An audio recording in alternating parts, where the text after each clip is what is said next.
Shen Lang has transmigrated into a parallel world where classic Hong Kong crime films are fused together, becoming a red pole enforcer of He Liansheng. By accident he activates a troop spawning system. So long as he has money he can endlessly summon death warriors. Thus he starts from Tsuen Wan, expanding step by step, from building factories and speculating on land to playing the securities market, then moving on to acquiring television stations, opening banks and shorting Wall Street. He topples Tung Sing, annihilates Hong Xing, and rises to become the dragon head of He Liansheng. From there he devours Amsterdam, tramples island nations beneath his feet, and sweeps across Southeast Asia. Shen Lang has money when he needs money, men when he needs men. In the open he is a financial magnate gripping the very lifeline of the economy. In the shadows, he is the underground emperor who rules from behind the curtain. Gazing at the countless death warriors under his command, the corner of Shen Lang's lips curls upward.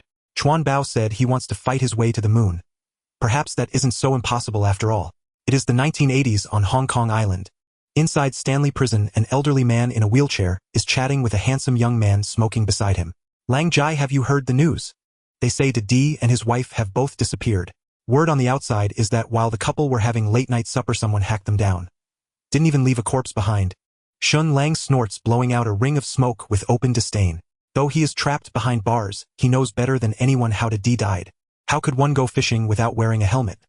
Especially when fishing together with Lin Huai, the Dragonhead, a madman obsessed with headshots. The reason he knows so clearly is because Shen Lang is in fact a transmigrator. In his previous life on Blue Star, Shen Lang was a freelance mercenary. During a mission, an accident hurled him into this world stitched together from Hong Kong crime films. The identity he crossed over into is that of a red pole under Di in He Liansheng. His predecessor was a ruthless man, deadly, with a single blade, who led He Liansheng's brothers to hack Tsuen Wan into a territory of one dominant color. They cut down rivals until the other gangs were cowed and no longer dared plant their flags. Tsuen Wan's current situation can be credited at least half to Shen Lang. Back then his momentum was unstoppable, his prestige outshining even his boss Di by several degrees. Seeing Shen Lang remain silent, the elderly man speaks again. Back then when the uncles made you take the fall for Di, I know you still hold some resentment in your heart. But don't worry. Even if Di is dead, what should be yours will still be yours. Half of the Tsuen Wan halls were promised to you from the start. Shen Lang hears the goodwill in the old man's words and smiles faintly. Rest easy, Uncle Da, I hold no grudge against the uncles. For a small brother to take the rap for his big brother, that's only right and proper.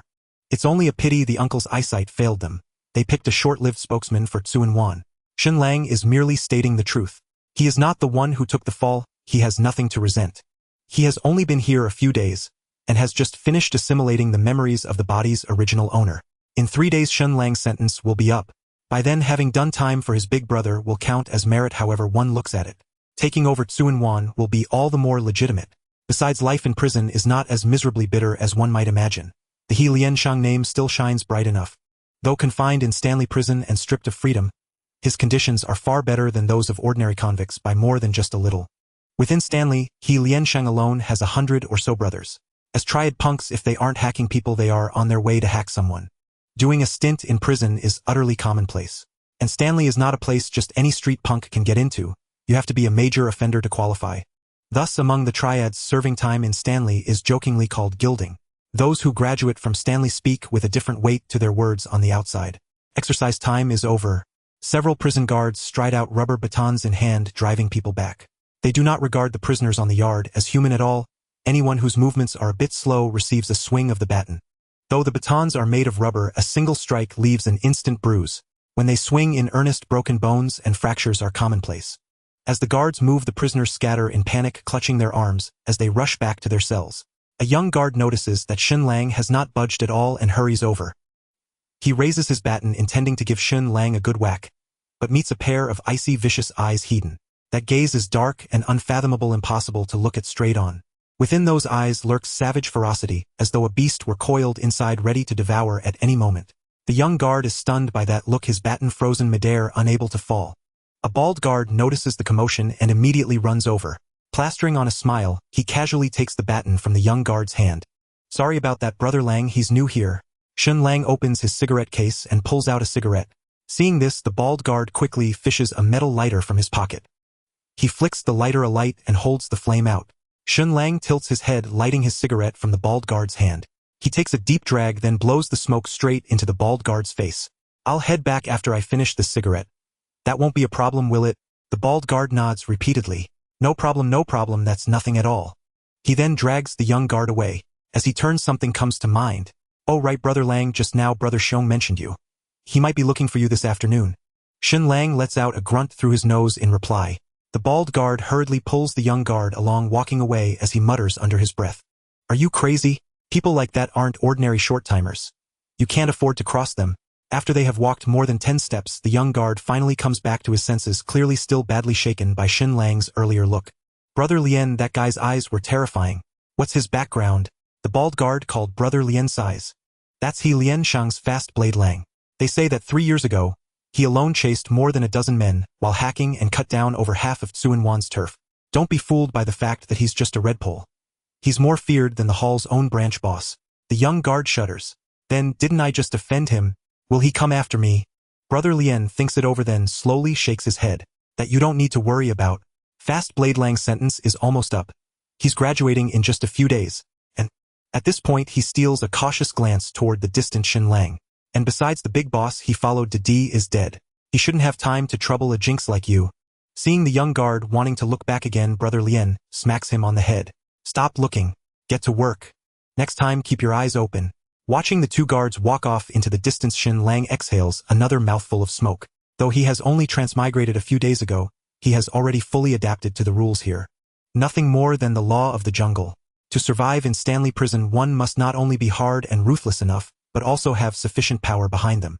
Shen Lang can swagger here not only because his methods are brutal, but because he Lianshang has over 100 brothers inside Stanley, and more than 50,000 members on Hong Kong Island.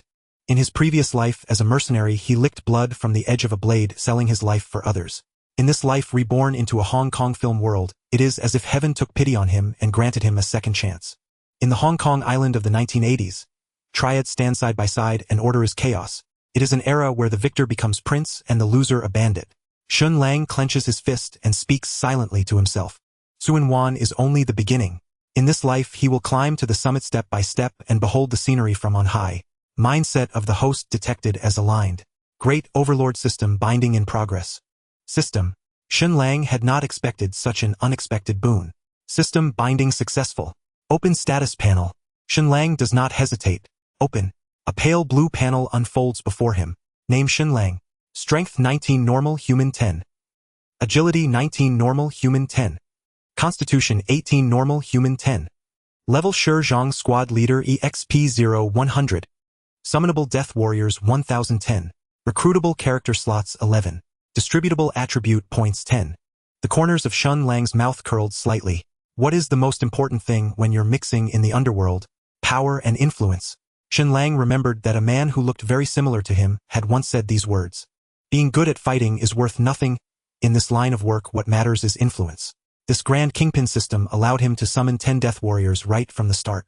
Moreover, judging by the level prompts, it seemed that he could continue upgrading in the future. 10 people might appear to be a small number at first glance. Yet these were Death Warriors granted by the system itself. They were not something ordinary street punks could compare to. In this era when gangs clashed, their fights were still dominated by cold weapons. It was not that guns could not be obtained, but that the price for using them was too severe for anyone to bear. The police on Hong Kong Island were no pushovers either. Gangsters hacked at each other, planting flags and seizing turf. As long as it did not involve ordinary citizens and no one called the police, the authorities would mostly turn a blind eye. They would be more than happy if all these triad punks could slaughter each other clean. But once firearms were involved, the incident would immediately be defined as a heinous case, and the Serious Crimes Unit and Organized Crime Unit would mobilize in full force. At that point, no matter who had seized the turf, they would face a 24-hour police sweep. In these displays of force between gangs, having 10 Death Warriors who dared to fight, were fearless and unafraid of sacrifice, would grant an overwhelming advantage. The advantage they would hold would be far from trivial. Shen Lang asked the system silently in his heart. System, how do I summon the Death Warriors? Host, you need only control them with your thoughts to summon them. The Death Warriors will refresh randomly within a radius of 100 meters around the host, and will appear in a relatively reasonable manner. Shen Lang nodded. This was fairly convenient and would not easily expose his extraordinary methods. System, how do I level up? Beside Shen Lang's Shizhong rank, there was an experience bar reading 0-100. Clearly this indicated his space for leveling up. At the Shizhong rank he could summon 10 Death Warriors. If he upgraded in the future to Chenhu or Wanhu, would he not then be able to summon Death Warriors by the thousands, even tens of thousands? On that day would Hong Kong Island not become a place where Shen Lang could stride sideways at will? Experience points must be obtained by the host through payment. 1 point of experience requires $10,000. Damn, it was actually a pay-to-win system. 100 experience points meant $1 million, which was no small sum in this era. The average salary on Hong Kong Island was only 2,000. 1 million would take 50 years of hard labor to earn. One had to know that Didi, in order to become the Dragon Head spokesman, had only put up 400,000 to bribe Long Zhen and Chuan Bao, 2 uncles. If not for Officer Sen, that hopeless gambler, losing all his money on football betting, Didi might well have succeeded, rising to become the sitting Dragon Head of He Lianxing. Shen Lang then allocated the 10 attribute points rewarded by his Shizhong rank to his personal panel. His strength, agility, and constitution all rose to 22 points. This crude yet direct increase in attributes was very much to Shen Lang's liking. His body, already much stronger than an ordinary person's, was enhanced yet again by a significant margin. Regarding the recruitable characters shown on the panel, Shen Lang also received an answer from the system. It represented the number of characters from the Hong Kong film world that he could subdue. At the Shizhong rank, he could subdue 1 character. Once he used the subdue function, regardless of the target status or rank, their favorability toward him would be instantly maxed out and locked. That character would become a loyal subordinate who regarded Shen Lang as their unquestioned leader. He drew in a sharp breath. This function seemed almost heaven-defying. Fortunately, the system had imposed a restriction. It could only be used when the character's favorability toward the host had reached at least the friendly level. Even so, it was still an extremely powerful function. Shen Lang raised his head and looked at Uncle Da beside him. Above Uncle Da's head, a small line of text appeared. Current character favorability. Friendly. Subdue this character. Yes, no. Favorability ranks from low to high as mortal enemy, hatred, indifferent, ordinary, friendly, trust, absolute loyalty.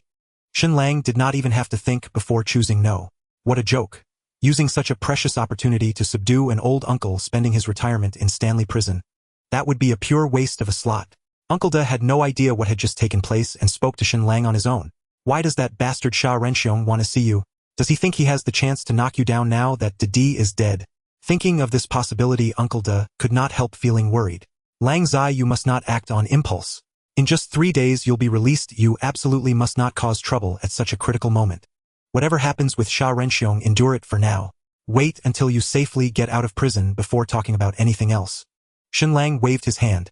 Uncle Da, don't worry. I know what I'm doing. Grinding his cigarette butt into the ground, Shen Lang stood up. Sha Renxiong was no fool. Even if the boss he followed, Didi, was dead, he still had the backing of He Lianxing behind him, and Sha Renxiong would not dare provoke him lightly. Unless someone was pulling the strings in the shadows. And this person could give Sha Renxiong free rein, making him unafraid of He Lianxing's retaliation. The answer was painfully obvious. Shen Lang spat on the ground. Our new dragon head truly was cautious. Even an outdated red pole rotting in prison had been arranged for with meticulous care. Brother Lang, sit over here. Sha Renxiong stood up with a broad, ingratiating smile and extended his hand. Shen Lang ignored the offered handshake, leaning back on the sofa of his own accord, settling in firmly and comfortably. His feet naturally propped themselves up on the coffee table, scattering mud from his shoes all over its surface. Sha Renxiong, having his enthusiasm met with cold indifference, did not show anger and sat back down in his own seat. Shen Lang fixed his gaze on Sha Renxiong's fake smile that never reached his eyes. Above his head, the favorability indicator showed cold. He found this function of the system very practical. As the saying goes, you can see a face but not a heart. Yet, under the system's panel, others' true attitudes toward him were laid bare. Speak, Sha Renxiong. What do you want with me?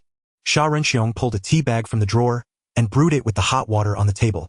This time I asked Brother Lang here mainly because you're about to be released, and by custom you ought to hand out a red envelope. After all, this whole lot of us in Stanley may not have rendered great merits, but we've certainly endured our share of hardship. What he said was reasonable. If one wanted to serve time in comfort, smoothing things over up and down was indispensable. Aside from the monthly protection money, giving a red envelope upon release as a token of appreciation to the prison officers had become an unwritten rule. For someone of Shen Lang's level, handing over 10,000 or so would normally suffice as a gesture. Shen Lang lifted his eyelids, slightly signaling Sha Renxiong to continue. Seeing Shen Lang's arrogant posture, Sha Renxiong felt a flicker of intimidation. But recalling the promises and stacks of cash given by Lu Xiao, the dragon head of He Lianxing, he silently bolstered his courage. Stirring his milk tea with a spoon, Sha Renxiong spoke slowly. I want 300,000. After uttering this, he was already prepared for Shen Lang to explode in rage. His office was equipped with surveillance cameras that could record the entire process should Shen Lang resort to violence. During his sentence, refusing to obey discipline and assaulting the warden. Even if the most brazen lawyer on Hong Kong Island, Huang Don, came, it would be useless. At the very least Shen Lang would be made to toil in prison for another 3 years. Shen Lang raised his head and looked at Sha Renxiong, his tone carrying a chilling killing intent. Sha Renxiong, you bastard. Who gave you the guts to demand 300,000 from me? A red envelope? Sounds to me like you're asking for a white envelope instead. Killing King was scolded by Shen Lang a few times, yet he remained unperturbed.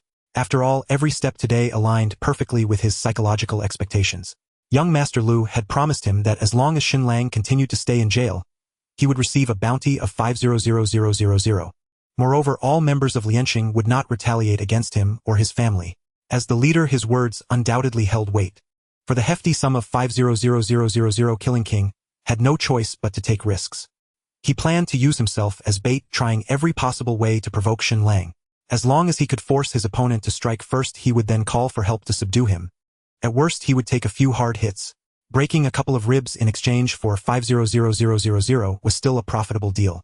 Killing King took a pair of scissors from the drawer. He snipped off some of the stray hairs from his forehead and soaked them in the freshly brewed milk tea. Lang Gu, you're different. You're the boss from Tsuen Wan after all. For you, 500,000 is just a drop in the bucket. Saying this, he raised the cup of milk tea, stirring it with a spoon as he approached Shen Lang. Of course I know your boss has died, so you might not be able to produce too much. Killing King placed the cup of milk tea on the coffee table and pushed it forward. Lang Gu has been here for so long without trying our judicial milk tea. As long as you drink this cup, I will ensure that you don't need to pay for the release fee. I'll even give you a red envelope on top of that. How about it? Judicial milk tea is actually a homophone for hair milk tea mixed with finely chopped hair. Inviting someone to drink judicial milk tea is no small matter. It's one of the cruelest forms of private punishment in the prisons of Hong Kong Island. The fine hair is difficult to digest and has sharp ends. As the milk tea enters the stomach, it will puncture the gastrointestinal mucosa, causing unbearable abdominal pain. Killing King inviting Shen Lang to drink judicial milk tea was a clear provocation. His palm hidden behind him was tightly clenched and fine beads of sweat dripped from his palm. This was already his trump card.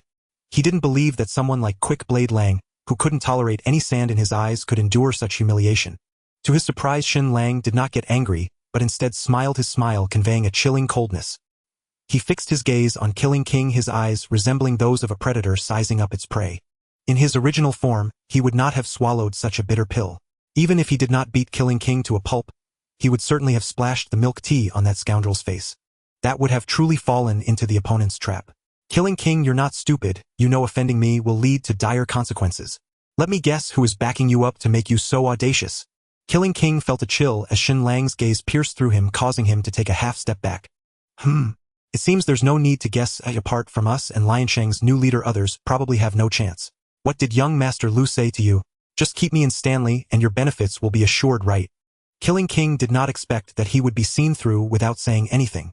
While he was shocked internally, he also felt a sense of mockery. Wasn't it said that Quick Blade Lang was a brute? How could he be so sharp-witted? Realizing this, he knew the situation today was already beyond saving. Lin Huai less 500,000 seemed to have gone down the drain. He pulled out a box of cigarettes from his pocket and forced a smile, saying, I didn't expect Lang Gu to be not only handsome but also so perceptive, ha ha ha. I can't do anything about it. Young Master Lu is the boss and I, a mere prison guard, cannot offend him. He leaned forward, handing over the cigarettes, while secretly observing Shen Lang's expression. Such a person was very perceptive. In the prison, he could bully the powerless criminals however he pleased. But those big shots in the gang were different. Each of them was ruthless. If they said they would take down a family, they truly would. To the other prisoners, Killing King was a local emperor, but before these individuals he was just a waiter. Shen Lang did not accept the cigarettes offered by Killing King. He merely patted the other's arm. I know you're not in control of your fate. Young Master Lu is so intimidating that you can't refuse his orders. Upon hearing this, Killing King's tense heart sank. He said, a hint of emotion in his voice. You understand me, Lang Gu? We small people are powerless. Shen Lang glanced at the milk tea on the table. However, such good judicial milk tea shouldn't go to waste and someone has to drink it. Killing King's smile froze on his face. Lang Gu, you're joking. There's really no need for that. Seeing Shen Lang's serious expression, it was clear he wasn't pretending. Killing King could barely hold his composure. He took 2 steps back, feigning ferocity as he said, Quick Blade Lang, don't push your luck. Let me tell you, just because I called you Lang Gu out of respect doesn't mean I'm truly afraid of you. Shen Lang looked at Killing King's bluster and knew he was genuinely intimidated. However, since he had accepted Lin Huai less benefits to set himself up for trouble, he had to be prepared for the consequences. At that moment the office door was pushed open. A man 180 centimeters tall and dressed in prison guard attire walked in. Killing King squinted his eyes and shouted at the man. Who let you in? Get out. He wouldn't dare to raise his voice at Shen Lang, but he wouldn't spare his underlings any courtesy. This was his time of distress, and he didn't want his subordinates to see it lest it embarrass him. Didn't you hear me? I told you to get out. Seeing the man ignoring him, Killing King raised his voice again. To his surprise, the guard still remained unfazed. The guard walked straight up to Shen Lang and slightly bowed his head. Lang Gu. Shen Lang looked at the man before him and nodded in satisfaction, especially pleased to see the loyalist on his head. Indeed, the man before him was a death warrior summoned by Shen Lang through the system. He appeared in a relatively reasonable manner. Shen Lang pondered over what the system had said. So he summoned a guard in the prison. It felt like this death warrior had considerable potential that could be tapped into. Meanwhile, Killing King's face was filled with panic. He didn't expect his subordinates to completely ignore him and instead greet Shen Lang. Damn it! Killing King was fuming, unable to vent his anger on Shen Lang, but he could take it out on the other guards. He lifted a leg and kicked at Shen Lang's death warrior. The warrior slightly sidestepped, avoiding the kick. Killing King did not expect to miss, swaying unsteadily and losing his balance. Shen Lang spoke to his death warrior. Sir Xiong is thirsty. Please have him drink this cup of milk tea. The death warrior subtly nodded. Then he turned around and kicked Killing King's left foot. Killing King couldn't maintain his balance and fell to the ground. The death warrior took the opportunity to mount Killing King's back, controlling his arms with his knees. One hand brutally pried open Killing King's jaw, while the other raised the cup of milk tea, pouring it slowly into his mouth. Killing King struggled desperately, but being pinned down rendered his efforts futile.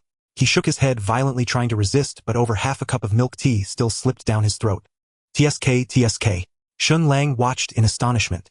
Killing King was in for a rough night. Since he took the lead for young master Lu, Shen Lang felt responsible to retaliate. Otherwise, in the future, any Tom, Dick, or Harry would dare to provoke him. Thinking of Lin Huai Lu, the mastermind behind it all, who was currently on the rise, Shen Lang knew he needed to take things step by step. Shen Lang pondered silently. Originally, I had no ties with Big D, but young master Lu insisted on crossing paths. It seems I must seek justice for my elder brother. Shen Lang brushed off the dust from his clothes, addressing Killing King. Sir Xiong, take your time with the tea. I'll be leaving first. 3 days later, with the absence of trouble from the killer, Shen Lang was released from prison on time. At the entrance of Chizhu prison, a man with a ponytail and rimless glasses was already waiting there, holding a bunch of pomelo leaves. Seeing Shen Lang come out, the man was somewhat excited. Brother Lang, you finally came out. This man was called Zhang Mao, who used to be Shen Lang's subordinate. During Shen Lang's time in prison, Zhang Mao had risen to become the right-hand man of Didi. Although he lacked skill and intelligence, his loyalty was highly valued by Didi. Zhang Mao picked up the pomelo leaves in his hand and started to gently pat Shen Lang with them, murmuring a chant. Pomelo leaves sweep away misfortunes. Shen Lang waved his hand, signaling him to stop. Alright, I don't believe in this stuff, so just save your breath. You've already been made a white paper fan, why act like a lackey? Mentioning this, Zhang Mao paused his actions, and a look of sadness appeared on his face. Brother Lang Didi is gone. I'm useless, and I can't even hold on to the turf in Tsuen Wan. Lu Xiao has sent his godson Dongguan Zai in, and soon Tsuen Wan will probably have to change its surname to Lin. Shen Lang patted Zhang Mao's shoulder as a form of comfort. One must admit Zhang Mao was a decent person. The trust he had placed in him was evident. This subordinate was still the same as before, a trustworthy ally. Zhang Mao adjusted his mood and continued speaking. Lu Xiao is hosting a dinner tonight at 8 o'clock at Yuguchi, claiming it's to welcome you, but it feels a bit like a banquet of treachery. Otherwise, should I suggest you go up the mountain to burn incense and ward off misfortune as an excuse? Shen Lang smiled faintly. The new leader can invite someone like me who just finished serving time that shows respect. No matter what, I can't refuse such an invitation, right? At exactly 8 o'clock at Yuguchi, Shen Lang stepped into the private room. Inside sat 6 people, with Lin Huai Lu, the new leader of He Lianshang, occupying the seat of honor. On either side of him sat his 5 godsons, Fei Ji Zhanmi, Master Su De and Dongguan Zai.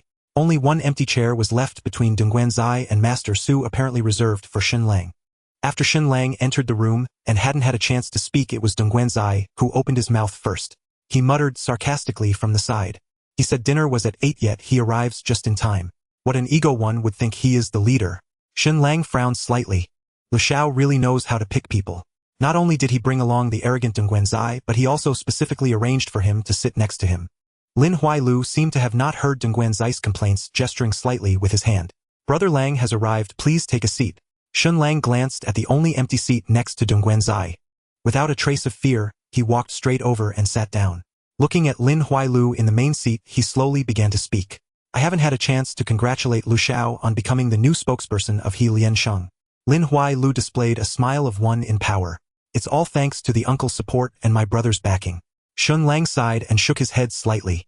Poor Didi losing the leadership is one thing, but how did he even lose his life? After saying this, he fixed his gaze intensely on Lin Huailu, eager to observe any change in his expression. Unfortunately, he was disappointed. Lin Huailu's face showed no change in expression, still wearing a hypocritical smile. Before Lin Huailu could respond, Dong Guanzai sitting next to Shen Lang spoke up again. Hey, watch your mouth. Whether Didi is dead or alive has nothing to do with the Godfather. The table was quite spacious and the distance between the seats was wide enough.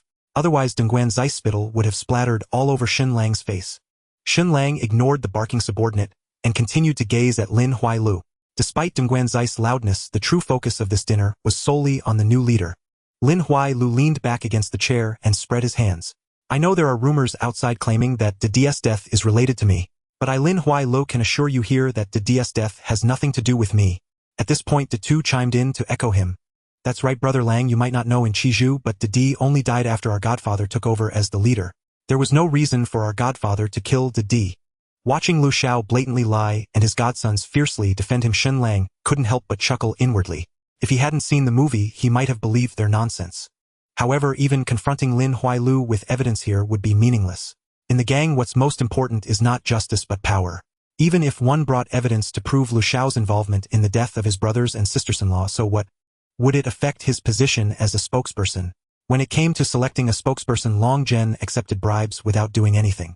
In a fit of rage, Didi rolled Long Zhen and Guanzai Sen, who were of the uncle generation, into a box and sent them rolling down a slope. Long Zhen was left permanently disabled, unable to stand. What punishment did he receive? None at all. Aside from Jeanmi wanting to avenge his elder brother, the others only cared about who would inherit the leader's stick. Speaking of justice in a gang is akin to being a fool. Then how did my brother die and who killed him? I know you have dealt with the heads and burned yellow paper. Having one's sworn brothers and sisters killed, does the leader have no explanation to give? Bang! Dong Guanzai, sitting next to Shen Lang, slammed the table heavily and stood up. He pointed at Shen Lang and shouted angrily, "Who the hell do you think you are? Does the Godfather need to explain everything to you?" Shen Lang smiled faintly at Lin Huailu. Suddenly he grabbed the red wine bottle on the table and smashed it directly into Dong Guanzai's face. The entire glass bottle shattered upon impact, with shards embedding in his face. That wasn't all. Shen Lang took the opportunity to stand up, slightly bending his left leg on the ground, and forcefully kicked Dong Guanzai in the abdomen. This kick was powerful and sent Dong Guanzai flying several meters, crashing heavily against the wall of the private room with a loud thud. After doing all this, Shen Lang picked up a towel from the table and gently wiped away the wine and glass shards from his hands, staring at the still smiling Lin Huailu. Are the modern gangsters really this uncultured? It's one thing for the uncles to interrupt when speaking, but to curse so openly. Lu Xiao, you really need to educate them well. Shen Lang, though somewhat stiff as an elder, was indeed making valid points. Lin Huailu had accepted them as godsons to curry favor.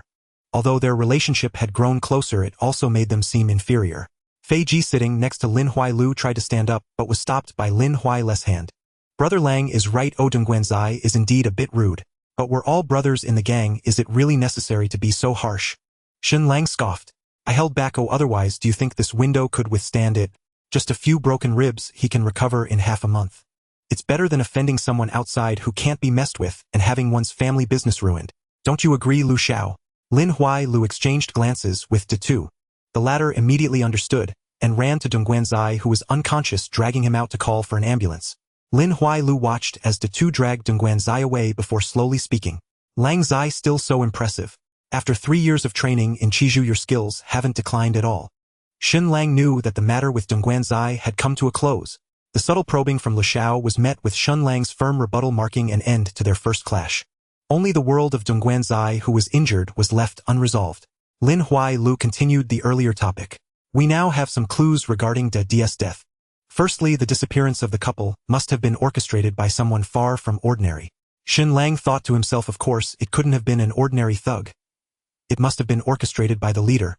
Previously, Didi and I teamed up and used some unsavory tactics to eliminate the dinosaur of the Hongxing gang. The dinosaur was not only one of the 12 hall masters of Hongxing, but also the younger brother of Han Bin. Therefore, I suspect that Didi's death is related to people from Hongxing. Shen Lang, this. It actually makes sense. Lang Zai, with your impressive skills, come help me. Let's break into Tsim Sha Sui and take down the flag of Hongxing. Firstly, to avenge De Di, and secondly, to enhance the reputation of Lianxing. Shen Lang shook his head slightly. Forget it, Lu Xiao.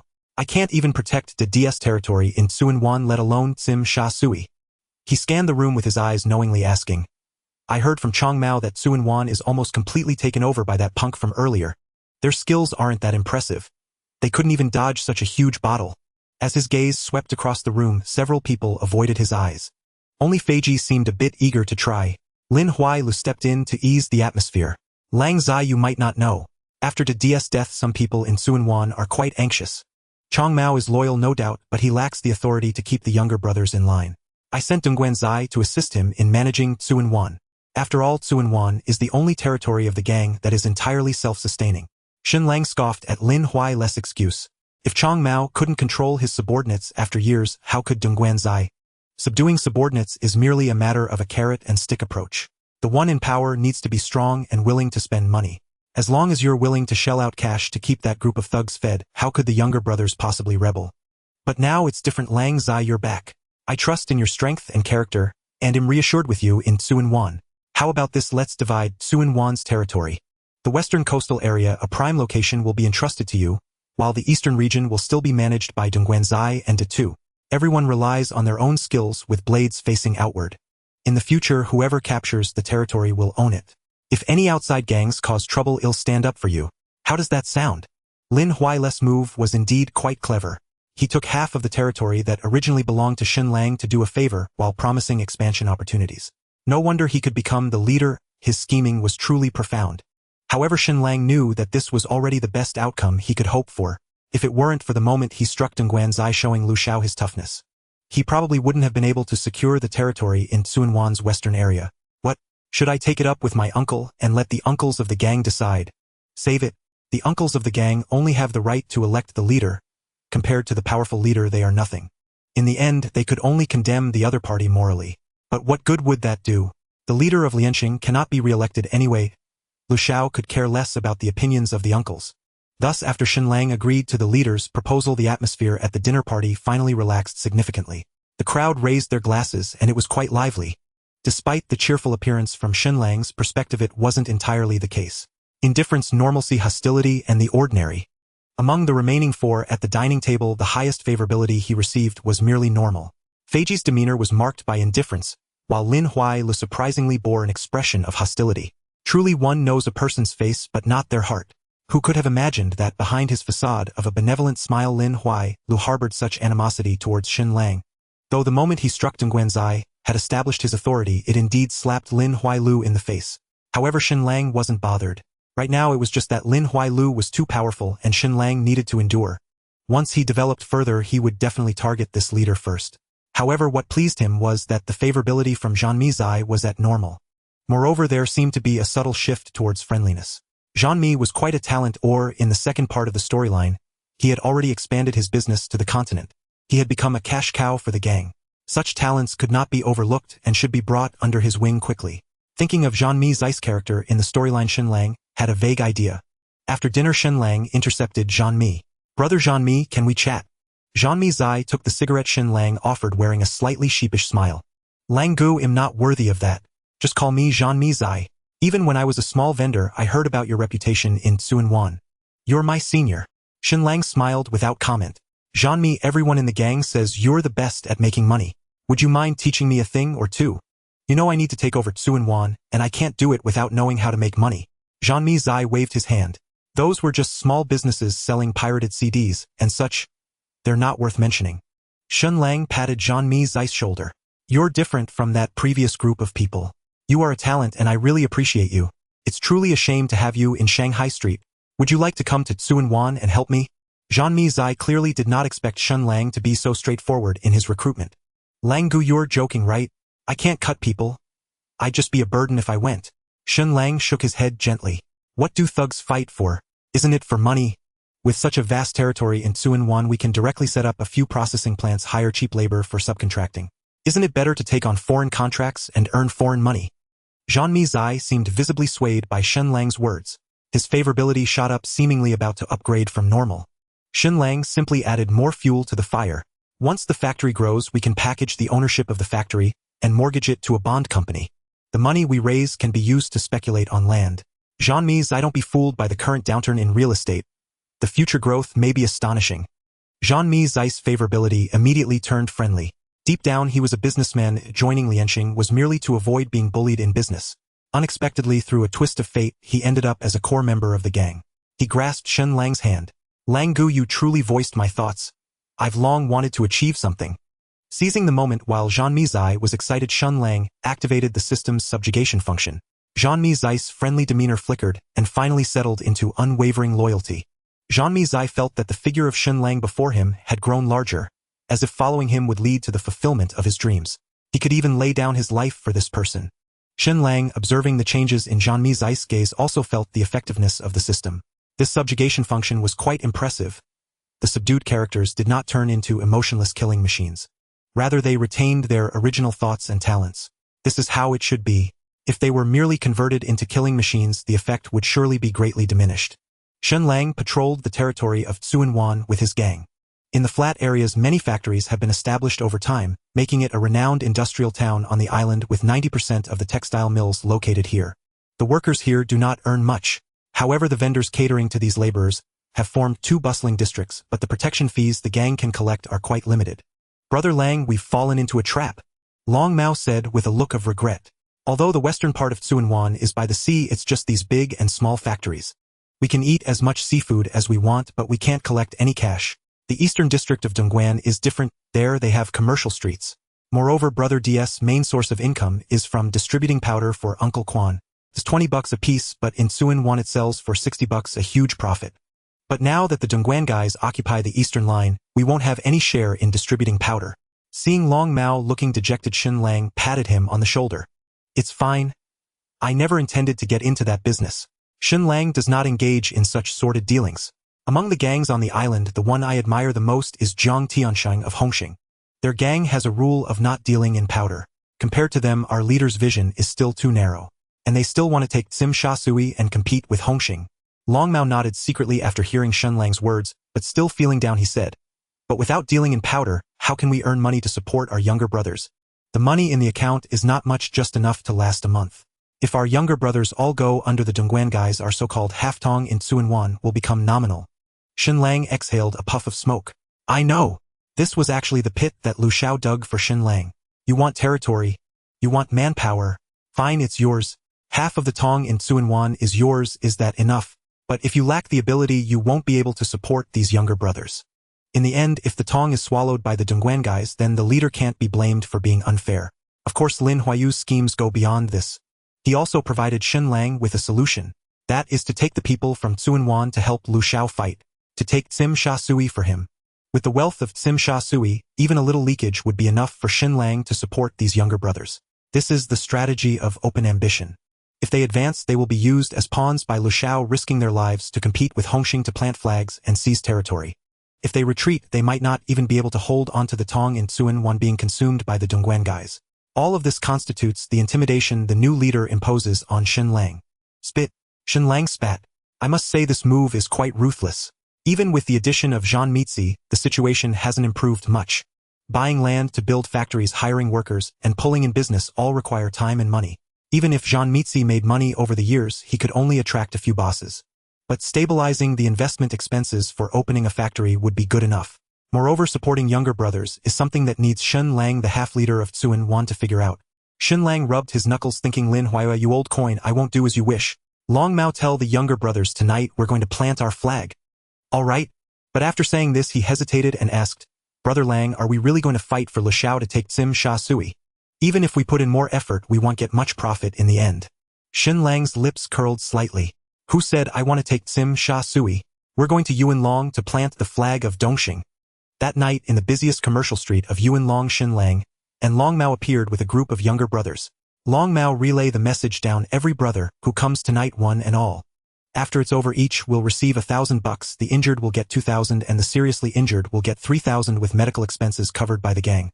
If someone is unfortunate and gets seriously hurt, the settlement fee will be doubled. Long Mao listened while nodding. In this era, the average salary on the island is only about $1,000 to $2,000. Coming out to fight once is equivalent to working for several months. This reward is indeed quite generous. Additionally, tell them that the territory captured tonight this month's income besides the offering to the gang, I won't take a single penny, all will be distributed to the brothers who put in the effort. Long Mao gasped. If the initial offer was high enough to get people to work hard, then this second benefit is simply mind-blowing. That's the busiest commercial street in Yunlong, with dozens of bars, KTVs, massage parlors, and restaurants. Not to mention the valet parking service on the street. After deducting the share for the gang, the take-home amount would not be less than $1 million.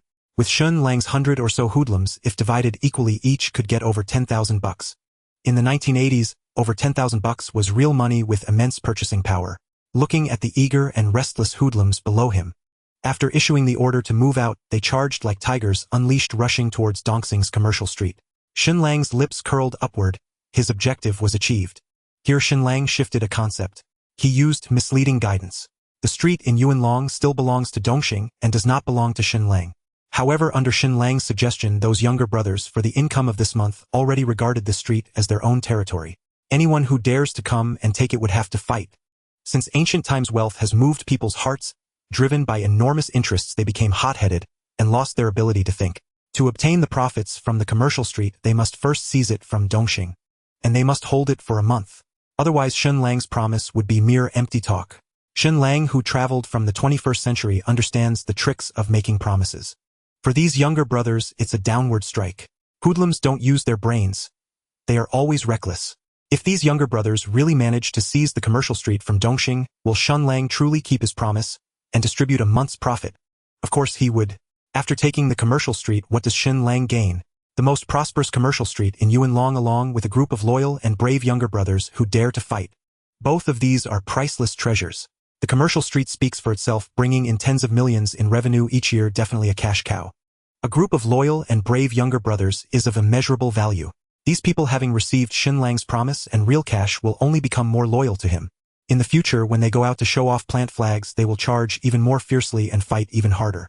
Wolves travel 1,000 miles to eat meat, dogs travel 1,000 miles to eat dung. Once the wolf nature within them is unleashed, tasting the sweetness of blood and flesh, they open Pandora's box. The future will only see them become Shen Lang's tools. Heavenly Alliance business. Clear out all uninvolved parties. A gang of thugs burst into the roaring nightclub, brandishing steel rods and cleavers. Their target, the bouncers employed by the establishment. Distinguishing patrons from gang members was child's play for them. A palpable aura clung to Triad affiliates. Visible at a glance, even in a crowded room. Don't run, you wretch. Stop right there, you scoundrel's entire lineage. Shen Lang's underlings launched a rabid assault on the Eastern Star's territory. Patrons scattered in panic, ducking and covering their heads. In Hong Kong, gang clashes were commonplace. Yet violence remained strictly confined to rival factions. Civilians were never harmed. For one, injuring ordinary citizens would inevitably draw police scrutiny. Once the force demanded accountability, the offending gang would be forced to surrender its rogue members to quell the fallout. For another, these patrons were the lifeblood of the syndicate's revenue. Regardless of which faction ultimately seized control, profits flowed only through civilian spending, and the commissions derived therefrom. Thus, though the brawl raged with deafening fury and wanton destruction, it remained tightly circumscribed within the ranks of low-level enforcers. Civilians were rarely affected, perhaps at worst suffering minor abrasions. Nor did ordinary citizens dare retaliate or confront the gangs directly. It was common knowledge across Hong Kong that the Heavenly Alliance and Hung Hing were locked in a fierce struggle for control of Tsim Sha Tsui. After all, both were elite citywide syndicates. The Tsim Sha Tsui district had drawn intense attention from every major triad in Hong Kong, many dispatching scouts to gather intelligence. Consequently, no one noticed the Eastern Star's vulnerability, leaving them utterly unprepared when Shen Lang moved in to seize their stronghold. Capitalizing on the element of surprise, Shen Lang's men swiftly cleared half the street. Shen Lang himself wasted no time. He deployed all 10 of his system-granted deathless warriors. He retained 2 as personal sentinels while deploying the rest to lead his thugs into battle. These 2 stood rigidly behind him, not merely as guards but as living shields. Though firearms were rarely drawn during territorial disputes, desperation could drive even seasoned gangsters to reckless extremes. Having 2 deathless warriors at his back granted Shen Lang profound peace of mind. Shen Lang observed his summoned warriors, comparing them side by side with his regular enforcers. Each deathless warrior possessed physical attributes aligned with peak human norms. Their vital metrics, strength, agility, endurance, all registered precisely 10 points. Their decisive advantage lay not in superior physiology, but an absolute emotional void, no fear, no hesitation, no inner tremor. Against any foe they would unfailingly deliver their full unvarnished capability. In the parlance of online role-playing games, they were immune to all debuffs. What then truly determined dominance in hand-to-hand combat? Raw muscle power, reflex speed. Neither. Among ordinary men such metrics varied only marginally. Not everyone possessed Shen Lang's extraordinary prowess. Among common Triad enforcers, morale was the true arbiter of victory. When one side fought with fiery resolve, bold, relentless, unyielding, they unlocked their latent potential, surging beyond their limits to achieve 120 of their natural capacity. Conversely, if intimidated by sheer presence before the first blow landed, even tenfold strength might crumble to half its efficacy, guaranteeing utter annihilation. Shen Lang's deathless warriors, devoid of emotion, could neither rise above nor fall below their baseline, delivering precisely 100% every time without deviation. Yet for Shen Lang that sufficed. His system was upgradable, presently limited to 10 warriors. It promised future scalability to hundreds, thousands, perhaps legions. Brother Lang ahead at the Eastern Stars Club. A formidable adversary has emerged. He's already wounded several of our brothers. Shen Lang's brow furrowed. Was this merely about injured men? No, it was about lost revenue. He had already announced generous bonuses for those sustaining injury or grave wounds. Now some foolhardy upstart dared defy him. Lead me there now. At the far end of the street stood a nightclub entrance. There Shen Lang beheld a towering brute. Nearly 2 meters tall, his body corded with dense muscle. In each hand he wielded a steel pipe, whirling them in a seamless, impenetrable storm. Leveraging his height and raw power, the man kept Shen Lang's men at bay. Chong Mao approached quietly and whispered into Shen Lang's ear. This is Sang Dong, one of Eastern Star's 5 Tigers' chief enforcer under golden-haired Tiger Sha Meng. If he holds this post, the club must house one of their most critical strongholds. A critical stronghold? What might reside within? Money, contraband, or both? Black and black heists were among the most lucrative ventures imaginable. Extorting protection fees or managing valet parking yielded slow, paltry returns. Seizing the stronghold outright, and seizing Eastern Star's cash reserves, was infinitely more profitable. Triad funds were almost entirely illicit. Reporting theft to authorities would invite catastrophic exposure. This was profit without precedent, risk without trace. A man grows wealthy only through unexpected windfalls. A horse grows strong only on midnight fodder. Shen Lang's system required 1 million units for its next upgrade. Fortune had just knocked on his door. The hulking figure before him would have to die first. Sang Dong swung his pipes menacingly at the encircling eager thugs. So the Heavenly Alliance thinks it can ambush us. Listen well, my boss is already en route with reinforcements. Withdraw now, if you value your lives, or we'll slaughter every last one of you gutter rats. His voice rang defiant, but his arms trembled faintly. He'd faced men from Tsuen Wan before. Proximity bred friction, skirmishes were routine. Their strengths had always been evenly matched, neither side gaining decisive advantage. Yet something was different this time. These attackers moved like men possessed, charging forward without regard for survival. Some even welcomed injury, absorbing a crushing blow just to close the distance and slash him once, twice, 3 times. Sang Dong had witnessed such reckless ferocity before, but never en masse, never as a unified, unflinching tide. Big B is dead, so why do his underlings fight like demons reborn? Yet Sang Dong was no mere name. In earlier exchanges he'd deliberately targeted limbs and livers, non-lethal yet instantly disabling strikes. Several Heavenly Alliance foot soldiers now writhed on the ground. One clutching a shattered leg, another pressing palms to a gushing blood-soaked face, their anguished cries sapping morale. The grisly spectacle also tempered the frenzy of nearby fighters, restoring fragments of clarity. By cultivating an image of savage, unrelenting brutality, Sang Dong bought himself precious breathing room. As Shen Lang approached, he witnessed precisely that tableau. A veteran of countless battles, he instantly perceived Sang Dong's facade, fierce on the surface, faltering beneath. At that moment Shen Lang could have closed the distance and ended the man in seconds. Yet he had no intention of doing so himself. Surely a leader of his stature wouldn't stoop to personally dispatching petty underlings. Such an act would shatter his authority. Moreover, he commanded deathless warriors, his system's ultimate instrument. Shen Lang stilled his mind and activated his system's command interface. Within his consciousness, a digital map materialized, red dots marking the precise positions of his deathless warriors. At his silent command, the warriors abandoned their current opponents and converged upon his location with lethal precision. Several death warriors approached. Brother Lang! Brother Lang! Shen Lang gestured, pointing at the figure of Sang Dong in front of him. Do you see that guy lying ahead? Whoever takes him down will receive the first credit. All rewards will be doubled. Let's see who is fortunate enough to seize this opportunity. Upon hearing this, the eyes of the surrounding henchmen turned red. Faced with the temptation of immense wealth, they all lost their rationality. However, Shen Lang's death warriors were quicker. 3 of them formed a group and charged straight at Sang Dong. Sang Dong swung the steel pipe in his hand, intending to take down these first movers. To his surprise, the death warriors did not dodge Sang Dong's attack. If their blades could not block, they braced themselves with their bodies. All 3 moved in unison, but sadly Sang Dong only had 2 pipes. In this way, the central death warrior seized the opportunity and plunged his blade into Sang Dong's abdomen. Discontent filled Sang Dong's eyes as he fell backward. Shen Lang clapped his hands and stepped forward. "Good, my brother Shen Lang is indeed fierce." As he spoke, he pulled out a stack of cash from his pocket, around 40 to 50,000. He stuffed it directly into the hands of the death warrior. This act made the surrounding thugs blush with excitement. Brother Lang truly domineering. Real cash just like that. That stack must be around 50,000. How long would it take to earn that much? That unlucky guy is really fortunate.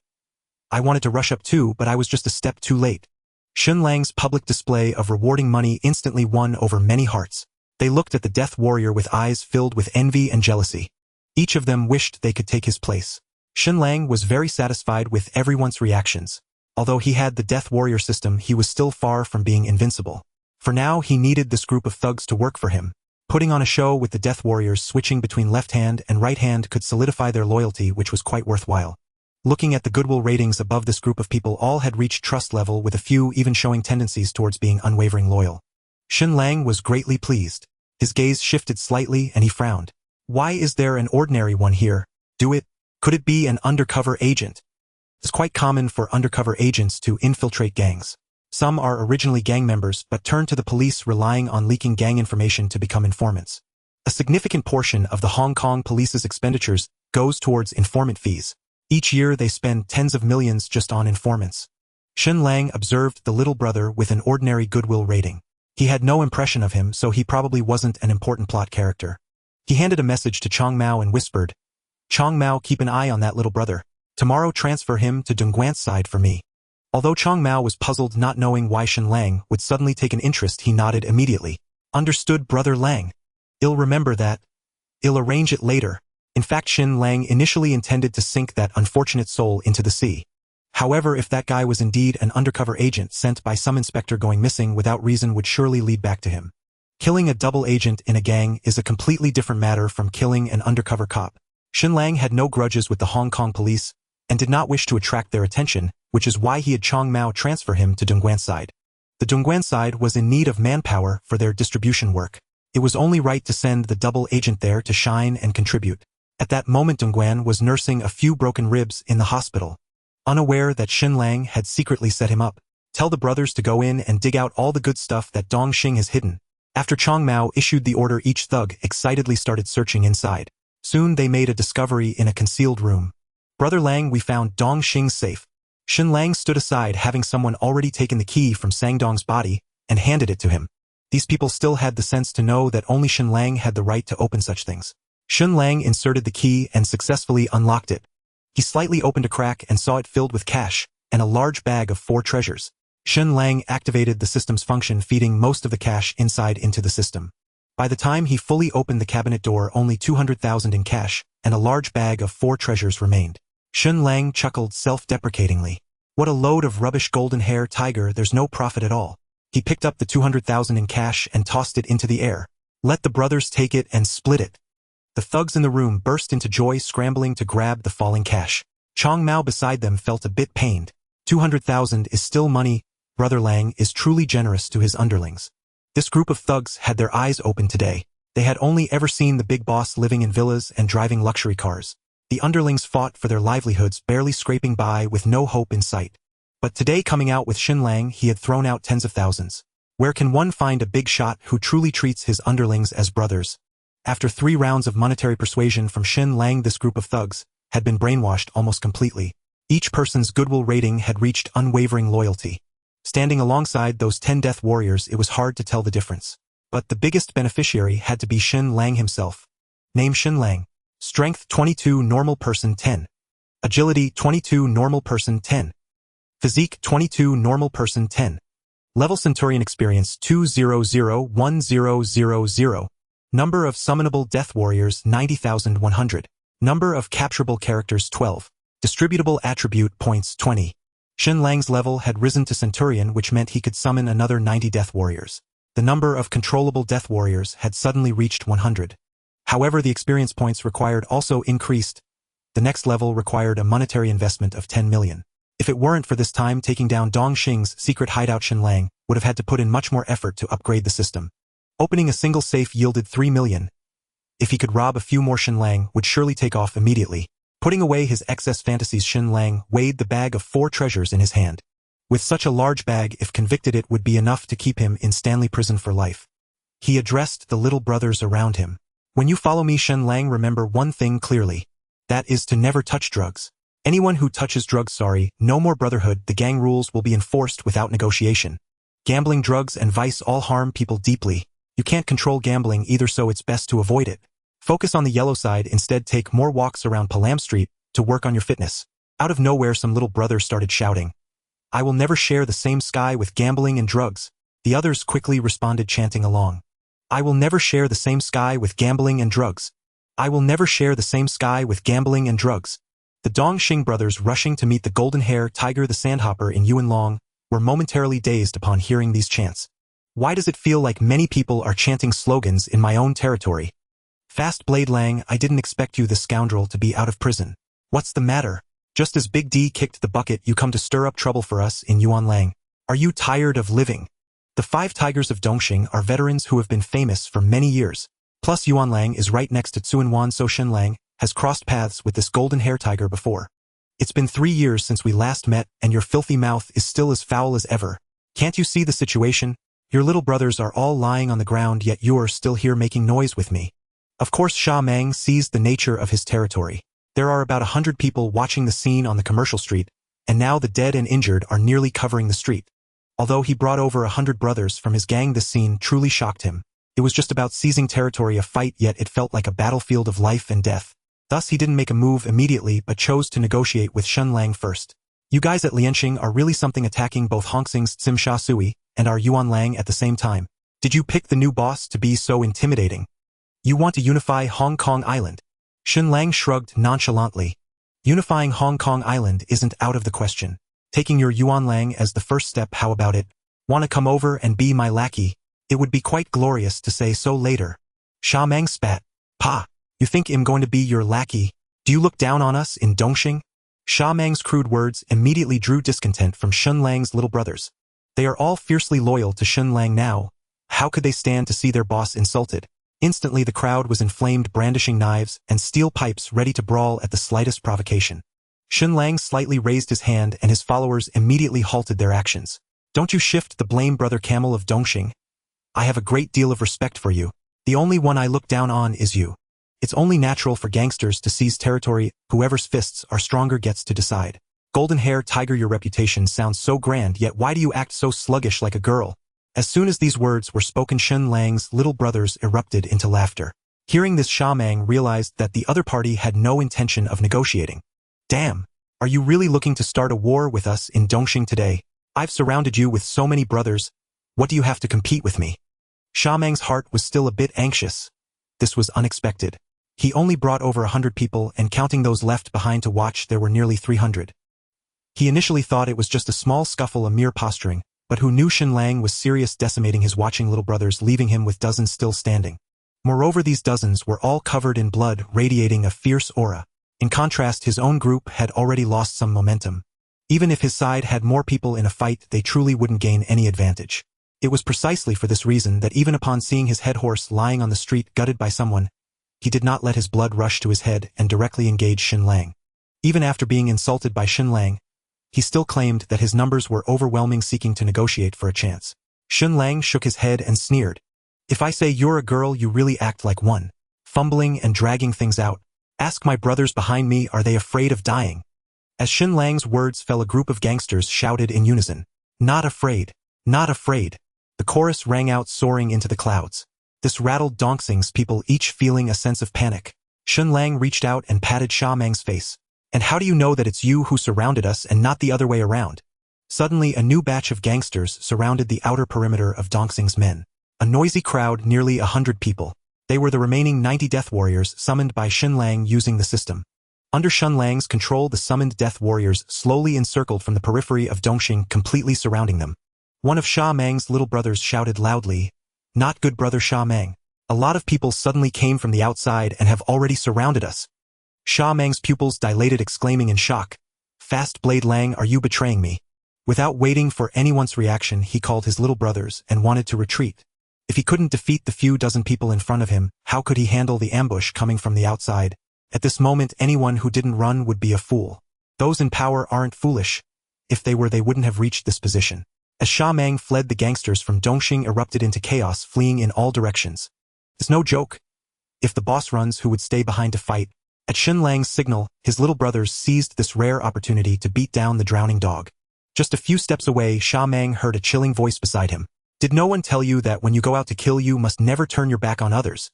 As the words fell, a sharp knife pierced through Sha Mang's back, exiting through his chest. Sha Mang's face was filled with disbelief.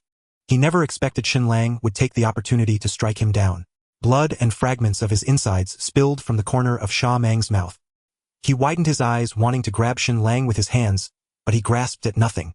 Perhaps as he walked towards the Naiha bridge, Sha Mang couldn't comprehend. Wasn't it just a regular flag raising? How did he lose his life so inexplicably? A clever little brother beside Shen Lang, seeing Sha Mang fall, shouted out loud, "Golden Hair Tiger has fallen. The Golden Hair Tiger of Dongxing has fallen."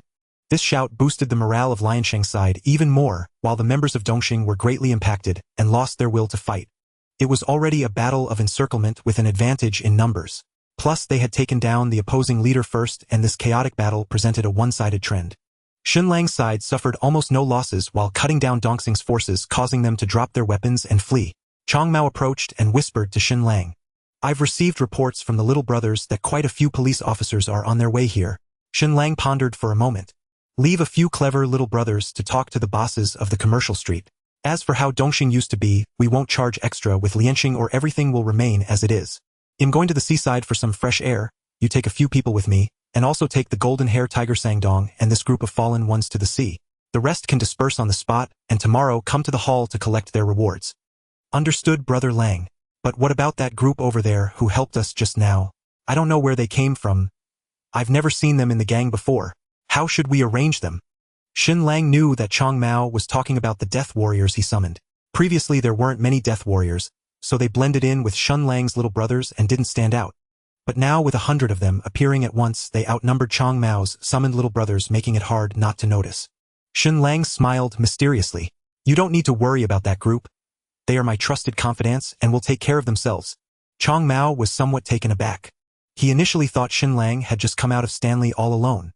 Who knew that secretly he had cultivated such a group of confidants? This undoubtedly made Chong Mao admire Shen Lang even more, and he had greater expectations for his future.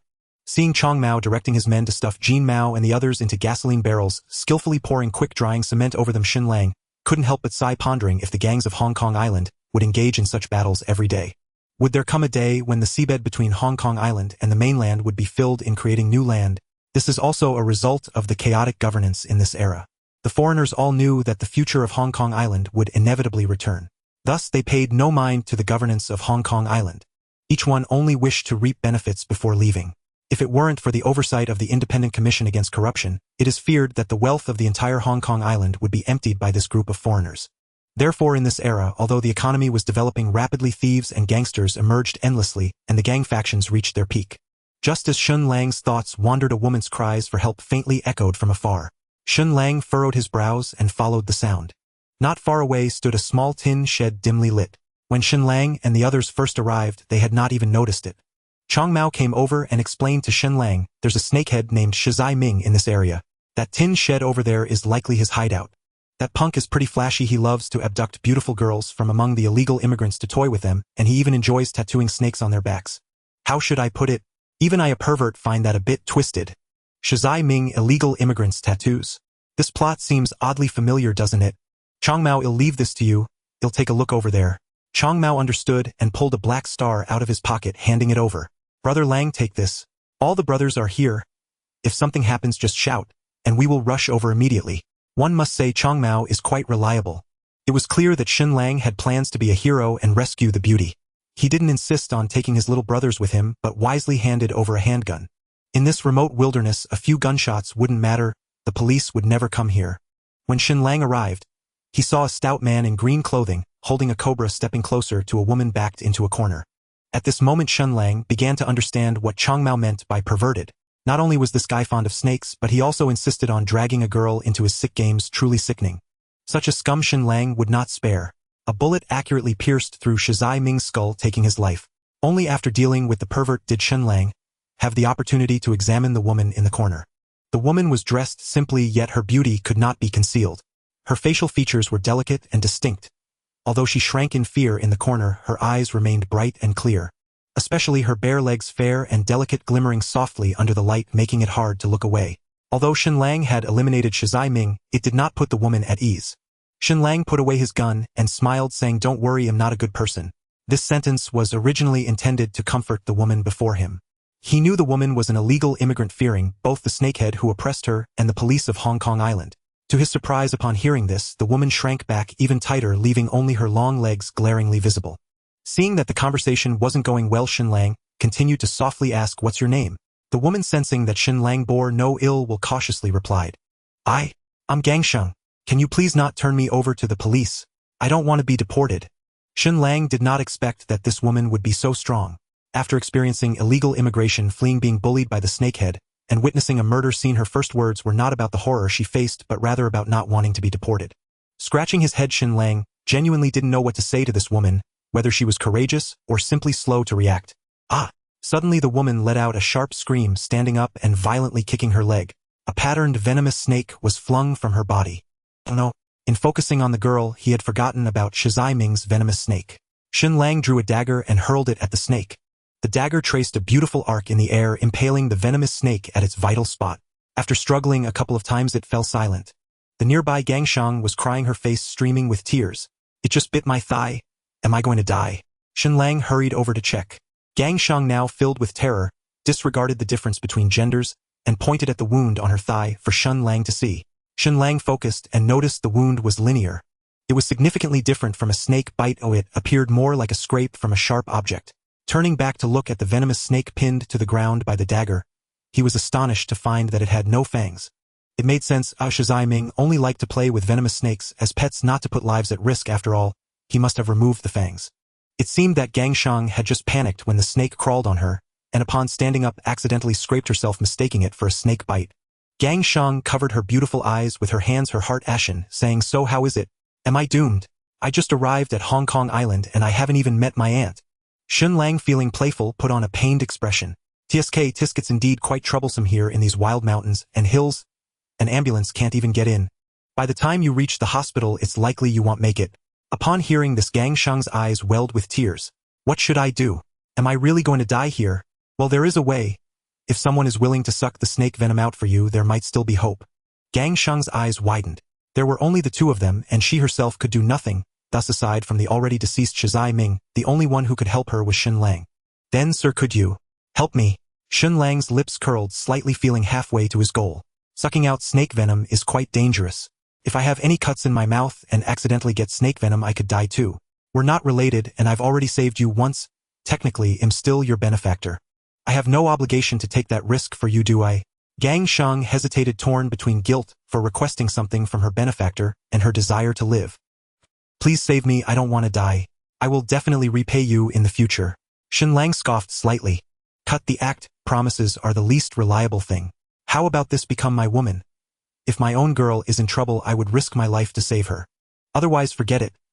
I'm not willing to take risks for an unrelated woman." Gang Shang hesitated a bit, then began to scrutinize Shen Lang before her. Shen Lang's looks were undeniable. He was undeniably handsome. Gang Shang took notice, naturally feeling a sense of admiration. Moreover, Shen Lang had just saved her from Shizai Ming. Having spared her from the pervert's humiliation under the dual influence, Shen Lang's image in her eyes soared even higher. Originally, she had come to Hong Kong Island because her hometown was impoverished, seeking a better life. Now a man who was both handsome and seemingly reliable appeared. Gang Shang truly couldn't think of a reason to refuse. Her face flushed slightly as she nodded. "I still don't know your name." Shen Lang, realizing Gang Shang's nod was a tacit agreement, introduced himself. "My name is Shen Lang. You can call me Brother Lang." Gang Shang lowered her head and shyly called out, "Brother Lang." This address made Shen Lang's heart feel as if it were melting. "Gang Shang, let me help you suck out the snake venom. To put on a performance, one must go all out," and Shen Lang did not find it unpleasant to help Gang Shang suck out the snake venom. He embraced Gang Shang's long, beautiful leg, carefully examining the wound. The wound was not deep, presenting no risk of infection. In fact, such abrasions would heal quickly even if left untreated. At this moment, Gang Shang had recovered from her initial panic. Seeing a man grasping her thigh, she felt somewhat uneasy. Although she had just tacitly consented agreeing to become Shen Lang's woman, they were still meeting for the first time. Despite having a slight fondness for him, she could not help but feel embarrassed. She fidgeted slightly, tentatively asking Mr. Shen, how serious is the wound? The cut was on the back of her thigh, conveniently out of her line of sight. Unable to see it from her angle, Gang Shang had no choice but to seek Shen Lang's help. Shen Lang enjoyed the delicate feel of the skin beneath his hands and smiled at her. "It's not serious, you can relax, I've got everything covered." Gang Shang nodded slightly, reminding Shen Lang, "But please be careful not to let any snake venom remain in your mouth." Looking at this foolish girl, who had clearly been sold yet still helped him count money, Shen Lang felt a slight twinge of guilt. However, he quickly dismissed his conscience. It was more urgent to treat the wound. If not addressed soon, it might heal on its own. As for the method of treatment, he decided to use saliva. After all, saliva can also kill bacteria. Shen Lang leaned in, sucking a bit of blood from Gang Shang's wound and spitting it on the ground. Due to the small size of the wound, Shen Lang had to suck harder. 2 blushes crept onto Gang Shang's cheeks. After all, the wound was located at the root of her thigh in a rather embarrassing spot. Watching Shen Lang seriously suck out the venom, a ripple of emotion surged within Gang Shang. She knew he was doing this to save her, leaving her unable to ask him to stop. Thus Gang Shang could only clench her legs tightly, trying to suppress her inner feelings. After sucking a couple more times, Shen Lang felt he had acted enough and reluctantly released her thigh. Oh, how did this foolish girl's affection level rise so quickly? In just a moment it reached trust. Could sucking out venom increase affection? Alright, the venom has been cleaned out. In a while I'll buy you a band-aid to put on the wound. As he spoke, Shen Lang attempted to help Gang Shang up, but she was weak in the legs and could not stand steadily, falling directly into Shen Lang's arms. Shen Lang held Gang Shang in his arms, gazing at her stunning beauty. With such looks and figure, she could easily compete in a beauty pageant. "Girl, I don't like the outdoors. There are too many insects and snakes. If you get bitten again, you'll have to suck the venom out once more." Gang Shang understood Shen Lang's meaning and felt even more shy. She lightly punched Shen Lang's chest with her delicate fist, secretly cursing him in her heart. "It's all your fault, you bad guy, making my legs weak." Though she thought this way, she would never say it out loud. Trembling slightly, she steadied herself and left the tin hut with Shen Lang's support. Unbeknownst to her, she had grown so close to Shen Lang and trusted him immensely. Meanwhile, a subordinate heard the gunfire and wanted to check the tin hut, but was stopped by Chong Mao. He had confidence in Shen Lang. In the past, Shen Lang had chased down more than 10 people with just a watermelon knife, single-handedly taking down a gang in Tsuen Wan. Now, armed with a gun facing just a snake-like minion, it was hardly a concern. Therefore, even upon hearing the gunfire, he paid little mind, worried that his subordinates might disturb Shen Lang's enjoyment. Sure enough, after a while, Shen Lang emerged, supporting a girl from inside. Chong Mao immediately approached. Seeing Shen Lang neatly dressed without a scratch on him, Chong Mao secretly nodded. When his gaze shifted to the woman Shen Lang was supporting, even his discerning, I could not help but exclaim, "She's stunning.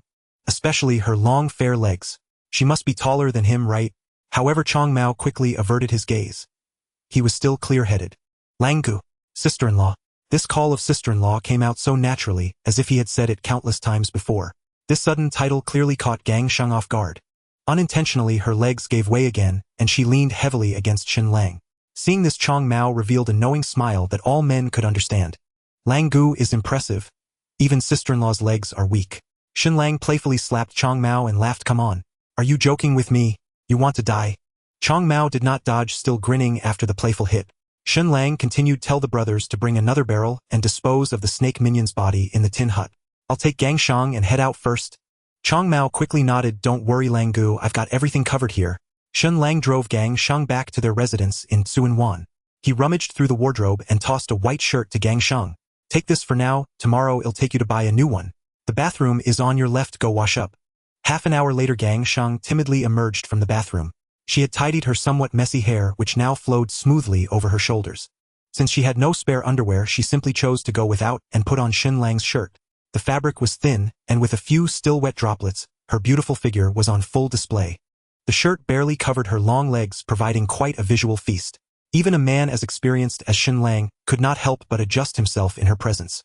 Gang Sheng knew what she was about to face. In the bathroom, she had spent a long time mentally preparing herself. However, standing before Shen Lang, she still felt a bit nervous. It was a fear of the unknown worry and a hint of anticipation. She simply closed her eyes and tilted her head, appearing as if she was ready to submit. Shen Lang found it somewhat amusing to see Gang Sheng so fearful and anxious. Though Gang Sheng was indeed captivating, Shen Lang was not in such a rush to claim her. He held her close and gently kissed her forehead. He could distinctly feel Gang Sheng's body tremble slightly. "All right, after your bath, go to sleep early. I'm not someone who seeks to take advantage of kindness, so there's no need to rush to repay me. Moreover, your room is over there." Gang Sheng opened her eyes and saw Shen Lang's back as he was about to enter the bedroom.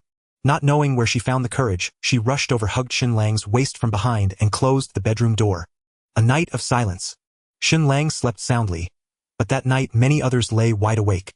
At Dongxing's headquarters, several hallmasters were roused from their beds in the dead of night and drove to the central office for an emergency meeting. The emperor, his long hair streaked with gold and silver, slumped onto the conference table and was the first to voice his complaint.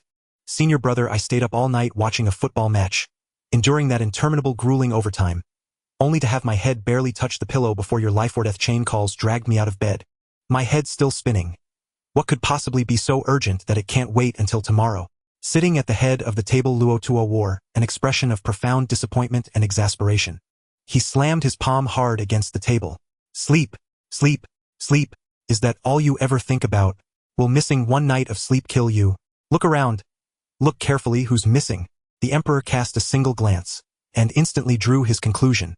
Sha Meng isn't here. Did he oversleep again? Still sprawled across some woman's belly. Ha ha ha. I should have stayed in bed longer too. Luo Tuo bristled at the emperor's words. "You fool. Sha Meng has been slain." The emperor's laughter froze on his lips. Sha Meng had been the hall master of Yuan Lang. A grave blow indeed. The emperor immediately grasped the severity of the situation. His levity vanished and he sat upright, fully alert. A man sat just below Luo Tuo, the only one dressed immaculately in a crisp shirt and tailored suit, starkly contrasting the disheveled, haggard appearance of everyone else in the room. He was Lei Yaoyang, Lei the Thunderbolt Tiger, one of Dongxing's 5 fierce tigers. As silence settled over the room, he spoke calmly and deliberately. "Tonight Shen Lang of Heiliansheng launched a surprise assault on our Yuanlang territory, toppling our banners and slaying our men. Upon receiving the news, Sha Meng rushed there with over 100 brothers, only to walk straight into an ambush and be stabbed to death by Shen Lang." Lei Yaoyang's tone held no emotion, but every man present felt a chill crawl up his spine. The emperor muttered quietly, "Sha Meng brought over 100 men, and Yuanlong's venue security alone must number at least another 100. That's nearly 300 men in total. And yet all 300 were cut down. What kind of operation is this? Is Heiliansheng declaring war on us? And who exactly is this Shen Lang? Never heard of him. With all due respect, senior brother, could the intelligence be flawed?" Luo Tuo glanced at Lei Yaoyang, who then stepped in to clarify. "The intelligence is confirmed. I cross-verified the accounts of survivors who fled back, and corroborated them with reports from our informant deep within Heiliansheng. It is all true. As for Shen Lang, he is a red pole of Heiliansheng, recently released after serving 3 years in Chichiu prison. Before that, he served as Didi's right-hand man. During the Tsuen Wan conflict, his ruthless efficiency earned him the street name Swift Blade Lang. Regarding your earlier question, whether Heiliansheng intends open war, we cannot say for certain."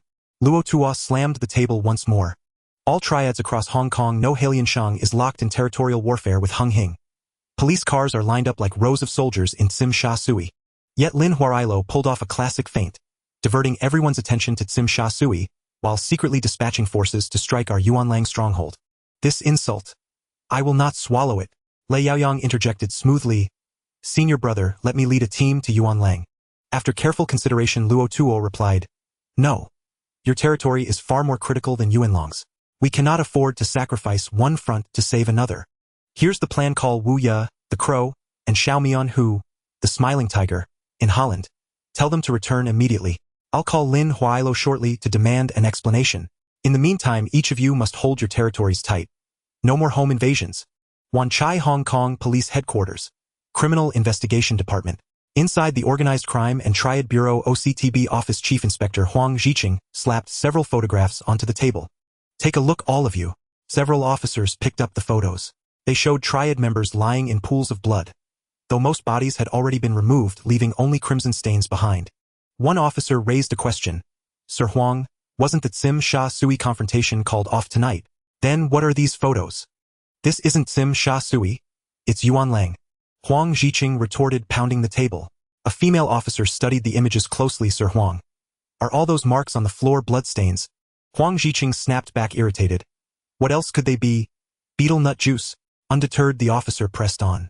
If these truly are bloodstains, then surely dozens, perhaps even scores, were killed. Huang Zhiqing let out a cold, disdainful snort. Dozens?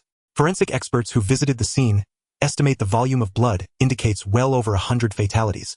At that figure, the others instinctively drew sharp breaths. 100 deaths amounted to a large-scale gang massacre. One officer murmured softly, how could such a massive incident occur without a single whisper beforehand? Huang Zhiqing's face darkened further. You're asking me. I'd like to ask you. You draw salaries and informant fees month after month. Yet when a slaughter of this magnitude unfolds in Yuan Lang, not a single one of you caught wind of it. An officer, sensing the reprimand was excessive, quietly countered. Sir Huang, you once said yourself these Triad members would be better off all dead. Huang Zhiqing choked on the retort, because he had indeed uttered those very words. Yet, after decades as a chief inspector, he could hardly be publicly contradicted by a subordinate.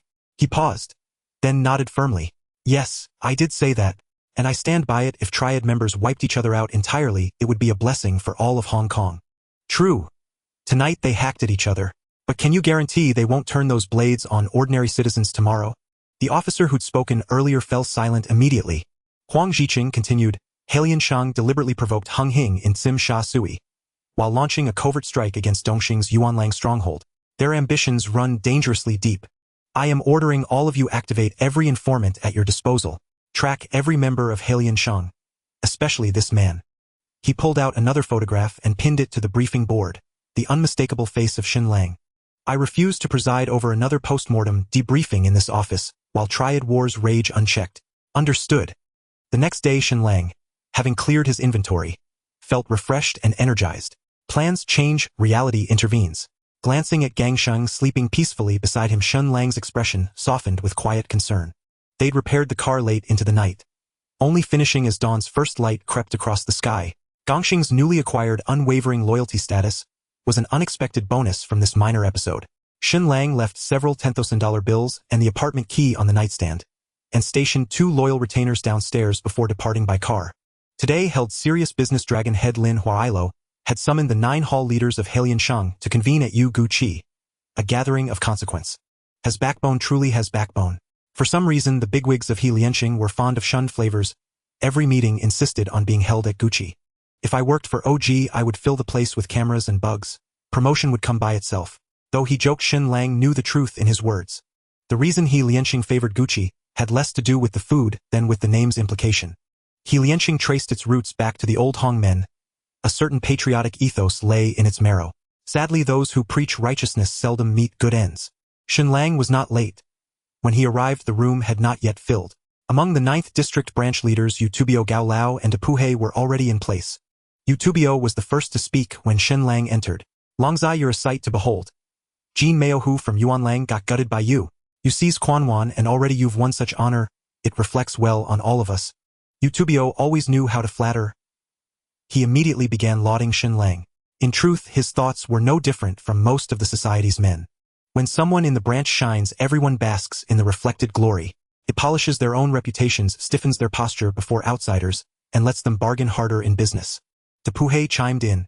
Indeed, Longzai, thanks to you taking Yuan Long's turf, our brothers won't have to stand in the cold at Jianshazui all night.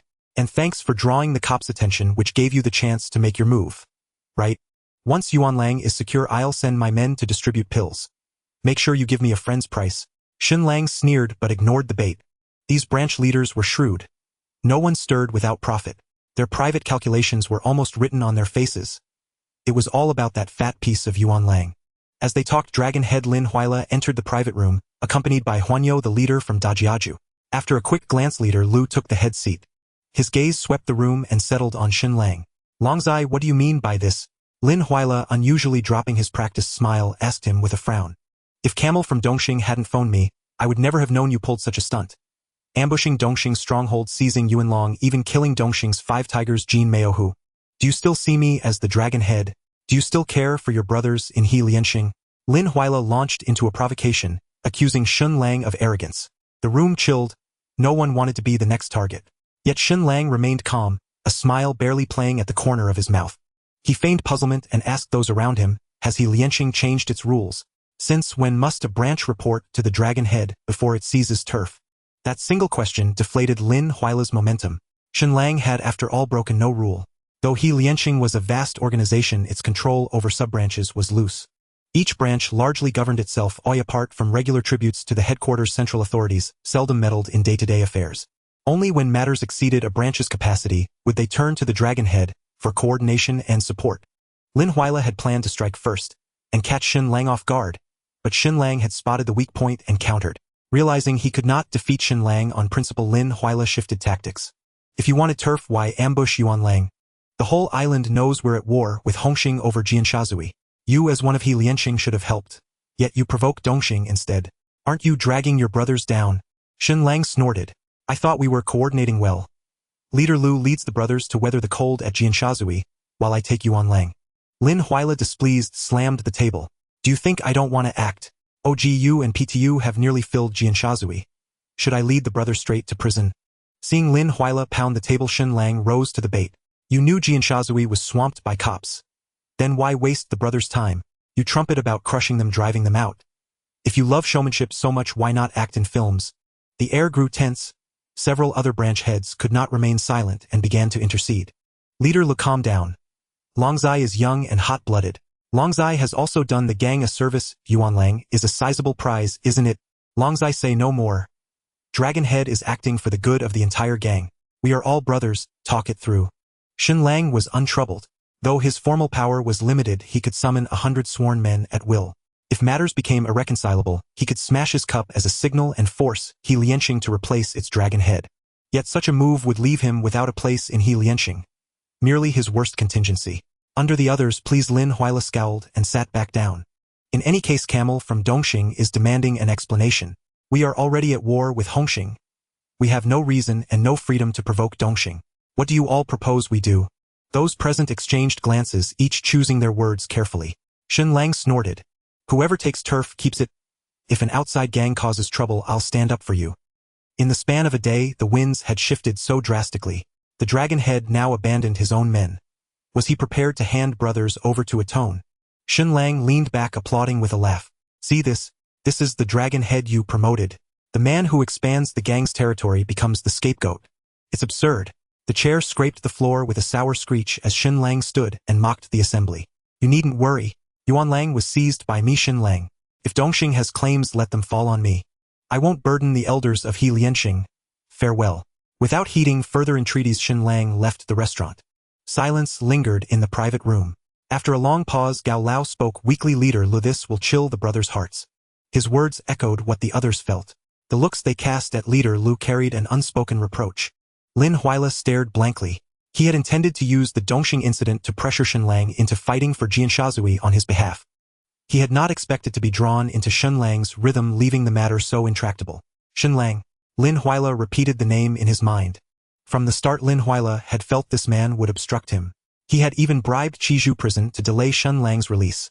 Yet plans do not withstand change. Shen Lang was released on schedule, and before he had rooted himself in Dongguan, struck on his first day in Kowloon. Then carried the war into Yuan Lang. Only now did Lin Huila realize that Shen Lang was not a piece he could control. He hated that lack of mastery. It explained his earlier loss of composure at the meeting. This Shen Lang is far more dangerous than that old Big D. A murderous resolve tightened Lin Huila's brow. He must not be allowed to remain. When Shen Lang returned to his residence, Gang Shang was already awake, crying softly in bed. Upon seeing Shen Lang enter, she hurriedly embraced him, forgetting to put on her clothes. Lang Gu, I thought you didn't want me anymore? Shen Lang was puzzled by this logic. Not to mention that this beautiful girl, he had to return to this 1,000-foot mansion himself. Gang Shang wiped away her tears and said, choked with emotion. When I woke up, I saw a pile of money beside the pillow, and I thought you treated me like that kind of woman. Finally, Shen Lang understood Gang Shang's reasoning and teased her deliberately. Silly girl, that's several tens of thousands of dollars. Enough to take 100 sisters out on the town. This money is for you to buy clothes with, otherwise it would embarrass me to take you out. Upon hearing Shen Lang's words, Gang Shang finally broke into a smile. I must say this girl is indeed a bit naive. If it were any other girl seeing such a large sum of money, she wouldn't care about anything else and would spend it right away. Shen Lang gently wiped the tears from her eyes, noticing that the reedied Gang Sheng had a unique charm. He was just feeling a surge of frustration from Lin Huailu with no place to vent. He pulled the disheveled Gang Sheng back into the house. Lang Go, do we still need to fix the car? An hour later Shen Lang led the somewhat dazed Gang Sheng downstairs. He had little to do during the day. He could leave the club's work to Chongmao, and the business matters were being handled systematically by Mi Zai. As a nominal big shot, he found himself quite free. Therefore, he personally took Gang Sheng to pick out clothes and also greeted her aunt. Gang Sheng had not yet been tainted by the materialistic society being cautious even while shopping. Shen Lang did not deliberately correct her. It was fine to let her grow slowly. I must say Gang Sheng had a great figure, everything looked good on her. Shen Lang simply asked the shop assistant to bring out the trendy styles of the season, packing one of each. In the end, Gang Sheng changed into a pair of denim shorts paired with a white t-shirt which matched Shen Lang's aesthetic perfectly. He simply had her wear this outfit to accompany him out. Following the address provided by Gang Sheng, Shen Lang found her aunt's place. Her aunt lived in a makeshift housing area in Tsuen Wan, which was quite shabby. Moreover, there were quite a few family members with a bunch of children joyfully jumping around in the house. The one busy preparing meals at the door was presumably getting ready for their visit. Aunt! Gang Sheng timidly called out. She had not seen her aunt for many years yet, she could still see traces of the past in her face. The woman referred to as aunt looked up at the two well-dressed individuals in front of her puzzled and asked, "Who are you?" "I am Gang Sheng. Don't you recognize me, aunt?" The woman rubbed her eyes and took a long time to confirm. "It really is you, Gang Sheng. You've come to Hong Kong. You look so beautiful that I almost didn't recognize you. Who is this gentleman beside you?" "He is Lang Go, my boyfriend," Gang Sheng said shyly as she pulled Shen Lang's arm. The woman smiled even wider upon hearing this. Good, good. This gentleman is so handsome and obviously a successful person, unlike my husband, who only knows how to gamble all day long." Shen Lang smiled awkwardly and stepped aside, not wanting to interrupt their reunion. The makeshift housing area was a mix of different people housing many impoverished citizens. The misfortunes here are countless. During a momentary break for a smoke, he saw someone getting beaten up by a few thugs. TSK. Why did Gang Sheng's aunt go over there too?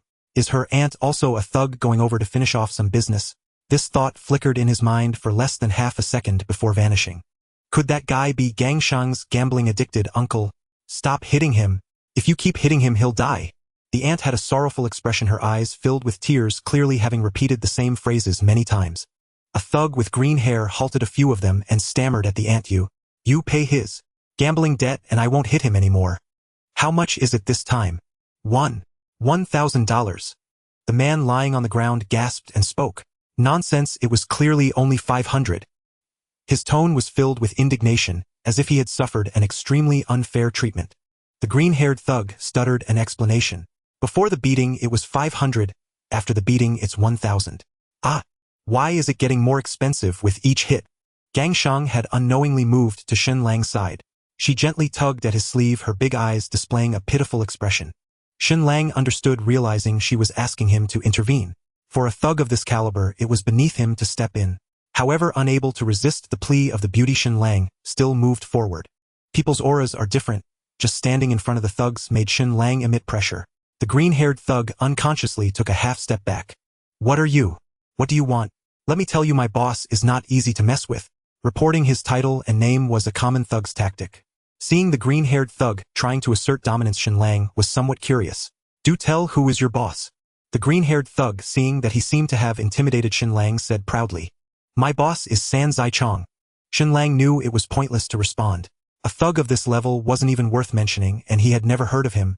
Shen Lang couldn't help but ask himself, what was I really expecting? Tsuen Wan is the territory of Lian Sheng. Aside from some small-time organizations, the notable forces had long been cleaned out. Seeing that the name of his boss didn't intimidate Shen Lang, the green-haired thug felt a bit guilty. After hesitating for a moment, he spoke again. "You may not know my boss, but you must have heard of my boss. Shen Lang had lost interest in toying with these small fish and said, somewhat displeased. "You better hope that your boss can save you, otherwise your fate today will be quite miserable." The green-haired thug said, stretching his neck, articulating each word. My boss is the Knife Lang of Lian Sheng. So are you scared? Shen Lang. The world is indeed small. How did this conversation lead back to me? This thug's backing happens to be me. Seeing Shen Lang's shocked expression, the green-haired thug thought that the name of the knife Lang had worked. SSO. How is it? Now you know to be scared. Right? At that moment a man wearing a die-hard cap jogged over. Lang Gu, what are you doing here? Shen Lang looked at the man in front of him, feeling a sense of familiarity. He was one of the associates who went to Yuan Long last night. You can't be San Zichong, can you? San Zichong scratched his head and smiled foolishly. Lang Gu, you can just call me Xiao Chong. At this moment Xiao Chong also noticed the green-haired group. He scowled and scolded. Green-haired turtle, what's going on? Did you offend my boss? The green-haired group fell to their knees with a thud. Yes. I'm sorry we didn't know you were a big shot. Xiao Chong turned his head to look at his boss. Shen Lang asked Xiao Chong, are these people with Lianqing? Xiao Chong's heart sank as he saw Shen Lang's serious expression, knowing that answering this question might lead to trouble for these guys. Xiao Chong thought for a moment but didn't dare to hide the truth. Only a mouth alliance. I took him as a little brother last year, and he hasn't qualified to worship Guanyin at the hall yet.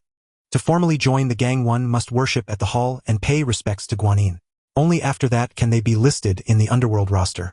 Those who have not gone through this procedure only belonging to the Mouth Alliance are considered peripheral members of the gang, colloquially known as Blue Lanterns. Although they are Blue Lanterns and not listed in the Underworld roster, they are nominally members of the gang. Among the claimed 50,000 members of Lianqing, the vast majority are Blue Lanterns. Among them, those Blue Lanterns eager for advancement need to spend 3 years in the Blue Lantern position or achieve merit for the gang to become formal members called Si Jiu Zai. Damn! A Blue Lantern dares to fly my flag. Shen Lang raised his foot and kicked, sending the kneeling green-haired turtle sprawling. Seeing Shen Lang take action, Xiao Chong pulled out a machete from his pants. Lang Go, since the green-haired turtle offended you, I'll chop off one of his hands to apologize. As he spoke, he lifted the machete, ready to chop the green-haired turtle's hand. Meanwhile, Gang Shang was so frightened by this scene that he shrank behind Shen Lang, tightly clutching Shen Lang's clothing. Shen Lang felt Gang Shang's fear, yet despite this, she did not flee nor did she plead for the green-haired turtle. This made Shen Lang quite appreciative. Some women like to be spoiled and arrogant, blindly meddling in men's affairs. Fortunately, Gang Shang was not one of them. She integrated into her identity and status within a day, knowing when to speak and when to stay silent, which is quite rare.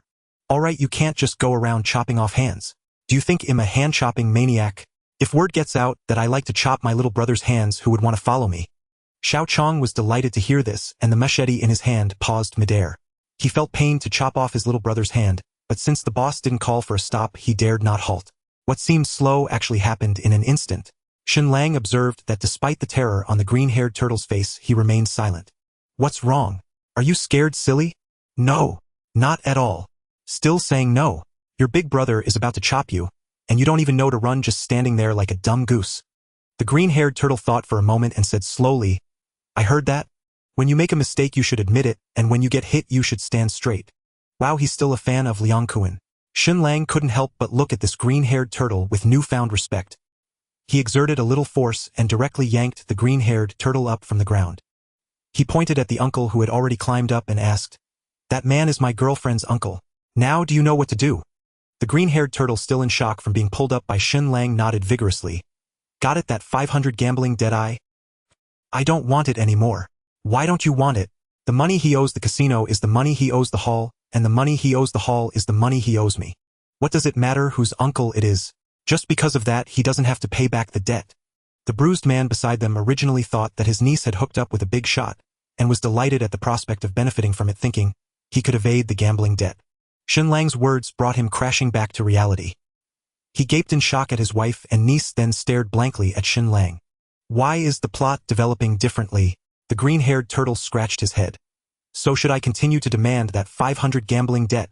Shen Lang nodded and added, It's 1,000. From now on, keep an eye on this loser, make sure to watch him go to work and earn money every day. If he misses a day of work, give him a beating for a day. If he misses 2 days of work, give him a beating for 2 days, until he gathers enough money to pay off the gambling debt. The green-haired turtle's eyes sparkled. Okay, Lang Gu, I will definitely keep an eye on him. Also, all nearby gambling dens are strictly forbidden for him to enter. If you see him gambling again, directly break his legs. No problem, Lang Gu. At this moment, Gang Shang's uncle was already lifeless, slumped on the roadside like a walking corpse.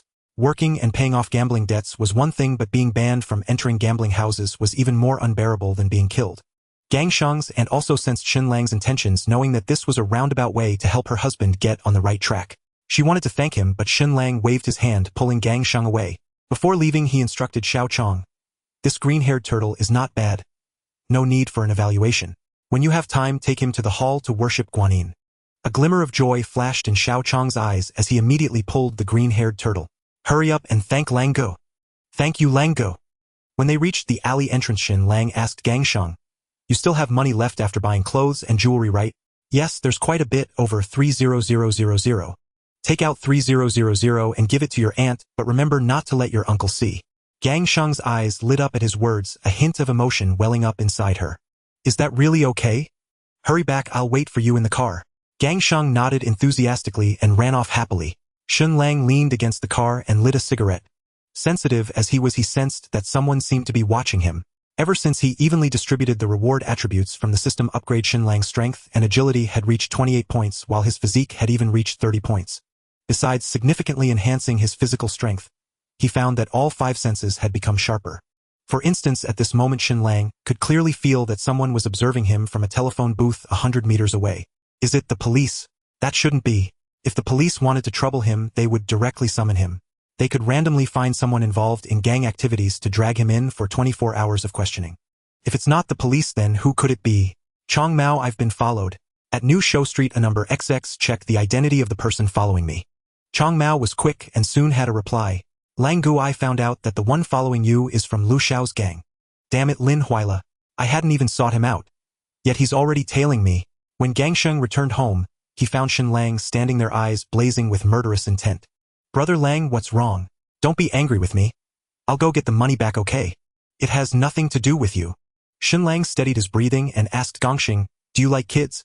Gangxing was utterly unprepared for the question's suddenness. Brother Lang, I'm not ready to have a baby yet. What the hell? I never asked you to. It's nearly dismissal time. The kid's school's about to let out, and with all the affairs piling up at the headquarters, I'll pick him up myself today. After obtaining Danny's school address from Chongmao, Shen Lang immediately drove off. En route, he stopped at an electronics store and spent a hefty sum on a high-end camcorder. Shen Lang had never met Danny and couldn't recall the actor's appearance from the film, but he had a far better method. Lin Huila cherished his son above all else. He would certainly assign underlings to guard him covertly. So Shen Lang parked across the street and observed the adults waiting outside the school gate. Indeed, Triad members possessed their own unmistakable aura. At a glance, Shen Lang spotted a man in all-black attire, seemingly idle yet watchful, his gaze fixed intently on the school entrance. Following that line of sight, Shen Lang quickly identified a boy of about 10.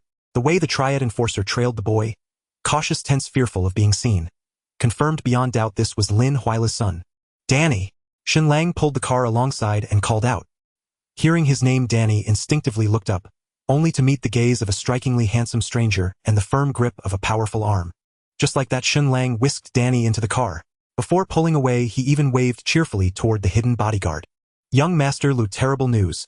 The young master has been abducted by Fast Knife Lang. What? Explain. Clearly and immediately. As usual, I was shadowing the young master at a discreet distance after school, when suddenly Fast Knife Lang appeared, dragged him into a car and sped off. I simply couldn't catch up. Useless. Lin Huila slammed his fist hard onto the desk. His wife had passed away long ago. Danny was his only family. For years, father and son had relied solely on each other, bound by profound affection. Danny was his sole emotional anchor, his importance eclipsing even Lin Huila's position as the Triad's leader. Veins throbbed visibly across Lin Huila's forehead, signaling fury pushed to its breaking point. Earlier that day, the men Lin Huila had sent to tail Shen Lang had been ambushed in Tsuen Wan and left half dead. Upon receiving the report, Lin Huila realized his surveillance had been exposed, and knew Shen Lang would retaliate. Yet he never imagined Shen Lang would stoop so low to kidnap his only son. That damn Fast Knife Lang. Lin Huila's hand trembled slightly as he lifted the phone. He took a deep breath, striving to steady himself, then dialed Shen Lang's number. Longzi, you've crossed the line. Blood feuds don't touch families. Danny is just a child. He has no connection to the Triad. Wind roared faintly through the receiver. Shen Lang was still driving. Young Master Lu, have you misunderstood? I merely took Danny out for a drive, to breathe some fresh air. Hearing Shen Lang's mocking tone, Lin Huila could no longer contain his rage. Shen Lang, if you want to settle scores with me, leave my son out of it. A cold laugh echoed from the other end. If only you'd known better, why act so rashly in the first place? That's all for now. I'll call you later. Still driving. The line went dead. Beep, beep, beep. The dial tone drained Lin Huila of every ounce of strength. He forced himself upright, refusing to collapse. Then he picked up the phone again, calling his lieutenants, reaching out to the heads of other branches. The message was uniform: mobilize every member of the Wo Shing Triad to search relentlessly for Shen Lang and for Danny. Yet aside from Lin Huaila's own men, the leaders of the other major branches responded with little urgency. In a small courtyard in Tai Pu, Tu Biao sat eating hot pot with Tai Pehei. As Tai Pehei swirled thin slices of meat in the broth, he grumbled, "Young Master Li's gone mad again. Calling me to help find his son. I'm in Tai Pa. Where am I supposed to look? Should I send my brothers to comb the mountains?" Yu Tu Biao nodded in agreement. "I've got plenty of boats in Kun Tong. But where could anyone hide aboard them?" Tai Pehei shoved the meat into his mouth and swallowed it whole. "My crew's already stretched thin. One dependable guy from Dongguan switched sides at his word, taken in as a godson. Now, whenever something urgent comes up, I have to handle it myself. Damn it." Yu Tu Biao sighed. "My top lieutenant was also claimed as a godson. Without Feiji, my operations have suffered greatly. Honestly, young Master Lu shouldn't have provoked Fast Knife Lang in the first place. He's unhinged. Push him too far and he might just turn his blade on us instead. Let them fight to the death. It's none of our concern. I'll dispatch a few men to make a show of effort. That's more than enough respect for the boss. Any leads yet?" "Apologies, young Master Lu. We've searched everywhere. No trace of Shen Lang. And the other branches. Any word from them?" Lin Huaila's subordinate stood frozen, speechless. Damn it. At oath-taking ceremonies they recited their 36 vows flawlessly. But when real trouble strikes, not a single one lifts a finger. Inwardly, Lin Huaila raged against his sworn brother's disloyalty. Yet forgot he himself had bludgeoned his closest brother Didi to death. His phone rang again. This time unmistakably Shen Lang. "Shen Lang, what do you want?" "Release Danny immediately. Name your terms. I'll agree to anything." Shen Lang's voice on the line was relaxed. "No need to panic. I truly did just take Danny out for a drive. But since you insist I name a demand, let me think. Then prepare $10 million.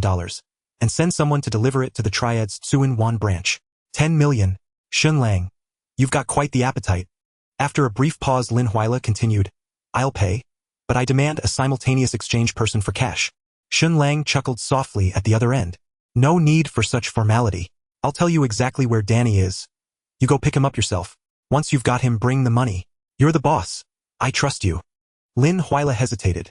Could Shen Lang really be this magnanimous? Would he not fear betrayal afterward? After all, in this conflict Shen Lang had kidnapped his son. An act that shattered all moral ground.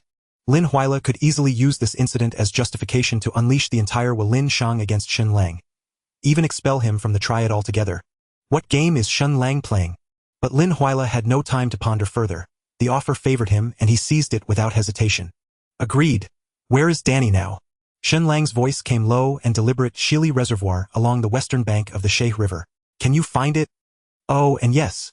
That very spot where you slaughtered Didi's entire family." Out of caution, Lin Huailu brought only a few trusted underlings and arrived at the West Lishui Reservoir. To his surprise, Shen Lang was telling the truth. By the shore where Big D was killed, he found Danny, who was weeping uncontrollably. After checking Danny and finding no wounds, he embraced him tightly. "Danny, don't be afraid, Daddy is here." At that moment, Lin Huailu had no mind to ponder how Shen Lang knew the true cause of Big D's death. His eyes were solely focused on his frightened son. Danny sobbed as he spoke. "That man recorded me, forced me to recount what happened that day, and made me identify the murder scene." Lin Huaila's heart sank. The joy of reuniting with his son was shattered by Danny's revelation. He was not afraid of Shen Lang knowing about his killing of Big D. In fact, there were others in the gang who had similar suspicions. But it didn't matter. Big D was already dead and Lin Huailu was the leader. Aside from Big D's staunch loyalist Long Mao, no one would be willing to offend the leader of Lianshang for a dead man. Even if Shen Lang spread rumors claiming he was treacherous, what could he do? Everyone was part of the gang and loyalty is merely spoken of. However, now Shen Lang had actually recorded Danny identifying Lin Huailu. The nature of the issue was completely different. Without evidence, he could dismiss any wild rumors. But now his son had recorded testimony against him. Even as the leader, it would be hard to explain things within the gang. Murdering and silencing with clean hands is called having skills. Leaving evidence and being exposed is called being a fool. Could be said that the tape in Shen Lang's hands could utterly ruin Lin Huaila's reputation. At the very least, after being exposed, the underlings in the gang would no longer respect this leader. How could one be a decision-maker if the underlings did not obey? Lin Huailu dialed a number. "Shen Lang, how could you betray me?" "What do you mean by betrayal? Danny is perfectly fine, not a scratch on him." Remember to bring the money to my place tomorrow. If I don't receive it, I'll go pick Danny up from school tomorrow. After Shen Lang hung up, Lin Huailu was left standing in the cold wind. His teeth were grinding, but he felt helpless. He called his subordinate Hui Zai to raise some money, and instructed his trusted aides to dig up Big D's grave overnight, disposing of the remains of Big D's family. Shen Lang had extorted a sum from Lin Huailu, which was a temporary relief for him. He also knew that taking down a gang leader was not an easy task. This small incident could only be seen as collecting some interest early. If he truly wanted to eliminate Lin Huailu, he would need to think of other methods. Looking at the number of death warriors on the system panel, Shen Lang couldn't help but sigh. Having 100 death warriors is still a bit too few. It feels restrictive for everything I want to do. Once the 10 million from Lu Shao arrives, the system can level up again, increasing the number of death warriors to 1,000. Then I will have the confidence to confront Lin Huailu directly. While playing with the tape in his hand, Shen Lang had an idea and called for Zhanmi Zai. Zhanmi, does your boss know anyone in the media? Preferably trustworthy, a big company like a television station. Zhanmi thought for a moment and said, there is indeed a company called Lu Hao which is quite large. They have several channels and focus on eye-catching news with good ratings. What's up, Lango? Are you thinking about investing in a television station? Shen Lang smiled and nodded. The television station business is good. It can guide public opinion. Black can be made white and white can be made black. Zhanmi, haven't you always wanted to clear your name? The television station, being a public-facing throat, must be controlled. Zhanmi listened to Shen Lang's words deep in thought. Shen Lang pushed the tape toward Zhanmi. This tape features Danny identifying Lin Huailu as the one who killed Big D, covering the murder scene and the body disposal site. Everything is included. If it airs, the ratings will surely explode, stunning everyone on Hong Kong Island. Zhanmi's pupils dilated, shocked beyond belief. He could hardly imagine how Shen Lang had obtained such footage. The situation involved the current leader of Lianshang and the former person in charge of Tsuen Wan. Just the curiosity factor alone would be enough for the television station to profit immensely. Langgu, are we really going this far? If we expose this, won't the gang have issues with you? Shen Lang scoffed dismissively. Issues? What issues? Big D was my superior. He was brutally murdered by the leader, and I am too weak to seek revenge. The only option is to make this public and let public opinion punish him. Where's the wrongdoing in that? This is what loyalty looks like. Zhanmi felt that something was off, but logically, he found Shen Lang's reasoning valid. Alright, Langgu, I'll take care of this matter. Zhanmi had already been won over by Shen Lang, his loyalty firmly established. He expressed his opinions while weighing Shen Lang's gains and losses. After persuading Zhanmi, Shen Lang added, regarding the owner of Lu Hao, I have one requirement. The collaboration is with me, Shen Lang, not Lianshang. If that can be achieved, then I will hand over the tape to them. Zhanmi nodded. Understood, Langgu, I will talk to them. Shen Lang tapped on the table, using the rhythmic sound to plan the upcoming arrangements. Once the tape is aired by the television station, Lin Huailu will be utterly disgraced. At that point, not only the heads of Hong Kong Island, but even ordinary citizens will point fingers at him. He would definitely be unable to maintain his position as leader. Lianshang also has a reputation to uphold if they want to operate in Hong Kong Island. A person who betrays their brothers and sisters cannot sit as the leader. It's likely that the members of Lianshang's Sijio would be laughed at by other gang members outside. This is the power of public opinion. Perhaps the police will come knocking, bringing him in for questioning. However, with just a tape recording, it might not be easy to secure a conviction. Convincing the judge and jury could prove difficult. Moreover, Lin Huailu would definitely be dealing with Big D's corpse right now. A cautious person like him would not leave any loopholes for the police once he knows the situation has been exposed. However, Shen Lang's intention was not to send Lin Huailu to prison. If he ends up in prison, how could Shen Lang possibly eliminate him? Only by killing Lin Huailu can I sleep peacefully. Shen Lang sighed. Ever since learning that Lin Huailu bribed the murderer in Stanley Prison to set him up, Shen Lang had decided he must eliminate this ambitious figure. At that moment, someone knocked on the door. Long Mao entered with a tense expression. Lango the camel from Dongxing sent someone to relay a message tonight at 12. He wants to meet you at the Mingdu restaurant in Tsim Sha Sui to settle accounts. Most of Tsim Sha Sui is under the control of the Hongxing gang. The territories occupied by other societies are minimal, just a few bars and KTVs. The location proposed by the camel for the negotiation does not belong to Dongxing or Lianshang. It is quite compliant and shows a sense of chivalry. This also indicates that the camel is genuinely interested in negotiating, or otherwise he would have arranged the meeting in Dongxing's territory and dared to question if you would come. Long Mao said with some concern. Langgu Lianshang has had many conflicts with the prince's people recently. The negotiation venue is also on the prince's turf. Could there be a problem? Shen Lang waved his hand dismissively. This negotiation was proposed by the camel. If the prince dares to pull any tricks, he would be offending both Helianshang and Dongxing at the same time. Although the prince is arrogant, he isn't stupid enough to cause trouble at this time. Of course, what truly gave Shen Lang confidence was the system. The ability to summon 100 assassins at any moment ensures that even if there is an ambush, he can protect himself and fight his way out. Moreover, the system's enhancement attributes had begun to shine. Although the numerical values were only about 3 times that of an ordinary person, the actual power they could unleash was terrifying. When interrogating Danny in the reservoir, even a tree trunk as thick as his forearm could be broken through with a punch. This was also why Danny did not suffer torture and obediently spoke up. Lang Gu, I'll gather the brothers and go with you tonight. Shen Lang shook his head. If you all come with me, what will happen to the places in Tsuen Wan? What about the places in Yuan Long? You guys stay back and guard the home? Don't worry about me, I have a trump card. Long Mao recalled the night they raised the flag in Yuan Long, when the assassins appeared as if from nowhere. Alright Lang Gu, I promise to guard the home. That night at the Mingdu restaurant, 2 crow's feet were resting on the table, swaying back and forth. Big brother, the kid Quick Blade Lang is definitely scared. The reports from my underlings say that the Tsuen Wan territory is well staffed and there seems to be no action. We might be waiting in vain tonight. The camel frowned slightly. He arranged this negotiation to give Shen Lang face to mediate the conflict between both sides, not to directly start a war. But he did not expect that this younger generation Shen Lang would be so disrespectful. He gently stroked his teacup, silently lamenting today's young people have no sense of propriety. The camel is one of the most experienced figures in the Hong Kong Island gangs. He joined the gang in his teens, starting from the periphery as a blue lantern, and gradually became a decision-maker in Dongxing. In this position he has sat for decades and has witnessed the rise and fall of the Hong Kong Island gangs. When conflicts arise that are hard to mediate, they often seek the camel from Dongxing to negotiate. Not for any other reason but because only the camel is qualified and other gangs are willing to give him face.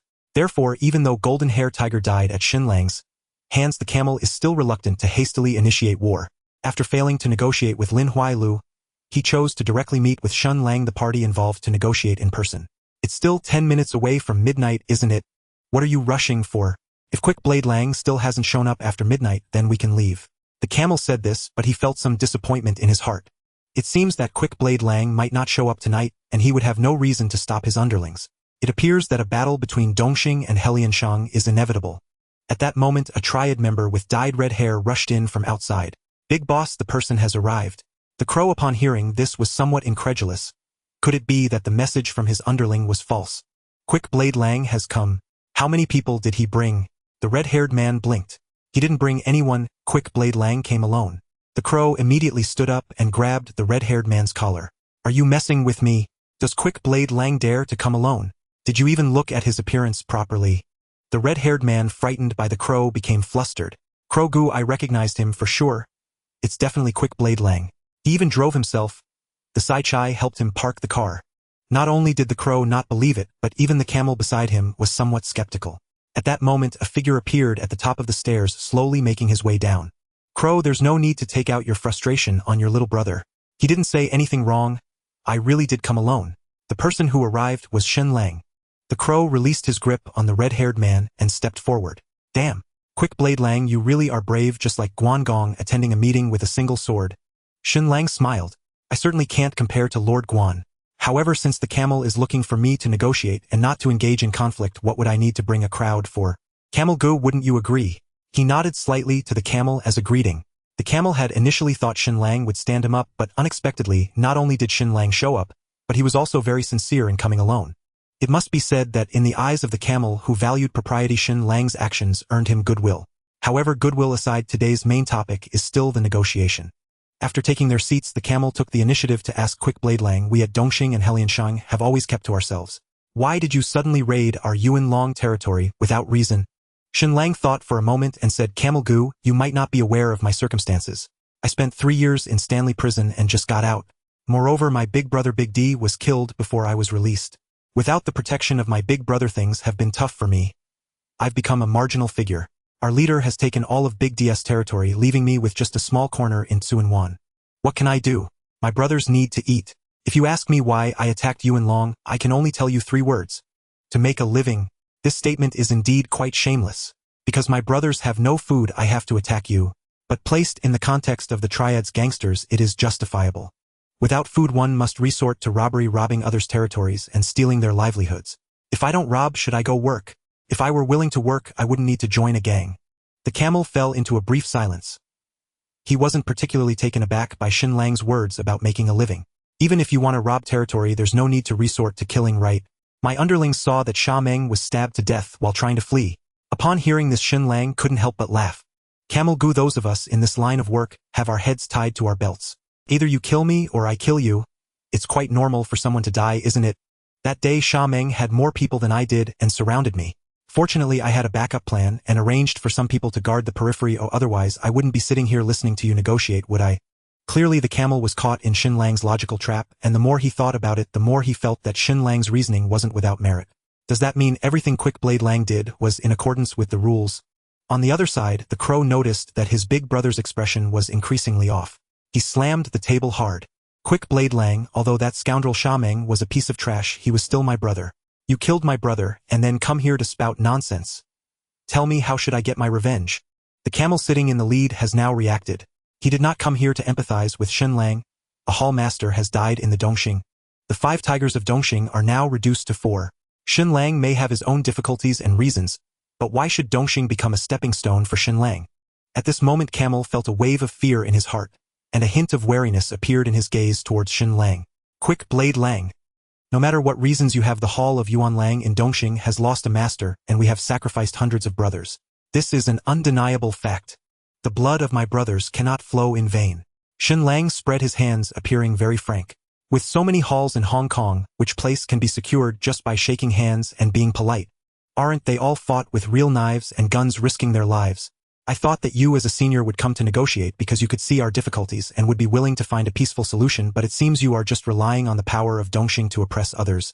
The crow slammed the table. Don't be too arrogant, kid. My boss is willing to meet you, which is already giving you enough face. The camel raised his hand to stop the crow. He looked at Shen Lang and slowly said, I, Camel, have been in the gang for decades. The brothers in the circle respect me because I value righteousness and abide by rules. You think it is acceptable to pull my flag and seize my territory for the sake of making a living. But to avenge my brothers killing you and flattening your Tsuen Wan is also acceptable. I came to negotiate because I do not want to see my loyal little brothers bleed. Camel paused for a moment after saying this and tapped his fingers on the table. Quick Blade Lang, if you also do not want to engage in a direct war with us in Dongxing, why not have a gambling duel with us? Shen Lang's heart certainly did not wish for war. He is currently not fully developed, with only a bit over 100 little brothers under him. Even with the system's death warriors, he does not have 300 men. Although each is loyal and willing to give their hearts for Shen Lang. But even if they are powerful, 2 fists cannot defeat 4 hands, not to mention Dongxing has more than just 4 hands. There are 5, 6, 7, or 8 hands. Based on Shen Lang's current strength, fighting against the entire Dongxing would yield uncertain results. As for the others in Lianxing, the leader Lu Xiao will certainly not help Shen Lang. He would love nothing more than to skin Shen Lang alive. The other hall masters from the 7 major halls are basically fence-sitters. Without the leader's orders, they have no ties with Shen Lang and have plenty of excuses to push off. Therefore Shen Lang can rely on no one in the gang. However, it does not mean that Shen Lang is doomed to lose. First of all, Dongxing is not a solid block. It is better to have more people than less. When it comes to a life-and-death fight, who will charge forward and who will stay back will be in everyone's mind. If Shen Lang is willing to suffer losses, he can fill the gap with the lives of his little brothers. Killing 100 of them will make Dongxing tremble. Killing 200 will make Dongxing fear combat. Killing 300 will guarantee a rout of Dongxing. But by that time, how many of Shen Lang's lackeys would still be left? This is undoubtedly the worst choice. Another somewhat shameless method would be to call the police. That's right, call the police. The police in Hong Kong will not allow gangs to engage in such large-scale brawls. As long as Shen Lang is shameless enough, he can seek police protection and survive, but he would lose all his reputation and face. At this moment, the gambling duel proposed by Camel is undoubtedly the third choice. Camel, why not elaborate on how the gambling duel works? Camel rhythmically tapped the table with his knuckles. I will send my little brothers to fight you unknown. If you win, we will let the past go and never mention revenge again. If you lose, I won't take your life, but we will need to settle our accounts properly. First, you need to withdraw your people from Yuan Lang's territory and double compensate Dongxing for the losses and the settling fees for my brothers. Shen Lang nodded. It seemed reasonable.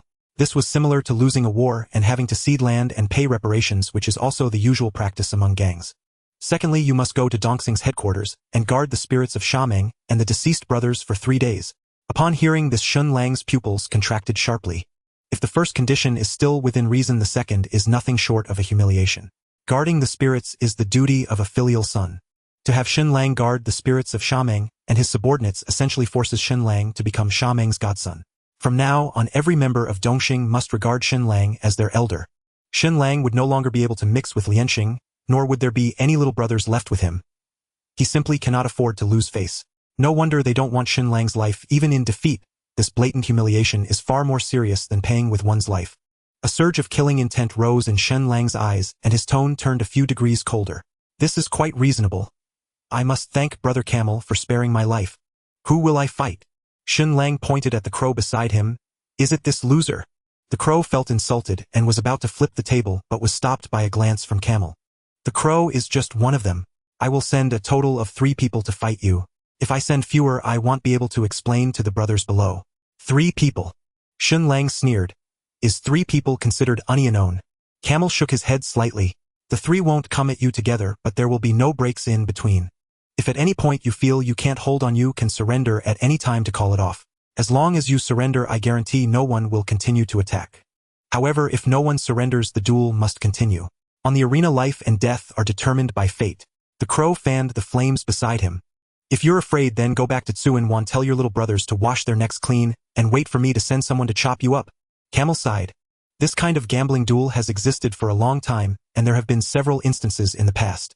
To be frank with you, very few survive, and even fewer win. They are like a phoenix feather and a unicorn horn. Quick, Blade Lang, you can consider it thoroughly, and give me an answer by noon tomorrow. Shen Lang stood up. No need, I can answer you right now. Shen Lang accept this gambling duel. By the time he returned to Tsuen Wan, it was already 1 a.m. However, this time was precisely when the gangsters were most active. Before midnight, they fell under the police's control. After midnight, they fell under the gang's control. This is not an empty talk. The long-haired one knocked on the door. Lang Gu, you're back. How did it go with Dongxing? Shen Lang waved his hand. Don't worry, I can handle it. You keep a close eye on Lin Huailu. As soon as his money arrives, notify me immediately.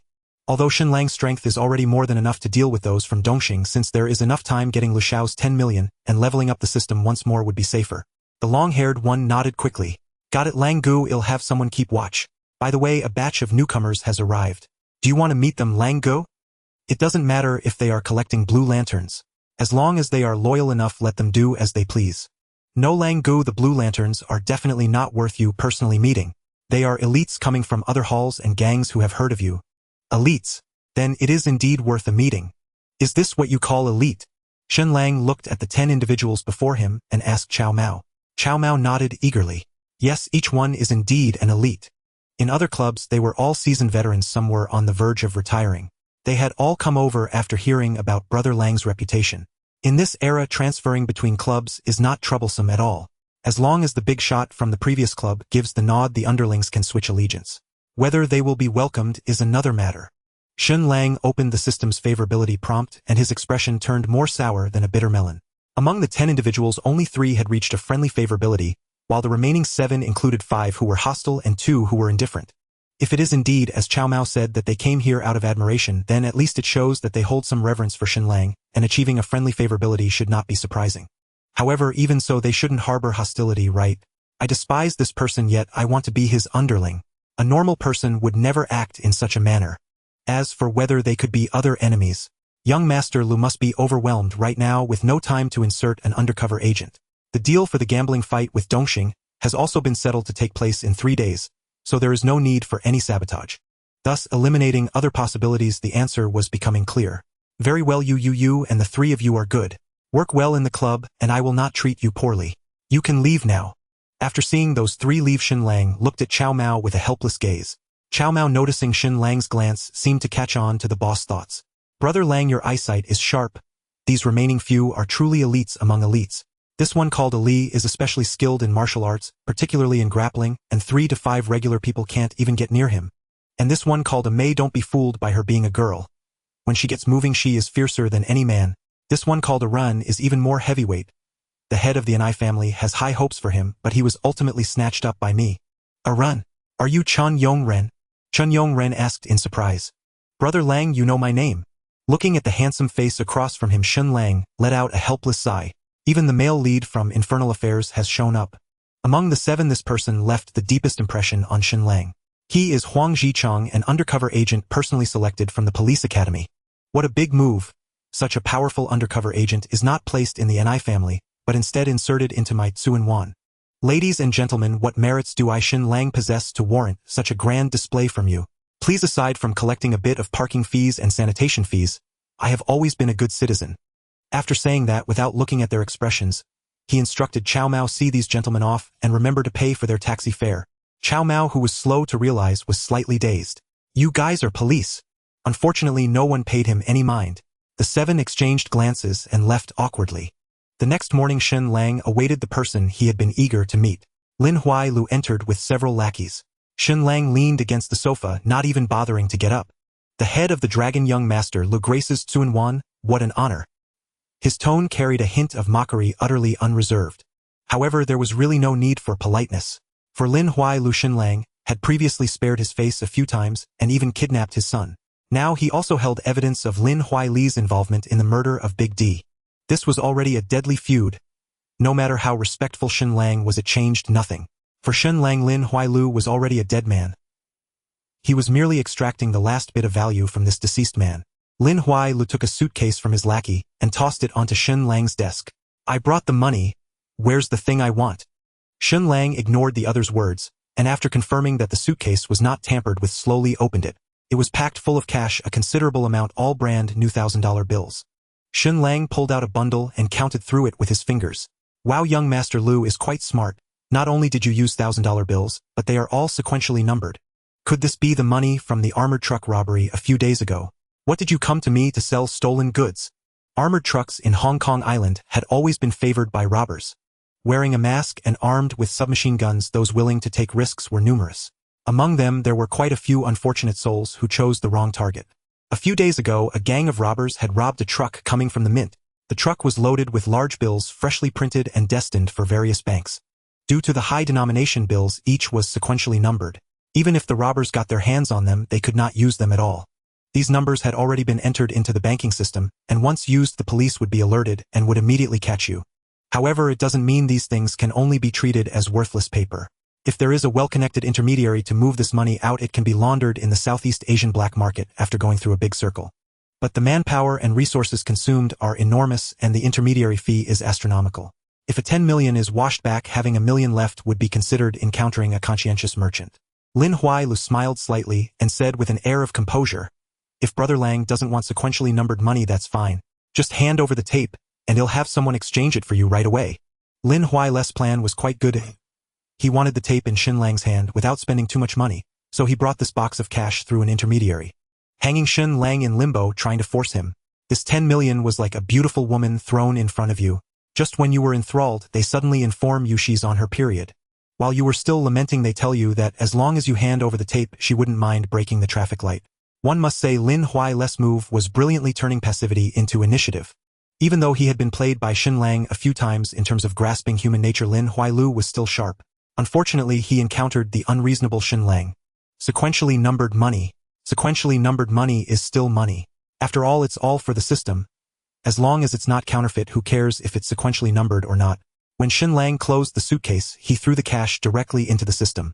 Lin Huai Lu's crafty maneuver even opened up a new direction for Shen Lang.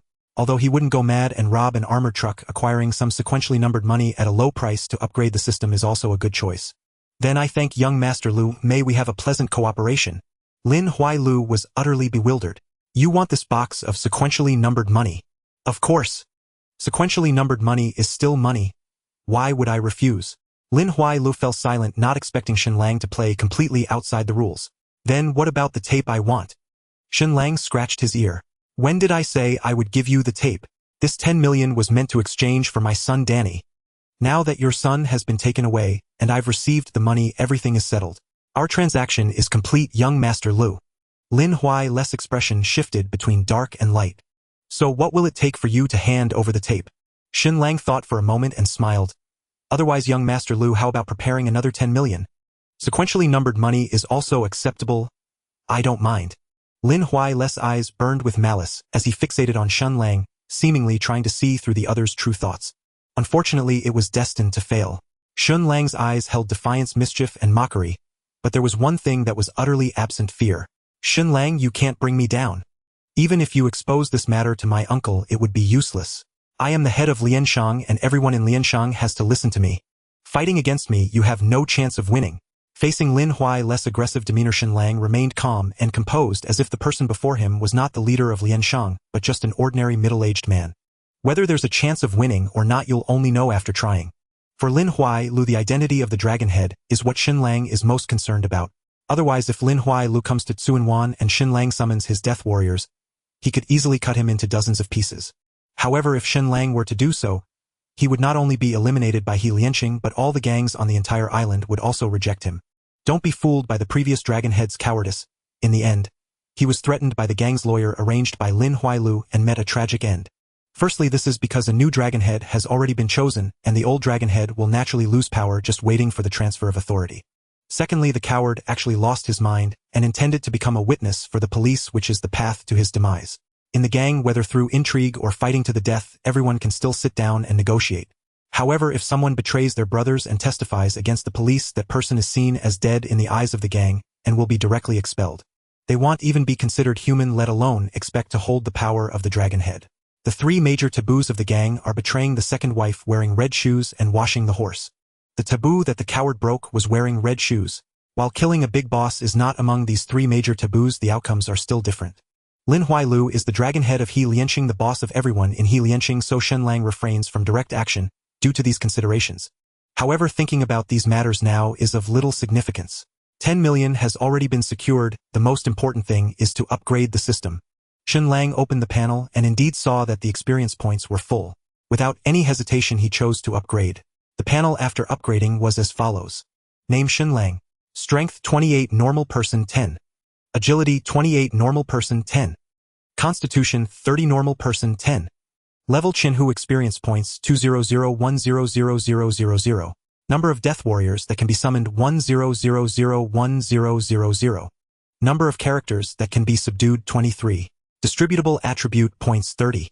Shen Lang clenched his fist, unable to hide his excitement. Finally reaching the Chenhu level, the number of death warriors that can be summoned has reached 1,000.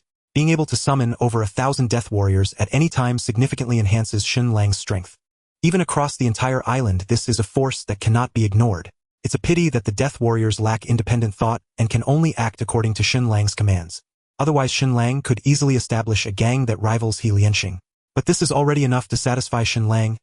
These death warriors are his trump card and need not be displayed openly. Only snakes hidden in the shadows are the most dangerous. If I level up one more time, won't I be able to summon tens of thousands of death warriors? At that time, who could stop me except the foreign armies? Let me see the experience needed for the next level. Hey, this doesn't seem right. Shen Lang then noticed that the experience required for the next level was an astounding 100,000 points, which translates to 1 billion in money. Shen Lang was both amused and exasperated, not expecting the system to play tricks on him. The sum needed for the next upgrade is an astronomical figure. Back in the day, the $5 billion investigator Lei Luo reached the position of chief investigator. Having connections in both the underworld and the legitimate world, he accumulated only 5 billion through corruption and wealth. Although many years have passed since then, and the economy of the island has soared with money flowing more freely, 10 billion is still not a small amount. Forget it. For my current self, having 1,000 death warriors is already sufficient. I don't genuinely intend to wage war against the foreigners. Taking the 30 attribute points rewarded by the system, Shen Lang evenly distributed them. He is determined to become a well-rounded warrior. Feeling the surging power within him, Shen Lang is even more determined to win the gamble against Dongxing. At this moment, the door to Shen Lang's office was knocked on again. Lang Go Lihao Media has sent a reporter to interview you. They said they want to supplement some details to enhance the program's broadcast effect. Reporter. Shen Lang expressed his confusion. Are reporters from the island this bold? This is the stronghold of He Lianqing in Tsuen Wan, and he is also the decision-maker here. A television station reporter actually dares to venture alone and wants to interview him face to face. Isn't he afraid of not returning? Chung Mao, am not saying you ever seen a boss getting interviewed? Wouldn't he just push her away? Hurry and tell her to leave. Chung Mao said with a face full of grievances. No, it's a female reporter and she's quite beautiful, so I came to inform Lang Gu about this. Since Lang Gu, you are not willing to accept the interview, then I will ask her to leave. Wait a minute. Chung Mao turned around and found that Shen Lang had changed into a suit jacket at some point. Can I wear this outfit? Am I handsome enough? Hello, Mr.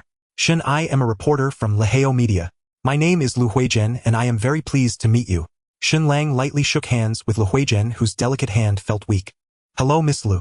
Chang Mao was not lying. This female reporter was indeed quite beautiful, and even in comparison to local girls, she was not at all inferior. If local girls represent a pure and simple female image, then the Lu Huizhen in front of him represents the lively and sexy side of urban women. If Shen Lang had to give an evaluation, it would be, I quite fancy her. Miss Lu. The surname Lu is quite rare on the island. If I remember correctly, the owner of Leheo Media also has the surname Lu. Are you related to him? Lu Huizhen showed no intention of hiding. That's right, he is my father. It turns out Lu Huizhen is a rich heiress. I didn't expect Miss Lu to be so ambitious. It's rare for a second-generation rich person on the island to come out to work, let alone, as a reporter, a frontline job that is both tough and exhausting. Truly a model of the independent woman of the new era. To strike while the iron is hot, Shen Lang found a point of entry. Everyone likes to hear good things, so speaking well is an art. Beautiful girls don't lack compliments about their looks. Continuing to praise their beauty will only be awkward for you. So you need to take a different approach. You can say her taste is unique or that her viewpoints are worth pondering. Digging out the subtleties she wants to showcase to others. Lu Huizhen, as a wealthy girl, clearly does not want to sit under her parents' protection and live off old money. She yearns for recognition through her own efforts. Shen Lang seized this point, praising Lu Huizhen for her diligence and courage, embodying the fighting spirit of modern women. I'm flattered, Mr. Shen. You don't seem like the fierce and ruthless person as rumored.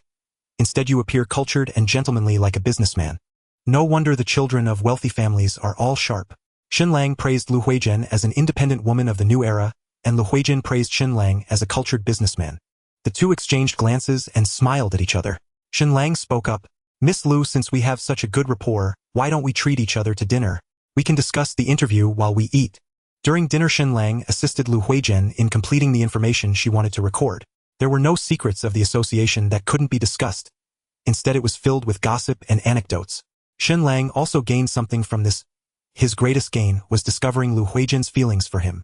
Shen Lang's identity as a driver in Tsuen Wan was powerful and mysterious, naturally exuding an attraction to women outside of his circle, and Lu Huizhen was no exception. Especially with Shen Lang's striking appearance. Even if he couldn't be compared to the handsome Pan, and he was at least considered charming and graceful. The combination of both effects resulted in a synergy greater than the sum of its parts, causing Lu Huizhen to often lose her train of thought during the interview. Shen Lang naturally noticed this, but he did not show any joy, maintaining an air of indifference. The key to flirting with women lies in two words: being cool. Miss Lu, it's getting late. Shall I take you home? Lu Huizhen felt a bit disappointed inside, but did not show it on her face. Sure, thank you, Mr. Shen. While Shen Lang went to pay the bill, she quietly took out a small mirror from her bag and glanced at herself. Such a beautiful woman, yet I can't seem to win him over. This was the first time Lu Huizhen questioned her own charm. In the past, those wealthy young masters she encountered would turn into sycophants the moment they saw her desperately trying to curry favor. This was the first time she encountered a man like Shen Lang who remained unmoved by her beauty. Her feelings for Shen Lang were still quite high, coupled with his striking appearance, extraordinary conversation, and graceful demeanor. He appeared to anyone as a charming gentleman. The contrast between his external demeanor and his identity made Shen Lang seem even more mysterious, significantly increasing his allure to Lu Huizhen. The two strolled out of the restaurant and walked along the path. Mr.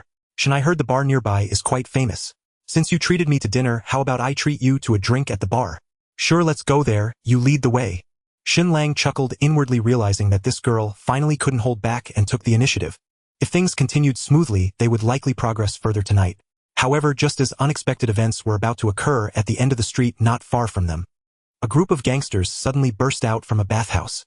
They were wielding knives with blood dripping from the blades, clearly having just committed murder, and were ready to flee. Hot on their heels was a large group of people, also armed, relentlessly pursuing the gangsters ahead. They killed Boss Ba. Cut those bastards down.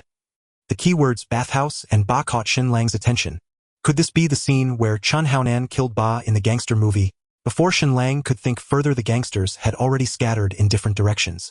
One of the long-haired gangsters, in a panic, was running directly towards Shen Lang's direction. Upon seeing the flowing long hair, Shen Lang confirmed his suspicion. This person was none other than Chun Haonan, the future leader of Causeway Bay. Regarding the feud between Hung Hing and Ba, Shen Lang was neither knowledgeable nor interested in getting involved. He tugged at Lu Huizhen beside him, signaling her to move to safety. However, Lu Huizhen, a rich young lady, had never truly witnessed a murder on the street. The sudden turn of events left her terrified and frozen in place, unsure of what to do. At that moment, Chun Haonan spotted a woman standing in his path as he was fleeing. With pursuers closing in behind him, He had no time to change direction, and decided to take the risk accelerating his legs in an attempt to shove the woman aside. Chun Haonan's choice was not wrong. When fleeing for one's life, any hesitation could lead to death. But what was wrong was that he encountered Shen Lang. Seeing Chen Haonan approaching so close, Shen Lang realized he had no time to carry Lu Huizhen away. To prevent her from being harmed, he chose to sacrifice Chen Haonan. A leather shoe appeared in Chen Haonan's line of sight, landing squarely on his ribcage.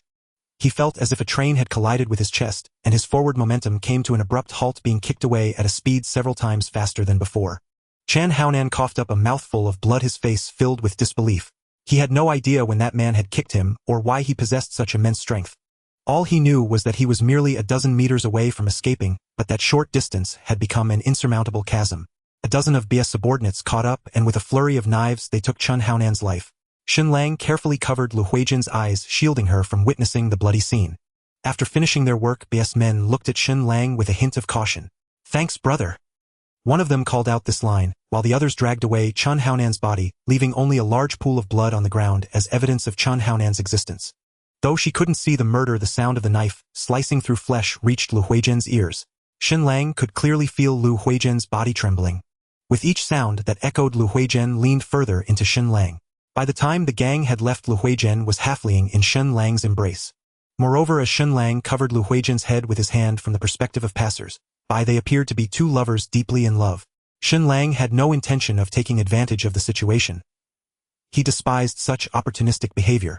He turned in place, gently spinning Lu Huizhen as he led her away, distancing them from this tumultuous area. "It seems today is not a good day for drinking. Let's save the bar for another time." Lu Huizhen did not argue, merely following Shen Lang like a zombie as they left and got into the car. Throughout the journey, Lu Huizhen hardly spoke, only providing her address in silence. It seemed that witnessing a murder in broad daylight had truly frightened her. The lives of the upper-class wealthy on Hong Kong Island are completely separated from those of the lower-class citizens. The upper-class wealthy live in affluent areas with tight security, and when they go out they travel in luxury cars and yachts frequented by upscale clubs, completely untouched by gangsters. In contrast, the lower-class citizens experience a different reality.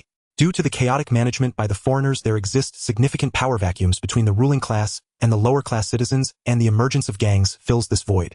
The relationship between the citizens and the gangs is not one of irreconcilable conflict, but rather resembles a mutually beneficial relationship. For this reason, lower-class citizens often regard gang-related violence as commonplace, and there are even designated individuals responsible for covering up such incidents. Thus, a girl like Gangxing, who comes from a lower-class background following Shen Lang, and witnessing a murder, may feel fear, but it wouldn't be as extreme as Lu Huizhen's terror. It is understandable that a rich girl like Lu Huizhen would exhibit such fear. Shen Lang, ever the gentleman, opened the car door for her. "We're home, time to get out. After you return, take a hot shower and rest early," Shen Lang said before turning to leave. Suddenly, he felt a hand gently tugging at his shirt from behind. "Mr. Shen, can you stay with me tonight? Miss Yue, you really must stop drinking. Another can and you'll be sleeping on the floor." Yu Huizhen paid no heed, draining the beer in her hand to the last drop. "Then let me sleep on the floor. It's still better than ending up face down in the gutter." At this, she shuddered faintly, as if still haunted by the memory. "Mr. Shun, do you Triad members truly spend every day chasing, slashing, and killing? Just like what happened moments ago, a life-or-death struggle? Not quite every day, but dispatching one or two people, that's child's play." In Hong Kong's unseen corners, such scenes unfold almost daily. Shen Lang took a slow sip of beer and spoke with quiet nonchalance. "Surely the police must intervene?" Yu Huizhen asked, puzzled. "And why have I never seen so many murder cases reported in the news?" Triad foot soldiers deeply fear anything tainted by royal authority, the yellow aura of law enforcement. Before officers arrive, bodies are quietly removed and evidence erased. Shen Lang smiled faintly as he explained. "By then there's no corpse, no witness. What can the police possibly do? After all, those who live by the streets walk with one foot in prison and the other in the coffin. As the saying goes, life and death are decreed by fate, wealth and honor lie in heaven's hands." Yu Huizhen listened, half comprehending, and sighed. So joining a triad truly is an extraordinarily perilous profession. Just realizing how dangerous it is now. Shen Lang fixed his gaze upon her luminous eyes. "This afternoon at the Triad headquarters I saw you, a lone young woman, walk in unaccompanied and demand an interview with the boss himself. I thought you were brave. Now I see. You're simply fearless through ignorance. Moreover, your report exposes the darkest secrets of Lin Weilo, the head of Lianshang society. You tremble at the sight of street violence. What would happen if he sent his men after you? How could you possibly defend yourself?" You'd be doomed. Oh, I hadn't even considered that. Yu Huizhen suddenly grasped the gravity of the situation, her voice tightening with anxiety. My article is already finished. Should I publish it tomorrow or hold off? I'd even hoped this piece would prove myself to my father. But now, after hearing you speak, am I truly in danger? Shen Lang feigned deep concern as he replied. As for myself, I fear no retaliation from Lin Huailo. But Miss Yue, your safety is another matter entirely. In truth, Shen Lang was teasing her deliberately. Yu Huizhen's father Yu Hao held the prestigious title of Justice of the Peace conferred by the Queen herself, a figure of immense social standing and a key protected person under government protocol. As Yu Hao's daughter, anyone contemplating harm against her would weigh the consequences very carefully. Moreover, once the incriminating footage went public, Lin Huailo would be overwhelmed by internal Triad pressure, police scrutiny, and relentless public condemnation, each enough to paralyze him for weeks. Retaliating against the journalist who exposed him would rank lowest on his list of priorities. Observing Yu Huizhen's distress, Shen Lang teased gently. If the pressure feels too great, simply remove your byline and blur your face on camera. Then Lin Huailo won't know who published the report or how to strike back. I'm hesitant. Yet I truly don't want to forfeit this chance to make my name. Yu Huizhen paused, then asked earnestly, Mr. Shen, you said earlier that once the report is published, Lin Huailo will fall within days. Is that truly certain? Indeed, Shen Lang affirmed with a slight nod. Then, could I trouble you, Mr. Shen, to protect me for a short while before his downfall, just as you did tonight? That way I may publish freely, without fear of reprisal. Her voice trailed off, growing softer, even embarrassed by her own bold request. She stole a cautious glance at Shen Lang's expression, bracing herself for possible offense, only to meet his warm, amused gaze. Agreed. After all, I supplied the incriminating tape. I as a principal party bear responsibility for your safety. Here Shen Lang paused, deliberately holding her gaze as he continued slowly. But understand this clearly, my protection extends only to security, not to any additional services. Already flushed with mild intoxication, Yu Huizhen's cheeks now burned crimson. From the bathroom came the steady murmur of running water, soft rhythmic stirring Shen Lang's senses. He idly flipped through a celebrity tabloid beside him, though his mind wandered far beyond its pages. Last time I reined in my impulse was, well, the last time. Shen Lang inwardly cursed himself. Why did I insist on playing cool, on crafting this image? Regretting it now, aren't you? So near, yet separated by only a wall, yet forced to endure mere fantasy. He silently fortified his resolve. A true man must remain composed. Embody the modern gentleman's sacred triad: never initiate, never refuse, never assume responsibility. With that, he gave his sidearm a playful, exaggerated tap. You, how utterly undisciplined you are. Once you'd only chamber around at the sight of someone's thigh. Now you're primed just by the sound of running water. The sidearm sat bewildered, mute, unable to protest. Had it possessed speech, it surely would have retorted, why must I suffer for the nonsense you've conjured? The water ceased. Yu Huizhen emerged wearing soft sleepwear. She glanced at Shen Lang on the sofa and offered a gentle nod. Mr. Shen, if there's nothing further, I'll retire to my room. Inside, Shen Lang bled quietly. Outwardly, he remained serene and unruffled. Yes, rest well. Watching her disappear behind the bedroom door, Shen Lang groaned inwardly. He'd wasted too much time bantering with his sidearm. He should have retreated first. Perhaps like Gangxing, she might have rushed in, offering herself without hesitation. But regret arrived too late. Tonight, solitude and restless insomnia were inevitable. Just as Shen Lang tossed aside the magazine and rose to his feet, Yu Huizhen's bedroom door reopened. She pointed toward the floor-to-ceiling window, inside her voice edged with unease. Mr. Shen, I'm worried someone might climb in through the window. Would you mind staying in my room tonight to protect me up close? With pleasure. To Shen Lang's quiet disappointment, this close protection proved literal in every sense. Lying side by side on the bed, he inhaled the delicate fragrance wafting from her skin. A few strands of hair brushed his cheek, soft, teasing, faintly tickling. Aware of her graceful form beside him, Shen Lang felt his tension deepen. This was worse than remaining outside, where at least he could vent his frustration on his sidearm. Yet here every movement demanded restraint, lest he inadvertently offend with an ill-timed gesture. Fate, however, had other plans. Yu Huizhen's hand grazed his sidearm by accident. I'm so sorry. That wasn't intentional. Shen Lang smiled lightly. It's fine. I've long wanted to knock some sense into him too. She turned toward him, meeting his gaze directly. I apologize. I'm inexperienced, but even I sense things are moving too swiftly between us. May I ask for time to reflect, to absorb all this? Later, I'll give myself to you wholly and willingly. Her candor left no room for refusal. Shen Lang's mind raced, flashing with countless lines of roguish charm, until one crystallized clear and resonant. Gently he pressed a kiss to her forehead and murmured, "There's no rush. Some things need not be completed in a single night." Hearing those words, her heart melted. She buried her face in his chest, clinging to him in silence for a long, tender moment. "Brother Lang, your sidearm is swollen terribly. Does it hurt?" Shen Lang longed to say yes, but pride restrained him to a quiet, gentle shake of his head. Seeing his pained expression, Yu Huizhen softened with sympathy. After a brief hesitation, she whispered, "I've heard of a technique called swallowing the barrel. Brother Lang, would you teach it to me?" The next afternoon, Shen Lang drove Lu Huizhen to the television station. Upon arriving at the station, he distinctly noticed that there were significantly more security personnel than usual, indicating that the boss Lu was indeed a cautious person, aware that it's better to be prepared than sorry. "We've arrived, Ajin. I won't accompany you any further. You can go up by yourself. Look around, your father has called many people to protect you, so don't be afraid." Lu Huijin clearly looked a bit displeased, pouting, as she said, "You promised to be my bodyguard last night, and now you're leaving during the day." Shen Lang smiled slightly and replied, "As a community leader, I can't just disappear for a day without checking in. Don't worry, I'll be back to pick you up before you finish work. I still have plenty of tricks to teach you." Lu Huizhen recalled her experience from last night, her pretty face blushing. "Lang Gu, you're so annoying. We agreed that you would definitely come to pick me up tonight." Shen Lang gently ruffled Lu Huizhen's hair. "I will definitely keep my promise to the girl." Shen Lang drove back to Tsuen Wan, listening to a talk show on the radio, and unexpectedly, it happened to discuss news about Leheo television station. He turned up the volume of the radio and listened intently. "Host, I wonder XX, what do you think about the 1-minute black screen advertisement aired by Leheo television station last night?" "XX, I think this is undoubtedly a brilliant move in the history of advertising.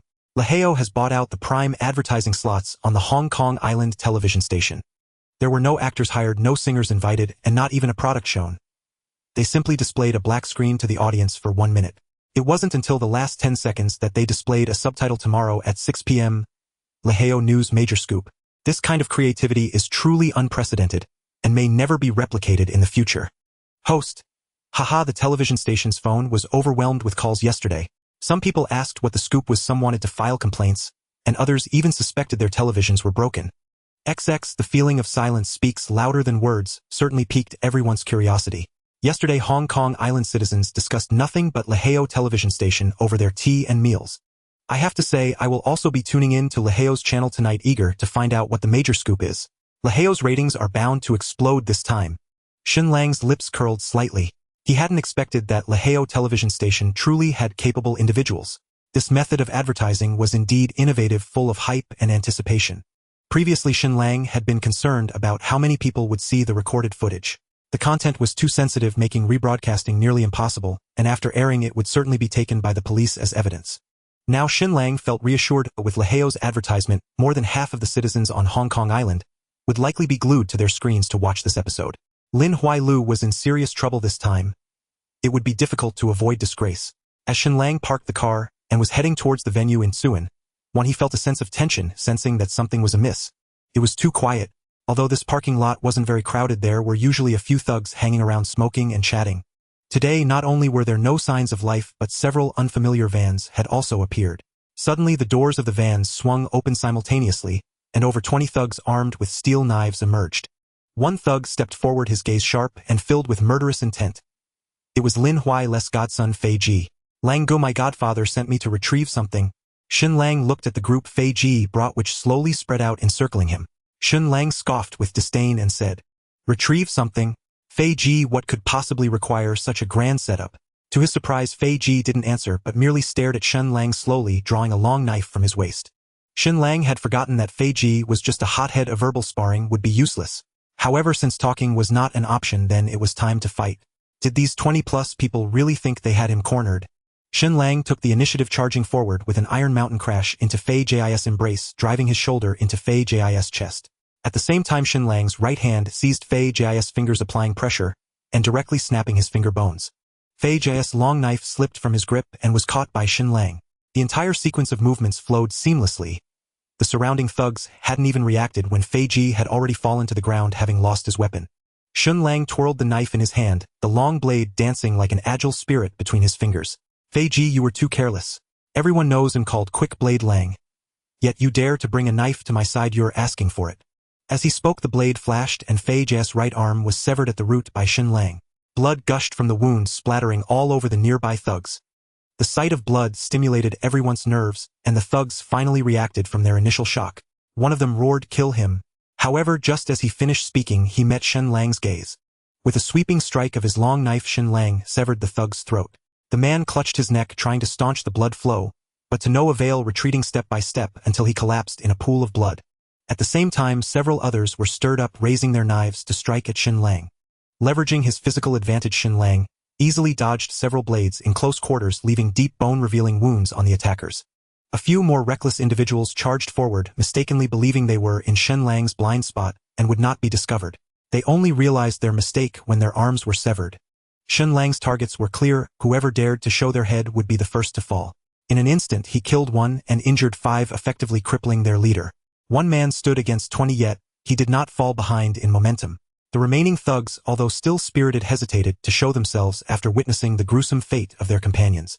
Joking aside, one would die for every advance step up and one would be maimed. They could follow behind to finish off a wounded opponent, but it was absolutely impossible to make him expose himself. Shen Lang shook the blood off the blade. "Isn't anyone coming up? The time for Unknown is about to end."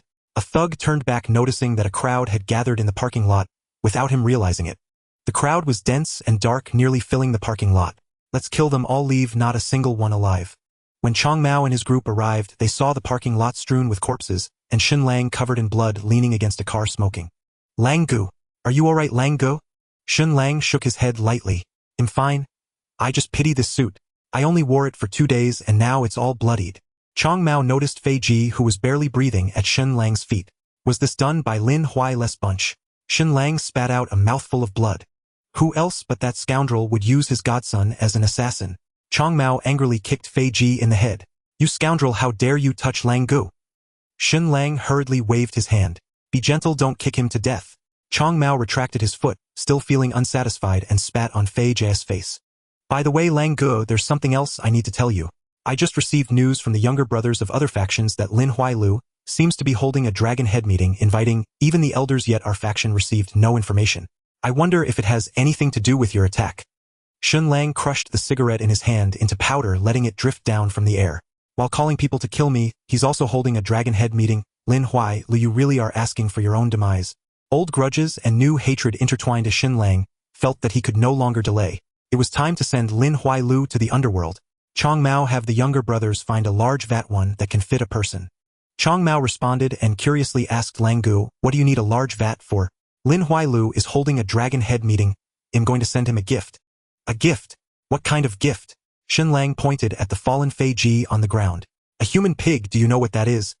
The restaurant beneath the banner of Gutsy Liquor was bustling with people. The gangsters, upon seeing citizens wanting to eat, would drive them away fiercely. "Get lost. Today, we have reserved the venue with Lianxing."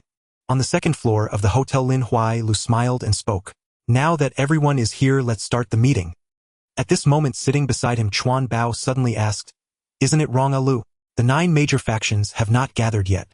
The swift blade wave from Tsuen Wan hasn't shown up." Lin Huailu was about to speak when the bandaged Dongguan guy beside him interjected, "Uncle Chuan Bao, that's not correct. Tsuen Wan also has half of my territory. Isn't it the same if I hold the meeting for Tsuen Wan?" Chuan Bao felt something was off but couldn't pinpoint it. It was the ever-composed Uncle Deng who spoke up. "Since the swift blade wave is late, it doesn't make sense for all of us to wait for him. The time is about right, let's just start." As he spoke, he looked at Lin Huailu. "Moreover, this time Alu has called us old folks over, which must mean there is something important to discuss." Uncle Deng was a veteran figure in Lianxing, having held a leadership position decades ago. Although he was now retired, his prestige within the gang remained high. Even Lin Huailu's rise to the current leadership was thanks to Uncle Deng's support. Unfortunately, he was mistaken about one thing. Shen Lang was not late, but rather Lin Huailu had sabotaged him, not allowing anyone to notify him, and even arranged for a plane to assassinate him. Seeing that the veteran Uncle Deng had spoken, no one else dared to oppose. Lin Huailu nodded slightly at Uncle Deng and addressed everyone. "The reason for calling everyone here is to discuss an important matter. Although I am the leader according to the rules, this matter also requires the support of all factions." Upon hearing this, the others present began to contemplate. As the leader, Lin Huailu wielded significant power within the gang, yet what could be so crucial that he couldn't decide alone and needed the consent of other faction heads? Lin Huailu scanned all the faces present, capturing the expressions of each person. I propose to expel the swift blade wave from Lianxing. This statement from Lin Huailu plunged the room into silence. Many people realized too late that the absence of the swift blade wave might not be a coincidence but rather closely tied to the leader Lin Huailu. The day before, upon realizing he could not retrieve the videotape from Shen Lang, Lin Huailu devised today's plan. On one hand, he convened the leaders' meeting and deliberately sealed the news to prevent Shen Lang from knowing. On the other hand, he dispatched a plane to lie in wait and directly eliminate Shen Lang. However, since a plane had already been sent to deal with Shen Lang, why would Lin Huailu still hold a leaders' meeting and hypocritically propose to expel Shen Lang? This was actually Lin Huailu's double insurance. The act of expelling Shen Lang from the gang was meant to rationalize the act of killing him. If the plane succeeded in killing Shen Lang, it would be a joyous occasion. When someone later asked Lin Huailu why he resorted to infighting and assassinated a brother from the same gang, he could openly explain that Shen Lang was not a member of Lianxing, so how could he be considered a brother? If the plane failed to kill Shen Lang, it wouldn't matter. After all, Shen Lang had already been expelled from the gang, and as the leader of Lianxing, he had 100 ways to deal with Shen Lang, even issuing a bounty for his death. Thus, holding the leaders' meeting to expel Shen Lang was the proper move, while sending the plane to kill him was a cunning strategy. Combining the two was the path to victory. After a brief silence in the room, it erupted like a boiling pot. The heads of various factions lost their authoritative demeanor, each one banging on the table and cursing loudly. From their endless profanities, the conclusion could be summarized into one phrase: impossible, absolutely impossible. Of course, this did not indicate that Shen Lang had good relations with them, nor was it due to his charismatic personality. It was purely out of fear. Lin Huailu and Shen Lang were at odds, anyone with eyes could see that. However, Lin Huailu actually proposed to expel Shen Lang from Lianxing, which they could not agree to. Shen Lang could be considered a veteran. He had been a red stick for 3 years, and had endured hardships for the boss, even becoming the head of Tsuen Wan. If today Lin Huailu could expel such a key member of the gang, due to personal grudges against Shen Lang, what would happen tomorrow? Would it be the turn of other faction heads? In the future, wouldn't Lianxing become a one-man dictatorship under Lin Huailu, where any dissent would lead to a leaders' meeting to expel opposition, ensuring survival for allies and demise for enemies? Therefore, the heads present were not sympathizing with Shen Lang. Rather, they saw their own potential fate reflected in Shen Lang. If they did not speak up for Shen Lang today, the next one to be eliminated might be themselves. Who could guarantee that they wouldn't have conflicts with the leader in the future? Lin Huailu seemed to have anticipated the development of the situation, sitting calmly in the main seat, without a hint of change in the smile on his face. Once the noise of the crowd gradually subsided, he calmly began to speak. All of you are people of status. There is no need to create such chaos. If there are any issues, speak them out one by one. We are holding this leaders' meeting to solve problems. Chuan Bao slammed the table and stood up. Lu, I have something to say, but please don't mind me if my words sound unpleasant. I am Chuan Bao, and that's just my personality. Lin Huailu smiled in response. It's all right, Uncle Chuan Bao. Since your name is Chuan Bao, how could your temper not be explosive? Feel free to speak. We are all brothers here, no need to hold back. Chuan Bao snorted coldly. Lu, if you want to expel the swift blade wave from the gang, I fear you might not have the qualifications. Everyone knows the character of the swift blade wave. Just consider 3 years ago when he took the fall for Didi, that shows he is quite loyal. Now out of the blue you want to expel him. I absolutely cannot accept that. Which vow of the Hongman's 36 vows has he broken? With the 3 major taboos, flirting with a sister-in-law, wearing red shoes, and washing horses, which one has he violated? Ali, you can't just because of your personal grievances sweep him out the door. If you do, the brothers won't support you. As Chuan Bao spoke, the heads of other factions also echoed his sentiments. Uncle Chuan Bao is right. The swift blade wave hasn't broken any gang rules. Why should he be expelled from Lianxing? Lin Huailu raised his hand, gently pressing down. The meaning of Uncle Chuan Bao should be the sentiment of all the faction heads, right? Good. Then let me explain to everyone my reasons for expelling the swift blade wave from the gang. First, he is disloyal. When the gang went to Tsim Sha Sui to set up a flag, I called him to help, and even promised to split the territory he captured with him. Not only did he refuse to lend a hand, but he also provoked Dongxing, putting us in a situation where we were attacked from both sides. Not obeying the gang's orders while creating enemies for the gang, isn't it fair to say he is disloyal? Lin Huailu's accusation of disloyalty was somewhat forced, but Shen Lang's actions were indeed quite brazen. Someone interjected. But the swift blade wave did capture territory in Yuanlong. How can that not be considered a contribution to the gang? Lin Huailu waved his hand. The ownership of Yuanlong has not yet been confirmed. Shen Lang still has a duel with Dongxing to win. He needs to win those 3 matches before he can talk about contributions. Seeing that no one else refuted, Lin Huailu continued. Second, the swift blade wave is not benevolent. The day before yesterday, he kidnapped my son Danny, and went to the reservoir in the dead of night, nearly drowning my son. Capturing women and children, I think it's reasonable to say he is lacking in benevolence, right? The crowd murmured, and most of them only knew that Shen Lang had kidnapped Lin Huai's son that day, but were unaware that he had nearly drowned him. Now they somewhat understood Lin Huai's feelings, and realized why he was so eager to deal with Shen Lang. Seeing that no one spoke out against him, Lin Huai continued. Third, the swift blade wave is unjust.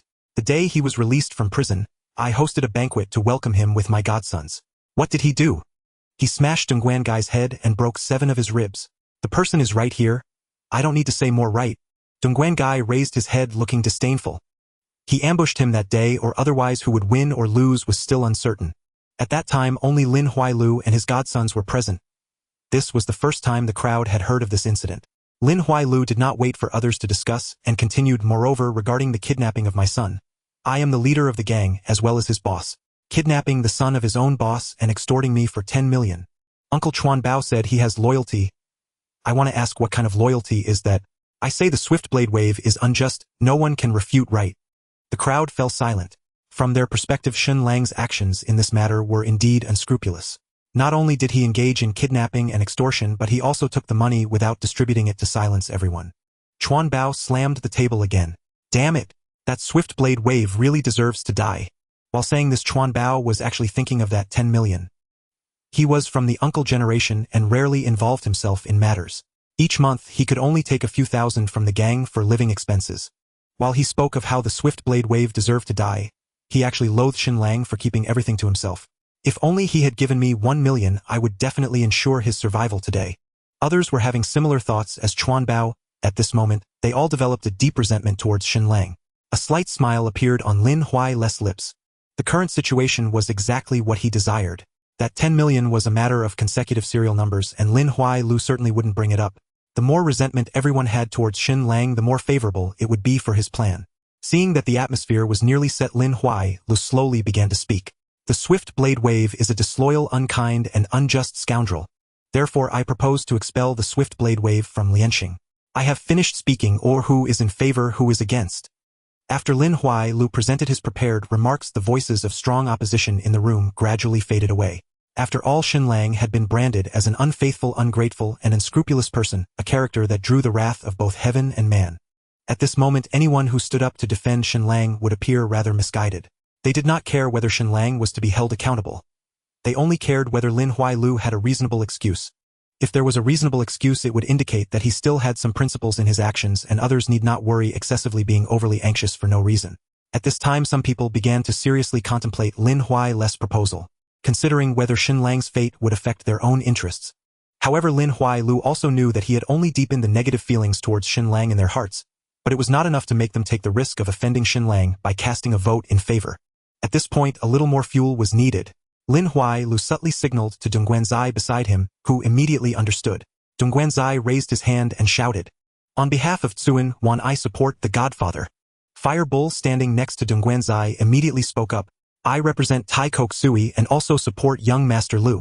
When people are indecisive, they are most easily influenced by the herd mentality.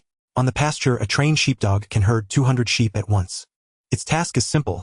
As long as it guides the lead sheep onto the right path, the other 199 sheep need not think at all, just follow the rear end of the lead sheep. Lin Huailu played the role of the sheepdog, while Dongguan Zai and Firebull were his lead sheep. When other factions saw someone beginning to express their stance, they instinctively raised their hands as well. But at that moment, a man's voice rang out. "Lin Huailu, you scoundrel, not only did you not call me for the Godfather meeting, but you also failed to invite me to such an interesting vote. Isn't that a bit excessive?" Shen Lang had not changed his clothes. He still wore the suit splattered with blood. His steps were powerful and his gaze was cold, immediately overwhelming everyone on the second floor with his presence. When Lin Huailu saw that the newcomer was Shen Lang, his pupils contracted sharply. However, he quickly adjusted, putting on his ever-unfaltering fake smile. He inwardly cursed the pilot for being useless, as he not only failed to kill anyone but couldn't even hold back the time. How could that be? I called the pilot to notify you. Didn't you meet? When Lin Huailu saw Shen Lang covered in blood, he knew he had already crossed paths with the pilot. But he did not expect Shen Lang to be so lucky, escaping from over 20 pursuers. At this moment, Lin Huailu still thought that the pilot had merely failed, not considering any other possibilities. Thus, when he mentioned the pilot, it was also a mockery of Shen Lang's predicament. After all, the two had already torn their faces off, In a life-and-death scenario, there was no need for politeness. Shen Lang drew his hands out, clapping with a smile. So young Master Lu, you are admitting that you sent the pilot and his men to kill me? Lin Huai-Lu slightly shook his head, his expression unchanged. No, I just called the pilot to invite you to the meeting. If there's been a misunderstanding, when the pilot returns, I can help mediate. Shen Lang and Lin Huai-Lu locked eyes. Both could see the restrained killing intent in each other's gaze. All right, if there is a misunderstanding, it's indeed better to resolve it. Conveniently, I brought the pilot with me. Young Master Lu, could you help me mediate? Shen Lang snapped his fingers and two lackeys came up from below, working together to carry a large vat upstairs. The mouth of the vat revealed a human head, which was none other than Lin Huai-Lu's godson, the pilot. Bang! The weight of the vat was not light, and it landed on the second floor with a loud crash. This sound also hit the hearts of everyone present. Those who could attend the Godfather meeting were all qualified backbones of the gang, having joined for many years, witnessing plenty of bloody scenes. However, suddenly having a dismembered body presented before them still caused many to look aside. In their understanding, this should belong to the extreme punishments of feudal times. The smile on Lin Huai-Lu's face finally could not be maintained. He squeezed out a sentence through clenched teeth. Quick Knife Lang, you have violated the sect rule against drawing blades on fellow disciples. Shen Lang scoffed dismissively. Are you kidding? It was the pilot who ambushed me with over 20 underlings in the parking lot. If I weren't so lucky, I would have been killed by him. Now young Master Lu talks about sect rules. I am quite curious your godson dared to draw his blade against me, the hall master who exactly violated the sect rules. Lin Huai-Lu's face tightened as he spoke each word clearly. Even if the pilot is at fault, you didn't need to torture him like this, right? Shen Lang looked at Lin Huai-Lu with a mocking gaze. I have no grievances with the pilot, but I cannot sleep soundly until I uncover who instigated him. The reason I employed some punishment was also out of necessity. Just right, young Master Lu, you are here, quickly help me ask. Don't worry about the pilot dying at any moment. I specifically had people add plenty of antibiotics and penicillin into the vat, enough to keep him alive for a while. Lin Huai-Lu walked in front of the pilot, looking at this subordinate who had been full of life just a few hours ago. At this moment, the pilot had not lost consciousness. He could still feel what was happening around him, but this also brought him immense pain. He murmured, "Kill. Kill me." Lin Huai-Lu's fist tightened, the veins on his arms bulging. He took the short knife from one of the lackeys. Pilot, you rebelled and attacked the hall master. According to the gang rules, you shall be executed under 10,000 blades. After saying this, he cut the pilot's throat with the short knife and ordered his subordinates to take the pilot away to dispose of him. Shen Lang sighed repeatedly from the side. Young Master Lu, I asked you to help me interrogate. Why did you kill him? To silence him. Lin Huai-Lu turned his head, his eyes glaring fiercely at Shen Lang. He even used so much force that the corners of his eyes almost split open. Shen Lang shrugged, looking indifferent. Well, if he's dead, he's dead. After all, I already roughly guessed who it was. Shen Lang scanned the other people present, and wherever his gaze passed, they all avoided eye contact, none daring to meet his gaze. The little episode is over. Let's return to the voting session. Hiss. Wasn't there someone who voted to expel me from Liansheng? Let me think, who was the first to vote in favor? Dongguan Zai from Tsuen Wan. Shen Lang's gaze fixed on Dongguan Zai's face. Oh, Dongguan Zai, long time no see. Weren't you the one I broke a rib last time? It's only been a few days and you dare to get out of bed. Do you know how long it takes to heal a broken rib? Aren't you afraid of your rib shifting and causing a rupture inside?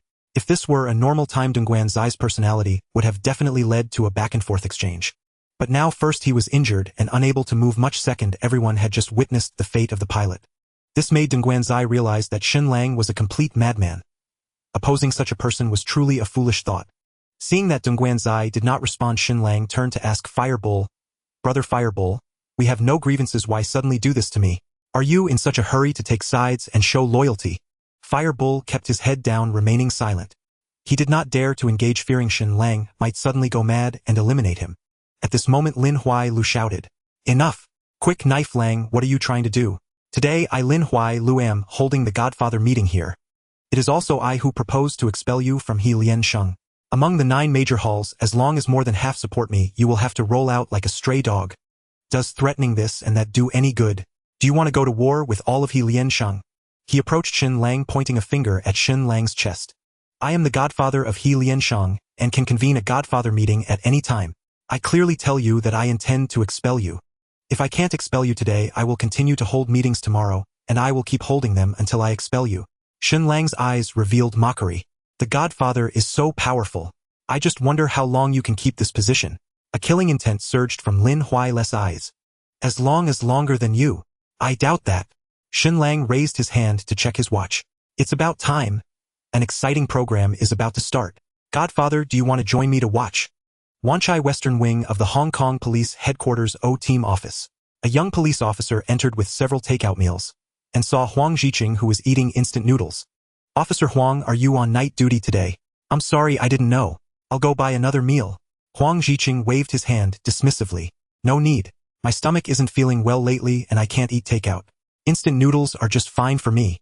You all hurry and eat finish quickly so you can get back to work. Upon hearing this, the young police officer stopped being polite and began distributing the takeout to his colleagues. A group of young people gathered together to eat, and the conversation quickly turned to gossip. Did you all hear? Yesterday Leheo TV had a blackout for a minute. Of course, everyone's talking about it on the streets. I wonder what the big scoop is. I originally wanted to sneak a peek at the TV during our meal, but who knew the inspector would be here? The speaker gestured with his eyes towards Huang Ziqing, who was making coffee. Huang Ziqing was the inspector of O-Team B, the highest official of B-Team. The young police officers felt somewhat constrained under his supervision. At that moment, a female police officer spoke up. That's because you don't know how to talk. If it were me, I'd definitely succeed. Really? I don't believe it. It's a deal. Then let's bet on a late-night snack. The female police officer stood up and reported to Huang Ziqing. Officer Huang, at 6 p.m. today Leheo TV will broadcast some mysterious footage. We suspect it's related to the illegal societies on Hong Kong Island, so we request your permission to watch it. Huang Ziqing was momentarily taken aback, but quickly understood the female officer's intent. Even he, someone who doesn't watch TV, had heard of Leheo TV's hype. It was not surprising that these young people would have such thoughts. Huang Ziqing laughed and scolded, if you want to watch TV, just say so. Why bring up the societies? I'll give you 10 minutes. Finish eating and turn it off. Yes, sir. Immediately someone pushed the TV over and plugged it in. A few young people gathered around engrossed in the TV program. At this moment, the same scene was unfolding in various corners of Hong Kong Island. Countless people were gathered around their TVs eager to see what Leheo TV had to show. 3, 2, 1, all departments ready. Miss Lu, you can start. After adjusting her outfit, Lu Huizhen faced the camera. Good evening, citizens of Hong Kong Island. I am Lu Huizhen, a reporter from Leheo Media. Not long ago, our station received a video sent by a mysterious person. After extensive verification, we have confirmed the authenticity of the footage. As it involves large societies and the head of Lianqing, after careful consideration, we at Leheo Media have decided to broadcast the content for all citizens of Hong Kong to know. Huang Ziqing spat out his coffee. Damn, this footage really has something to do with the societies. The female police officer who stood up earlier also looked bewildered. She had only said it casually, not expecting her words to come true. Lu Huizhen played the video and the TV screen was replaced by the recorded footage. A boy of about 10 appeared on the screen. The video paused and Lu Huizhen's voice came through the audio. As the person involved is under 18, to protect his personal information, we have made some adjustments to his facial features. After identification with internal personnel from Lianqing, this boy is indeed the only son of Lin Huailua, the current leader of Lianqing. The footage resumed. The boy seemed quite frightened, with traces of tears still on his face. He pointed at a nearby pond and sobbed as he spoke. That day my dad took me along with Uncle D and Auntie to fish here. Uncle D was unable to catch any fish, broke his fishing rod, and sat aside talking to my dad.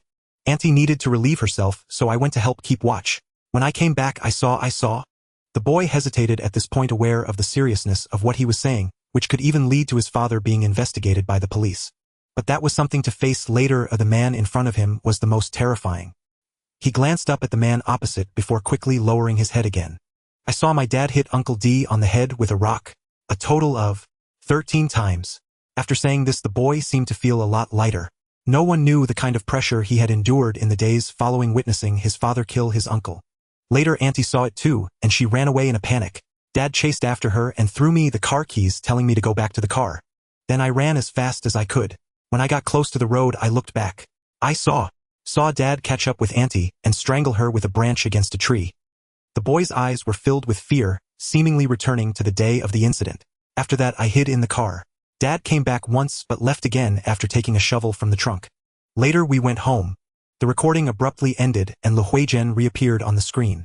The Uncle D mentioned by the boy was also a member of Lianqing. He was the former spokesperson in Tsuen Wan, and after losing to Lin Huailua in the competition for the leadership, the two patched up their differences and became sworn brothers. The auntie mentioned by the boy is Uncle D's wife and also Lin Huailua's sister-in-law. Lu Huizhen paused briefly, facing the camera. Dear viewers, the footage we just saw truly and completely documented the son of the leader of Lianqing accusing Lin Huailua of his crimes. In this case, there were 2 direct victims, Uncle D and his wife, and 1 indirect victim, the boy in the footage. It is hard to imagine what a brutal person Lin Huailua, the leader of Lianqing, is to kill in front of his own son, and even to kill 2 people. I don't know much about societies, but I know they often claim to be loyal and righteous. Can someone like Lin Huailua, who kills his own brother and sister-in-law, really talk about loyalty and righteousness? What are you staring at? Hurry and call the TV station to have them stop the broadcast. Huang Ziqing's heart surged with turmoil. The big shots in these societies, who among them doesn't have blood on their hands? They just have clean hands and haven't been caught. But now the TV station has exposed the evidence of Lin Huailua's murder right before the eyes of all citizens of Hong Kong Island, and as police officers they must take action. But this was not Huang Ziqing's biggest concern. His biggest worry was the internal situation of Lianqing. With 50,000 members, the revelation of the leader's scandal of killing his brother and sister-in-law would surely lead to chaos in the entire society. And would these 50,000 gangsters drag Hong Kong Island into the mire as well? Huang Ziqing paused to think, quickly picked up the phone next to him and dialed a number. After about half a minute, the call was connected. He didn't wait for the other side to speak and directly asked, "Where is Lin Huailua?" The person on the other end seemed somewhat unhappy, but didn't want to express it, complaining, "Officer Huang, why are you calling me at this time? People might die." To his surprise, Huang Ziqing completely ignored him and shouted louder, "I'm asking you, where is Lin Huailua?" "Gentlemen, isn't this television program utterly explosive?" Shen Lang turned his gaze toward Lin Huailua, whose face had drained of all color. Actually, Danny photographs quite well, but the network insisted on blurring his face, citing some convoluted clause from the Minor Protection Act. Otherwise, with ratings this high, the show might have catapulted him to instant stardom. Lin Huailua's heart plummeted into an abyss. He knew Shen Lang would inevitably wield the videotape as a weapon. He had already rehearsed in his mind how he would defend himself should Shen Lang publicly unveil the tape. After all, Big D was dead. The Triads' dragonhead was now him, Lin Huailua. Even if other branches grew discontented, he could always settle matters with money. In the world of brotherhood societies, loyalty and righteousness were mere formalities. In the end, everything revolved around cash. The incident would certainly cast a dark shadow, but its reach was limited. He had even considered the possibility that Shen Lang might hand the tape to the police. So he dispatched men that very night to erase all traces, leaving no loose ends. The police required evidence. A single videotape alone could never convict him. He had contemplated countless scenarios, yet never once imagined Shen Lang would deliver the tape to a television station, transform it into a broadcast program, and air it before 5 million viewers across Hong Kong Island. Ultimately, every crisis has a solution. Only the cost differs. With this tape, the more people who knew of it, the more perilous and complex the resolution became. If only the elder uncles of the society were aware Lin Huailua, wielding absolute authority, could dismiss their opinions outright. If the branch leaders Zha Fit Yen also learned of it, he would simply need to pay to seal their lips. But if the entire society came to know Lin Huailua's position as Dragonhead would become untenable, to violate the sacred taboo of fratricide, even if he bribed every mouth into silence. His underlings might bow outwardly, yet inwardly their reverence would vanish forever. Yet Shen Lang had flung the matter wide open. Before the entire populace of Hong Kong Island, laborers and merchants, civil servants and politicians and rival Triad factions alike. How much wealth did Lin Huailua possess to silence such a vast murmuring multitude? Pointing a trembling finger at Shen Lang, he ground out the words through clenched teeth. You wear red shoes. The phrase wearing red shoes bore ancient roots. The most credible origin traced back to Lord Guan, the paragon of loyalty and righteousness, venerated not only by Triad elders but also by Hong Kong police officers. Yet the Guan they worshipped differed. Triad members revered a Guan wearing green straw sandals. The straw sandal Guan representing the fugitive warrior who fled after committing murder. The police, in contrast, honored a Guan clad in crimson official boots. The red boot Guan, the general invested with imperial rank. Thus, within Triad slang, wearing red shoes signified a traitor who colluded with law enforcement and betrayed his sworn brothers. Shen Lang's brow furrowed slightly. Young Master Lu, calling me a red shoe wearer? That seems rather inaccurate. Have you forgotten that Big D was my sworn elder? I uncovered the true killer of my elder and exposed the evidence to the world. Where then lies my disloyalty? Where is the betrayal in wearing red shoes? You excavated Big D's remains that very night. Did you truly think I remained unaware? I deliberately granted you that time, so you wouldn't be hauled off by detectives and imprisoned in Stanley Prison. Lin Huailua's face turned ashen. He staggered backward 2 steps. Convinced his actions had been flawless, he now realized, too late, that his scheme bristled with gaping flaws. At that moment, Chuan Bao, seated beside the table, spoke up. Lang Zi, even if young Master Lu erred, you shouldn't have handed the tape to the television station. Wouldn't it have been wiser to bring it directly before the elders? Surely we would have stood by you. Shen Lang let out a disdainful snort and fixed Chuan Bao with a piercing stare. Uncle Chuan Bao, place your hand upon your conscience. Would you truly stand by me? When Big D offered you 200,000, you readily voted him Dragon Head. If Lin Huayue now offered you 400,000 to burn the tape, would you do it, Uncle Chuan Bao? Chuan Bao was struck speechless, unable to refute the accusation. His bribery scandal was common knowledge. Any protest now would carry no weight. At that moment Uncle Deng, who had remained silent until now, could no longer hold his tongue. Lang Zi, such matters are family shame, best kept private. By airing them citywide, how will outsiders perceive us? And what will they think of Walin Shang? Shen Lang smiled faintly. How outsiders viewed Walin Shang before, I cannot say. But after today's broadcast, all of Hong Kong Island now knows that Walin Shang's Dragon Head is a contemptible wretch who murdered his own brother and sister-in-law. With such a wretch at its helm, Walin Shang's reputation must surely rot. Yet there is a way forward. All branch leaders sit here before us. Just as you recently moved to expel me from the society, let us now initiate a vote to expel Lin Huayue. Once word spreads, all will praise Walin Shang for its unwavering sense of justice and impartial discipline. Even the Dragon Head, when guilty, faces the society's code without exception. Uncle Deng's brows knotted tightly. Nonsense. Young Master Lu is the Dragon Head. How can he be casually expelled from the society? Shen Lang pressed relentlessly. Even if you refuse to expel him entirely, surely he cannot remain seated upon the Dragon Head's throne. You may not feel ashamed, but I do. When I step outside and face mockery from rival societies, I fear my own underlings will demand transfers. That remark struck Uncle Deng's deepest vulnerability. The core of Walin Shang comprised the dozens gathered in that room, but its foundation rested upon 50,000 loyal members beyond its walls. Lin Huayue's crime could no longer be contained. It had already exploded across the city. Henceforth, Walin Shang members would inevitably face scorn and pointing fingers wherever they went. Should mass defections ensue, Walin Shang's very banner would collapse. Uncle Deng fell into a long, heavy silence. Before finally speaking, young Master Lu, you are no longer fit to serve as Dragon Head. Hand over the dragon staff. Lin Huayue stirred from his daze and stared at Uncle Deng stunned. The dragon staff? You dare demand my dragon staff? Absolutely impossible. The Dragon Head serves a 2-year term, a tradition upheld for decades. Will you shatter it so recklessly? Even if I killed Big D, so what? Do my contributions to the society not outweigh that sin? Uncle Deng, do not believe this treacherous, fast-blade Lang. Afraid of idle talk. Tomorrow I'll lead men to raise that television station. Force them to admit defamation. Then all will be secure. Lin Huayue then turned to the 7 other branch leaders, seeking their support. Did we not swear brotherhood? To seize Tsim Sha Sui together? Tsim Sha Sui hosts over 600 restaurants, 30-plus karaoke parlors, 20-odd nightclubs, and more than 100 bars, yielding over 10 million monthly in protection fees alone. I'll surrender my entire share to you. What say you? Shen Lang sneered. Young Master Lu, promises aren't drawn so easily. Shall I topple the White House in the United States and place it before you as a seat? Still dreaming of Tsim Sha Sui? It falls under the jurisdiction of Hung Hing's crown prince. Though Hung Hing numbers fewer members, each is a hardened street fighter. What forces will you deploy, young Master Lu? Your ragtag crew from Jordan? To wage war, you'd still rely on brothers from other branches, offering their blood-bought territory as your gift. Truly worthy of you. The other branch leaders, initially swayed by Lin Huayue's offer, suddenly saw the truth unveiled by Shen Lang's words. They had been manipulated as pawns all along. Jordan, backed by Yao Ma Ti and bordering Tsim Sha Sui, had long endured Hung Hing's dominance. Depu He, who had remained silent, abruptly spoke. On behalf of Depu, I endorse Uncle Deng's proposal, young master. Lu must surrender the dragon staff. On behalf of Kun Tong, I concur with Uncle Deng. Several branch leaders voiced their agreement in turn, except for Fo Niao of Tai Kok Sui, while the rest raised their hands in support. Shen Lang smiled. It appears even Tsuen Wan need not speak.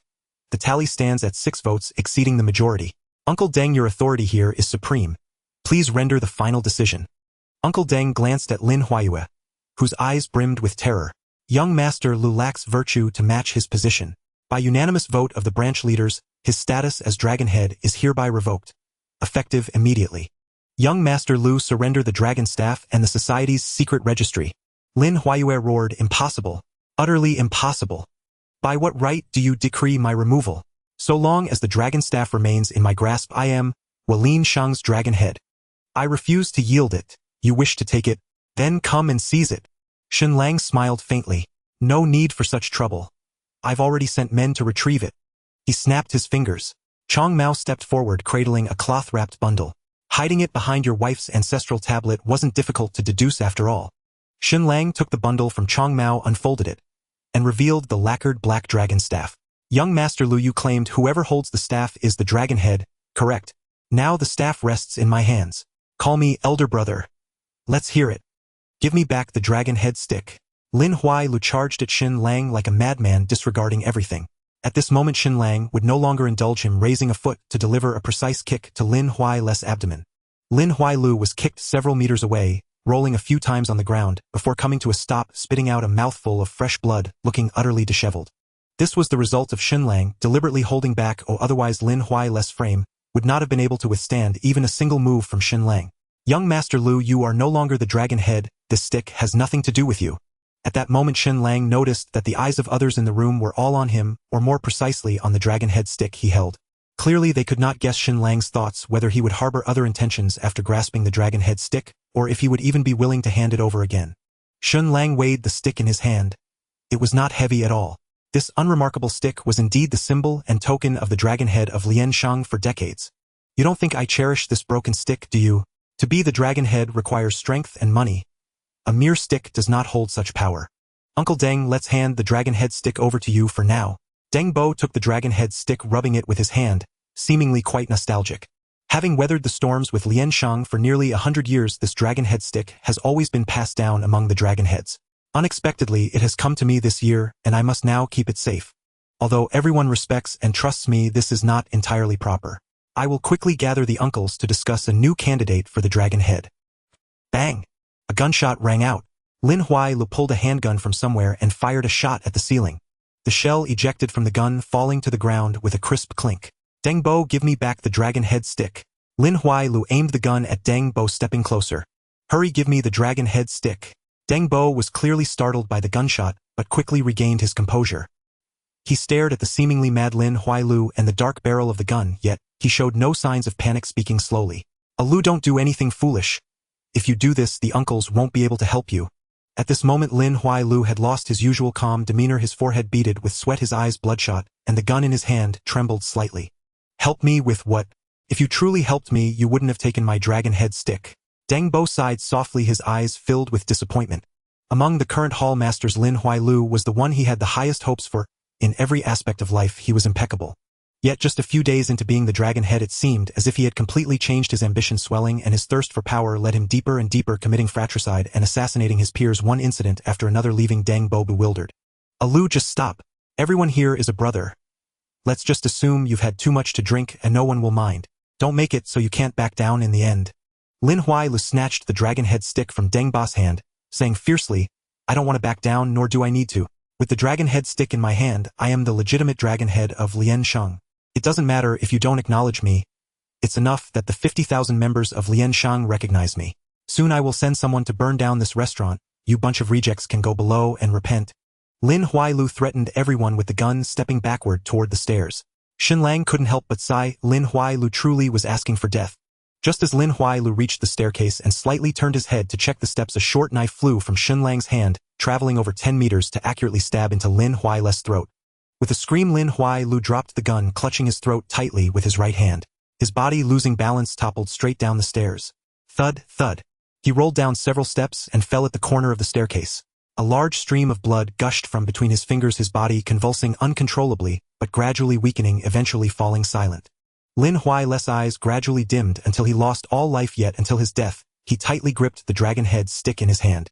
Deng Bo, hold the dragon head stick tightly. Don't let any punks take it away this time. Deng Bo looked at the stick in his hand, his expression somewhat complex. Lin Huailu wanted the dragon head stick, yet it slipped from his grasp time and again. Shen Lang did not desire the dragon head stick, but it kept returning to his hands. Deng Bo felt a sense of emotion. He had made up his mind about the next candidate for dragon head. The other 7 hall masters present also felt as if they were in a different era. This was supposed to be an ordinary dragon head meeting, but who would have thought so many things would happen? First, young Master Lu wanted to expel Shen Lang from the gang, and then Shen Lang appeared to give young Master Lu a warning. Next, the television station exposed evidence of young Master Li's murder, and everyone voted to have him step down. Then young Master Lu, armed with a gun, snatched the dragon head, stick threatening to burn everyone alive. Finally, young Master Lu was killed by Shen Lang, marking the demise of a generation's dragon head. Before Shen Lang was released from prison, young Master Lu wielded immense power, dominating everything. However, everything changed after Shen Lang was released. Logically speaking, after 3 years in a harsh prison, Shen Lang was impoverished and destitute while young Master Lu was at the pinnacle of his power. One in the sky, the other on the ground. Yet just a few days later, Shen Lang had already risen, even pulling young Master Lu down from the throne of the dragon head and sending him to the underworld for reincarnation. The younger generation is formidable. As everyone was lost in thought, unsure of how today's dragon head meeting would conclude, a commotion arose downstairs, seemingly a conflict between the bouncers and someone. Several hall masters could no longer sit still and hurried downstairs to check. "We are O Division, the investigation unit of the Triad. Clear the way." "What's so great about the cops? This place is booked. No one is allowed to enter. I warn you not to mess with me." "What if I do? Is it illegal to mess with you?" "Which law states that one cannot mess with someone?" Everyone coming downstairs changed their expressions upon seeing the O Division officers. They had guessed that the O Division would come looking for trouble, but they never expected them to act so quickly. A few people pushed and shoved each other, and Shen Lang found it amusing, so he stepped forward to speak. "What's the matter, officers? Is it too much to ask for a peaceful meal?" Huang Zichang stepped out from among the officers. "Eating? More like holding a dragon head meeting. Do you really think we don't know?" "Quick, Blade Lang. Today I won't cause you trouble. Just bring your dragon head Lin Huailu out. He is suspected of intentional murder and concealing a body and needs to come with us for investigation." Shen Lang shrugged helplessly. "Sorry, officer, but you'll be disappointed. Young Master Lu can't come out. If you want to take him for investigation, I'm afraid you'll need to carry him out." Huang Zicheng's expression grew colder. "Quick, Blade Lang, what do you mean?" Shen Lang's eyes flickered with a hint of mockery. "Just the literal meaning. Our dragon head, upon seeing the news from Lien, how TV felt he had let down D, and even more so his brothers in the gang, and thus took his own life out of guilt." Upon hearing this, Huang Zicheng's eyes flared with anger as he pushed Shen Lang aside, leading a group of officers into the restaurant. Shen Lang was not worried at all. Before going downstairs, he had instructed Chong Mao to handle the situation. In the gang, such matters were second nature. Moreover, as long as they wiped the fingerprints off the knife and put Lin Huai's on it, it would be enough to confuse the situation. Huang Zicheng stood dumbfounded by Lin Huai's corpse. In fact, seeing Lin Huai's body, he felt a sense of relief. What he feared most was that the Lianshang would conflict over this matter. It would be difficult to manage if a large gang of 50,000 people experienced internal strife. Lin Huai's quiet death was beneficial for everyone. However, the reason of suicide was somewhat flimsy and did not treat this group of officers with much respect. "Who is the murderer? Hand them over and let us take them away." Huang Zicheng scanned the crowd with his eyes, recognizing many familiar faces, either veterans from the gang or the leaders of various halls. Shen Lang walked over. "Officer, didn't I tell you? It was suicide. You want us to hand over the murderer. Where is the murderer?" Huang Zicheng snorted coldly. "Stop pretending. I see you as the murderer. Officer, one must speak with evidence. Be careful, I don't sue you for defamation. If you can't produce the murderer today, then none of you can leave. All must return with me." Shen Lang chuckled coldly. Officer, your appetite is quite large. I just don't know how many cars have been dispatched and if they can fit everyone." As Shen Lang's words fell, the gangsters outside jumped in one after another, quickly filling the restaurant's hall. Hundreds of ferocious gangsters stood in place, glaring fiercely at the few O Division officers surrounded in the center. They did nothing but glare, yet this alone terrified the young O Division officers enough that some had already drawn their guns. Huang Zicheng shouted, "What are you doing? Planning a rebellion?" Shen Lang's smile was filled with mockery. "Officer, didn't you say you wanted to take us all away? There are still over 1,000 people outside. Is that enough? Do you want me to call in all 50,000 members of Lianshang for you?" Faced with hundreds of gangsters, even Huang Zicheng felt a bit intimidated. One spit from each person would be enough to drown the few members of the O gang. However, he also knew that the local gang like Liansheng, with its significant influence, was different from those robbers and drug traffickers. Although they were numerous, they still had to make a living in Hong Kong Island, and would not easily clash with the police, let alone deal with someone like him, who had already reached the level of a senior officer. Do not underestimate Huang Zicheng just because he was the lowest rank among senior police officers. He was still a solid high-ranking official. He calmly pushed down the gun in the hands of the young man beside him and shouted at the gangsters in front. "What's the matter? Just because you have more people, is being part of Liansheng something to brag about? Do you think all of us cops are dead? The Hong Kong police have over 300,000 officers all armed. Do you want to test that? He knew he could not show weakness in front of gang members. The more you showed fear, the more arrogant they became. But he also couldn't easily fire his weapon. Once a gun went off, the scene would spiral out of control, and even these gang leaders might not be able to rein in their reckless subordinates. At that moment, Deng Bo stepped out from the crowd. Huang, sir, there's no need to escalate this. We and Lianxing have always followed the rules. Regarding Le's death, we can say it was a suicide. If you don't believe it, why not take his body back for investigation? If you find evidence of murder, you can come to Lianxing at any time for someone. We have been rooted in Hong Kong Island for nearly 100 years and won't run away. Deng Bo, being an old hand, handled the situation flawlessly. He neither undermined Lianxing's authority, nor left Huang Zhiqing without an exit. You say it's murder, right? Go ahead and investigate. If there's evidence, we will hand over the person without hesitation. As for who that person will be, it certainly won't be Shen Lang. There are plenty of underlings willing to take the fall for their boss. However, if no evidence is found, Lianxing will still protect its own brothers. Huang Zhiqing looked at Deng Bo, who had come to mediate, and then shot a glare at Shen Lang. Quick, Blade Lang, I remember you now, be careful not to fall into my hands. He then shouted to the officers beside him to pack up, and the O gang members left in a rush, leaving even Lin Huai's body behind. After the police left, the gangsters in the room also began to disperse. They left feeling quite elated, clearly pleased to have gained the upper hand over the police. Their gazes towards Shen Lang were filled with admiration. Daring to confront the O gang's police officer Hedon confirmed Shen Lang's power. Many had already begun to inquire about how to switch allegiance to Shen Lang's Tsuen Wan faction, but that was a matter for another time. Shen Lang waved goodbye to Deng Bo and the other leaders. Uncles and big brothers, you can continue your Dragon Head meeting. I promised my girlfriend I would pick her up from work, so I'll take my leave now. Having said that, he didn't wait for anyone to respond, and left with his subordinates, leaving the others in stunned silence. With the head of the gang dead, was there really any point in continuing the Dragon Head meeting? Thus they all bid their farewells and dispersed. The death of Lin Huai stirred various thoughts in their hearts, but the one thing they all agreed on was to never offend Quick Blade Lang. I'm sorry, I'm just a bit late. There was an issue with the gang and I just resolved it. When Lu Huijin saw Shen Lang arrive, her face lit up with joy, but suddenly she seemed to remember something and looked a bit downcast. Lang Gu, I'm sorry, the tape you sent to the TV station was seized by the police. Shen Lang thought it was a big deal, so he gently lifted Lu Huijin's fair chin with his hand. It's okay, this was already within my expectations. After all, it's evidence of a murder case. It would be strange if the police didn't seize it. Don't worry about that, and besides, Lin Huai is already dead. Those tapes have no value anymore. Lu Huijin breathed a sigh of relief at his words, glad that Shen Lang wouldn't blame her for this. She had been quite worried for a long time. Suddenly she caught on to something in Shen Lang's statement. You said Lin Huai is dead. Shen Lang nodded. The story we provided is that he committed suicide out of guilt. As for whether the police will cause any more trouble, I'm not sure. As long as the trouble doesn't fall on us, this matter can be considered settled. Lu Huijin mulled over Shen Lang's words.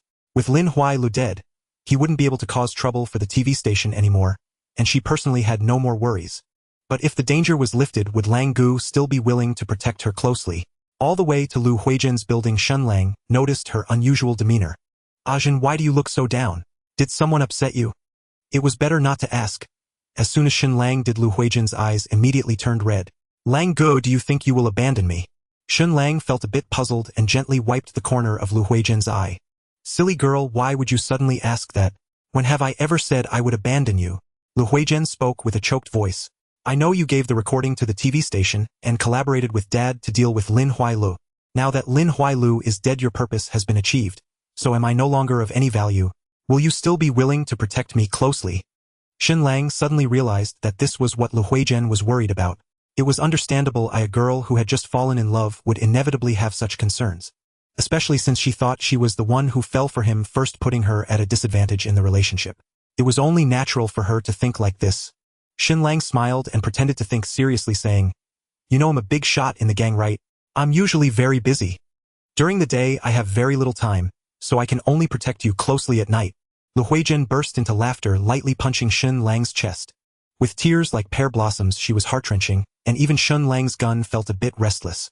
Lang Gu, today the TV station's ratings broke records, starting at 50 points and continuing to rise. So you're not excited? You're about to become a big star. Everyone in Hong Kong Island will know my name, Lu Huijin, and I'm about to become famous. Being a famous prostitute is good, but you can only serve me. No wonder those wealthy individuals enjoy mingling with celebrities. It truly offers a unique flavor. The next day. Today marks the day of the gambling duel between Shen Lang and Dongxing held at the boxing gym in Mongkok. Under the persistent coaxing of Lu Huijin, Shen Lang agreed to take her along to broaden her horizons. Shen Lang declined the request for accompaniment from the Long Mao faction, and the two headed straight to Dongxing's territory. With the system backing him, Shen Lang was unconcerned about ambushes. Confronting them alone would only enhance his reputation. As soon as he entered, he bumped right into Crow. Crow looked around in disbelief, realizing that Shen Lang had indeed come with only one other person, and he couldn't help but curse in surprise. Damn, Knife Lang, you've really got guts. Last time you were already arrogant enough to go solo to the meeting, and now you're even more cocky bringing a lady along. Shen Lang draped his arm around Lu Huijin's shoulder. It's just a gambling duel. What's so scary about it? Are you Dongxing going to silence me? Crow circled around Shen Lang trying to discern his backing, but it only led to disappointment. The system was invisible to outsiders. At this moment, he noticed Lu Huijin beside Shen Lang. This woman looks somewhat familiar. I remember, she's that beautiful reporter from the television station yesterday. Knife Lang, you're quite impressive, your moves are really quick. Tisk, she looks even prettier in person than on TV. Crow's frivolous expression and erratic demeanor made Lu Huijin feel a bit uncomfortable, and she hid half of her body behind Shen Lang. A flash of killing intent crossed Shen Lang's eyes as he spoke up. Crow, stay away from me. You stink up the air. What did you say? Don't get cocky with me. Just as a conflict seemed imminent, a man with glasses and a wide grin stepped forward. Shen Lang focused his gaze and recognized the newcomer. It was the grinning tiger of Dongxing, Wu Shing Wo. Crow, keep your mouth shut. The boss wants you back to work. Realizing that causing a ruckus at the entrance wouldn't look good, Crow let out a cold snort and warned Shen Lang. Well, settle this in the ring later. I'm in the third position, so you better not die too soon. The grinning tiger chuckled and waved goodbye to Shen Lang, leading Crow away. Only then did Lu Huijin peek out from behind Shen Lang, looking a bit shaken. Shen Lang found it amusing and spoke to her. I told you there are no good people here, yet you insisted on coming. Since there's still time, do you want me to take you back? Lu Huijin shook her head vigorously. I don't want to be apart from you. Although it's a bit scary here, I still have you to protect me. But there are so many people. Aren't you going to call some of your subordinates over? Don't worry. If any problems arise, my subordinates will arrive in no time. Just stay behind me and I will ensure your safety. Lu Huijin's cheeks flushed in response, relishing the feeling of being protected. She nodded and obediently followed Shen Lang's instructions. Just as Crow departed, a group of people approached. The leader was short and stocky, but his muscular build was quite impressive, with various tattoos adorning his exposed skin. Shen Lang was slightly taken aback. He recognized this person as the underboss of Hongxing, a tough guy from the Causeway Bay area. Encountering Hongxing's people in Dongxing's territory was surprising. However, considering that this gambling duel was intended to enhance Dongxing's reputation and to regain honor for the incident in Yuanlong, it was reasonable for them to allow members from other factions to observe. Before the underboss could speak, one of his lackeys jumped in. Big brother. That's the one who got Brother Haonan killed that day. I saw it clearly from the side of Brother Nan was about to escape when this guy kicked him back, and then Brother Nan was cut down by the big boss. The underboss turned to Shen Lang. You're Knife Lang, right? I've heard about your reputation. You've been quite bold lately. You took over Dongxing's territory and killed the Golden Fur Tiger. I heard you even betrayed your own faction yesterday and killed the gang leader. But none of this concerns me. I just want to know if what Shanji said is true. Did you get my subordinate Chen Haonan killed? In the face of the underboss accusations, Shen Lang sneered dismissively. Underboss, you're from Causeway Bay, and your subordinate already mentioned that Chen Haonan and Chen Haobei were killed by the big boss men. If you want revenge, go find the big boss. What do you mean by coming to me? Do you think I'm an easy target? If you lack the strength, don't try to play gangster. If someone gets killed, it's just bad luck. Underboss, you've been around for a while. How did you survive all these years? The underboss knew very well that this was not Shen Lang's fault. However, Chen Haonan was no ordinary lackey. He held significant respect among the subordinates, and the underboss had always regarded him as a son, even preparing to promote him as his successor. Today was supposed to be just a casual gathering, but who knew Shanji suddenly recognized Shen Lang and vividly recounted what happened that day. As Chen Haonan's boss, the underboss had to step forward, otherwise his subordinates would complain, affecting his reputation as a leader. He initially thought Shen Lang would offer some explanation, perhaps claiming it was an accident or a misunderstanding. Then he could just leave a few harsh words as a symbolic gesture to brush it off. But Shen Lang didn't even bother to pick up the cue, refusing to say any pleasantries, and directly countering him, leaving him with no face at all. You? The underboss was about to say something to regain his dignity, when a snide voice came from behind him. I think you're not wrong at all. Underboss, you really are regressing. The newcomer dressed in a flamboyant orange suit strutted forward arrogantly, completely disregarding others. It was the grass shoe of Hongxing, Liang Kuan. In the 12 halls of Hongxing, although Liang Kuan didn't hold a formal position, he was indeed a standout among them both in terms of influence and strength. It's just a lackey who died, why make such a fuss? You want to cause trouble with the leader of Liansheng, don't you fear bringing trouble to Hongxing? The underboss was furious and shouted Liang Kuan were brothers. How could you help an outsider? It was only natural for the underboss to be enraged. In a gang, unity is paramount. Within the gang, if two members had disputes even to the point of fighting to the death, once an external enemy appeared, they would certainly set aside their grievances and unite against the common foe. This was a fundamental unspoken rule.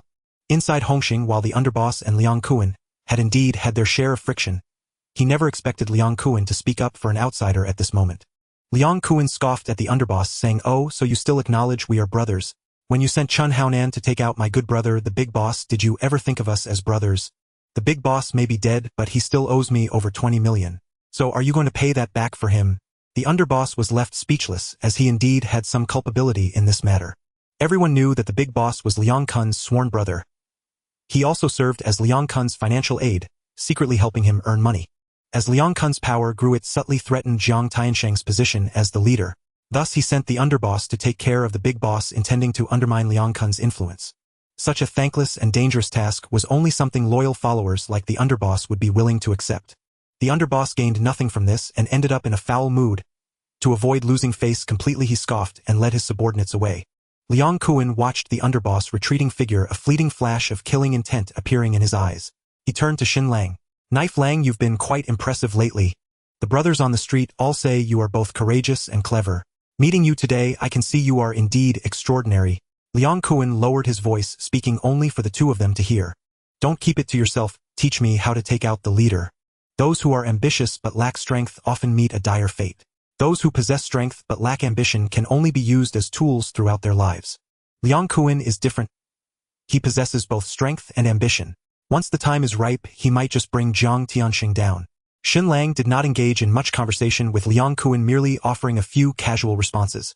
He could see his own reflection in Liang Kun's eyes, believing that Liang Kuan felt the same. Although the two currently have no conflicts of interest, who can say what the future holds? After driving away two waves of troublemakers, Shen Lang finally met the main character. "Brother Camel, I've come for our appointment." Camel approached with a slight nod. "I heard from Crow that you came alone to this meeting. That's impressive. It's rare to see a young man as brave as you. Let me ask you once more, do you want to withdraw from the duel? This time I will send the Emperor Situhaonan and Crow to fight you. They are all prominent figures in the gang, and two of them are even 5 tigers. Think carefully about whether you want to step into the ring. It's not too late to back out now. Since you've made your decision, sign this death warrant. To enter the death arena, one must first sign a death warrant, after which life and death are left to fate." Shen Lang glanced at the death warrant, and after confirming there were no issues, he signed his name without hesitation. Although this death warrant would not be recognized by the law among the gang members in this society, it held more power than any legal document. Having signed the warrant, it meant life and death were no longer debatable. No one could seek revenge based on any injuries or deaths that occurred during this duel. Seeing Shen Lang sign the death warrant, Camel nodded. "You can go rest over there. The first match will start in 10 minutes. On the other side, the Emperor Situhaonan, Crow, and the Smiling Tiger had already taken their positions on the contestant bench. Crow complained discontentedly. "What's going on, Smiling Tiger? He's just a nobody who lost to Liansheng. Is it really necessary to discuss tactics? I could take him down myself." Smiling Tiger sneered. "Crow, do you think Fast Blade Lang is foolish? If he lacked confidence, would he dare to come alone? If it were you, would you dare to stroll into our East Star boxing gym with your girl like it's a casual outing?" Crow stubbornly replied. "Maybe he is foolish," Smiling Tiger said with a tone of frustration. "Look at the woman beside him. She surely has something to do with that recording on the TV station. I suspect the whole incident with Lin Huailu was orchestrated by Fast Blade Lang. How can you think someone who is able to bring down the head of a gang could be foolish?" Although Crow recognized Smiling Tiger's point, he still refused to concede. "That means the head of Liansheng is foolish. Regardless of whether Fast Blade Lang is genuinely foolish or merely pretending, he has to demonstrate his true skills in the ring. Don't tell me you think he's exceptionally clever. Is he perhaps the reincarnation of Guan Ergu?" Smiling Tiger pushed his glasses back up his nose. "I don't know if he is Guan Ergu reincarnated, but Fast Blade Lang is indeed very capable, that's for sure. I had someone investigate Fast Blade Lang 3 years ago. He was formidable, having seized half of the territory in Tsuen Wan. 3 years ago?" What good is that information now? Do you have anything recent? We do have recent news. Yesterday Lin Huai Lu sent a red stick with 20 men to deal with him. The result was that Fast Blade Lang not only counterattacked but also turned that red stick into a human centipede and sent it to Lin Huai Lu. Wow, 1 against 20? Is he a future warrior invincible? I didn't get the specifics. Anyway, Shen Lang is not to be trifled with. Now do you still think discussing tactics is unnecessary? Smiling Tiger's information genuinely caught the others off guard, raising their vigilance. Smiling Tiger addressed the slender man with half-golden hair. Emperor, your skills are the weakest. Do not confront him heat-in. Instead, use your speed advantage to maneuver around him and buy us time to observe while wearing him down. If you can accomplish this, I will commend you. He then turned to Situ Haonan. Haonan, your skills are excellent. The task of breaking through will be entrusted to you. If there's an opportunity, take him down in one fell swoop. If not, just drag it out and exhaust his stamina, leaving the cleanup to Crow. Finally, Smiling Tiger looked at Crow. Crow, you can act freely. I only have one requirement: make sure to win beautifully. The boss is calling us back to bring glory to East Star. If the three of you can't take down Fast Blade Lang, then we might as well roll back to Amsterdam. Lu Huizhan was massaging Shen Lang's shoulders while asking, Lango, why are there 3 people warming up on the other side? They can't all be fighting you, right? Shen Lang slightly twisted his neck. Why are you afraid? Not afraid. I'm just worried about you. Shen Lang turned back and playfully lifted Lu Huizhan's chin. Don't worry, your man is quite capable. The duel officially began. Shen Lang and the Emperor took to the stage in turn. As Shen Lang stepped onto the platform, the audience fell silent. But when the Emperor took the stage, the gangsters below shouted enthusiastically. After all, it was East Star's home ground, and they would naturally cheer for their own. Shen Lang glanced down at Smiling Tiger, who wore a mischievous smile. What a trivial trick. Shen Lang looked at the somewhat gaunt man before him and mocked. So you are the Emperor. I heard you go by the surname Jiao and have had hundreds of women. Brother Camel really takes care of me, sending this kind of soft-footed shrimp for the first match. I suggest you surrender, or this way you might still die in a woman's embrace, right? The Emperor was incited by Shen Lang's few words, his blood boiling. At this moment, he disregarded Smiling Tiger's arrangements and charged at Shen Lang with his fists. Shen Lang did not dodge and blocked the punch with his palm. Tisk tisk, not only are your legs weak, but your punches lack power as well. Grasping the Emperor's hand, he twisted lightly, causing the Emperor to wince and drop to one knee. Then Shen Lang raised his leg and kicked the Emperor off the stage. The kick seemed powerful but was actually quite gentle.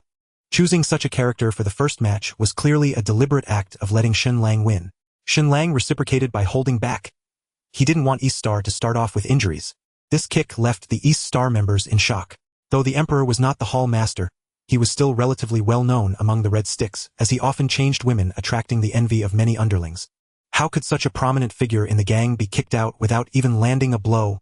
Smiling Tiger was equally stunned, contemplating whether to kill the Emperor.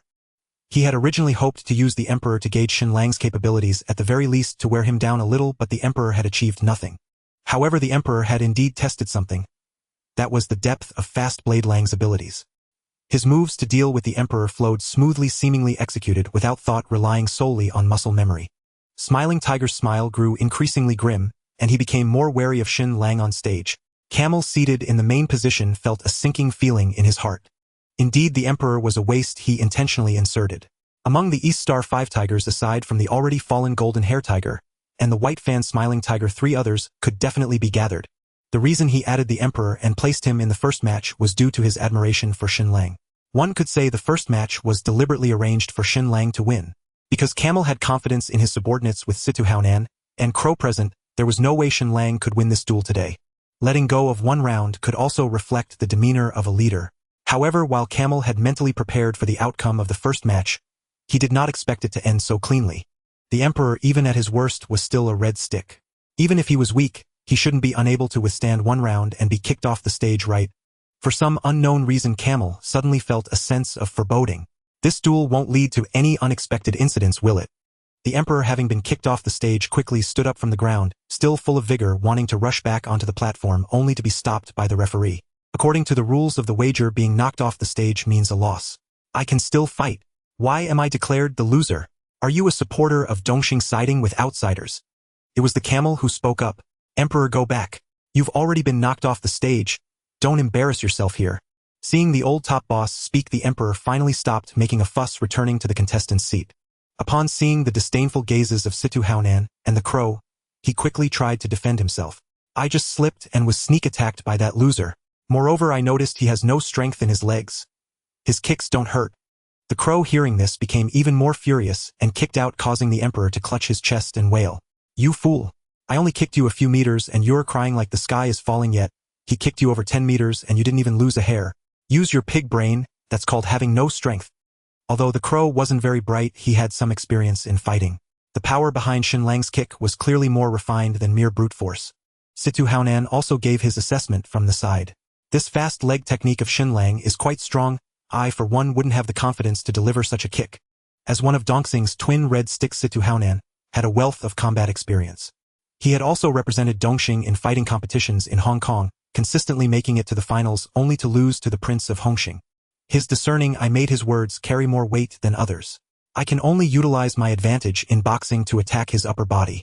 If I can't bring him down, then I'll stick to the original plan of wearing him out. The second round of the wager began. Shen Lang did not have to wait long before he saw Situ Haonan bare-chested. Situ Haonan was passionate about boxing, or otherwise he wouldn't have made it to the finals in Hong Kong's fighting scene. His muscular lines were clear, embodying a beauty of strength. Since Situ Haonan's appearance, the Dongxing followers had gone wild, as if they were on drugs. If they cheered for the emperor in the first round out of support for their gang, this time it was more about personal admiration. Among the gangsters, power was always respected. The harder one's fist, the more reason they had. The harder one's fist, the more followers they had. As one of the 5 tigers of Dongxing, Situ Haonan was also regarded as the strongest fighter by his subordinates. Therefore, seeing Situ Haonan fight to bring glory to the gang made the little brothers excited. Brother Haonan beat him to death. Someone in the crowd shouted, and the atmosphere immediately spiraled out of control. The gang members, initially dejected by the emperor's poor performance, quickly rallied behind the shout. Beat him to death! Beat him to death! The death arena had no rules regarding life and death. Killing was always the main attraction of the death arena. Like the Colosseum in ancient Rome or bullfighting in Spain, there is an inherent desire for slaughter within humanity. Even though society suppresses this instinct, the nature within our genes cannot be extinguished. The death arena is precisely the place where one can freely unleash their murderous instincts. Shen Lang stood on the stage, gazing at the group of Dongxing gang members with bloodshot eyes, openly displaying their murderous intent, without any reservations. For an ordinary person, such a scene might be terrifying, but Shen Lang showed no signs of fear. He smiled and greeted Situ Haonan. Your popularity is quite high, or everyone below seems to support you so much. Situ Haonan maintained a serious face. Let's skip the mutual flattery, we're here to fight. Seeing that the other party had no intention of chatting, Shen Lang shrugged and took a stance as if preparing for battle. Situ Haonan appeared very professional. His posture and steps revealed his rich experience. He circled around Shen Lang, observing him, trying to find weaknesses and gaps in defense. However, after circling around, his brow involuntarily knitted together. The opponent's body was full of flaws, almost completely unguarded. Seemingly every point could be exploited. Could it be that this fast-leg fighter really knew nothing about combat? This thought flashed through Situ Haonan's mind before quickly disappearing. Impossible. Just based on that kick he delivered to the emperor, that leg technique must have at least 10 years of training. Due to his suspicion, Situ Haonan lost sight of the truth. In reality, Shen Lang really did not understand combat. However, he had grasped some basic fighting postures and punching techniques, but that was about it. Combat is more about competition, a comprehensive test of strength, stamina, and endurance. Shen Lang's mastery lay in lethal techniques that risked his life. His expertise in human anatomy allowed him to utilize every part of his body, effectively delivering fatal strikes to his opponents. Moreover, with the system's attribute enhancements, his application of these techniques had reached an unparalleled level. Haonan stopped circling around. If you're gonna fight, just get on with it. If not, admit defeat and let the crow take your place. At this moment, Situ Haonan also knew he could no longer observe. Ultimately, they had to engage to wear down the opponent's stamina. So he seized a gap in Shen Lang's defense and suddenly closed the distance, swinging his right fist toward Shen Lang's head. This punch only used 30% of his strength, a feint, while his other fist blocked Shen Lang's evasion space. As long as Shen Lang dodged, the prepared left punch would definitely teach him an unforgettable lesson. The best response to this punch would be to cover one's head defensively, but doing so would fall into Situ Haonan's rhythm, allowing him to unleash his advantage in boxing for a heavy blow on Shen Lang. Fast leg Lang, what will you choose? Just as Situ Haonan was feeling pleased with the opportunity he had seized, he suddenly noticed that Shen Lang, who had just been in front of him, had vanished. His punch landed in the air. Although he only used 30% of his strength, it still caused him to lose a bit of balance. This is bad. He had fallen for the trap. If fast leg Lang took this opportunity to strike at his kidney from behind, it would be quite painful for him. No way.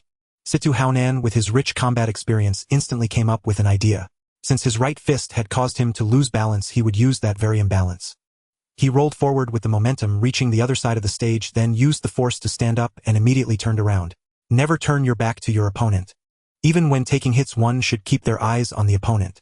This was the advice his boxing master had given him, which Situ Haonan had always kept in mind. It was closely related to the heights he had achieved today. If I were Fast Leg Lang, I would definitely chase after him right now. All I need to do is adopt a defensive posture to counter any sudden moves, and I wouldn't fall behind. Situ Haonan stood up with his hands protecting his head, but was dumbfounded. Why didn't Fast Leg Lang pursue him? Shen Lang was secretly laughing to himself on the side. When Situ Haonan swung his fist, he had used his speed to dodge. He initially wanted to observe a few more of the opponent's moves to test their skill, but he didn't expect Situ Haonan to be so cautious. Not only did he roll away from the battlefield, but he also presented a stance of tight defense. Shen Lang smiled slightly. Brother Haonan, what are you doing mopping the floor? Situ Haonan felt a faint flush rise to his cheeks. He had indeed over-imagined things. Shen Lang's earlier kick had left such a strong impression that he'd unconsciously assumed the man must be a seasoned veteran. He lowered his defensive stance and returned to the center of the ring. Brother Haonan, I'm not well versed in martial combat. You needn't guard yourself so rigidly. Situ Haonan let out a cold snort, accepting Shen Lang's words at least for now. Shen Lang continued, there's no point wasting more time here. With such fine hours ahead, wouldn't it be better to take my girl out for a lively evening? Let's settle this like boxers face-to-face, no evasions. Whichever of us falters first concedes. That way we spare ourselves unnecessary grudges and injury. Situ Haonan weighed Shen Lang's proposal in silence. A direct confrontation, abandoning all defense, was the most primal, most visceral form of dueling. Flesh meeting flesh. Pure physical supremacy, yet also the most draining method imaginable. Situ Haonan gave a slight nod. He trusted his body implicitly. The first lesson in boxing was learning how to take a hit. Only those who could endure blows would stand victorious till the end. Moreover, this approach favored Dongxing. Shen Lang stood alone, while Dongxing still had Wu Yu waiting in the wings. A decisive advantage by any calculation. Agreed. Let's fight like men face to face. Situ Haonan cast aside all technique, discarded every defensive instinct, and clenched his fists tightly. His right arm tensed every sinew, coiling every ounce of strength surging into that single limb. Having chosen confrontation, there would be no holding back. This blow, the pinnacle of his power unleashed without reserve.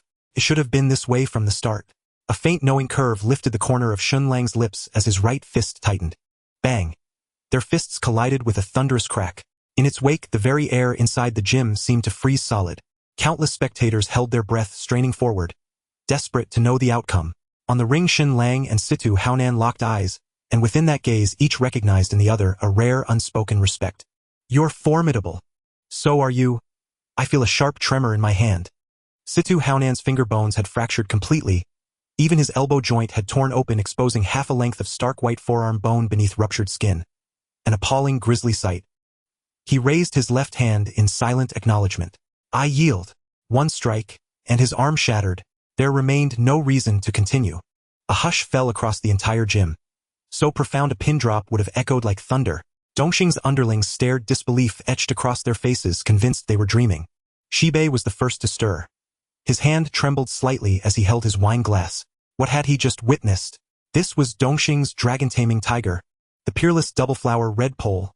Situ Haonan himself, even Hung Hing's crown prince, had praised him as an unmatched adversary.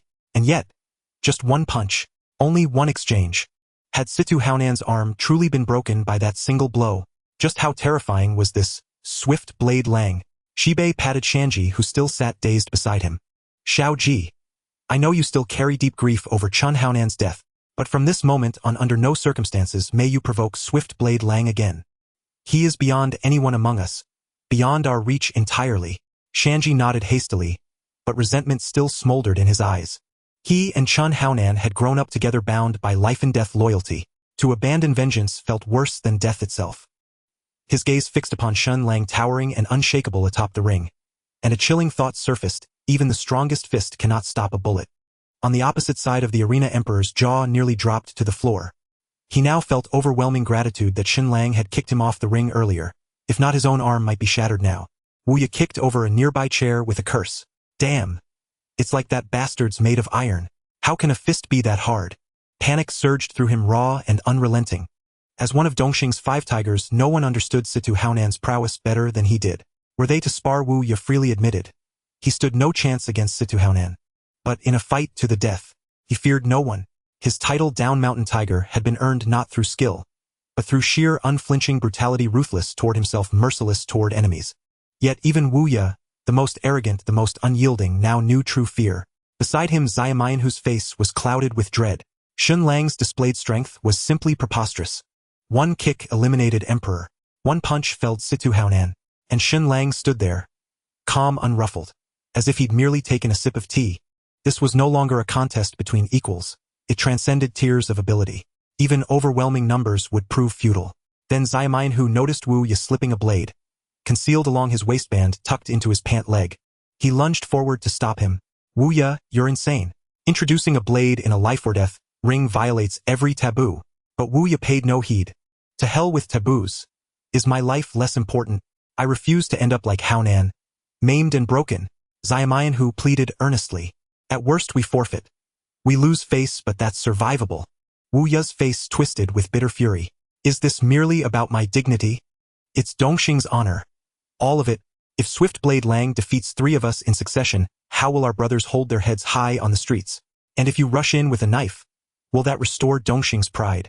Liang Kuan and Shibei of Hunghing are both present. How will brother boss save face when word spreads? Wu Ye's eyes flickered shrewdly. Xiamayan, who?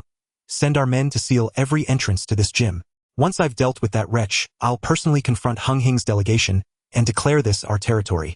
Let them swear before Guandi himself that tonight's events remain sealed. Forever. Shouldn't we consult brother boss first? Damn it. You've regressed. Wu Ye clapped Xiamayan, whose shoulder voice deceptively calm. What's the fuss? We're simply eliminating a threat in our own gym. No need to panic. Such trivial matters don't warrant brother boss's attention, and his ways are outdated anyway. The future of our triad rests squarely on us. You wouldn't rather crawl back to Holland, would you? Those women are hairy and reek to high heaven. Nothing like the graceful girls of Hong Kong, am I right? Now, gather our brothers, lock down every entrance front and rear. After I finish, I'll treat you to a night of revelry on Pottinger Street. Wu Ye spoke evenly, but Xiamayan, who saw madness flickering in his eyes. He laughed awkwardly, nodding quickly, terrified that refusal might trigger something violent. Yet Wu Ye was undeniably correct. If Swiftblade Lang truly swept all 3 challenges and walked away unscathed, Dongxing's prestige across Hong Kong's narrow domain would lie in ruins. Brother Lang is amazing. Whoa! Lu Huizhen, Shen Lang's sole devoted fan, an ardent admirer in the audience, cheered him on enthusiastically. Shen Lang smiled and exchanged words with her. You're standing so close. Aren't you afraid? Lu Huizhen's eyes sparkled with unrestrained excitement. Not at all. Seeing how formidable you are, what on earth is there to fear? She glanced left and right, then leaned in toward Shen Lang and whispered softly. Your clothes are soaked. Soaked? Whose clothes are soaked? Shen Lang felt utterly bewildered, yet caught the mischievous glint dancing across Lu Huizhen's face. That enchantress, daring to tempt him at such a moment. Shen Lang moistened his parched lips. Had circumstances permitted, he would have swept Lu Huizhen away then and there, to discipline her thoroughly. At that moment, Wu Ye finally sauntered onto the stage. Arrogant, disdainful, as if no one else merited his notice. Shen Lang couldn't fathom where this man's audacity stemmed from. After all, his earlier clash with Situ Haonan should have been more than enough to dissuade him. I thought you'd lost your nerve and dared not show up. Wu Ye spat contemptuously. Fuck your mother. I merely granted you extra time to rest, so no one could accuse the Dongxing Triad of bullying. Shen Lang saw no point in wasting further words on this foul-mouthed brute. Let's begin. Time is short. Just as Shen Lang prepared for a swift resolution, Wu Ye suddenly widened his eyes in utter shock, as if gazing upon a specter. Fastblade Lang. Look at your girl. Ah Zhen. Shen Lang instantly turned, and met Lu Huizhen's wide, guileless eyes. Lu Huizhen stood unharmed, perfectly composed. Nothing amiss. Damn it. A dirty trick. Shen Lang heard a sharp whistle of wind behind him, and instantly dodged sideways. When he whirled back, Wu Ye already held a blade aloft, glaring at him like a tiger poised to strike. On the viewing platform, Luo Tuo shot upright from his seat. Damn it! What the hell is Wu Ye playing at? Drawing a blade on the life-and-death arena? He lunged forward to confront Wu Ye, only to collide head-on with Xiao Mian, whose face was wreathed in insincere smiles. Big brother, let Wu Ye have his way just this once. He only wants to earn merit for the Triad. Luo Tuo shoved Xiao Mian aside, but failed to budge him. Damn it! What exactly are you scheming? Do you intend to butcher Fastblade Lang right here on stage? If word spreads, where will the Dongxing Triads' honor lie? Xiao Mian, who blocked Luo Tuo's path while soothing him. Big brother.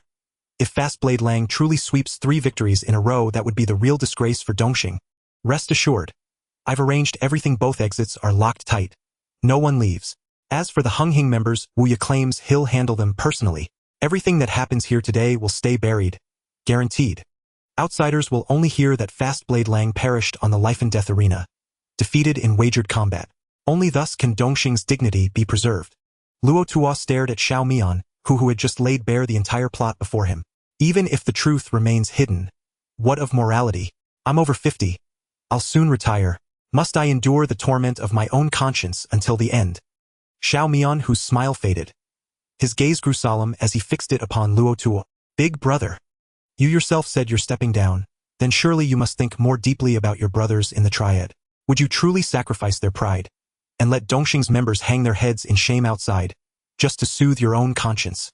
Luo Tuo looked first at Shen Lang fleeing Wu Ye's blade upon the arena floor, then at the younger man before him, whom he himself had nurtured since youth.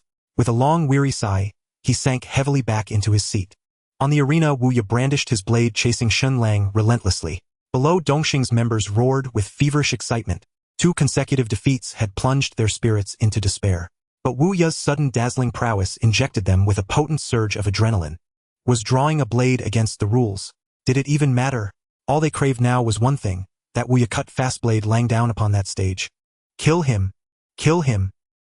Shibi watched the scene unfold above, and fury flared within him like wildfire. He slammed his fist onto the table and rose abruptly. Damn it all! Wu Ye's truly a bastard. He's actually drawn a blade. Beside him, Shanji clenched his fists tightly and murmured softly in unison. Kill him! Shibi, seeing this, was about to correct his junior's thinking, to teach him the code of honor among thieves, and the sacred distinction between what must be done and what must never be done. Just then Liang Kuan approached with several underlings in tow. Liang Kuan, what brings you here? Liang Kuan regarded Shibi with the look one reserves for utter fools. I came because only you and I are outsiders here, and I'd rather not risk being slaughtered by Dongxing when they're blinded by bloodlust. You fool! Shibi frowned sharply and retorted. Impossible! Luo Tuo is a venerable elder of the Jianghu, revered and righteous. He would never stoop to such treachery. Liang Kuan rolled his eyes. Calling you a fool insults the very word. If Luo Tuo truly upheld righteousness, would he allow Wu Ye to draw steel against another man? In fact, I just saw Dongxing men block both entrances. They're clearly targeting us. All we can do now is pray they retain some sliver of reason, and that our presence here side by side might still give them pause. Above, Wu Ye twirled his blade with a flourish. Oh, weren't you roaring like a lion just moments ago? Why scurry about like a frightened rat now? It seems your fists aren't half as hard as cold steel. Where's that swagger you flaunted earlier? Shattering Haonan's arm with a single punch. How mighty you were! To the spectators below, Wu Ye appeared utterly dominant, while Shen Lang seemed reduced to frantic evasion. Yet Shen Lang's footwork remained flawlessly precise, his composure unruffled even beneath Wu Ye's relentless slashes. Though Wu Ye possessed exceptional strength and wielded a weapon, he still posed no genuine threat to Shen Lang. Shen Lang's apparent retreat stemmed from 2 reasons. First, the arena itself was too confined, restricting his mobility. Otherwise, he could easily exploit his superior speed to circle behind Wu Ye and strike without warning. Second, Shen Lang refused to resort to a brutal one-for-one strategy. He could reverse the tide instantly, even if it meant taking a blade wound himself. So Shen Lang waited for Wu Ye to falter. Wu Ye's swordsmanship, euphemistically termed bold and sweeping, was in truth nothing more than thug's chaos, wild unstructured hacking. As the old saying goes, a flurry of wild punches can fell even a master. Such reckless, formless slashing proved devastatingly effective within the arena's cramped confines. You really can dodge, boy. Slippery as an eel. Wu Ye slashed furiously for minutes on end, yet failed to graze even Shen Lang's sleeve. Frustration began to gnaw at him, especially as the Dongxing members below, hoarse from shouting, began sensing something amiss. Their own side held overwhelming advantage, yet after so long, not a single wound marred Shen Lang's body. As doubts multiplied, chance dwindled. The crowd's roar dimmed, sparking a flicker of crisis in Wu Ye. Damn it all! He lunged wildly at Shen Lang, determined to end it all in one decisive blow. A faint, chilling smile curled Shen Lang's lips. This was the opening he'd awaited. Wu Yu's reckless charge left a sizable gap on his right flank. Seizing the moment, Shen Lang darted sideways, trapped Wu Yu's left arm from behind with one hand, and clamped his other hand firmly around Wu Yu's wrist, the one gripping the blade. With both hands immobilized, the tide turned instantly. Wu Yu strained with brute force to break free, but against Shen Lang's absolute dominance he was utterly powerless. Shen Lang slowly forced Wu Yu's own blade downward, its edge inching perilously toward Wu Yu's flesh. You love playing with knives. Have you ever considered you might be the one pierced? Wu Yu resisted desperately as the blade descended, but in vain. The steel bit through skin-parted muscle, and carved a crimson wound into his right shoulder. Ah! The humiliation burning in his soul, and the searing agony in his flesh, forced a guttural cry from Wu Yu's throat. Fast Blade Lang, you wretched scum. I will kill you, and your girl. I'll make her die before your very eyes. Shen Lang's gaze turned glacial, his voice laced with icy lethal intent. Do you truly believe you'll have a later? Shen Lang's cold words echoed in the crow's ear. The crow's heart suddenly skipped a beat. Would he die? The crow had never entertained such a thought. Even when Situ Haonan had his hand broken, he never considered the possibility of dying on the stage after realizing that he could never defeat Fast Blade Lang through conventional means. Although this was a life-and-death contest and both sides had signed a death contract, this was the territory of the East Star with hundreds of East Star brothers watching from below. Could it be that Fast Blade Lang dared to commit such a heinous act and kill the East Star 5 Tigers in the East Star's boxing gym? He couldn't be that foolish, could he? Was he not afraid of being surrounded? At this moment Shen Lang used the crow's hand to pull the knife out of his shoulder, changing angles to aim for the crow's throat. Damn! Was he really going to do this? 1,000 thoughts raced through the crow's mind. Others thought the crow was a madman acting without regard for the consequences. But now the crow believed that Fast Blade Lang was the real madman. He was insane. He really intended to kill him on the stage. In this life-or-death moment the crow's mind raced. Cannot die. Cannot die. What should I do? I have it. I can surrender. As long as he surrenders and admits defeat according to the rules of the life-and-death contest, the opponent must stop immediately. At this point he could no longer worry about face or pride. No one's face was more important than his own life. Who would have thought that just as the crow began to utter a word, he felt a release on his left arm, the hand that had been restraining him had loosened. Then his jaw was violently unhinged, leaving his mouth in a half-open state, unable to make any sound except for whimpers, let alone speak. The words of surrender were swallowed back down his throat, and at this moment the crow's only chance for self-preservation was gone. He used his recently restored left hand to grasp his right wrist, both hands exerting force together, trying to wrest the knife back from Shen Lang's grip. But the crow felt Shen Lang's hand was as if made of iron. Even with both hands working together and using all his strength, he could not stop the blade from descending. The crow's eyes fixated on the blade, watching as the tip approached his throat closer and closer. Swoosh! The blade pierced his neck, making a sound akin to tearing cloth. Though the sound was not loud, it resonated in the crow's ears like a thunderclap. The sharp blade entered his body, cutting through flesh, and at that moment he could distinctly feel his life ebbing away. At this moment the camel in the stands also sensed something was wrong. He was just about to shout for someone to stop it, when the smiling tiger had already dashed over. While running he shouted, "Stop! We surrender!" However, Shen Lang on the stage seemed oblivious. Not only did he not stop, but he also accelerated his movements with the blade already buried deep in the crow's neck. Shen Lang glanced back to see Lu Huijin looking over and spoke in an unusually stern tone. "Turn around, no looking." Once Lu Huijin turned her back to the stage, Shen Lang had no more qualms. He gripped the crow's hair with his left hand, while holding the knife's handle with his right, sweeping it sideways with force. The crow's head was thus severed from his neck. Watching the smiling tiger below, who was in a daze, Shen Lang threw the head in his hand. "Next time you want to surrender, do it early." Shen Lang stood on the stage like a god of slaughter. In the East Star boxing gym one could hear a pin drop, all eyes focused on the stage on that fearsome man. Shen Lang's towering figure was projected in their eyes, casting a shadow of fear deep into their hearts. The air in the venue became thick, as if an invisible pressure enveloped everyone, and they would surely never forget this scene before their eyes, nor would they forget this man. The first to react from the astonishment in the boxing gym was the thin bee of Hongxing. Hongxing's relationship with East Star was never good, so they had no reason to feel sorry for the death of a 5 tiger. However, witnessing the crow's death on stage was still quite shocking. Others might not be familiar with the crow, but the thin bee, a fit guy from Coppergong Bay, knew him well. 5 years ago, the crow was notorious in Hong Kong Island, known for his madness and cruelty. To prevent East Star from being targeted by him, it was eventually Camel who intervened, exiling him to the Netherlands. Such a notorious villain ended up here at the hands of this junior Lien Sheng. Gangsters often boast about kicking their opponent's head like a ball, but Fast Blade Lang actually did it. Damn! This kid Fast Blade Lang truly has guts. Setting aside the feud between the two, the Thin Bee could only admire Shen Lang now. Beside him, Liang Kun shared similar feelings, only able to express admiration. Yet while sighing, he was also filled with apprehension about what would happen next. In the territory of East Star, in front of hundreds of East Star members, slitting the throat of one of the 5 tigers would create a huge grudge. Even if Fast Blade Lang grew 3 heads and 6 arms today, he would definitely not be able to leave alive. After a brief silence in the boxing gym, countless vicious curses erupted. The East Star members, having recovered from their initial shock and fear, now only felt anger.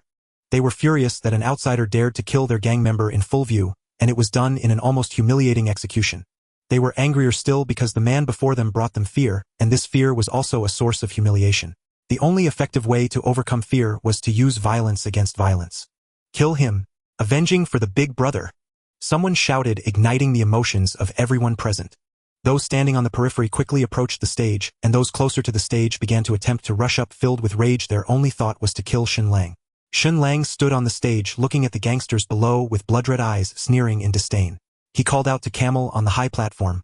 "Camel, can't you East Star afford to lose?" Hearing Shen Lang call out their leader's name, the East Star members regained some semblance of rationality, halting their movements and turning to look at the high platform in unison. Camel stepped down from the high platform, looking at the now expressionless smiling tiger, his face ashen, and then at the head of the crow he held. He sighed deeply.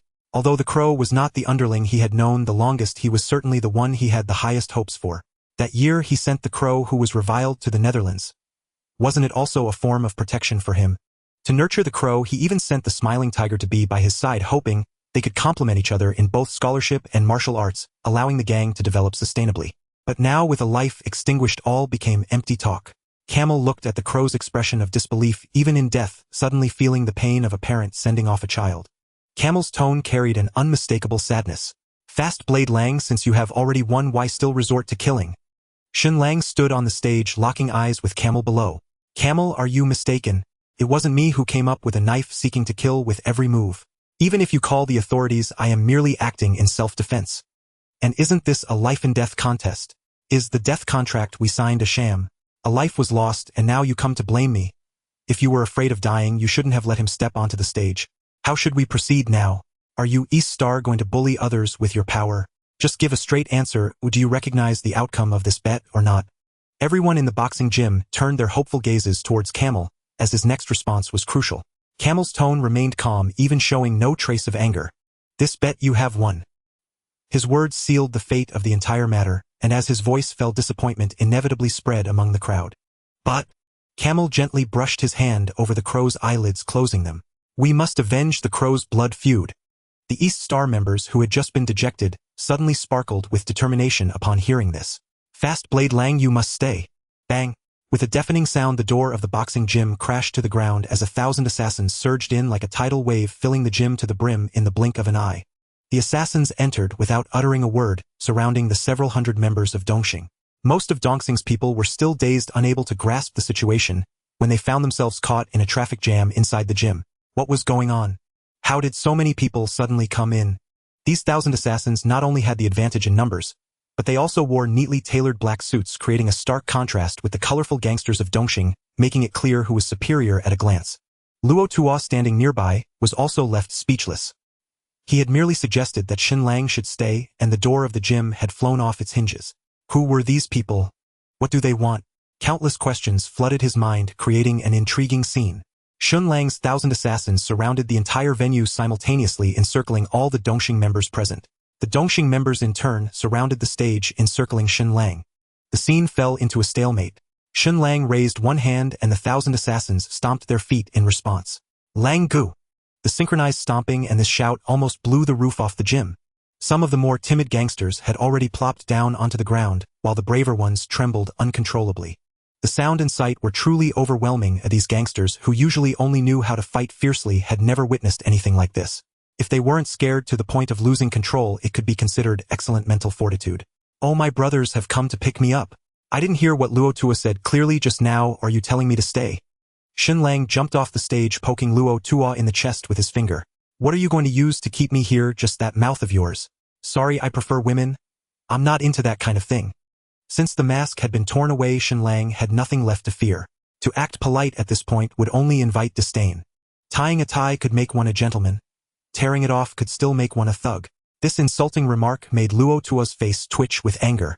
The sly tiger next to him couldn't hold back any longer, shouting, "What the hell did you just say? Daring to insult my brother like that?" Shen Lang raised his hand and slapped him hard, leaving several red marks on the sly tiger's face, while his glasses flew off who knows where. "I'm talking to Luo Tuo here. Do you have a place to interrupt?" Shen Lang's arrogant demeanor sparked dissatisfaction among the Dongxing members, but they were completely surrounded by Shen Lang's assassins and could only curse softly. It was absolutely impossible for them to jump out and defend their brother. They weren't fools. "Luo Tuo, I'm addressing you with respect by calling you brother Luo Tuo, but your actions today have been quite disappointing." Shen Lang surveyed the scene, easily noticing the palpable resentment on the faces of Dongxing members. "I don't want to cause such a disgraceful scene, but you Dongxing have been so unreasonable. Outsiders say that Luo Tuo values righteousness and rules more than brotherhood, but I certainly don't see any of that. Tell me, if I were to kill all of you here today, wouldn't Dongxing be disbanded by tomorrow?" Luo Tuo's face tightened, unable to utter even a courteous response. The disparity in numbers was too overwhelming. Shen Lang's men had ample strength against one. Luo Tuo regretted not bringing more of his little brothers along, knowing how ruthless Kuai Dao Lang was. But it was too late for regret now. Their lives were already in Shen Lang's hands. Whether to fight or negotiate lay entirely in Shen Lang's thoughts. Just as Shen Lang was about to unleash a massacre, the sound of police sirens suddenly blared outside the gym, with no less than dozens of police cars approaching. A familiar figure squeezed through the crowd of assassins, and Dongxing members accompanied by a group of police officers. Wow, what a grand scene! The newcomer was none other than Inspector Huang Zhiqing. Uncertain if it was just his imagination, Shen Lang felt that Luo Tuo beside him visibly relaxed upon seeing the police. As Huang Zhiqing approached, he fixed his gaze on Shen Lang and asked, "You again, Kuai Dao Lang? Yesterday you killed the leader of He Lianxing Lin Weilu, and that wasn't enough. Today you've come to take down Dongxing's Luo Tuo. So is it Jiang Tiansheng's turn tomorrow? What are you trying to do? Unite the Underworld." Huang Zhiqing's words were forceful, directly confronting Shen Lang. Shen Lang spread his hands outward. "Officer, you can eat whatever you want, but you can't say whatever you want without evidence. As a citizen of Hong Kong, I have the right to submit a complaint to the police department.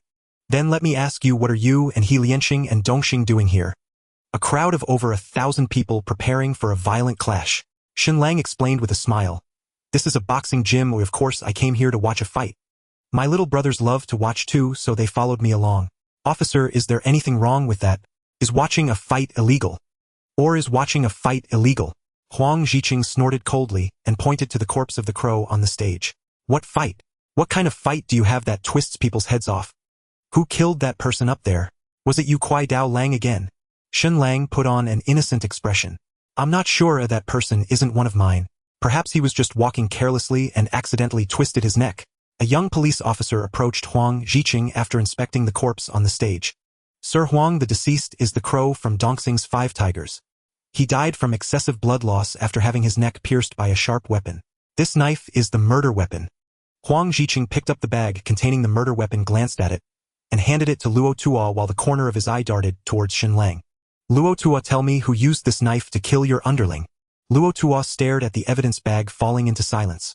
Standing in the personal force field, he wanted to step forward and testify against Shen Lang, allowing the police to take him away, but if he did so, Dongxing would be utterly humiliated. Though Shen Lang was not one of Dongxing's members, if Luo Tuo testified against him, it wouldn't count as betraying his brothers and wouldn't rise to the level of red shoes. However, this duel was organized by Dongxing, and it had been publicized 3 days ago to inform all the leaders across Hong Kong. Now that Dongxing's people had been killed on the death arena, they would have to turn around and testify for the police, which would truly be like pushing a grinding stone while naked, a disgraceful spectacle. Seeing Luo Tuo remain silent, Shen Lang spoke up. "Ah, sir, to my knowledge, those participating in the arena competition have all signed a death contract bearing the consequences themselves." "Huang, sir, is this true?" Huang Zhiqing raised an eyebrow and asked the officer beside him. "Yes, sir, we found 3 copies, the Emperor Situ Haonan and the Crow." "Only 3 copies?" The officer nodded immediately. "Yes, we've searched both sides of the contestants' seats. There are only these 3 copies." Shen Lang noticed Lu Huizhen and discreetly made an okay gesture at her. He hadn't expected this girl to be quite clever at a crucial moment. "Chief, you saw it too. The death contract states clearly that the responsibility lies with the signer's right." Huang Zhiqing was somewhat irritated because his subordinates had failed to find evidence implicating Shen Lang. "Does the death contract hold any value? Can you kill someone just because you have a death contract? Hong Kong is a place that upholds the law." Shen Lang said in a calm tone. "The legal system in Hong Kong is based on a jury system, What do you think the jury would think upon seeing this death contract? Would they view this as a murder case or an accident? Huang Ziqing was momentarily speechless as Shen Lang's reasoning held merit. Hong Kong's legal system had always been like this. Even if the evidence provided by the police and prosecution was sufficient, the judge still had to respect the opinions of the 7 social elites from various industries. The collective life experiences and common sense of the 7 social elites would certainly be richer than that of a judge, and their perspectives would provide more balanced opinions. Huang Ziqing looked at the death contract in his hand, feeling an aversion rise within him. Without this document he could definitely charge Shen Lang with intentional murder, but with it he could only charge him with negligent homicide. Though both are murder charges, the sentencing would be worlds apart. If the other party was willing to spend money on a good lawyer, they might be released in a few months. Although this was not the outcome Huang Ziqing desired, being able to take him back for a good talking to was still acceptable. He still remembered Shen Lang's arrogant demeanor yesterday. Today, having finally caught a break, he was determined to retaliate. Kwai Dao Lang, you are now suspected of being involved in a murder case. Please come with us to the O Squad for questioning. On what grounds? Officer, what evidence do you have to take me back to the Organized Crime and Triad Bureau? Do you have any witnesses? Any material evidence? If you can't present anything, isn't it a bit unreasonable to just demand that I go with you? I have so many underlings to take care of. As a big boss, I need to maintain my dignity. Huang Ziqing said, staring at Shen Lang. I warn you not to be too arrogant. Even without any evidence, I have the right to detain you for 24 hours. This is a common practice for the police on Hong Kong Island. As long as there is reasonable suspicion, they can exercise their power of detention. However, this mainly targets ordinary citizens and the lower-tier gang members. If you encounter political figures or dignitaries, try it and see. I guarantee you'll end up losing your position. Shen Lang's face darkened, his expression cold and stern. It seems the officer enjoys exercising his authority. If you want to take me away, shouldn't you ask my brothers about it? Suddenly, 1,000 loyal fighters in the gym stomped their right feet on the ground, standing in unison. The synchronized sound echoed in the room, creating a bizarre and intimidating atmosphere. Not only Huang Ziqing, but the police officers who came with him were startled. No one had ever seen such disciplined gangsters. They were like an army. In contrast, the members of the East Star Gang appeared much calmer. After all, they had already experienced a similar situation just moments ago. They looked at the police with mocking eyes, secretly thinking, is this it? They can't even stand firm. You haven't even heard them call me Brother Lang together yet. Huang Ziqing's hand rested on his gun holster, glaring fiercely at Shen Lang. Quick knife, Lang. Do you intend to resist arrest? Shen Lang shook his head slightly, his eyes filled with mockery. I respect the police and believe in collaboration between the police and the public. However, your actions targeting me are truly hurting my fragile heart as a taxpayer. Officer, if you can present evidence proving that this fallen individual on the stage is related to me, then there's no problem. I can go back with you for investigation. But if you cannot provide evidence, sorry, I really don't know what actions my little brothers might take. Huang Ziqing stared into Shen Lang's eyes for a long time, confirming that his words were not a lie. If he really forced the issue today, what would happen would be truly unpredictable. As an officer at the Organized Crime and Triad Bureau responsible for investigating triads, Huang Ziqing was being openly threatened. His fists clenched tightly, with his nails digging into his flesh. He weighed the pros and cons repeatedly. Without evidence, he could only detain Shen Lang for no more than 24 hours. If the latter hired a lawyer for bail, the time would be greatly reduced. Is it really worth it to clash with his subordinates here, just to keep him detained for a few hours, risking the lives of the Organized Crime and Triad Bureau officers against these low-level gangsters? Evidence, just a crucial piece of evidence is missing.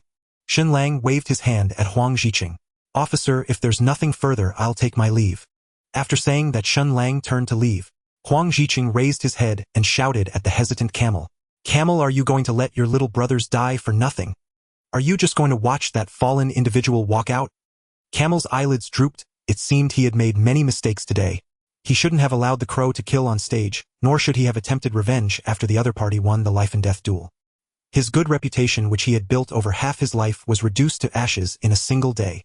It seemed he had nothing more to lose. The flames of hatred burned brighter in Camel's chest. Officer, I testify that it was Quick Knife Lang who killed the crow. Shen Lang, who was about to walk out, paused and looked at Camel with a questioning gaze. He knew he would eventually be taken back by the Organized Crime and Triad Bureau.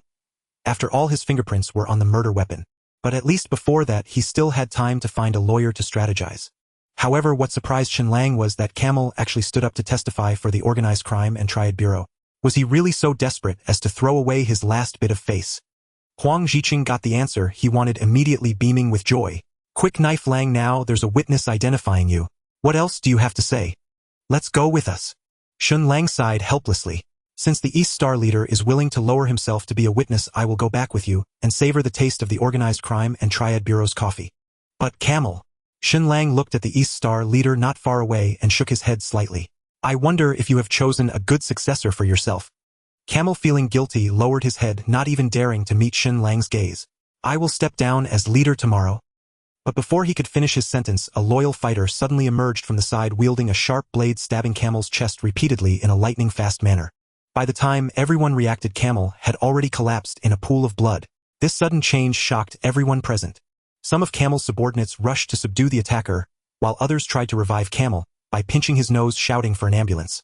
The other members of the East Star gang, who were further away from Camel, cast hateful glances at the attacker. Just as the situation was becoming uncontrollable, a gunshot interrupted their actions. Huang Ziqing fired a warning shot into the sky to stop the situation from worsening. He instructed the officers beside him to call for an ambulance and aimed his gun at Shen Lang. Do you want to make this chaos even bigger? You dare to kill in front of me? Are you next going to kill a police officer? Shen Lang sneered, expressing his impatience. Officer, I have been standing here properly. Don't blame me for what happened. You're still arguing. Do you dare to say that the killer is not one of your people? Yes, he is my man, but the murder has nothing to do with me. I believe he couldn't stand Camel's despicable actions and acted out of impulse. If you want to take him for investigation, I won't stop you. What use is it to catch a mere killer? I want to catch big fish like Shen Lang. Huang Ziqing's eyes were filled with fury, yet he felt helpless. But Shen Lang's words were airtight, leaving him no chance. Take that killer away too. This night was destined to be unusual. The events that took place at the East Star Gym spread across the entire Hong Kong island, as if they had sprouted wings. At the Tsuen Wan stronghold, Zhang Mao excitedly pounded the table. Brother Lang is awesome. He took out the crow with a single blow. He was genuinely happy. After Big D's death, he lost his backing and was marginalized within the gang, becoming an outsider. But ever since Shen Lang returned, everything changed. Territory expanded, more underlings came, and every one of them was loyal. Moreover, Shen Lang's audacious actions were constantly reshaping his understanding. Jean Mitzi furrowed his brows in thought. The Organized Crime and Triad Bureau is no small police station. It won't be simple to get them to release him. I need to contact the bosses I work with and have them pressure the Organized Crime and Triad Bureau. No matter what, we cannot let Brother Lang get into trouble. Zhang Mao nodded and promptly dialed the phone beside him. Master Su, this is Zhang Mao. You've heard about Brother Lang's situation, right? Get ready. We are going to the police station to demand him back now. In a small private room of a restaurant called Have Guts. Everyone, how do you see today's events? Great. How else could it be? Do you old guys remember the last time we had such a strong presence against Lian Shang? Elder Deng, you wouldn't be changing your mind, would you? Yesterday you said you had high hopes for Quick Knife Lang. One of the men beside him spoke slowly. Quick Knife Lang or Yama, it doesn't matter. I just hope someone can lead the gang and continue it steadily. But he killed Alu yesterday and now Camel from East Star today. Although Camel's actions were indeed not proper, Lang's behavior is too. Chuan Bao interrupted him. Elder Deng, you are getting older and seeking stability. When we were young, who didn't look for opportunities to rise up every day? We should give the young people more chances. Lang Zi is ambitious and very much to my liking. Elder Deng fell silent for a moment. Let's set the leadership issue aside for now. The priority is to get Lang Zi out. Chuan Bao nodded in agreement. That's the most agreeable thing I've heard. I just heard that Master Su has already been called by Zhang Mao. We as uncles can't fall behind. I'll call that old guy Tang Hui soon. He leads the gang's salary every month, so he has to come out and do something. Inside a luxurious villa in the half-mountain area. Daddy, you must help Lang Gu this time. Lu Hao leaned back on the sofa, puffing on his pipe, as he teased Lu Huijian, who was beside him, acting cute. When did that kid Lian Shang become Lang Gu in your mouth? Lu Huijian's pretty face flushed, and she fell silent, unsure how to respond. He hadn't told his family about his relationship with Shen Lang, yet this incident had exposed it unexpectedly. All of Lu Huijian's little actions were caught by Lu Hao. In fact, Lu Hao had known about Lu Huijian's relationship with Shen Lang for a long time. After all, he had only one precious daughter, how could he not care? However, he had a good impression of Shen Lang. One could tell from the cooperation with Jean Mitzi at the TV station that Shen Lang was not an ordinary thug. He was an ambitious and intelligent person. Additionally, after hearing about what Shen Lang did at the Dongxing boxing gym today, Lu Hao was somewhat stirred up. Despite being a gentleman who conducts serious business and deals with reputable merchants, Lu Hao was undoubtedly part of the upper class. Yet all of this was earned through blood and sweat during his youth. Under foreign rule, it was not easy for the people of Hong Kong Island to stand out. What Shen Lang did today would have certainly been the center of attention in their era. Could be said that as long as Shen Lang stayed alive, his future would be limitless, far beyond what Lu Hao could compare to. Based on these considerations, Lu Hao did not interfere with his daughter's friendships. Having a lower background was nothing. A few decades back, who wasn't just a mud leg? Lu Hao sighed and said, "It's really true that you can't keep a daughter as she grows up. Don't worry, Ajun. Lian Shang has been through storms on Hong Kong Island for so many years. He has experienced all kinds of tempests. They have their own club lawyer who will get Shen Lang out." Seeing her father not continue to press, Lu Huizhen understood that her relationship with Shen Lang was tacitly accepted, and a happy smile appeared on her face. However, after hearing her father's words, she couldn't help but tug at his sleeve and complain. How can the club's lawyer compare? They can't possibly be as capable as Uncle Huang. Daddy, you have such a good relationship with Uncle Huang. Please ask him for help. Lu Hao was somewhat amused by his daughter's antics. At this hour, Uncle Huang is already resting. Otherwise, tomorrow morning. Before he could finish, he met Lu Huizhen's resentful gaze. All right, I'll call him right now and ask him to come as soon as possible. Honestly, my daughter hasn't even gotten married yet, and she's already turning her elbows outward, making me her father run errands. Sigh. Thank you, Daddy. At the O Department building in Wan Chai, Huang Zhiqing was reviewing the materials organized by his subordinates and casually asked, "Is the person in the interrogation room?" "Yes, they are secured and the team is keeping an eye on them. Turn the air conditioning in the interrogation room to the maximum." "Ah. Huang, sir, the highest temperature today is only 15 degrees. Will turning on the air conditioning?" Huang Zhiqing looked up at his hesitant subordinate. "Are you suggesting that your colleagues wear more clothes to do their jobs?" An officer in the interrogation room was rubbing his hands under the table, whispering to his colleague beside him. "This intimidation from Huang, sir, is useless. It seems like I'm the only one shaking in the room." Another officer quietly rolled up his pant leg to show the other. "I'm still clever. I just went to the changing room and put on 3 pairs of socks and 2 pairs of pants, so I'm barely holding up now. But that guy over there is truly impressive. He's only wearing a shirt and has been enduring the cold wind with us for half an hour. That's why he can be the big brother of the gang. I bet his blood is hotter than everyone else's." At that moment, the door of the interrogation room was pushed open, and Huang Zhiqing walked in. The trembling officers felt as if they had been granted amnesty and immediately stood up, relinquishing their positions. Huang Zhiqing placed the documents in his hand on the table and slowly sat down. "Our O Department personnel have been working hard overnight, so we turned the air conditioning up a bit. You don't mind, do you?" Shen Lang smiled slightly. "I don't mind. I just sweated a lot at the gym, and now the cold air feels quite comfortable." However, the officer who just went out seems to be in bad shape. His lips are turning purple from the cold. "Shouldn't you have someone make him a bowl of ginger water? If he gets sick due to work, it would sound bad if it got out." Huang Zhiqing's face turned pale, unsure whether it was from anger or the cold air. He calmed himself down and continued. "Kuaidao Lang, no, you are no longer called Kuaidao Lang outside. You are now called Yen Luo.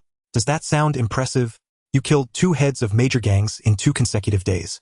It's been a long time since Hong Kong Island has seen such an arrogant thug like you." Shen Lang leaned back in his chair. "Sorry, officer, I don't know what you are talking about. What does the death of those 2 people have to do with me? I suspect you have a motive to induce a confession. According to the law, I can remain silent until my attorney arrives."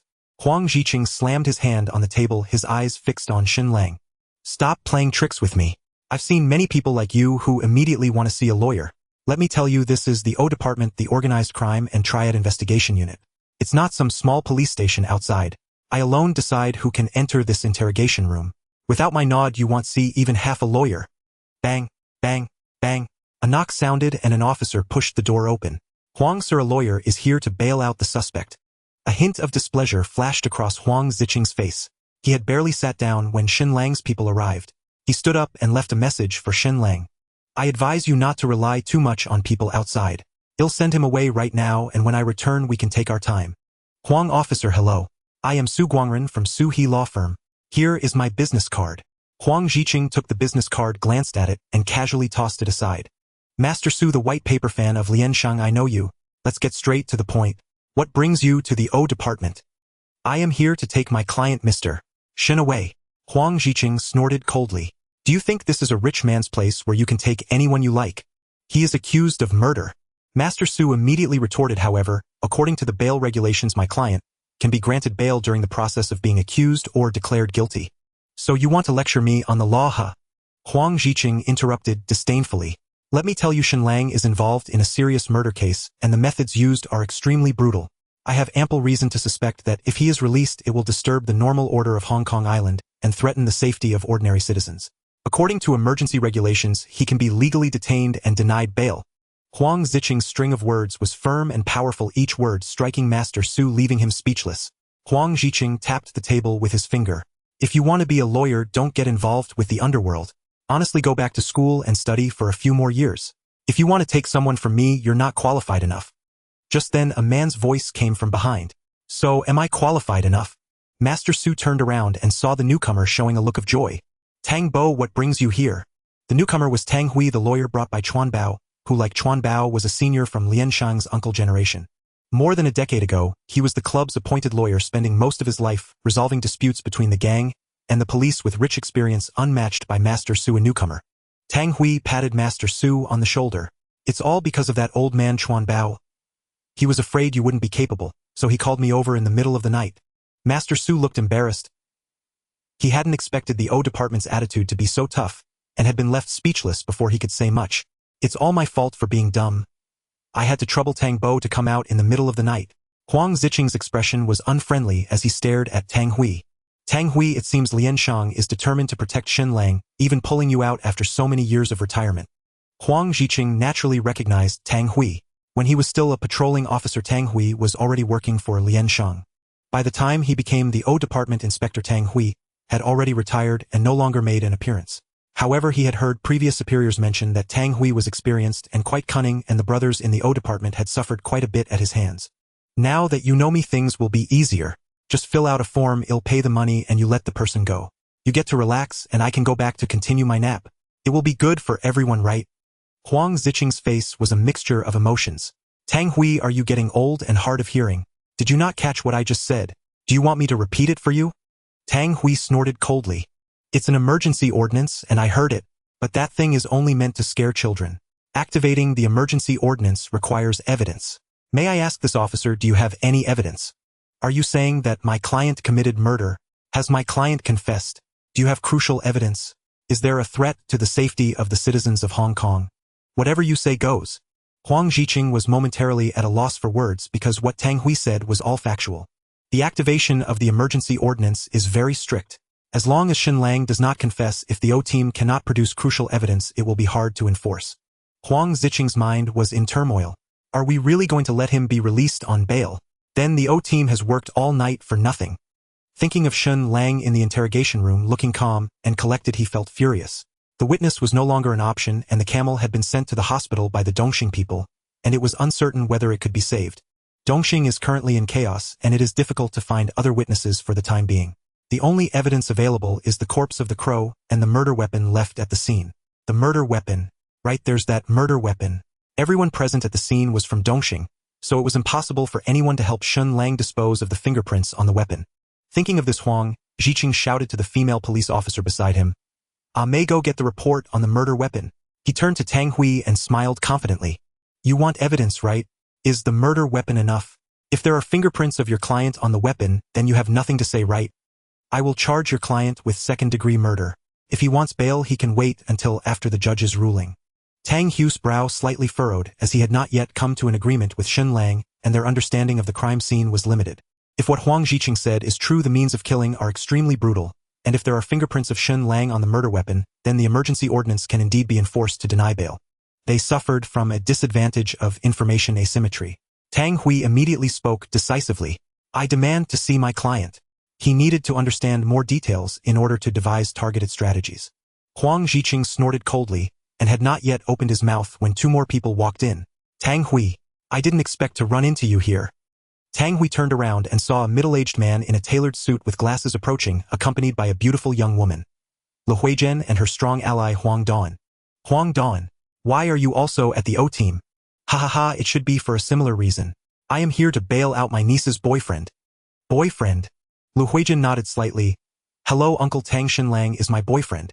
Only then did Tang Hui realize. He didn't expect that Shen Lang had such a formidable girlfriend, even able to invite Huang Dan.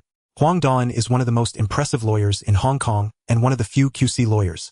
QC stands for Queen's Counsel, a title granted to those with over 15 years of practice who have achieved exceptional excellence in the field and are recognized with the title directly by the royal family. QC lawyers receive special treatment in court and even have specially designed silk robes. It can be said that QC is the dream of all lawyers, symbolizing entry into the privileged class. Tang Hui also had this dream when he was younger, but it is incredibly difficult for someone from Hong Kong to attain QC status. He sighed. I didn't expect lawyer Huang to personally intervene. It seems my visit here might be a bit redundant.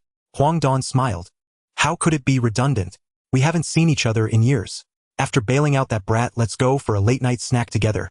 Huang Ziqing looked at the suddenly appeared man who was chatting familiarly and felt somewhat displeased. This is the O-Team's office, not a place for you to chat. If you want to talk, please step outside. Huang Ziwang raised an eyebrow and assessed Huang Ziqing. You don't recognize me. Given that you have somehow reached the rank of inspector, you must be part of management. Haven't you heard of my name, Huang Don? Huang Ziqing was somewhat astonished, unable to figure out the other party's background. He was focused solely on work and dealt with gang members.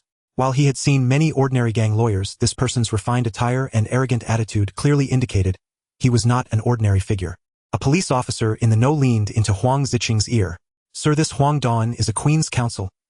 He is not someone to offend. Huang Ziqing's heart sank. Although he had never heard of Huang Don's name, he was aware of the title of Queen's Counsel, which belongs to absolute privileged classes, even able to participate in legislative council training. If someone of this status sends a complaint to the police force, the commissioner of police would take it seriously. Huang Ziqing forced a smile. Lawyer Huang, may I ask what brings you here? Huang Don said, I am here to bail out my client Shen Lang. Did you not hear that? Upon hearing this, Huang Ziqing's face fell. Client, everyone claims to have their own client. Today's lawyers are so impressive. Shen Lang is clearly a murderer. Huang Don interrupted. Hey, let me remind you, according to Hong Kong law, no one is guilty until proven otherwise. Please do not defame my client in front of me or I will lodge a complaint. Huang Ziqing, having hit a snag, was persistent. But according to the emergency, Huang Don interrupted again. Hey, the emergency ordinance, right? I know, I'm a lawyer and I know the legal texts better than you do. You just need to answer me 3 questions, and if you can, I'll accept your emergency ordinance. First question, did my client confess? Huang Ziqing's gaze dimmed slightly. Shen Lang had only been taken into the interrogation room for half an hour. He had thought he would at least have 24 hours to coax the other party. He had deliberately left him hanging for a while. Who would have known the lawyer would arrive so quickly and be so difficult? No, Huang Don continued questioning. Second question, do you have any witnesses? Just make sure you don't use those gang members as witnesses. Their credibility is too low, and the jury won't recognize them. Huang Ziqing's heart sank again. This was also the reason he needed the camel to come forward and testify. Ordinary gangsters are on the fringes of society. No one believes what they say, making them unsuitable as witnesses. Huang Ziqing's head hung slightly. The witness was stabbed and is currently in the hospital fighting for his life. Huang Don shrugged. Then that means there are none. Third question, do you have material evidence? Huang Ziqing immediately perked up. We have material evidence. May has the report from the forensic department come in yet? The police officer called May walked over. Sorry Huang, sir, the colleagues in the forensic department said the results aren't out yet. It will take at least a few more hours. What? Huang Ziqing raised his voice several octaves. A fingerprint test takes several hours. Isn't it usually out in half an hour? The female police officer timidly explained. The forensic department's equipment broke down, and they are urgently trying to get replacements from other police stations. At this moment, it felt like a torrential downpour in Huang Ziqing's heart. Huang Don smiled. It seems your material evidence isn't going very smoothly. The 3 elements of conviction: no confession, no witnesses, and no material evidence. May I ask, officer, why are you illegally detaining my client? At that moment, several officers rushed over to report. Sir Huang Bosyong from Xinmin Real Estate called to inquire why we are detaining their partner. Sir Huang Manager Lu from Longting Trading Company has the same question. Sir Huang, the assistant director, is on the line and may need to speak with you personally. Lu Huijian accompanied Shen Lang out of the O Record building. At the entrance, Shen Lang saw the group waiting for him. I apologize for troubling everyone so late. Oh, thank you all. The lawyer Su smiled. I didn't help at all. It was all thanks to Tang Bo and lawyer Huang. Shen Lang stepped forward and shook hands to express his gratitude to the 2 lawyers. Huang Don said, I absolutely wouldn't come to O Record to fish someone out at this late hour. It's only because of my dear niece Asian that I made an exception. Moreover, what you did is very much to my liking, or it reminds me of my days in the society when I was young, just as impressive as you are now.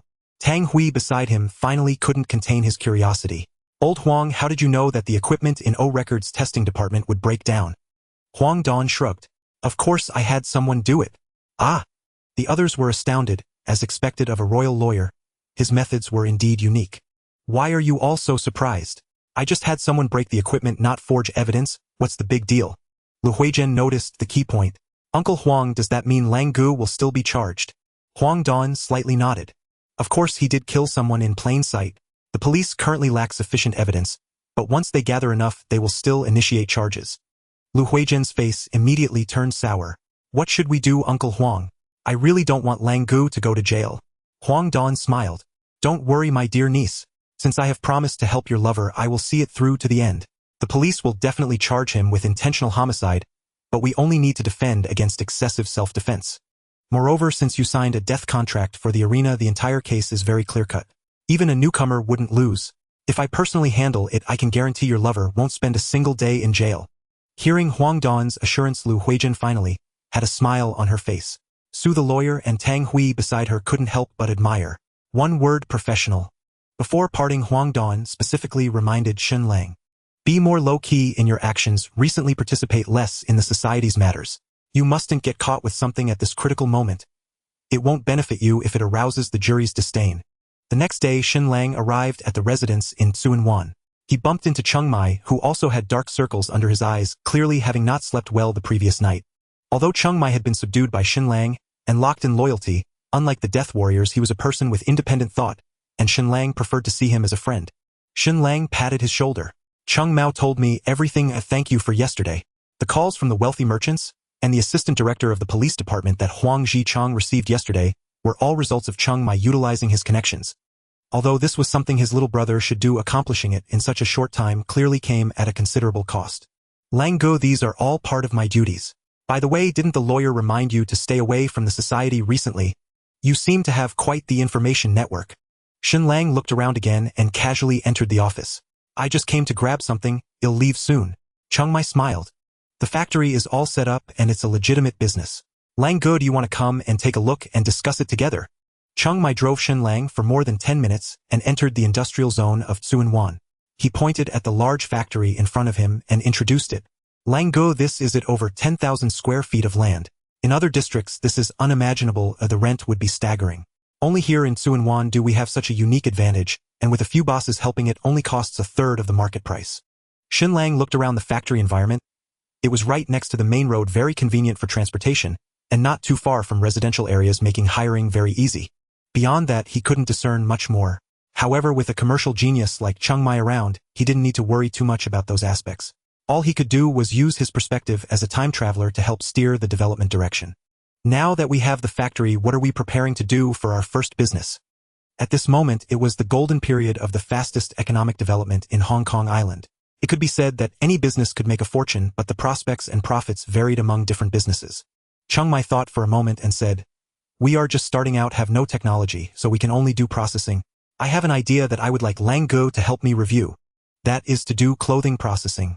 People in Hong Kong Island are now earning more and more. Those European and American brand clothes are very popular. I have a boss who can connect to the foreign headquarters, allowing them to transfer orders from Hong Kong Island to us. Shen Lang nodded inwardly.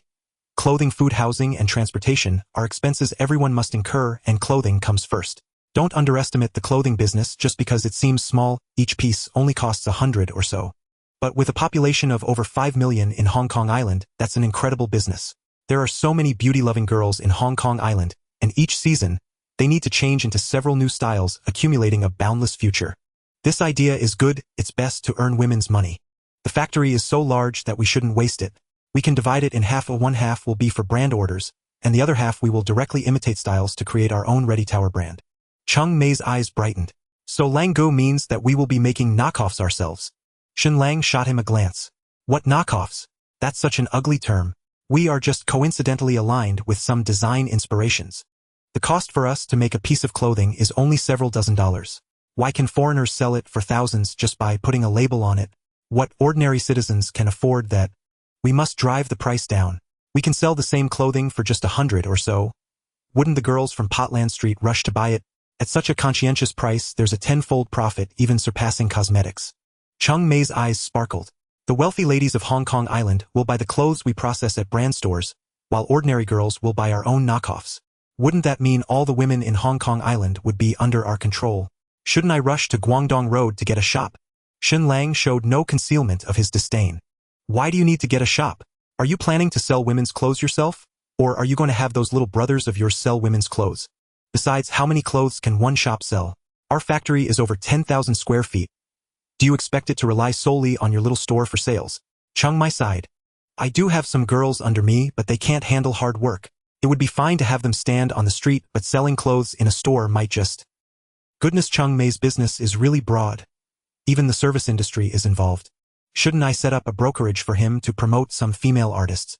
After all, he has experience as a madam and already has the skills. Once he connects with those big shots, he can tackle both sides. One is celebrities and the other is money. It's bound to be mesmerizing. Shen Lang kept this plan in mind, planning to implement it once the processing factory was up and running. Chiang Mai, we have so much territory with Lianshang and so many commercial streets. Do we really lack clothing stores? Find a pretty model to wear our clothes and take some nice photos, then distribute them to the female store owners to let them choose for themselves. When we supply them, we can also give up a portion of the profits, mainly to build our reputation in the early stages. Once our reputation is established, there will naturally be plenty of people wanting to collaborate with us in the future. After leaving the factory, Shen Lang returned to his residence in Tsuen Wan. He had a beautiful woman hidden away in his golden house here, who had been staying at Lu Huijian's place for a while, and he hadn't returned to check on her for several days, not knowing how Gangsheng was doing lately. Shen Lang took out his keys and gently turned the doorknob, wanting to surprise Gangsheng. With shoes at the door, it was clear someone was home. As Shen Lang stepped inside, he was greeted by a spotless living room and neatly arranged furnishings, clearly the work of Gangsheng. The bedroom door was open, but he saw no one. Not in the living room, not in the bedroom. Where could she be? Shen Lang walked to the balcony and saw Gangsheng ironing clothes. She held a freshly dried shirt in her hand, carefully using the iron to smooth out the creases. Her movements were delicate and her eyes were filled with happiness. Gangsheng. Upon hearing the man's voice, Gangsheng was startled, but after recognizing him, she rushed over excitedly. Lang Gu, I missed you so much. Shen Lang ruffled Gangsheng's little head and asked with a hint of concern. You silly girl, why don't you go shopping or watch TV if you're free? I don't wear my old clothes anymore, but I still have to wash and iron them again. Gangsheng clung tightly to Shen Lang, as if afraid that if she let go, the man in front of her would vanish without a trace.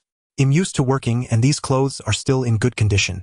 Just in case one day you want to wear them, they will still be useful. Shen Lang traced his finger across Gangsheng's lovely face. From her, he could see all the virtues of a traditional woman. Hardworking and good at managing a household, qualities that were incredibly rare in today's society. Of course, this doesn't mean Lu Huijian was lacking. They were different individuals with different backgrounds and educations, making simple comparisons impossible. Every woman has her own shining points, her own beauty, and all Shen Lang needed was a pair of eyes to discover that beauty. A short separation felt like a new marriage. The passion was ignited once more. After not seeing each other for several days, they certainly needed to catch up.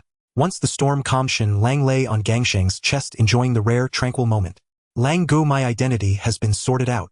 Shen Lang was already aware of this. Although Gangsheng had come to Hong Kong across the strait with the help of a snakehead, she was actually born in Hong Kong. Otherwise, she wouldn't be named Gangsheng. He learned from Gangsheng's aunt that as long as they found the midwife from back then and obtained a certificate, Gangsheng could get legal citizenship in Hong Kong. These were trivial matters, so Shen Lang let Gangsheng handle it herself. In Tsuen Wan, Shen Lang's reputation was good enough, and no one would make things difficult for Gangsheng. Lang Gu, I saw that the snack shop downstairs is hiring. Since I now have legal status, can I work there? Gangsheng had long had this idea, which was also the reason she smuggled herself to Hong Kong. The economic conditions here were good, and the income was high. As long as one was diligent, they could always earn a living. Shen Lang was quite surprised to hear that Gangsheng wanted to go out to work. After all, she was the woman of a big shot. Who had ever seen a big shot's woman going out to work? Shen Lang playfully pinched Gangsheng's head and teased. What's wrong? Are you afraid I can't support you and want to go out to work? How much could a snack shop possibly pay to make you so eager? Shen Lang said this in jest, but Gangsheng took it seriously. She pushed away Shen Lang's restless fingers and said earnestly, they start at 5 a.m. and work until 4 p.m., with a monthly salary of $1,800 and 2 meals included. Looking at Gangsheng's serious expression, Shen Lang felt his heart was gently struck by something soft. $1,800 required Gangsheng to work tirelessly from morning till night for an entire month. But with that same amount, he could easily spend it on just 2 meals. Shen Lang wanted to tell Gangsheng that she didn't need to work, that just staying at home as a beautiful canary would be enough. However, the words stuck in his throat as Shen Lang felt that would be too selfish of him. Moreover, when Gangxing spoke of working, her eyes shone with hope, as if earning money with her own hands was her dream. Gangxing, you really want to work, don't you? Gangxing nodded vigorously, her little head bobbing, her expression stubborn. Then don't go to the snack shop, it's dirty and tiring and it would waste your talents. Talents? What talents? Shen Lang looked at Gangxing's somewhat foolish expression, which was charming in its own way, a beauty unaware of her own allure. I've asked Jean-Mi to set up a clothing processing factory. The equipment will arrive in a couple of days, and we are about to start production. I need a trustworthy person, a woman, to assist Jean-Mi. Each month I will pay you a salary of $10,000, and there will also be bonuses for good performance. Gangxing's big eyes widened, gasping. $10,000. In a place where the average salary is only $2,000, $10,000 is an absolute high salary. Lang Gu, that's such a high salary, but I don't know anything. Shen Lang patted Gangxing's head. If you don't know, then you need to learn. From fashion design to current trends, you will need to learn everything. After we receive orders, you will also need to model and help promote our brand. A salary of $10,000 is not that easy to earn. Although it sounded complex, Gangxing's tasks were more like that of a forewoman. Women are inherently more sensitive to fashion trends. After some exposure, they will gain their own experience. Being a model is crucial. Since we need to promote a model to represent us, why not choose someone from our own circle? Gangxing is not only beautiful but also has a great figure and a pair of strikingly attractive legs. With just a little media resource tilt, she would surely become a new star in the entertainment industry. In the future, she could take on advertisements, act in movies, and become a big star. Shen Lang felt he was a genius. Being a star was so much fun. Gangxing heard a series of new terms she had never encountered before from Shen Lang, which made her feel a bit scared. Lang Gu, but can I really do this? I've never been exposed to any of this before. You are my woman. If I say you can, then you will definitely be able to. Encouraged by Shen Lang, Gangxing nodded firmly. With work arranged, a huge burden was lifted from her heart.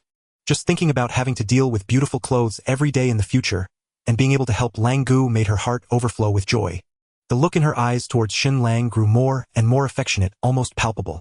Even a fool could see what she was aiming for. The next morning, Shen Lang left his residence feeling empty.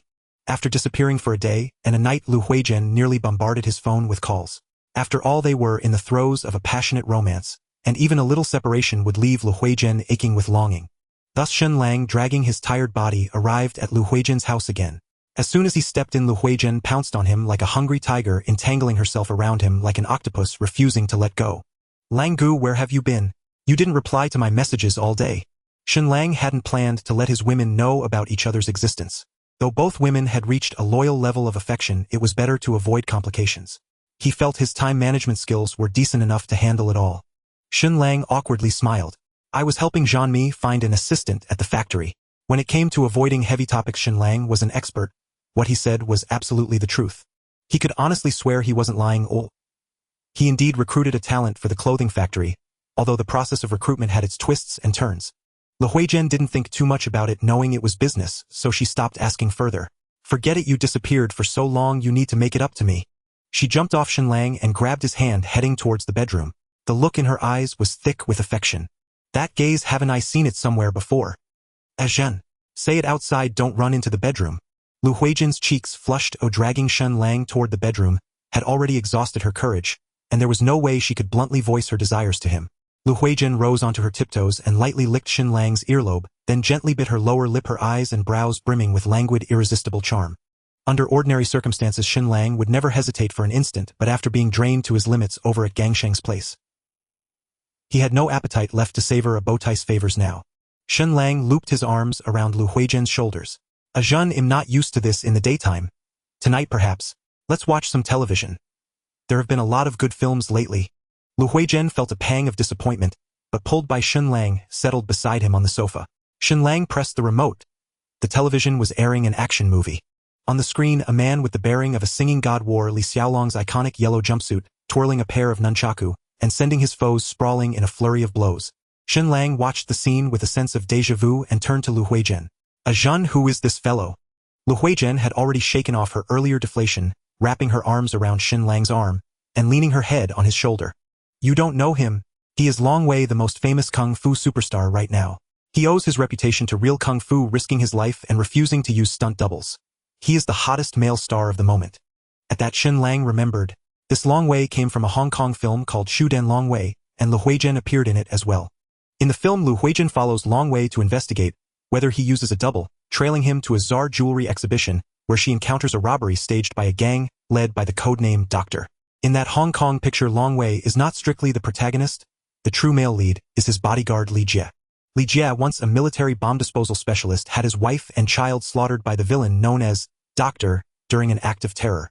From then on, he assumed the alias Dedan and shadowed Long Wei as his bodyguard, working by day while hunting for clues about the Doctor by night. Shen Lang studied the screen in thought. Li Jie was no ordinary man, not only supremely skilled in hand-to-hand combat, he was also versed in all manner of firearms and explosives. Up to now, Shen Lang had faced thugs armed with cleavers. If someone could pull out a black star, that was already impressive. But as his influence expanded, he would inevitably have to contend with far more ruthless adversaries. Arms smugglers, drug lords transporting consignments from Southeast Asia, and those desperate Taquino prisoners brigands. These organizations were a different breed from the long-standing local gangs on the island. They observed no rules and scorned petty rackets like parking schemes or protection fees. They aimed for one big score that could feed them for life, either sunlit beaches in Hawaii or a lifetime buried in Stanley Prison. Because they trafficked on the knife's edge, their weapons were equally brutal. Submachine guns, shotguns, and other heavy ordnance. There was no death penalty on the island. Whether they killed one person or 100, the legal outcome was often the same, which emboldened them to ever greater extremes. With the future in mind, Shen Lang began to covet Li Jie. A professional like Li Jie could not only serve as a bodyguard, he could train men for Shen Lang and form the nucleus of a private armed security force. Such specialized talent was as valuable as Jean Mazai and worth courting. The way to win Li Jie over was simple: help him catch the Doctor and avenge his wife and child. Noticing Shen Lang's rapt attention to the television, Lu Huizhen asked softly, "So you are interested in Long Wei?" It happened that there would be a private jewelry preview tonight, and Long Wei was an invited guest. "If you like, I can get 2 invitations from the organizers and we can go together." "Tonight?" "Yes, tonight at the newly opened Jundu Hotel." Shen Lang had not expected such short notice. That left him only a single daytime hour to prepare. The Doctor-led gang, though small in number, were elite. They possessed substantial caches of firearms and explosives and posed an especially grave danger. Though Shen Lang benefited from system-boosted attributes and far superior physicality, he was still carbon-based and could not use his flesh to stop bullets. Meticulous preparation was imperative. First, he would have to rely on Lu Huizhen to procure the invitations. Shen Lang's standing as a Kowloon boss gave him influence on the street, but it would not grant him entry to an invitation, only private exhibit. Given that the exhibition might involve a confrontation with the Doctor's gang, Shen Lang ultimately refused Lu Huizhen's request to accompany him. To mollify her, he paid a steep price.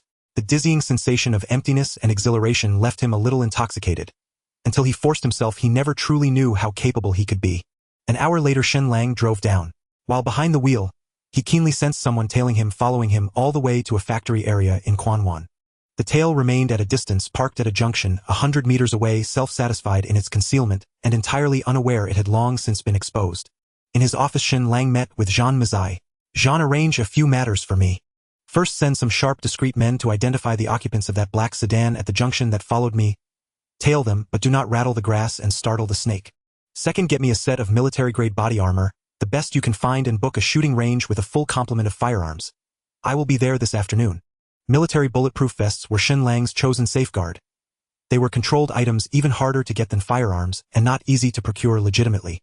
For men of the society's caliber, these were not insurmountable tasks. They might not ordinarily handle such elite gear, but their channels were clear and well known. After all, arms dealers who sought to do business in this little patch of the island had to be adept at eluding the police and at navigating the myriad gang lookouts. Those at that level knew perfectly well where to go and whom to see to obtain what was needed. Although Jean Mazai harbored doubts, he trusted Shen Lang and immediately dialed contacts, dispatching a few trusted men to handle the 2 tasks. After he hung up, Jean Mazai turned to Shen Lang and asked, "Brother Lang, what's going on to need such a big operation?" Though Shen Lang trusted Jean Mazai implicitly, he could not explain his premonitions. He offered only vague, evasive answers. Jean Mazai furrowed his brow and concern suggested, "Should we have more of the Society's brothers come along to bolster the show of force?" Shen Lang shook his head. The event was private. Those Society foot soldiers would not be allowed inside. And even if they could be smuggled in, would he send them to trade blows with heavily armed bandits? Street toughs had their limits, extorting protection fees, snapping up turf, parading flags. But they could not stand toe-to-toe with firearm-wielding terrorists. The thought of establishing his own private security force grew stronger in Shen Lang's mind. "By the way, Jean, can this computer check stocks?" "Yes, of course it can. Jean Mazai was surprised that Shen Lang showed an interest in the market. Shen Lang was not in love with stocks so much as with money. If he had recorded a few ticker numbers before transmigrating, he would not have needed to sweat building factories. He could have made his fortune trading. He wondered whether he might meet someone like Fang Zhanhua of the Great Age. Bring such a stock god under his wing and financial freedom and system upgrades would follow in an instant. Jean Mazai fiddled with the antique machine and opened the stock exchange charts. Brother Lang, which stock are you looking at? Shen Lang replied. Check Jundu Hotel. Jean tapped the keyboard and marveled. Brother Lang, you have an eye. This stock is surging wildly. Let me see what the news says. There is a new opening today, and tonight, there will be a Nigu Shahuang jewelry appreciation event. No wonder it has shot up. Brother Lang, shall we buy some too? Shen Lang watched Jundu Hotel's astonishing ascent on the screen as the price kept refreshing higher and higher. Jean, transfer every available fund from our accounts into the trading account and put it into the market. Buy Jundu Hotel stock now. Jean Mitzi gaped speechless for a long moment. If those words had not come from Shen Lang, he would likely have exploded into a string of curses. Jundu Hotel stock was riding a strong trend bolstered by favorable news, clearly poised for a sharp surge. The higher it rose, the more imitators would buy, in creating a siphoning effect that would push Jundu Hotel's share price ever higher. Yet Shen Lang at that moment proposed betting on Jundu Hotel's fall. Brother Lang, perhaps you don't understand stocks well. Jundu Hotel is on a momentum. This is when one should buy into its rise. Shen Lang smiled mysteriously at the stunned Jean Mitzi. What if I told you that tonight a band of ruthless robbers will strike the jewels at the exhibition? Jean Mitzi was momentarily dumbstruck, then gaped, even wider disbelief shining in his eyes. Brother Lang, are you saying Jundu Hotel will be attacked? The Dr. Gang would appear at tonight's jewelry exhibition, targeting the Nigu Shahuang jewelry on display. Such a heist would inevitably damage the hotel and quite possibly cause casualties. A newly built luxury hotel being visited by robbers on its opening day would have devastating consequences for the establishment. Reflected in the stock market, this would provoke violent turbulence. Large numbers of investors would lose confidence and sell off their Jundu Hotel shares. Jundu Hotel's shares would inevitably plummet, which is why Shen Lang urged Jean Mitzi to buy the decline and profit from it. Jean Mitzi quickly understood, and his eyes filled with ecstatic delight. Brother Lang, then isn't that a guaranteed win? Should I mortgage my house and factory, borrow more at high interest, and go all in? Hearing this, Shen Lang shook his head. Absolutely not. Jean Mises' excited expression froze. Why not, Brother Lang? Is the intelligence unreliable? Shen Lang asked the puzzled Jean Mitzi, speaking earnestly.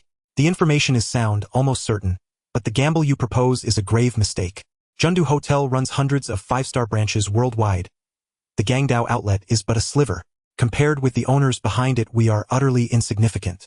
So we can only exploit the information gap to make modest gains within a limited scope. Once greed takes hold and you fling open the gates of desire, what awaits is an unending hell.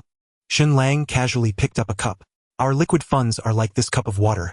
Spilled on the floor, they hardly attract attention. But if it were a basin of water poured out, it would be impossible for anyone not to notice. If you push things too far, you will draw the gaze of the capital behind them. The games played between capitalists are far crueler than street skirmishes. We are still weak. One flick of their finger and we would be crushed. Clever Jean Mitzi sobered immediately at Shen Lang's warning and abandoned his plan to make a reckless gamble. Brother Lang, the things you had me prepare earlier, are they connected to the Jundu Hotel matter? Shen Lang nodded. Jean Mitzi said with concern, Brother Lang, those robbers are maniacs. No matter how you look at it, will be the ones to lose out. Shen Lang felt some unease as well.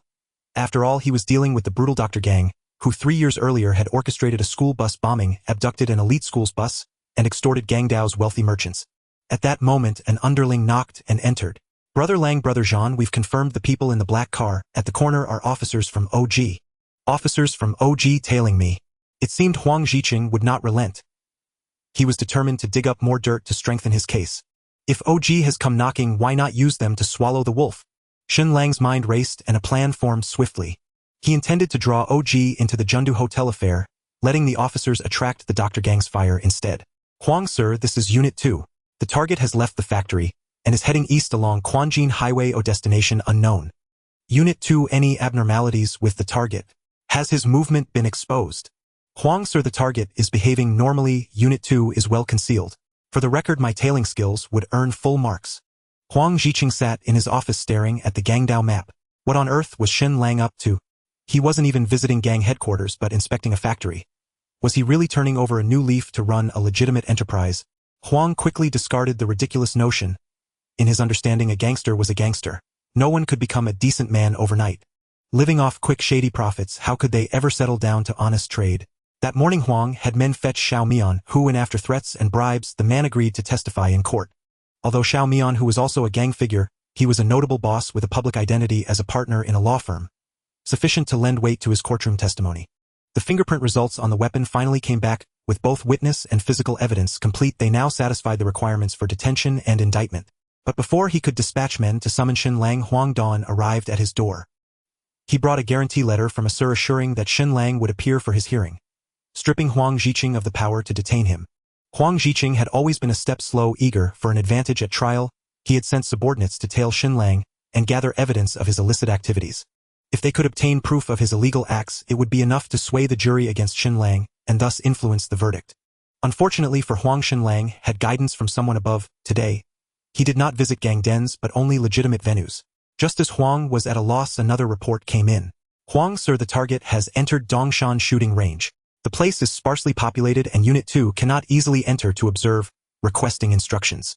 Huang Ziqing picked up the phone and ordered, hold position and remain concealed. After the target leaves, immediately enter the range and retrieve the surveillance footage. I want to know everything he did inside. Everything. Huang also instructed Unit 1's men to station at the foot of Dongshan to rendezvous, and to take over tailing Shen Lang when Unit 2 entered the range to collect evidence. Huang folded his hands on the desk. Dongshan range. What is that fellow Shen Lang doing there? A shooting range, as the name implies, is a place to practice firearms, generally open only to club members. The wealthy enjoy such violent pursuits, able to vent their savage impulses. But Shen Lang's appearance there struck Huang as peculiar. Huang turned to the female officer beside him. May check Shen Lang's records. Does he have any firearm registrations or membership records at the major shooting clubs? Officers from OJIS Unit 2 waited in the parking lot until dusk before Shen Lang emerged. After notifying headquarters and Unit 1 at the mountain's foot, they immediately entered the Dongshan shooting range. I am Inspector Lu Chifa of OG. The person who just left is a member of an illegal syndicate. We require your cooperation to produce his surveillance footage and all shooting records he left at the range. The range staff cooperated upon seeing the badge, but Lu Chifa found something strange. He noticed the group's eyes were somewhat vacant, as if they had seen a ghost. Officer Lu, the person over there named Shirley, is Mr. Shun's security personnel. She has been accompanying Mr. Shun throughout his practice, and if you have any questions you can ask her. Lu Chihua looked at the girl in front of him, who was quite pretty, but obviously seemed a bit distracted. She seemed to be mumbling to herself about being a champion or something. Lu Chihua cleared his throat. Shirley, I would like to understand some situations, and I hope you can cooperate with me. Only then did the girl named Shirley seem to awaken from her daze and looked up. Officer, what is it? Lu Chihua silently shook his head, but took out his notebook, preparing to take notes. Is Shen Lang the Mr. Shen you just received a member of your shooting range? How often does he come here to shoot each week? Shirley shook her head and shared the information she knew. Mr. Shun is not our member. Today is his first visit. Our boss made a call beforehand asking us to treat him well.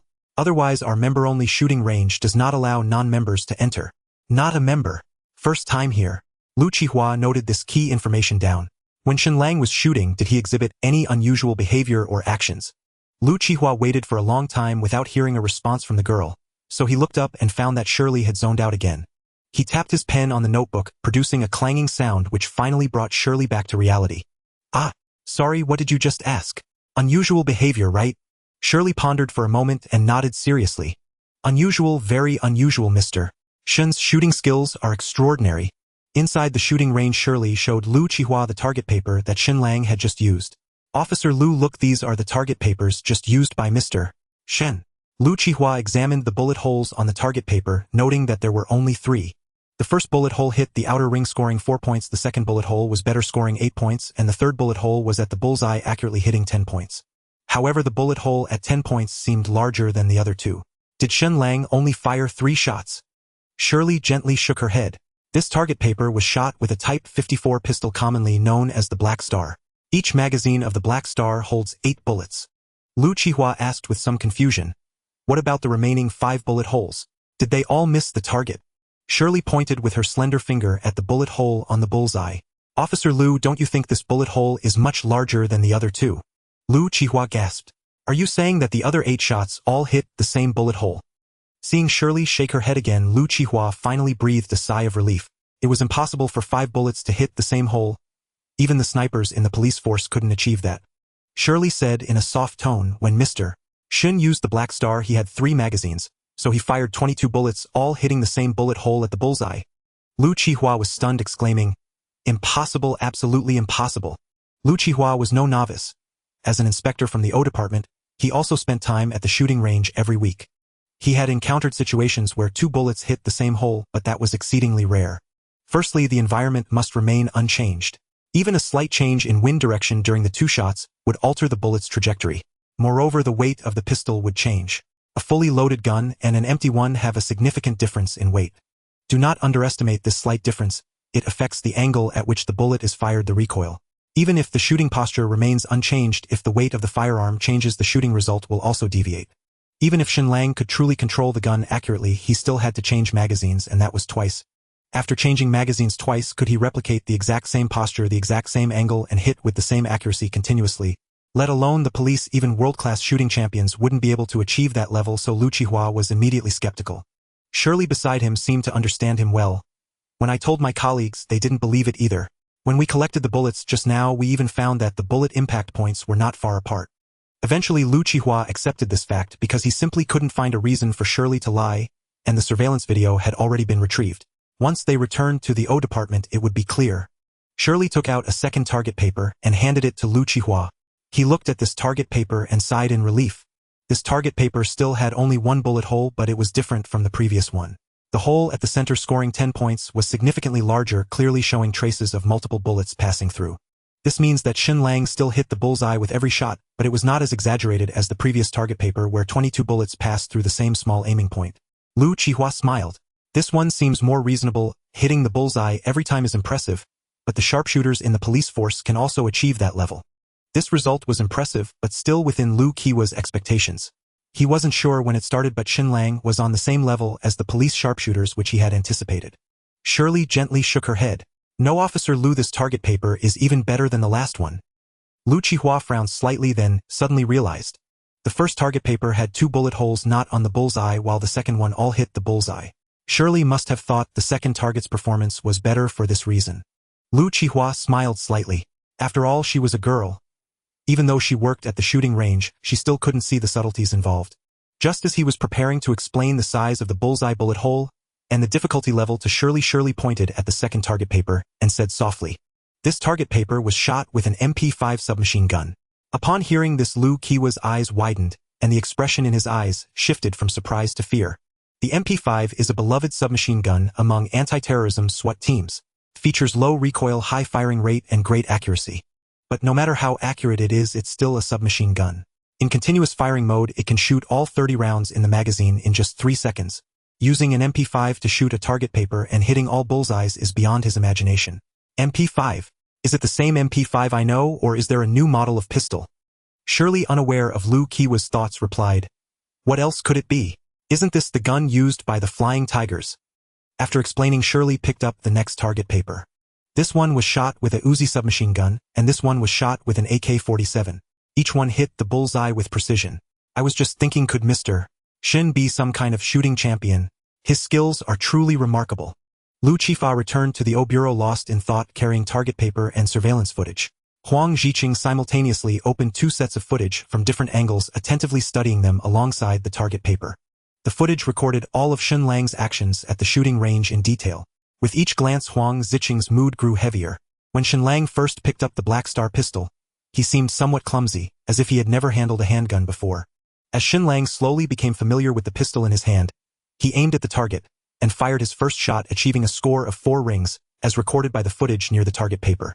This score was quite decent for a beginner. At a distance of 25 meters, many struggled to even hit the target. Shen Lang did not rush to take his second shot, seemingly savoring the sensation of shooting with the firearm. After a moment, Shen Lang aimed at the target again and fired his second shot, scoring an 8 ring this time. At this point, it was simple to conclude that Shen Lang was a talented marksman. However, the next scene caused even the usually composed Inspector Huang to change his expression. In the recording, Shen Lang seemed to have completely mastered the firearm in his hands. He aimed at the target once more, and even though the camera captured him from the side, obscuring his expression, everyone could still feel the sudden surge of confidence and composure emanating from him. Bang! The shot hit the bullseye, scoring a perfect 10. Yet Shen Lang did not lower the gun. Bang! Another shot hit the bullseye, still a 10. The bullet holes from the two shots were perfectly aligned. Bang bang bang bang. 4 shots rang out in quick succession as Shen Lang emptied the magazine. All 4 bullets, without exception, hit the bullseye. Huang Ziqing's eyes widened in shock, his mouth slightly agape, as if something were blocking his chest, making it hard to breathe. Even though he had just heard the results from his subordinate, seeing it firsthand in the footage left him speechless in disbelief. He touched the central bullet hole on the target paper, which was slightly larger than the others, and fell into deep thought. The recording did not stop. The image of Shen Lang kept shooting. He skillfully removed the magazine and replaced it with a new one. Without a moment's hesitation, he quickly emptied the magazine toward the target. Then came the third magazine. His movements grew increasingly swift. The third magazine was emptied in just 3 seconds. With a swift motion, Huang Ziqing stood up. He no longer needed to watch. From Shen Lang's displayed shooting skills, it was evident that he was not a mere thug from a gang. Without years of rigorous training, one could never reach such a level. To even say he was world-class would not be an exaggeration. A Mei Hao is the gun record check for Shen Lang in Hong Kong. Due to gun control, all shooting range records must be reported to the police station, detailing every individual, even down to each gun and bullet. The female officer, known as a Mei, shook her head gently. Huang, sir, I've checked everything. There are no records for Shen Lang. No records. Huang Ziqing's brow furrowed, his expression filled with disbelief. Hong Kong was not that large, with only a few shooting ranges, and Shen Lang had no record of traveling abroad, so there was no reason for him to possess such shooting skills. A somewhat absurd thought crossed his mind. Could he be an agent trained by some major force? It was no wonder Huang Ziqing entertained such thoughts. Hong Kong was often mentioned alongside Lisbon and Casablanca as one of the world's 3 major spy capitals. The British even established a political department within the Hong Kong police, nominally part of the police system, but effectively operating outside the police department, accepting only missions from MI5. With agile skills and superb shooting techniques, the only thing Huang Ziqing could associate them with was agents cultivated by intelligence agencies pouring in vast resources. Unfortunately, even if he racked his brain, he would never guess that Shen Lang's remarkable abilities came from his previous life, enhanced by system attributes making him appear superhuman. He's been in Hong Kong for 20 years and has never been to a shooting range. Today, he suddenly decided to try shooting. It must be suspicious. One group, keep a close watch on the target, report any movements immediately. Shen Lang probably never expected that his visit to the shooting range would spark so many thoughts in Huang Ziqing. He was merely making preparations for a confrontation with the Dr. Gang that night, having not touched a gun since his transmigration. He only sought to regain his shooting feel at the range, and was quite satisfied with the results. At that moment, his physical condition combined with the experience he had accumulated allowed him to exert combat capabilities comparable to top-tier mercenaries. The jewelry exhibition in the evening was about to begin, but Shen Lang was not planning to reveal himself too early. Arriving too early would only make him a hostage like those wealthy businessmen and socialites. Despite his prowess, facing dozens of guns also led to a fatal outcome. The best timing should be when Li Jie and the serious crime unit enter the Jundu Hotel. With this thought, he drove to a restaurant opposite the Jundu Hotel, where he had arranged to have dinner with Lu Huizhen. Lang Go, is there really going to be big news happening here tonight? Besides the jewelry exhibition across the street, there's nothing else to report. Shen Lang smiled slightly. When have I ever lied to you? Just be patient, but remember, don't get too close to the Jundu Hotel. Lu Huizhen pouted, seemingly displeased with Shen Lang's evasive remarks. I've even called the production crew here, don't let them come for nothing. Here, this is the invitation to the jewelry exhibition. Shen Lang took the invitation and affectionately ruffled Lu Huizhen's hair. Not long after they finished their meal, a thug approached, handed a package to Shen Lang, and then turned to leave. Shen Lang weighed the package in his hands. It was indeed heavy, and he immediately went to the restaurant's changing room to put on the bulletproof vest inside. Nearby, a team that had been watching took notice of this and immediately reported it. In the O Bureau office, Huang Ziqing furrowed his brow. Unknown package. What is it? Due to limited manpower, there were no extra personnel available to verify, with the thug leading to uncertainty about the package's contents, putting the O Bureau in a passive position. At this moment, another report came in. Huang, sir, the target has left the restaurant heading towards the Jundu Hotel across the street. Jundu Hotel. Huang Ziqing turned to his subordinate and ordered, immediately check all information regarding the Jundu Hotel. Report any unusual occurrences tonight. As Huang Ziqing's orders were given, reports came in swiftly. Huang, sir, tonight on the 75th floor penthouse of the Jundu Hotel, there will be a private jewelry exhibition showcasing 3 valuable Russian royal jewels. Huang, sir, the guest list includes several socialites and wealthy businessmen, and there are even 2 foreign consuls. Shen Lang's name is on it too. The shooting practice, the unknown package, and the jewelry exhibition. When these 3 matters were connected, Huang Ziqing reached a shocking conclusion. Damn! Is he planning to target the royal jewels? "Excuse me, this is a private exhibition. Do you have an invitation card?" At the entrance of the Jundu Hotel, Shen Lang happened to see Li Jie being stopped by a bespectacled security personnel in a gray uniform. Li Jie sported a short haircut and wore a white suit exuding an aura of competence and vigor. "I am Mr. Long Weiss bodyguard. I suspect that there are intruders infiltrating the hotel." The bespectacled man furrowed his brow slightly upon hearing the word intruders, but quickly replied, "Sorry, we can't verify your identity and cannot let you in."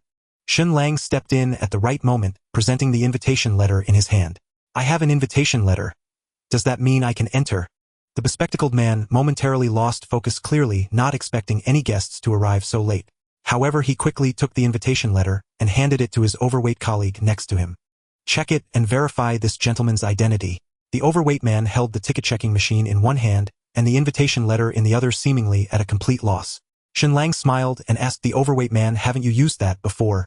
You seem rather inexperienced. You need to turn it on first." After receiving the reminder, the overweight man pressed the red button, and while waiting for the ticket-checking machine to start, Shen Lang could see beads of sweat forming on his forehead. It seemed that this group of individuals was no longer the original security personnel. They were likely underlings of the doctor disguised in security uniforms.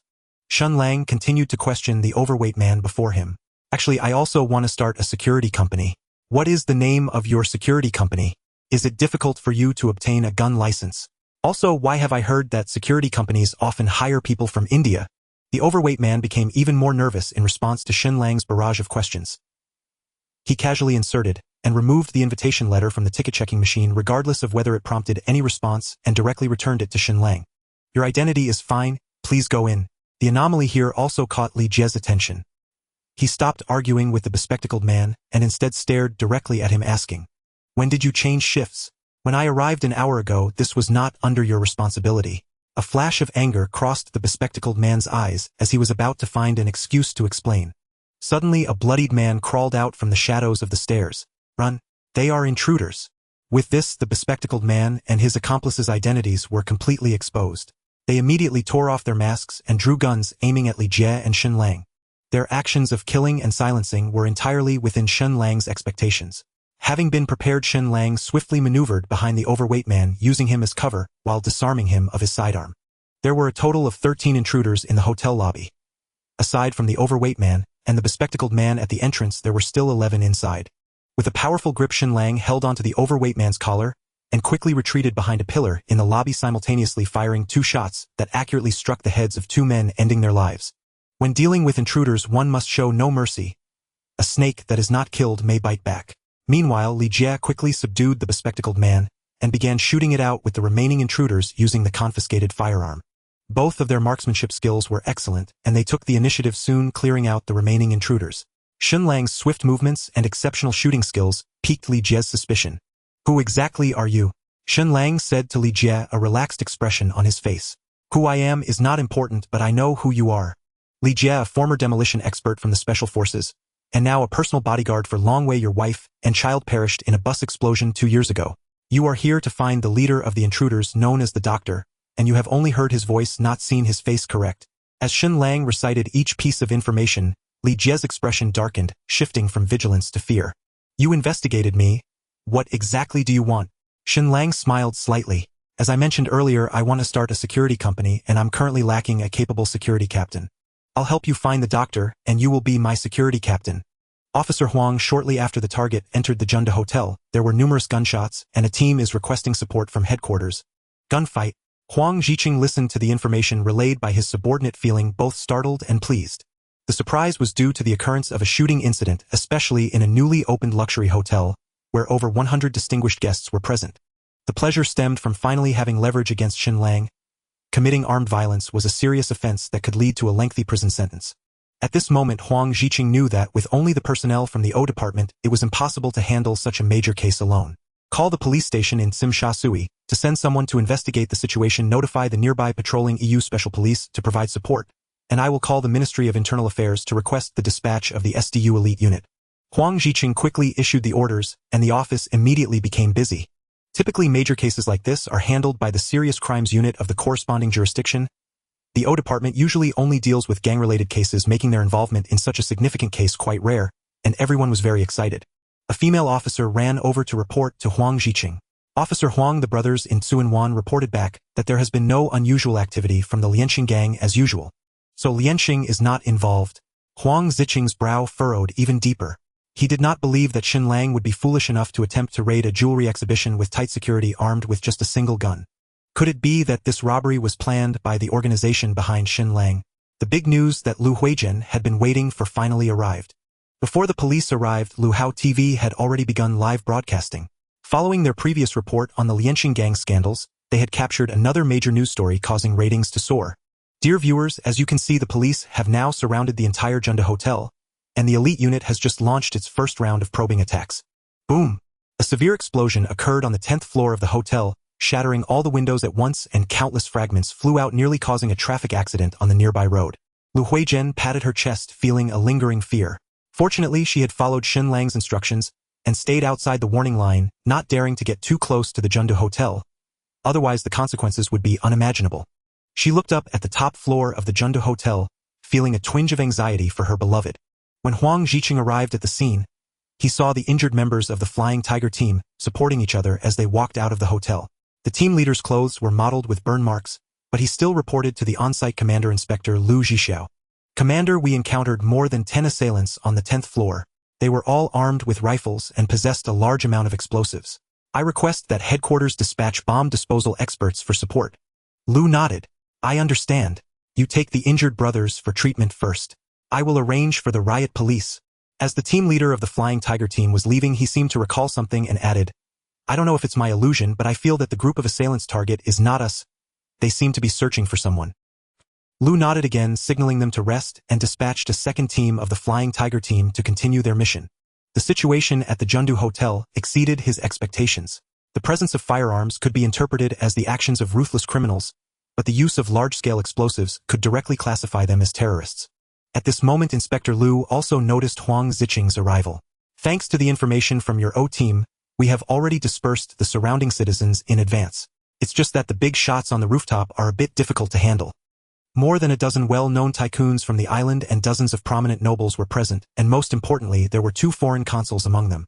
If anything were to happen to these people, it would not be something that these 2 inspectors could manage, especially since the island had just been rated as the safest city in Asia. If foreign consuls were to encounter disaster at this critical moment, it would be a severe blow to their reputation. Huang Ziqing handed over a document in his hand. I have detailed information on one of the terrorists here. You can refer to it. After flipping through a couple of pages, Inspector Lu appeared somewhat puzzled. Shen Lang, the spokesperson for the Lianxing gang in Tsuen Wan, are the current gangsters so bold as to carry out bombings in the city center? His meaning was clear. He had some doubts about the document in his hand. In his eyes, gangsters could only be considered marginal figures who fought and killed each other daily for territory, making it difficult for them to pull off such a shocking case. Huang Ziqing nodded solemnly. My people followed him here, which is how we found this place. Inspector Lu also understood that they were both law enforcement officers, and the other party had no reason to deceive him. He then passed the information to his subordinates, the frontline attacking members of the Flying Tiger team. After several intense assaults, the teams worked together to finally reach the top floor, where the leader of the assailants and the hostages were held. Lu, sir, we have successfully rescued the hostages, but the situation here is somewhat complicated. You'd best come up here. As the danger inside the building had been neutralized and all the explosives had been cleared by accompanying bomb disposal experts, Inspector Lu and Huang Ziqing took the elevator directly and smoothly arrived at the banquet hall on the 75th floor of the hotel. Upon opening the door, they heard a man loudly reprimanding, Are you police officers out of your minds? I already said that Mr.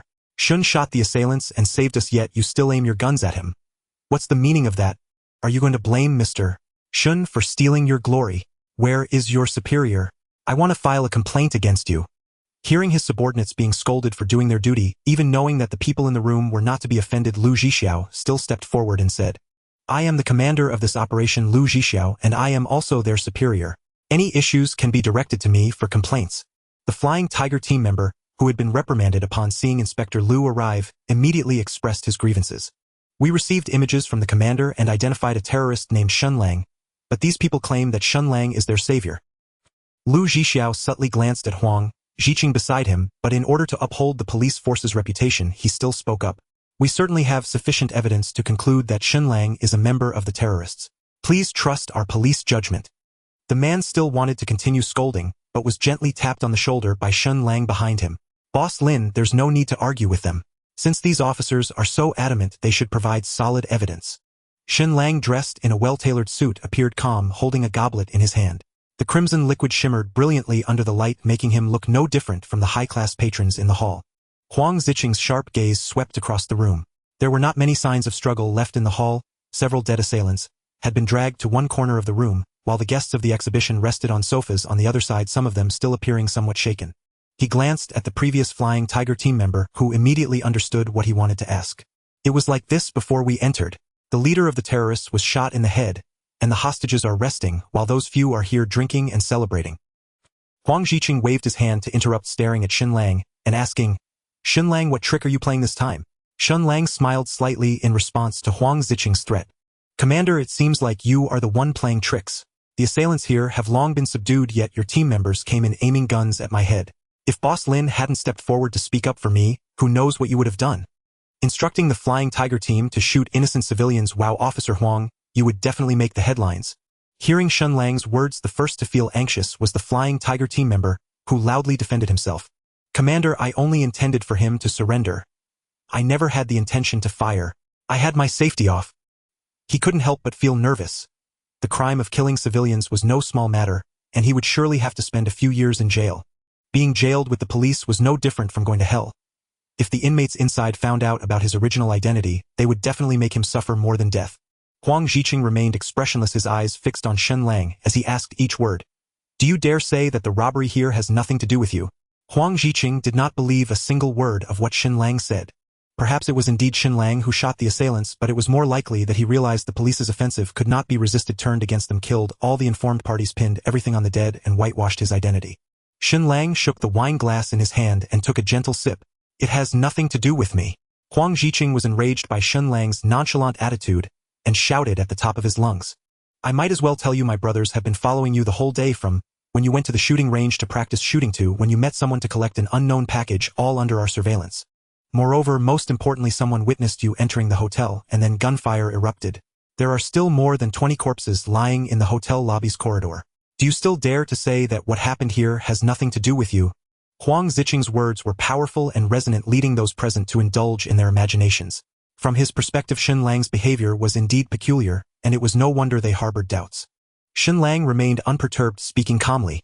"Although I am not a lawyer, I find Officer Huang's presumption of guilt quite absurd. From the very beginning you have subjectively assumed I am a criminal. Everything you have observed merely reinforces your own conjectures. What's wrong with me going to the shooting range? It is merely a recreational activity. What issue is there with me obtaining something from my subordinate? Can a single package arouse such suspicion in the O department? As for the gunshots heard in the hotel lobby, is it not possible that the assailants shot at me only to be killed in return?" The three doubts raised by Huang Ziqing were all thrown back at him by Shen Lang without alteration, and to the others' ears it seemed that Shen Lang's words were not without reason. Huang Ziqing ignored Shen Lang's words, his mind solely focused on capturing the other party. "What you say is irrelevant. Do you have witnesses to support your claims? I now have reasonable suspicion that you are related to the robbery that occurred here, and I formally request to take you back for investigation." A hint of mockery appeared on Shen Lang's lips. "I'm afraid I actually do have a witness." At that moment, a man in a white suit approached. "I have been with Mr. Shen the entire time. We were both attacked by terrorists in the lobby, evading the search of the assailants together, and we also entered the banquet hall together to eliminate all the terrorists. I can prove that he is absolutely unrelated to this group of terrorists." The sudden appearance of the witness left Huang Ziqing somewhat at a loss. However, he quickly noticed that the man's appearance was somewhat unfamiliar, at least from his attire. He definitely did not seem to be a guest invited to the exhibition. "Who are you?" "Shen Lang's lackey. Sorry, but the testimony of a gangster is not credible. I will not accept it." A flicker of anger crossed Li Wei's face. 2 years ago, I was a demolition expert in the Special Police Force badge number P1438. Had I not retired for personal reasons, you'd be calling me commander now. Is my testimony not credible either? If it weren't for Huang Ziqing's despicable remarks, Li Wei wouldn't have revealed his past experience losing face for the police. A deathly silence fell over the scene. "You Officer Huang claimed Shen Lang was suspicious, and now he has addressed those doubts. You said Shen Lang had no witnesses, and now a demolition expert has stepped forward to testify." Huang Ziqing felt his face flush hot, as if he had been slapped. Even the true on-site commander, Officer Lu, quietly tugged at his arm from behind, the implication clear. It was time to let go of Shen Lang. Huang Ziqing was unsure how many times he had embarrassed himself in front of Shen Lang. Before it was only in front of the brothers in the O department, but now he faced humiliation directly in the West Kowloon Major Crimes Unit, not to mention there were hundreds of wealthy elites present. Huang Ziqing's face turned a deep red, as he furiously declared, "No matter what, I am taking you back for investigation, Shen Lang. Are you refusing to be arrested?" Before Shen Lang could respond, a voice suddenly rang out from the back. "Officer, your actions are seriously violating human rights law." A middle-aged man wearing gold-rimmed glasses approached, slightly bowing to Shen Lang as he handed over a business card. "I am Chen Guangyao, a representative of the Human Rights Council, here to personally thank Mr. Shun for your earlier rescue." He then glanced disdainfully at Huang Ziqing. "If Mr. Shun encounters any trouble, my human rights law firm is always willing to assist you." Huang Ziqing inhaled sharply. He knew all too well about human rights lawyers, the very people who gave police the most headaches. They constantly invoked human rights laws, prioritizing them above all else, and police had to serve them with great caution, for complaints to the Human Rights Council were not easily dismissed. Huang Ziqing argued passionately, "Do you know who he is? He is a gangster. You're speaking up for him." To his surprise, Chen Guangyao remained unmoved after hearing this. "So what if he's a gangster? Gangsters can love their country too." At this moment, Huang Ziqing cursed himself for being a fool. These human rights lawyers were inherently there to serve powerful scoundrels. How could they possibly care about Shen Lang's gang affiliations? Just then, another voice rang out. "What has Li Wenbin taught you? Can today's police judge a person's guilt solely based on their identity?" Li Wenbin was the name of the current commissioner of police, commonly referred to as the Number 1, overseeing all police personnel on the island. Being able to call out the name of Number 1 clearly indicated the speaker's status. The man approached Shen Lang and gently shook his hand. "Hello, Mr. Shen, I am Gu Zhengyang, the Deputy Director of the Transport Department. Thank you very much for your courageous intervention. Otherwise, my little daughter would likely be crying tonight." A casual remark cleverly masked the recent distress of having been held hostage, proving why he was capable of reaching the position of Deputy Director. The power structure of the island is divided into 3 secretaries and 13 departments, with the Transport Department and Security Bureau both belonging to the 13 departments. The Police Department is a subordinate organization of the Security Bureau, so theoretically speaking, Gu Zhengyang's rank is half a level higher than that of the Commissioner of Police. However, this is merely theoretical. The Police Department has over 300,000 officers, responsible for maintaining order and safety on the island. So although the Number 1's title may not be high, the power he wields cannot be compared to that of other departments. Even so, the Deputy Director of the Transport Department is undoubtedly part of the absolute power elite, far beyond the reach of a small officer like Huang Ziqing. "Director Gu, but this Shen Lang." Gu Zhengyang waved his hand, showing no intention of letting him explain. "Mr. Shun is my savior. How could I not see that he is not a terrorist? I will vouch for him. If there are any issues, have Li Wenbin come to me." If the previous human rights representative still pointed to the human rights law, then Gu Zhengyang now was completely unreasonable. Indeed, completely unreasonable. As a small fraction at the top of the power pyramid on the island, there was no need to reason with ordinary people. If you want to negotiate, fine. Bring Number 1 here to negotiate with me. As for you, Officer Huang Ziqing, sorry, but you are not qualified. Huang Ziqing's face turned beet red, rendered speechless for a long time. What could he say? Would he really go back to find Number 1 to demand someone? Not only did he lack any concrete evidence, but even if he did have evidence, what could he do? Would the Commissioner of Police intervene on behalf of his subordinate officer? Dream on. Huang Ziqing could only inwardly curse Shen Lang's incredible luck for having befriended such a figure at the center of power. Countless wealthy merchants had lost their heads trying to connect with the Deputy Director of the Transport Department. Just as Huang Ziqing thought Shen Lang had exhausted all his luck in this lifetime, a foreign diplomat couple approached, speaking in slightly awkward Mandarin. "Mr. Shen, I must thank you in person." The foreign consul holds no real power within the jurisdiction of Hong Kong Island, but due to the representation of the nation behind him during his diplomatic missions, he occupies a somewhat transcendent position. Upon seeing the consul and his wife approach, Gu Zhengyang slightly shifted aside to give way. "I apologize, Mr. Shen. I should have come to thank you at the first opportunity, but my wife was a bit frightened, so we were delayed. I am truly sorry." The foreign consul lowered his head slightly and continued after apologizing to Shen Lang. "Your brave figure will remain etched in my memory and be recorded in our family history. My descendants will be grateful for your heroic deed today. I will also apply to award you a peace medal to recognize your outstanding contributions to the peace of our nation. I am sorry, but because you are a Hong Kong resident, this is all I can do. If you were one of my fellow nationals, you would at least deserve a knighthood." After speaking, he cast a casual glance at the officers present. These words pierced Huang Ziqing's heart like needles. The officers from Hong Kong Island were doing everything possible to capture Shen Lang and sentence him, yet the foreign consul wanted to award him a peace medal. Moreover, it seemed that even the peace medal was deemed insufficient, as he even mentioned a knighthood. Huang Ziqing felt a mix of emotions, and aside from cursing he had nothing else to say. He truly could not understand how Shen Lang, merely a street thug just released from prison, a mere pawn in his hands as an O Division inspector, could accomplish so many significant things in such a short time, stirring up waves in the underworld and even associating with these lofty figures. The world has changed too much. Huang Ziqing knew that today, he could not take Shen Lang away no matter what. If there were a complaint from a foreign consul, it would escalate to a diplomatic issue. As an O Division inspector he was insignificant, and even the top brass could not protect him. Huang Ziqing left with his O Division team looking defeated. He had come to capture Shen Lang, but knowing the futility of the situation, he decided not to stay and embarrass himself. The on-site commander, Inspector Liu, was recording statements from the prominent figures present with his colleagues. He did not have the courage to invite these individuals to the police station for questioning. Being able to record statements on-site was already quite fortunate. Seeing Huang Ziqing leave, the foreign consul shook his head slightly and complained to Shen Lang. The officers in Hong Kong are truly outrageous. They do not seem particularly adept at capturing criminals, but they are highly active in framing good people. It is quite worrisome to entrust the public order of Hong Kong to these individuals. His words were not loud, but they reached the ears of the prominent figures present. Lawyer Chun, Director Gu, and Inspector Liu, not far away, all heard him clearly. Even though these individuals were quite shrewd, their expressions turned somewhat unpleasant. Being publicly belittled by a foreigner regarding Hong Kong's public security would not sit well with anyone.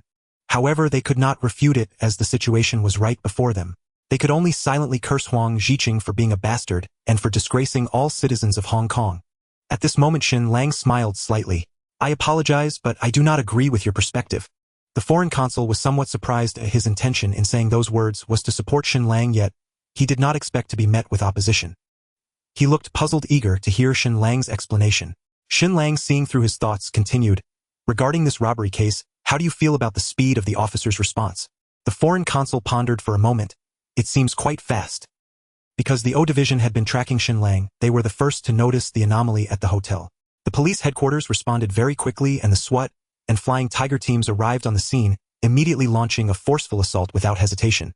Shen Lang also took the opportunity to execute the beheading when the main force of the criminals was distracted. From the moment these criminals struck to the Flying Tiger team, storming the top floor, the entire process took no more than an hour. This level of operational efficiency compared to special forces in other countries is undoubtedly top-notch. The foreign consul nodded, slightly agreeing with Shen Lang's statement, but then thought of the aggressive officer from earlier. "But that officer just now, he treated you." Shen Lang smiled and shook his head. "Inspector Huang has personal issues. He has a grudge against me and irrationally brought it into his work. However, please believe that the vast majority of officers in Hong Kong are loyal and dedicated, and the order in Hong Kong is peaceful and stable. It is certainly one of the safest cities in Asia." The foreign consul nodded, repeatedly realizing the reason for Shen Lang's opposition. "What I just said was biased. I sincerely apologize to you here. Even when faced with unfounded accusations, you are willing to speak up for Hong Kong. Mr. Shen, you are truly a person of high moral integrity." Hearing Shen Lang speak up for Hong Kong and receiving an apology from the foreign consul, the prominent figures present could not help but feel admiration and their goodwill towards Shen Lang's sword. Inspector Liu on the side also nodded secretly. This Shen Lang was not as unworthy as Huang Ziqing had said. Just based on the words he had just spoken, it was enough to earn the respect of the Serious Crimes Unit. The officers present looked at Shen Lang with brighter eyes, especially Gu Zhengyang from the Transport Bureau, who initially thought that stepping in to help Shen Lang would suffice to repay the favor of saving his life. At this moment his thoughts changed. Shen Lang's demeanor and words showcased his exceptional nature. This young man is definitely not an ordinary person. Gu Zhengyang weighed in his heart that Shen Lang had connections with the underworld, making it naturally easier to handle certain unsightly matters. With this opportunity, he began to genuinely consider forging ties with Shen Lang. After conversing with Long Wei, Li Jie returned to Shen Lang's side, his level of admiration firmly established. Now this former Special Forces explosives expert had also become Shen Lang's loyal subordinate. Having gained a follower, slapped the O Division's face, and simultaneously garnered a large amount of goodwill from the upper class, this adventure in the robbery was incredibly rewarding. With the previous events, Inspector Liu had a very smooth experience recording Shen Lang's statement. If he had any doubts before, he could now be certain that Shen Lang was definitely not a terrorist. Who has ever seen a terrorist speak up for the police? Shen Lang had nothing to worry about. The on-site surveillance captured everything clearly, leaving no room for misjudgment. As for killing terrorists, there was even less of an issue. In any country, killing terrorists would only result in rewards, not troubles. Shen Lang even secured an exclusive interview opportunity regarding the robbery for Lu Huizhen. She originally had the advantage of being the first to arrive. having started filming around the Junda Hotel before other news stations arrived. Now hearing about the exclusive interview opportunity, she was practically beaming with joy. Seeing his girlfriend, who was so focused on work and aspired to be the queen of news, Shen Lang, let out a sigh of relief. At least tonight he could finally get some rest. The next day Shen Lang woke up at noon and found that Jean Mitzi had already called several times. Without needing to guess, it was undoubtedly about the stocks. He didn't pay much attention, washed up, tidied himself, and went downstairs to take a car. Li Jie had been waiting downstairs for quite some time. Finally, he didn't have to drive himself. This wasn't because Shen Lang disliked driving, but rather because important figures seemed to never have to drive themselves.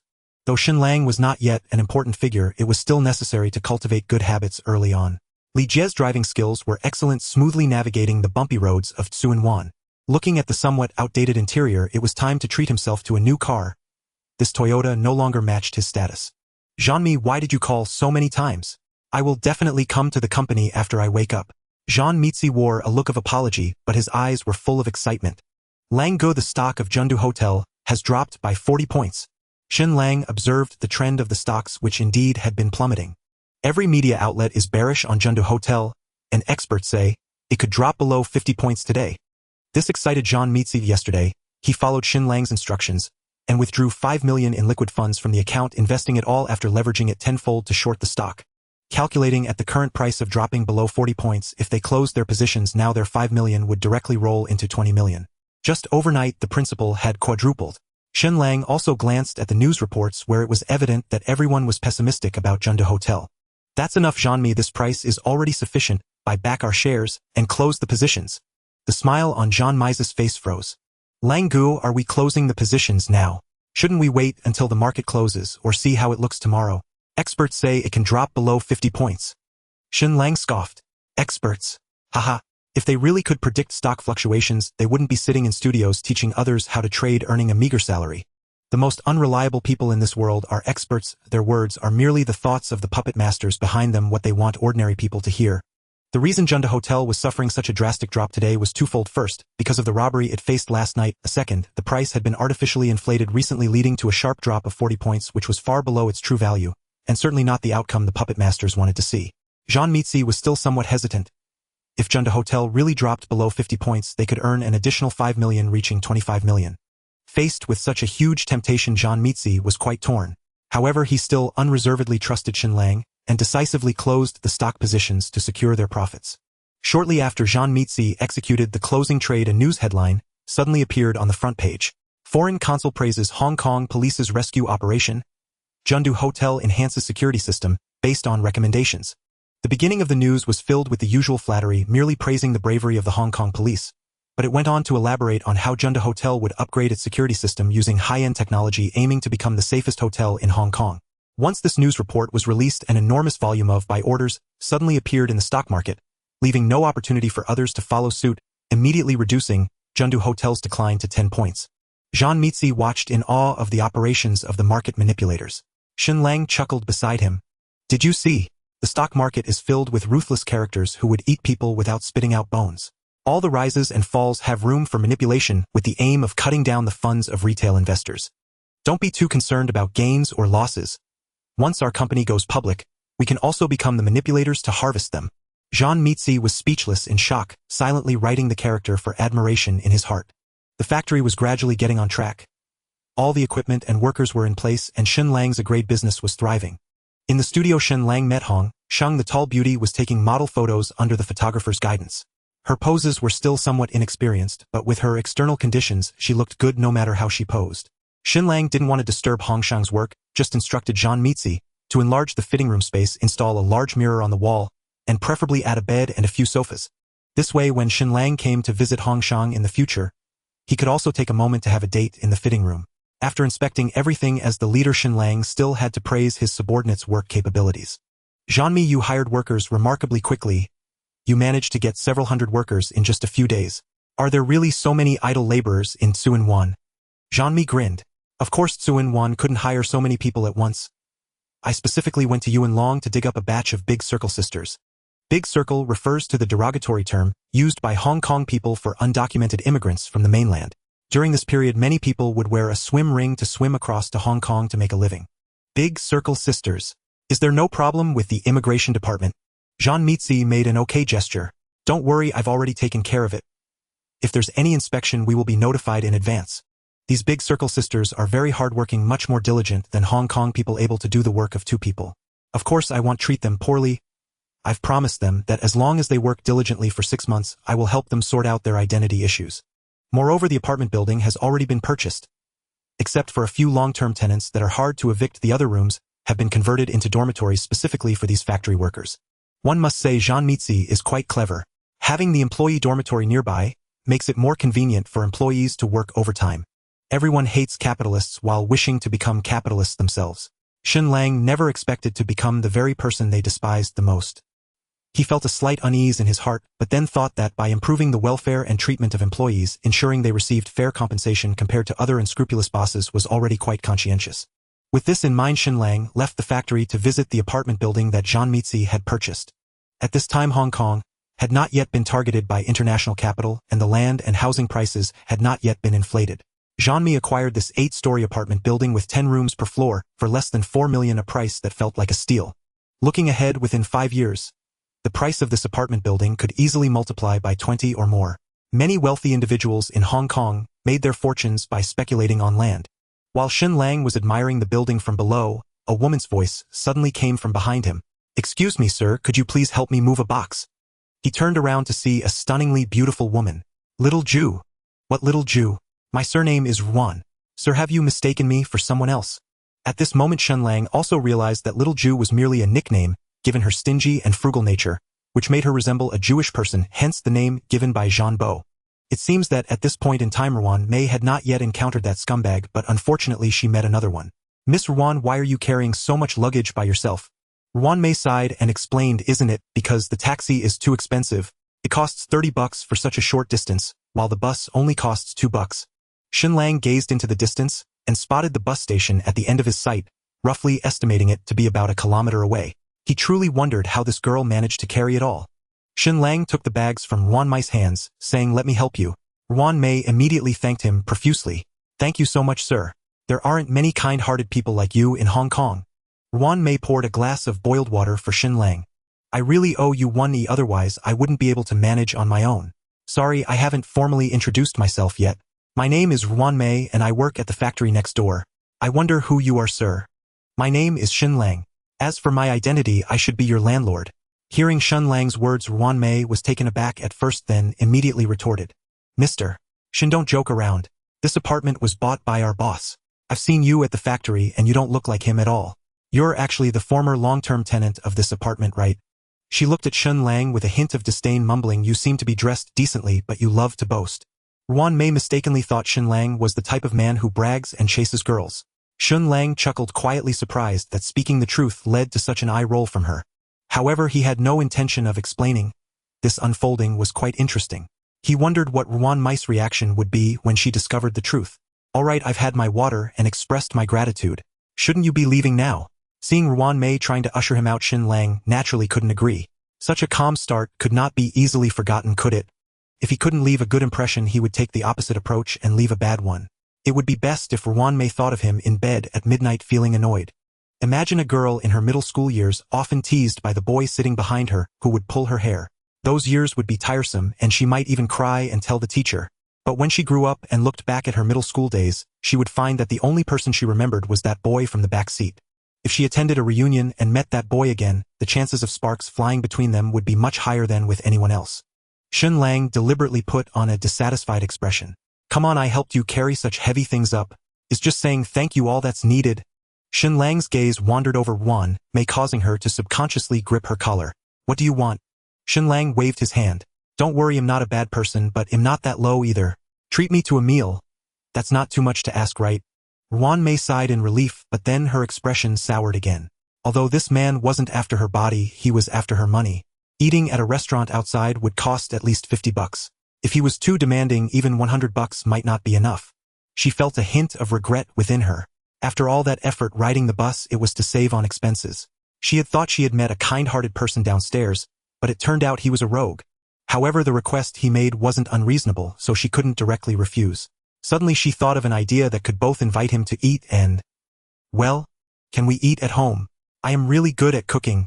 Shen Lang had anticipated this, knowing Wan Mai's frugal nature meant she would be reluctant to dine out. Is that really true? Alright, I'll trust you this once. I'll go buy the ingredients so you don't have to make cheap dishes to fool me. Upon hearing that she wouldn't have to pay for the groceries, Wan Mai's mouth curled up slightly, feeling that she wasn't losing out too much. Moving into a new place, she could treat it as a celebration with her neighbor. Of course, this was also because Wan Mei had prematurely assumed Shen Lang was her neighbor living in the same building. Otherwise, she would have reported him for harassment long ago. While Shen Lang was selecting seafood at the market, he suddenly received a call from Uncle Deng. Longzi, we few uncles have discussed and are preparing to nominate you to take over as the leader.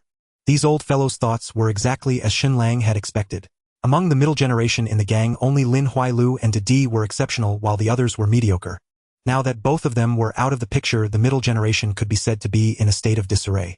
Among the younger generation of Lianxing, only Lin Huai's few adopted sons could hold the scene. Needless to say, Feiji has already died, and even if he hadn't, he wouldn't have the capability to take a position. Zhang Mitzi had thrown in his lot with Shen Lang. Everything was centered around him, and they certainly wouldn't support him to take the position. Dong Guanzi was even worse off. Although he was capable in various aspects, he had offended Shen Lang, and it would be fortunate for him to keep his life, let alone be promoted. As for De Tu and Master Su, they were too inexperienced. Even if they were pushed forward, the brothers beneath them wouldn't comply. In fact, Uncle Deng and the others had no real choice apart from Shen Lang. They simply couldn't find another suitable candidate. Shen Lang replied, Uncle Deng, I can take over as the leader, but I have some requirements. The rule of electing every 2 years between us and Lianxing is too troublesome. Each time we have to summon the uncles to discuss it, and some like Long Zhen have mobility issues. My request is quite simple: no more voting in the future. I will work hard and stay in the leader's position for the gang, and in the future I will select excellent successors from among the members. This way the uncles can relax and enjoy their retirement, and there will be less internal strife within the gang, right? Uncle Deng's hand trembled slightly as he held the phone. He had anticipated that Shen Lang would lay down conditions, perhaps wanting Lin Huai less old territory or something similar, but he never expected Shen Lang's ambitions to extend beyond that. This wasn't just about consolidating power. It was more about turning Lianxing into his personal fiefdom, abolishing the election model of Lianxing, stripping the older generation of their voice, and in the future all appointments and dismissals of leaders would be at his sole discretion. Impossible. The rules of Lianxing spanning decades cannot change just because of you. The election of the leader every 2 years signifies that everyone has the opportunity to rise through the ranks by contributing to the gang. Aren't you afraid of Lianxing collapsing if you try to dominate everything? Deng Bo, is it really that serious? Although I have always held the position of the leader, the brothers below can still compete for their own positions. The old model of an elder brother leading younger brothers can be changed. Whoever has the ability should take the lead to avoid having some useless fellows occupying the positions without contributing anything. Times have changed, Deng Bo, your methods are outdated. Which gang outside changes their leader every 2 years like we do? The leader only knows how to make money, creating chaos within the organization. Shen Lang pinpointed the very pain point of Lianxing. Due to the rule of selecting a new leader every 2 years, and not allowing the previous leader to remain, each leader that takes office only focuses on making money, neglecting the organization's development, knowing that they will step down in 2 years. Whoever wants to clean up the mess can do so. While this allows the internal strength of the organization to reach a balance, preventing anyone from becoming overly dominant, the drawbacks are evident. It is nearly impossible for the organization to achieve further development. Deng Bo is certainly aware of the underlying issues, but he is a staunch conservative who values balance above all.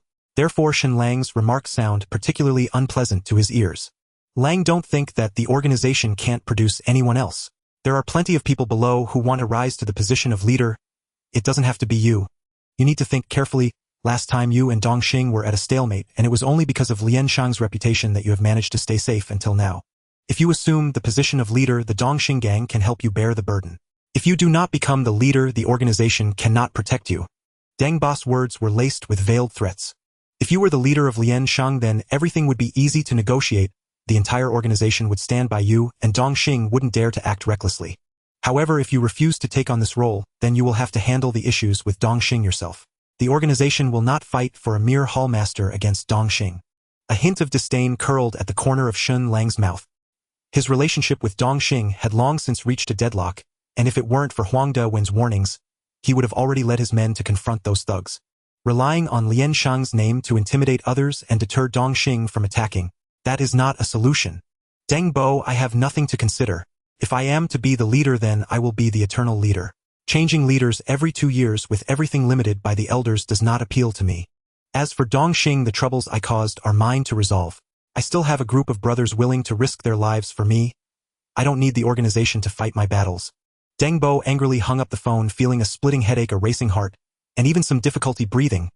This call with Shen Lang had directly triggered his high blood pressure. Deng Bo took out pills from the coffee table, swallowed them with water, and after a long while he finally felt a slight relief.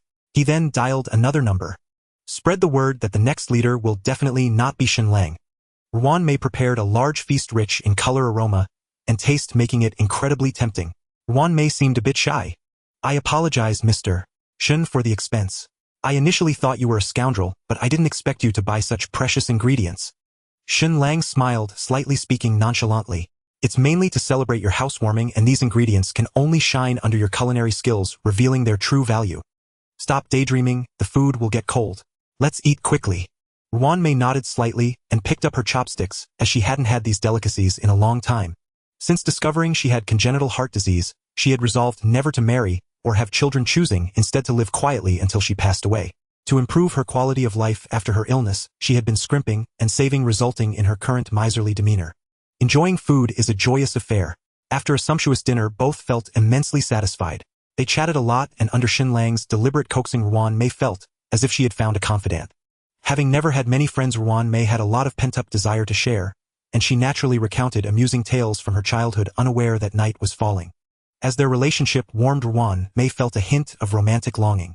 However, just as this feeling emerged, she silently reminded herself. Wan Mei, you have a heart condition.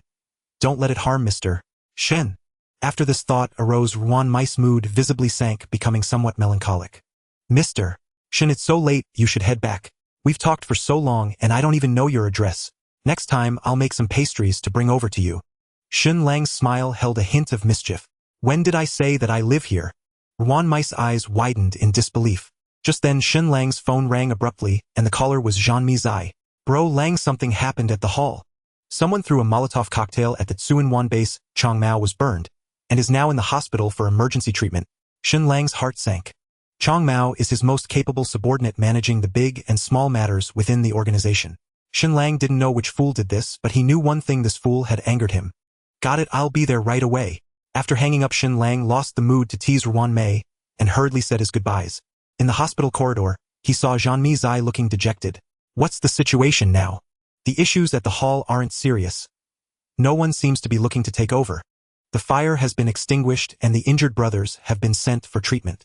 Chong Mao was just unlucky being too close to the Molotov cocktail, and his burns are quite serious. The doctor said he has just escaped the danger zone. It is not about seizing territory, but rather pure revenge. Shen Lang continued to inquire, have you figured out who did this? Zhan Mi showed hesitation but still answered honestly. A junior recognized them. They should be from Dongxing. Dongxing, indeed, it is Dongxing.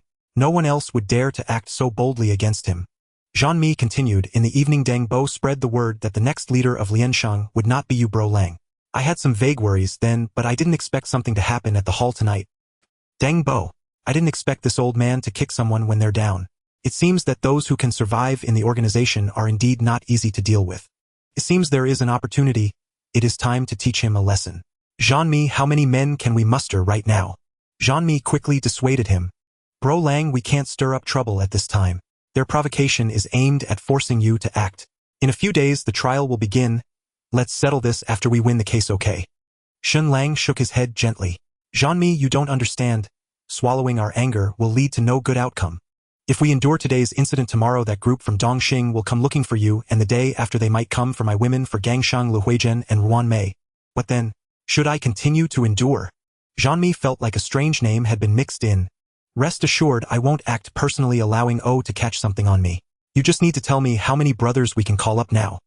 Zhan Mizi paused a moment, then extended a single finger.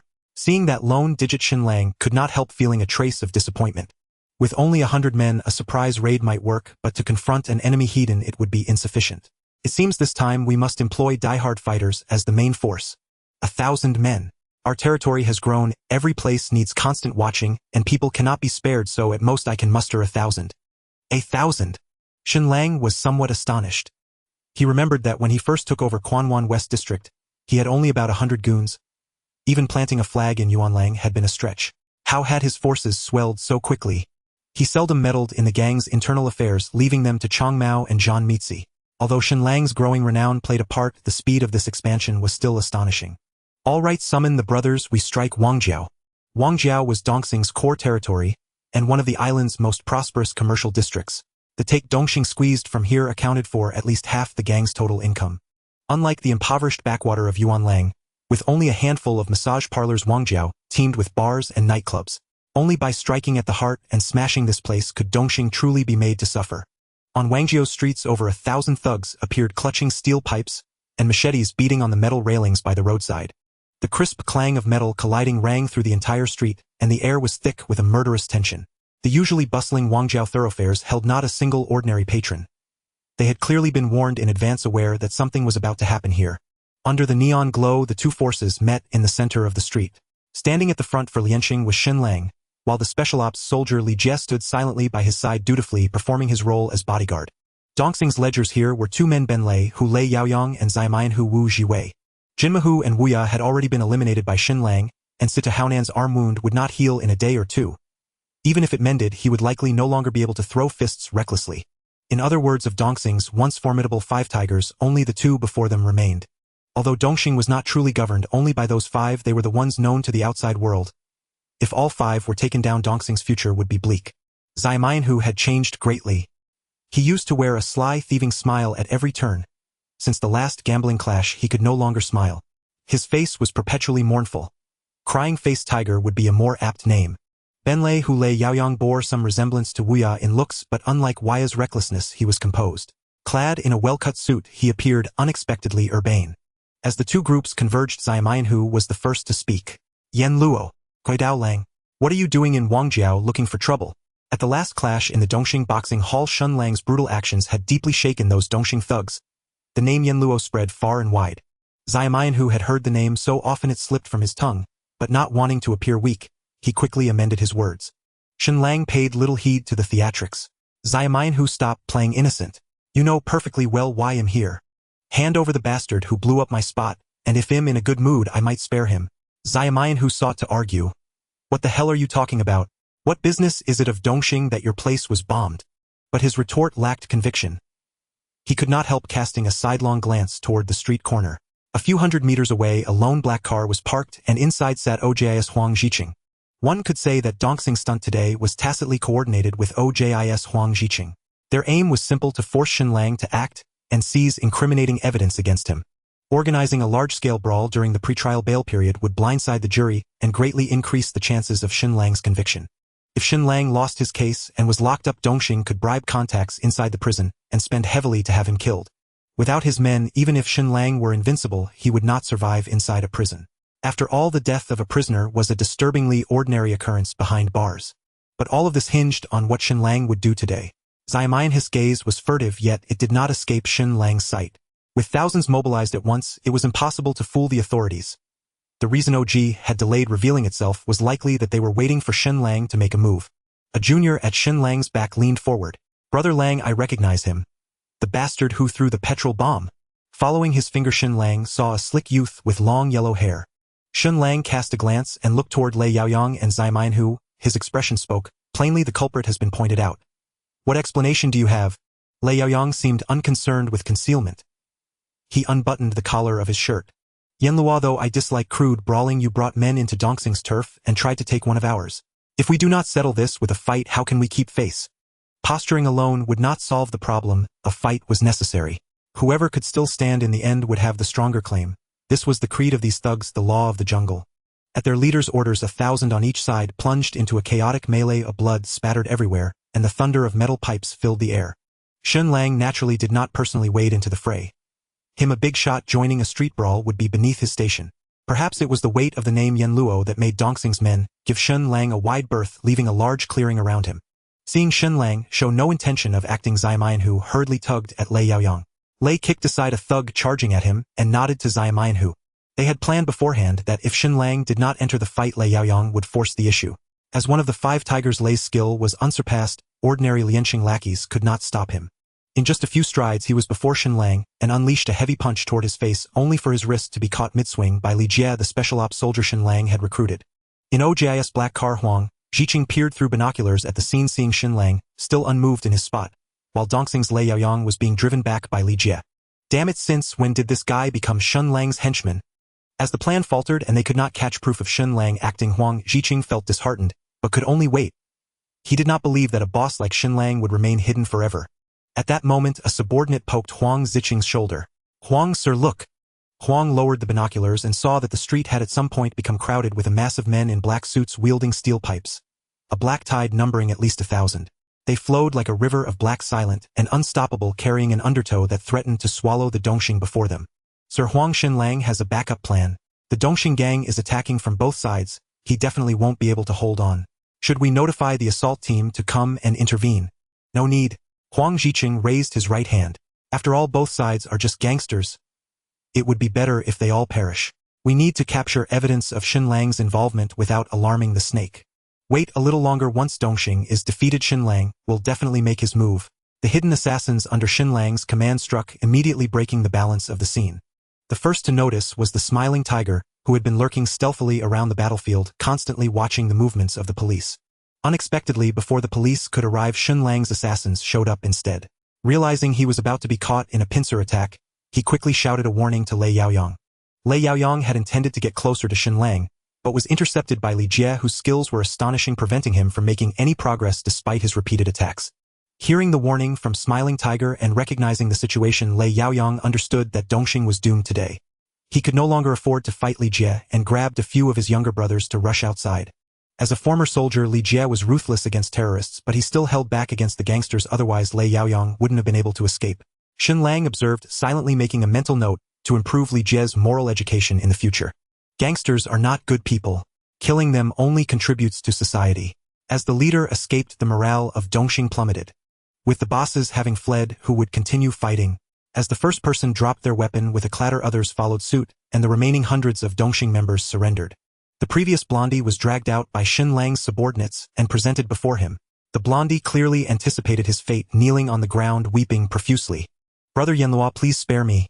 I was forced into this. It was Smiling Tiger that made me do it." The blondie was a mess, snot and tears streaming down his face, mixing with the blood on his skin, making it hard to recognize his original appearance. Shen Lang reached out, grabbing the blondie's hair and yanking him up. "Spare you? How do I explain this to my good brother Chang Mao? He is still lying in a hospital bed. Others can grow long hair, so can you. If others lose their hair, should I not do the same to you?" As Shen Lang spoke, he yanked hard, pulling a clump of hair and skin off the blondie's head. The blondie screamed in agony, rolling on the ground. Shen Lang commanded his subordinates behind him, "Bring me the fishing net." Everything happening here was being observed by Huang Ziqing. "Quick!" Shen Lang made his move. "It's our turn to act." Huang Ziqing was exhilarated, feeling that the night spent lying in wait had finally paid off as he caught Shen Lang's weakness. However, just as he pushed open the car door, before he could even lean out, the door was forcefully slammed shut from the outside. Huang Ziqing looked up to find that his vehicle had been surrounded by Shen Lang's assassins at some point. "What do you want? Are you attacking the police?" But the assassins offered no reply, silently using their bodies to completely block off the O Record's vehicle. Inside the vehicle, the officers instinctively reached for their firearms upon seeing the human wall outside. Yet the assailants were merely standing there motionless, which could at most be considered obstructing law enforcement, not justifying any gunfire. Huang Ziqing realized that this group was there to protect Shen Lang, and he was immediately infuriated. "If you don't move, I'll run you over." Unfortunately, these were assassins. Without Shen Lang's orders, they would not respond to anything. Even if Huang Ziqing truly drove into them, they wouldn't budge an inch. Of course, saying he would run someone over was just anger talking, as a police officer committing such a crime would lead to even greater consequences. "Quick! Notify the nearby assault team, send more personnel. Get them here to arrest all these punks." Meanwhile, Shen Lang, without any worries, watched the Dongxing gangsters who had surrendered and dropped their weapons. "I'm not an unreasonable person. There's a rightful owner for every grievance. The ones you should have enmity with are the 5 tigers of Dongxing, not you. Since you have surrendered to me, I won't wipe you all out. However, if I let you go just like that, word will spread that I, Shen Lang, am someone to be bullied." Seeing everyone's gaze focused on him, Shen Lang pointed to the blondie hanging from the fishing net. "All of you go and cut a piece of flesh from him. Those willing to wield a knife, I will release you and not pursue today's events further. Those unwilling can stay here and leave their lives." Hearing Shen Lang's words, the gangsters looked as if they had seen a ghost. They had anticipated Yanluo's cruelty, but they never expected it to be so severe, demanding that they cut flesh from one of their own. The blondie in the net, upon hearing this, was understandably panicked. However, with his hands and feet bound, he could only scream in fear from within. In contrast to the blondie's impotent rage, the silence of the Dongxing members was deafening. In these societies that value the rules of the Hongmen during initiation, the big brother would ask each newcomer, "Do you love your brothers or gold?" At that moment they must answer, "Love brothers," honestly to be accepted into their ranks. Now Shen Lang was asking them a different question. Do you want to keep your own life or your brother's? This question was evidently much easier than the initiation question. Soon someone stepped forward, took a knife from Shen Lang's subordinate, and through the holes in the fishing net, delivered a brutal cut to the blondie's body. Immediately the blondie's wails echoed from the net, punctuated by a couple of curses. This blow made Shen Lang's heart tighten. The strike was too brutal. If they continued like this, the blondie wouldn't survive too many more cuts. Be gentler. How can you be so ruthless against your own brother? You really are a damn bastard. Those coming after, be gentler, don't kill this punk. If we are to slice him, it should be 1,000 cuts, not just 500.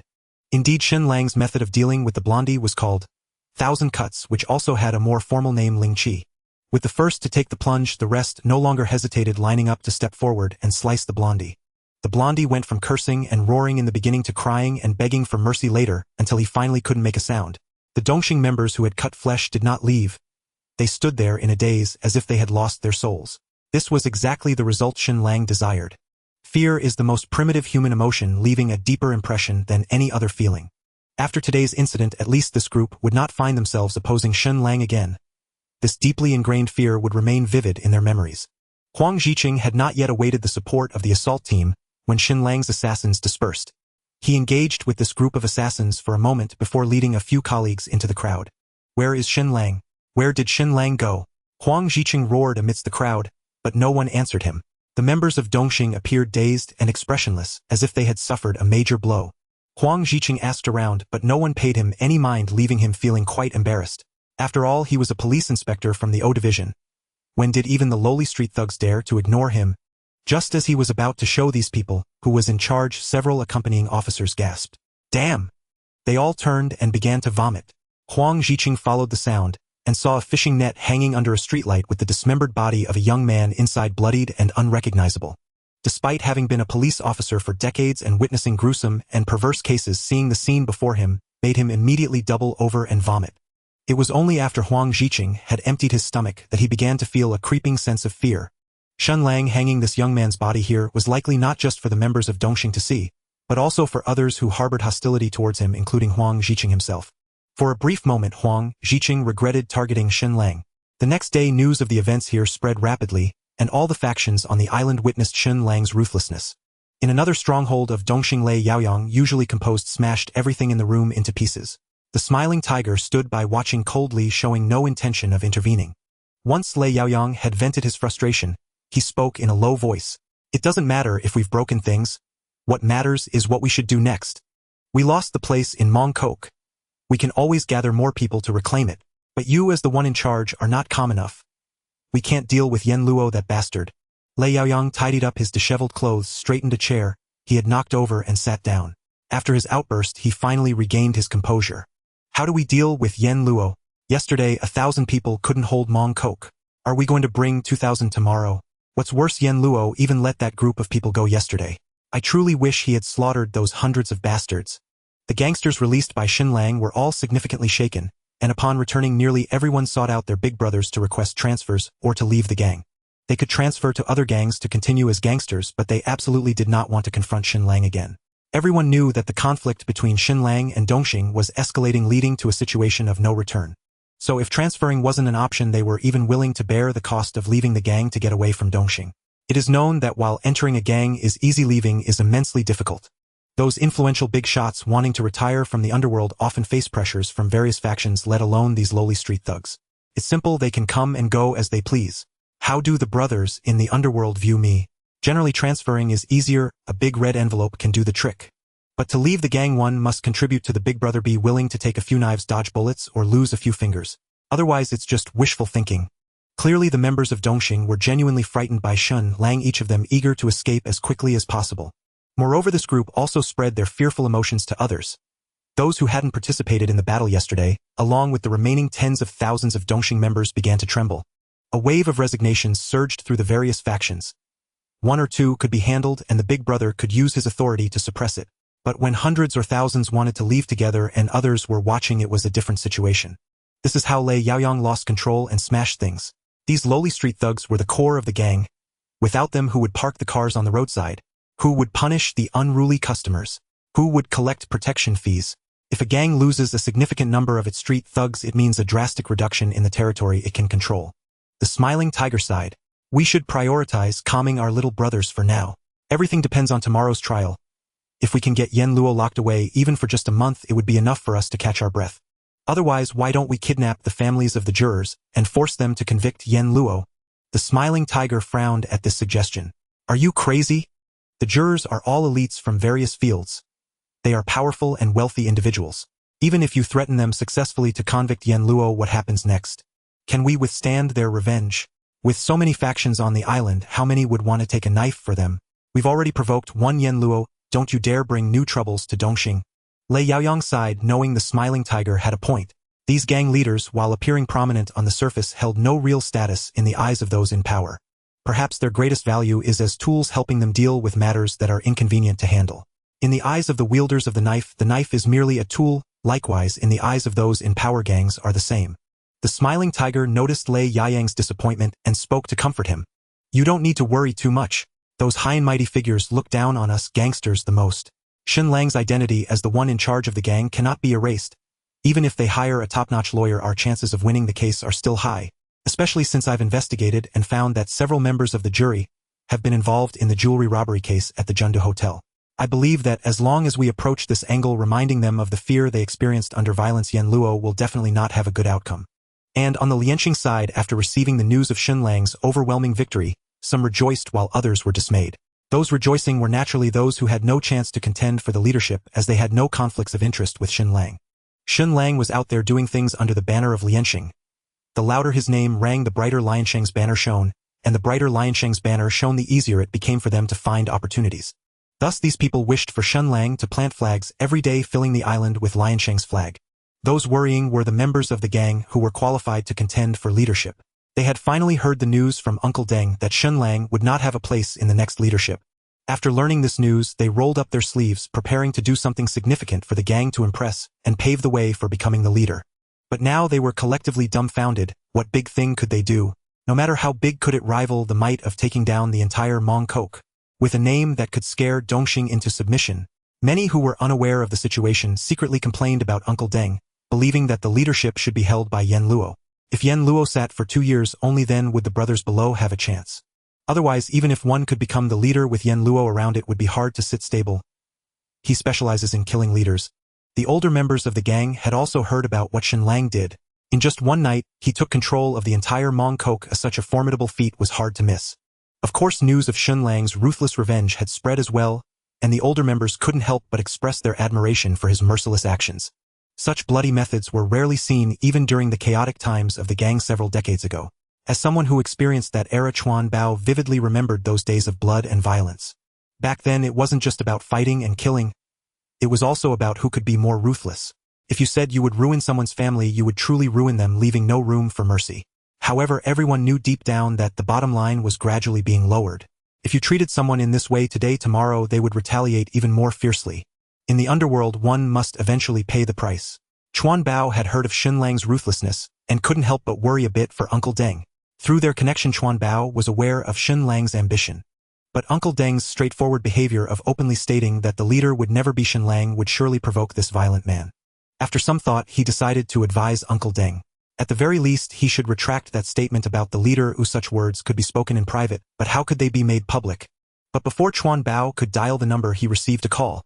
Uncle Deng accidentally fell down the stairs, and by the time the doctor arrived, it was already too late to save him. Chuan Bao's phone slipped from his hand and crashed to the ground.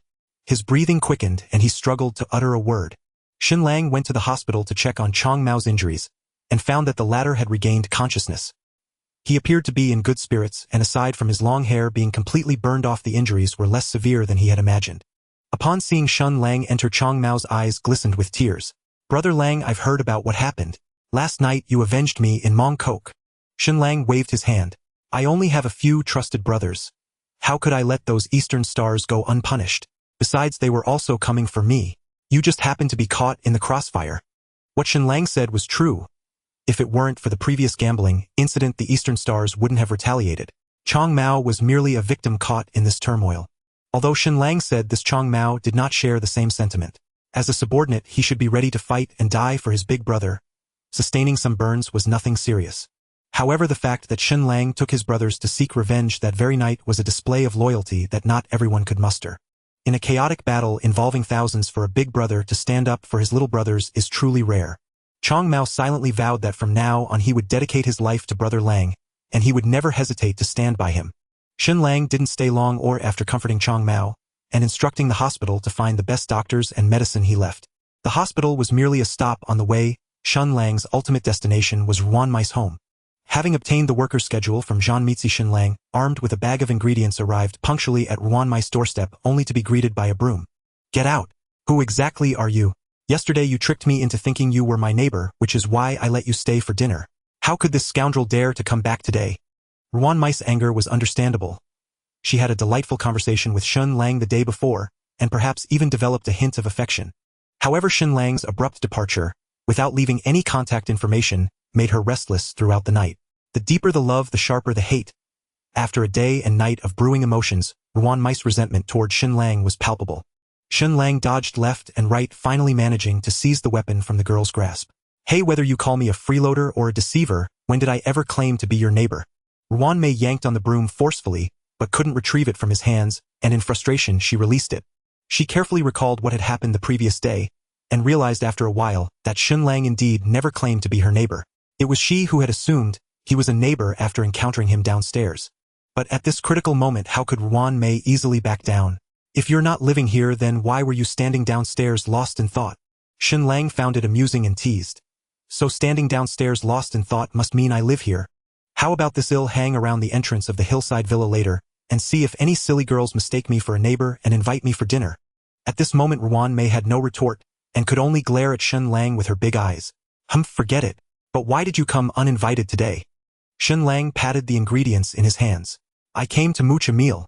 After eating the food you cooked yesterday, I can't enjoy anyone else's cooking. I've been starving all day and came back to find you." Hearing Shen Lang's words, Ruan Mei couldn't help but smile, but she quickly feigned composure and asked, "Who are you to demand that I cook for you?" Shen Lang put on a wronged expression. "We had such a great conversation yesterday. I thought we were at least friends by now." Hearing the word friends, Ruan Mai's lips involuntarily curled up, and she pretended to be indifferent as she said, "All right then, I'll begrudgingly cook for a friend." As she spoke, she took the bag from Shen Lang's hands, and found it filled with expensive ingredients, expressing her concern. "Why did you buy so much again? We haven't even finished what we started yesterday. Aren't you afraid of going bankrupt from eating?" Shen Lang chuckled and reached out to ruffle Ruan Mai's hair. "Then we can give it a try. Every day I'll bring ingredients to see if you can make me go bankrupt." The sudden affectionate gesture made Ruan Mai's face flush bright red. I'll go cook now." She shyly dodged away, grabbing the bag and rushing to the kitchen. Such a cute girl. If it were Lu Huijian, she would have dragged him to the bedroom by now. As he thought about this, Shen Lang slapped himself on the face. "Shen Lang, how could you be so foolish? How can you get distracted while trying to woo a girl?" At that moment Shen Lang's phone rang. Who else was interrupting his romantic pursuits? Upon answering, he heard Chuan Bao's voice on the other end. "Longzi, I discussed it with several of the older members. Among the younger generation, you are the most formidable, and the leader of Lianxing must be you." Shen Lang sneered disdainfully. He sent someone to take Deng Bo for a ride on the invincible Windfire, will not to threaten the other uncles or to choose him as the leader, but simply because Deng Bo's actions were unscrupulous. Some things don't matter how you think about them, but Deng Bo absolutely should not have let the news slip out for others to hear. As soon as the news was released, the Tonko in Tsuen Wan was attacked. If Shen Lang didn't do something in response, those uncles would truly believe they were untouchable, and could do as they pleased over others. Shen Lang scoffed at the election system of He Lianxing, which appeared to be democratic on the surface, with respected elders participating, and each person getting a vote. However, the leader overseeing the development of the gang was not chosen by the main core members or the heads of each Tonko, but rather by a group of semi-retired old geezers. Isn't that just nonsense? Just like the previous head, who was a mere puppet, it looked like the leader of the Wanchai Tonko, but in reality there were only 2 dilapidated strip clubs in Wanchai, barely making a living between the cracks of the loyal and righteous society. Every day he could only hide in the boxing gym reading newspapers, and his subordinates couldn't even gather a few dozen men. This kind of useless person was also supported by Deng Bo to become the head and sat comfortably for 2 years. Using Deng Bo's unscrupulous actions as a pretext, Shen Lang directly sent him to sell salted duck eggs, while also teaching a lesson to those arrogant uncles. But unexpectedly after the news spread, this group of people requested Shen Lang to take over. What is going on? With just a regular attack from me, did these old geezers hand over all their trump cards? It can't be blamed on the puppet fearing, since Shen Lang killed Deng Bo, the most prestigious elder in the society. A few decades ago, he would have been a figure whose mere stomp could shake the entire Hong Kong island. If it were anyone else who dared to kill the esteemed Deng Bo, they would definitely be hunted down by the entire society, but it was Shen Lang who did it. Having killed 2 leaders and just recently cleaned up Mong Kok, Shen Lang was ruthless, a figure who could flay his enemies alive. All the young people in the society regarded Shen Lang as an idol and goal. His popularity completely overshadowed all the other leaders. If a call to action against Shen Lang were to be made, who would emerge victorious remained uncertain. Moreover, with Deng Bo already dead, who would be willing to offend the thriving figure of Shen Lang for a dead man? Although no one could prove that it was Shen Lang who committed the murder, Deng Bo, a retired gangster for decades, had lived a stable life for so many years. The only person he had offended recently was Shen Lang, so the answer was self-evident. The uncles of He Lianxing were all feeling insecure. If Shen Lang dared to kill Deng Bo, how much more would they who were less prestigious have to fear? Therefore, after organizing a meeting, the group unanimously agreed that no matter what conditions Shen Lang offered, the leadership should be handed over to him. Whether he wanted absolute power or a family dynasty, they would agree to it all. As long as he could ensure the uncles received their salaries and could retire in peace, the rules of the society could be bent a little. Movement brings life. Those who adapt to circumstances are the true talents. Uncle Chuan, it's not impossible for me to become the leader. I'm also willing to come out for the society, but I have some conditions that I don't know if you're aware of. I understand. You are dissatisfied with the election system. Indeed, decades have passed and sticking to the old rules is not beneficial for anyone. As long as you can keep the lower ranks from speaking out, the uncles will fully support you. The hot-tempered Chuan Bao spoke carefully, seemingly afraid that any statement might upset Shen Lang. Both sides deliberately avoided discussing Deng Ba's death, as it was an accident and could only be viewed as such. After chatting for a bit, Shen Lang hung up the phone. What Chuan Bao and the others meant was that they hoped Shen Lang would take over the leadership as soon as possible, almost wishing to hold the ceremony that very night. However, Shen Lang postponed the ceremony, deciding that the day before the trial was not the right time to go from being a Tonko leader to the head of the society. What a joke! How would the judge, lawyers, and jury view him? Soon Ruan Mice dishes were ready, and once again it was a sumptuous dinner. Shen Lang praised the food extravagantly, and seeing Shen Lang so satisfied, Ruan Mice's face also revealed a contented smile. Shen Lang opened a beer and handed it to Ruan Mei, who hesitated for a moment before taking it, sipping lightly. Once the first step was taken, the rest would be easier. Shen Lang's charm with girls came from the 21st century, and for the innocent Ruan Mei it was simply a devastating blow. The two chatted and laughed, and Ruan Mei drank more and more. As the alcohol fermented, Ruan Mei became increasingly relaxed, even sharing that she had congenital heart disease. So the reason you don't want to get married and have children is because of this? Her cheeks flushed with a hint of sadness. Yes, I will have an episode sooner or later. It's fine being alone. I don't have any relatives. But if I had a husband and children, how heartbroken they would be if I were to die. It's better to be alone, free of burdens. Ruan Mei had known her predetermined fate for a long time and had come to terms with life and death, speaking of her own demise as if it were an ordinary matter. Shen Lang didn't want her to dwell in this sorrowful mood, so he joked. Why not consider finding a scoundrel? Even if you die from illness, he wouldn't be sad at all. Ruan Mei playfully punched Shen Lang, scolding, "Go to hell. Who would want to find a scoundrel? Why would I want to be with someone who wouldn't care about me?" Shen Lang raised his hand and caught the incoming punch, enveloping Ruan Mei's small hand in his large one. So you only want to be with someone who would care for you? Ruan Mei tried to retract her hand, but found her fist firmly held by Shen Lang, unable to pull back. Her face, already slightly flushed, turned even redder to the ears. She feigned anger and said, "You are truly shameless, always taking advantage of me." Upon hearing this, Shen Lang released his grip and made an effort to feign a hurt expression. As if he had been wounded by her words, Ruan Mei quickly noticed Shen Lang's unusual behavior and hurriedly apologized. "I'm sorry, I didn't mean it that way. I was just joking. I didn't mean to say you were taking advantage of me."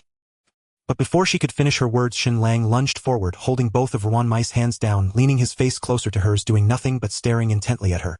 Ruan Mei quickly reacted from her initial shock, twisting her body in an attempt to escape Shen Lang's hold, but soon realized that with her strength she was utterly powerless. She was forced to gaze at the face so close to her, feeling his warm breath brushing against her face. After spending a few days together, Ruan Mei had developed a considerable affection for Shen Lang. Seeing his handsome face up close and feeling his masculine aura made her breath quicken. Soon Ruan Mei seemed to have resigned herself to fate, closing her eyes and slightly raising her lips. 1 second, 2 seconds, 3 seconds. The event she anticipated did not happen. Curiously, she opened her eyes only to see Shen Lang looking at her with a teasing expression. Feeling a mix of shyness and embarrassment, she tried to struggle and resist, but a magnetic voice rang in her ears. I don't take advantage, I'm just craving your body. A scorching kiss landed on her lips, and Wan Mei felt her entire body go soft, surrendering to the moment. The next morning Shen Lang was awakened by Wan Mei shouting, "Oh no, I'm late." Shen Lang rubbed his sleepy eyes and checked the time. It's only 10 o'clock, it's fine. My trial doesn't start until 1 p.m. Wan Mei's mind momentarily short-circuited as she complained to Shen Lang. Who asked you? I meant me. I have to be at work by 8 a.m. It's all your fault. You insisted on this, and that last night kept me up until the early morning, and now look at the mess. I'm definitely going to get scolded by my boss. I might even lose my job. Don't worry, Jean-Mi won't scold you. Besides, it's just a sewing job. If you lose it, you lose it. Can't you skip work today and spend more time with me? Wan Mei furrowed her brows slightly. How do you know Boss Li's nickname? Jean-Mi's real name is Li Jiayuan, but now he runs a factory, and all the employees call him Boss Li. Only his little brothers call him Jean-Mi Gu. At that moment Wan Mei was not in the mood to ask further questions. As she fastened her bra, she continued to complain. You have no idea how good my job is. I only work 6 days a week with 1 day off, and they provide employee housing. Plus, if I clock in every month, I get extra attendance bonuses. If it weren't for the fact that Tsuen Wan is a bit remote, everyone would be scrambling for it. Not going to work. Humph. If you don't go, then you support me. I support you. Of course I do. Wan Mei was about to roll her eyes at Shen Lang, but he pushed her back onto the bed. As Shen Lang's hands tickled her waist, Wan Mei could only plead for mercy. I really can't do this anymore. I have to hurry and report to the factory. Shen Lang took out his phone and dialed Jean-Mi's number. It's okay, I'll ask for your leave. Thus, under Wan Mei's incredulous gaze, Shen said, Jean-Mi, I'm asking for Wan Mei's leave. Jean replied, Okay, Langu, is there anything else you want to add? Shen, just clock her in so she doesn't lose her perfect attendance. That's all for now. Jean, got it, I'll handle it personally. Wan Mei was left wide-eyed, completely shocked. She wasn't very clear on her boss number, but she could recognize his voice. However, she had never heard him speak so politely before. What? What exactly do you do? Why does my boss listen to you so much?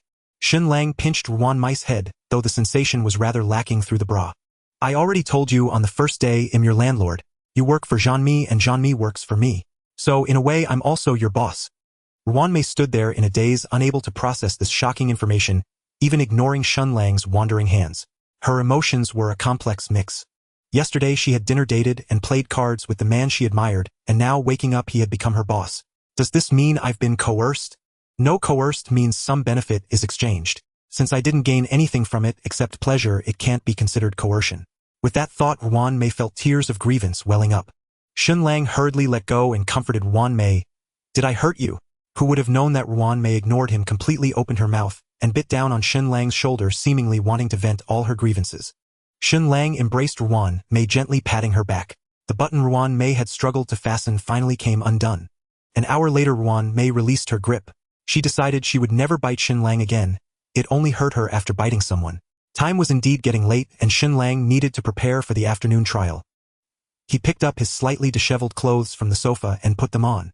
Facing the weak and helpless Wan Mei on the bed, who was blushing, he spoke. I have a trial in the afternoon, so I might be home late. If you can't wait, just eat without me. As for the factory, do as you please. If you want to go to work, go ahead. If you don't want to, just go shopping, buy some clothes, eat some good food, or whatever else you want to do. Don't worry about money. I'll have Jean-Mi send some over later. Wan Mei pulled the blanket up to her chin, leaving only her eyes exposed, watching Shen Lang as he was about to leave. Does this mean she has become a big shots woman? It was somewhat different from what was portrayed in movies, but this feeling seemed quite nice. Seeing Shen Lang's gaze sweep over Wan Mei nodded earnestly, indicating she had understood everything. Looking at Wan Mei's cute and silly expression, Shen Lang smiled indulgently. Just before he left, he added one last thing. Don't worry about your illness. I will find the best doctor in the world for you. Being my woman will not shorten your life. Bang! The door was closed by Shen Lang. Wan Mei felt her heart tremble. For a moment she didn't know whether to feel more joy or more moved. She pulled the blanket over her head and began to sob silently. Inside the court's preparation room, the lawyer Huang Dawn instructed his assistant to take out a tailored suit. Shen Lang curiously asked, Uncle Huang, shouldn't you be wearing a black lawyer's robe? Of course I need to wear the black robe, but this suit is for you. Look at all those wrinkles on your clothes. What kind of impression do you think that will leave on the jury? Huang Don's assistant helped Shen Lang change into the new outfit, making Shen Lang's already handsome appearance even more outstanding. Perfect. Now it's perfect. Lang Zi, remember what I'm about to say. It's very important for today's trial. First, you don't have to worry about the case at all. I'm here, the evidence is clear and the logic is sound. There won't be any mistakes. However, I must say the opinions of the jury are extremely important. Their views will influence the judge's final decision. So you must put away that gangster demeanor and conduct yourself like an upper-class person. This will greatly improve your impression score, which will be beneficial for the verdict. Huang Don's words were thought-provoking. If the criminal were an upper-class person from the island, would they receive preferential treatment from the jury? Unfortunately, to some extent, that is indeed the case. The rules, when established, provided huge benefits to those who break them. Shen Lang smiled slightly. Uncle Huang, don't worry. I know what to do. Huang Don nodded slightly. You don't need to worry too much. There are 2 people in the jury who will definitely speak for you. My abilities are limited and I can only do this much. To be able to insert 2 of his own into a jury of only 7 people during a trial speaks volumes about Huang Don's connections. You should know that at least 5 jury members must find the defendant guilty for a conviction. So as long as Shen Lang can win even 1 vote from the remaining 5, he can ensure his escape from imprisonment. But there's one thing that concerns me.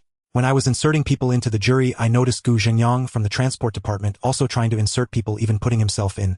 I really don't know what he's up to. Normally, the police department shouldn't be able to attract such high-profile figures.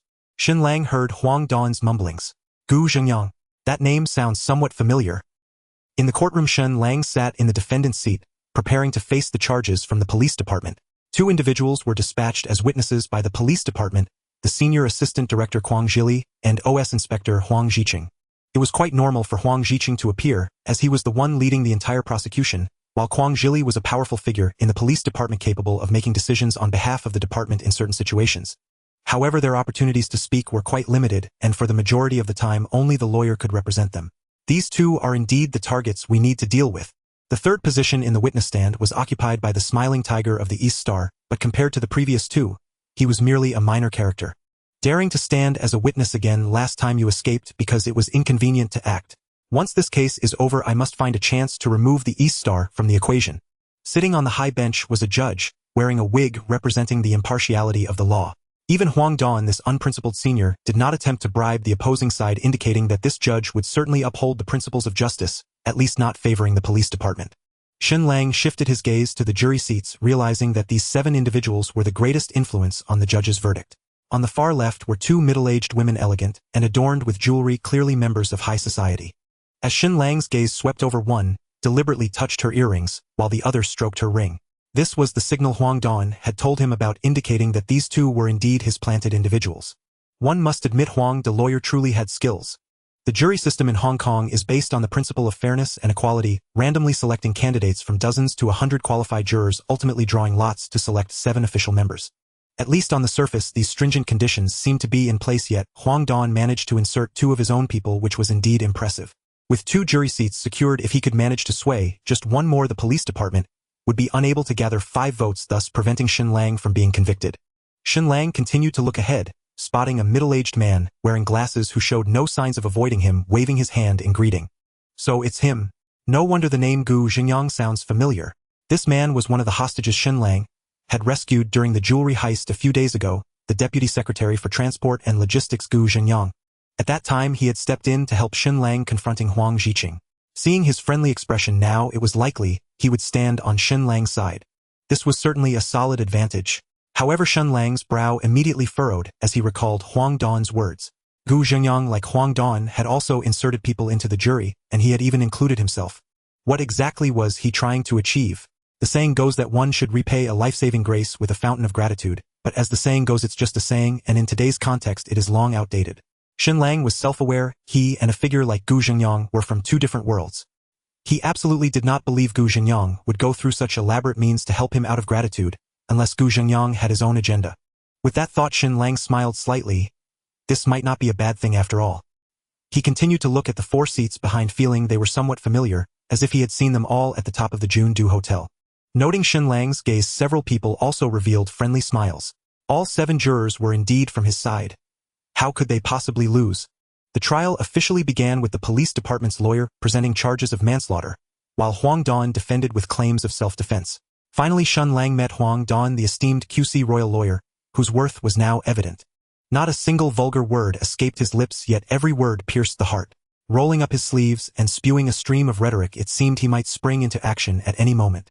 Shen Lang was dumbfounded. Was this truly what a courtroom looked like? If he closed his eyes and listened, it sounded no different from a street brawl. Thus, under Huang Dan's dual threats of eloquence and force, the police department's lawyer retreated step by step until he was rendered speechless. Shen Lang could only silently criticize in his heart. This Huang Dan reminded himself to act like a gentleman, polite and refined, behaving like a member of high society, while he almost resorted to violence in their debate. What a blatant double standard!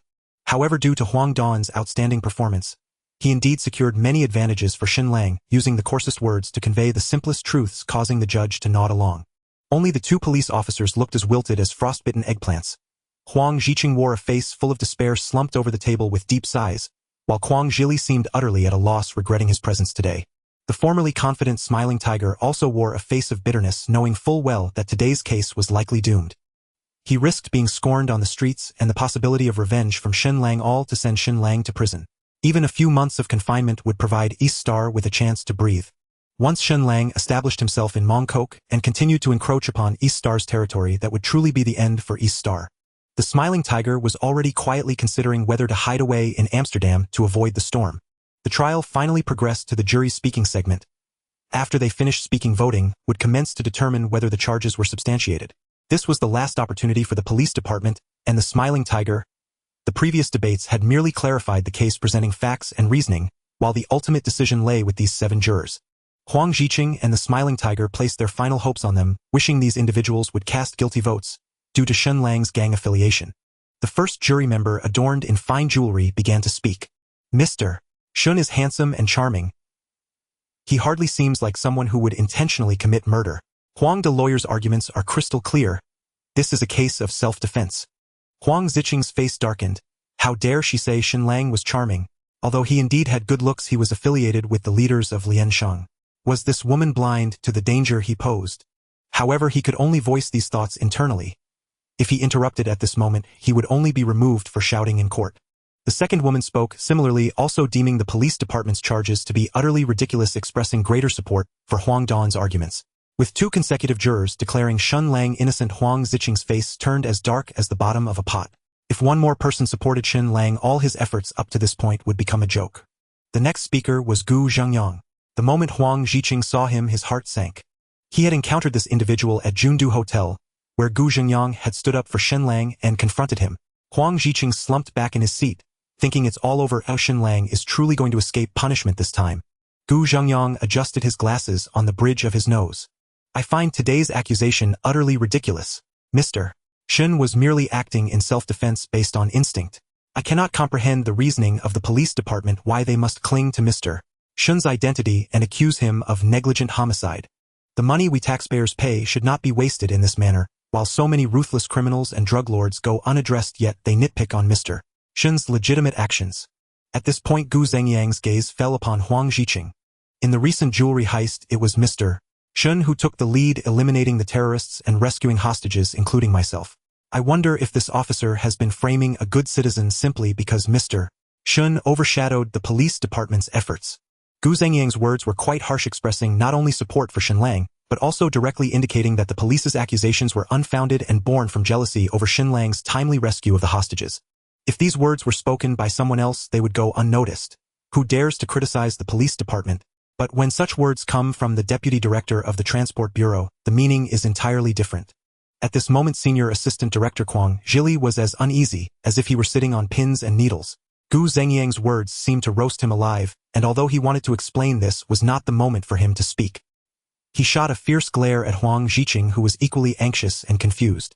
Today was about the accusations against Shen Lang, so why did it escalate to the police department's issues? The next 4 jurors echoed Gu Zhengyang's sentiments, deeming the police department's accusations unreasonable, while praising Shen Lang's heroic actions. 7 jurors, all 7, found the police's accusations to be unjust, clearly siding with Shen Lang. The audience participating in the trial could not help but cast dubious glances at Huang Zhiqing and Huang Zhili. This left the 2 high-ranking police officers feeling utterly embarrassed, wishing for the ground to swallow them up and escape the scrutiny of the crowd. The judge knocked the gavel, preparing to deliver the final remarks. At that moment, an assistant judge hurriedly entered and whispered a few words into the judge's ear. The judge's expression shifted from dissatisfaction to slight embarrassment. After a moment's thought, he conceded, "We need to take a short recess. An important guest urgently wishes to meet the defendant." "Meet me." Shen Lang was somewhat perplexed. Who was so important that they could prompt the judge to call for a recess before the closing statements? Was this a backup plan arranged by Huang Zhiqing? As it turned out, Shen Lang's worries were unfounded. The courtroom doors opened and in walked a foreigner. A foreign consul whom Shen Lang recognized, one who had also been a hostage at the Jundu Hotel. Shen Lang felt both anger and joy, anger at how audacious these foreigners were disregarding all rules in Hong Kong, as if it were a lawless land. Joy because it seemed the purpose of the foreigner's sudden visit was to stand up for him. The foreigner slightly bowed to everyone in the courtroom, saying, "I sincerely apologize for interrupting the proceedings, but I am leaving Hong Kong Island tonight, and before that I must fulfill my previous promise." He approached Shen Lang, producing 2 exquisite boxes. "Originally I should have prepared a formal ceremony, but I thought you might need this right away." As he spoke, the foreigner winked subtly at Shen Lang, opened the box in his hand, and displayed the medal to everyone. "Mr. Shen saved me from the terrorists, preventing a rift between our country and Hong Kong. With the king's permission, I present you with this peace medal as recognition of your contributions." A peace medal? That day at the hotel, he thought the foreigner was just being courteous, never expecting he would actually bring a medal, and even one granted directly by the king. This was somewhat beyond Shen Lang's expectations. However, the reality was indeed as such. The foreign consul's identity was exceptionally special, representing a nation's face, and his every word and action embodied the will of the country's highest leadership. If this foreign consul were to die on Hong Kong Island, it would trigger a severe diplomatic crisis. Although both sides understood that the instigators were the terrorists or other factors, the unique identity would cause great headaches for the diplomatic departments of both sides. Indeed, the side with casualties would also face challenges needing to restore their national dignity, while not severing ties over this incident, which would truly test the wisdom of the executors. Shen Lang saving the foreign consul undoubtedly resolved a significant headache for both parties. Comparatively speaking, the reward of a peace medal was truly nothing extraordinary. The foreigner personally fastened the exquisite medal around Shen Lang's neck, and everyone present cast envious glances. Although it was just a small European nation, a medal granted directly by the king was still quite impressive. Huang Zhiqing and Huang Zhili were on the verge of collapse, especially Huang Zhili. Where did this foreigner come from, and how could he just bring a peace medal? He turned to the equally stunned Huang Zhiqing, muttering through gritted teeth. "Before I came you said the other party was a gangster, just a local thug in the gang. You call that a local thug? Then tell me, what do you call a dragon crossing the river?" The 2 police officers from the police department nearly started arguing, while the foreigner opened the second box. "Our beloved king, after learning of Mr. Shen's brave act of standing against many, has graciously granted this knight medal. From this moment on you shall forever be an honorary knight of our nation." This declaration caused everyone present to gasp in shock. This was a knight medal, unlike the peace medal, which held merely symbolic significance. This was an official noble title, albeit at the bottom rung of the civilian nobility. In a country with a strict hierarchy, commoners would bow and salute to someone like Shen Lang, calling him Sir Knight. At this moment, even Gu Zhengyang could no longer remain composed. Although he held the title of Deputy Director of the Transport Bureau, he had not received even a sliver of a title from England. Perhaps only when he became the director could he receive a knight medal bestowed by the Queen. Seeing Shen Lang achieve this before him, he could not help but feel a twinge of envy. Although the title was merely that of a noble from a small nation, who would ever despise more honor? Meanwhile, Huang Zhiqing was pulling at his hair, unable to comprehend. Shen Lang was clearly just a gang leader. How had he suddenly transformed into a noble knight? At this moment, Huang Zhili seemed to have finally made a decision. He gestured to the judge. "Your Honor, the police department requests the withdrawal of the charges against Shen Lang." Huang Zhili was genuinely anxious. His position was even higher than Huang Zhiqing's, allowing him to discern the underlying issues. The jury consisted of 7 members, 5 of whom had received life-saving assistance from Shen Lang. This was not merely a coincidence, or it suggested that the energy behind them could influence the judicial system. Adding to the chaos was the sudden appearance of a foreign consul, who flaunted both a peace medal and a noble identity, effectively placing the entire police department under immense scrutiny. How would the ordinary citizens perceive it when the police department accused a good citizen with noble status who was both brave and benevolent? Had he known earlier about Shen Lang's formidable background, he would never have signed the report submitted by Huang Zhiqing. If not for their close friendship as police academy classmates, Huang Zhili would have wanted to kick him to the curb. Theoretically, before the judges ruling, the prosecution had the right to withdraw their charges, which would mean the case would be terminated. Without a plaintiff or a defendant, the judge would promptly declare the trial concluded. Although Kwang Zilai's decision to withdraw the case would not change the overall outcome, there was a fundamental distinction between a failed prosecution and a retracted one. One was a clear declaration of opposition, albeit this time prepared inadequately and failing.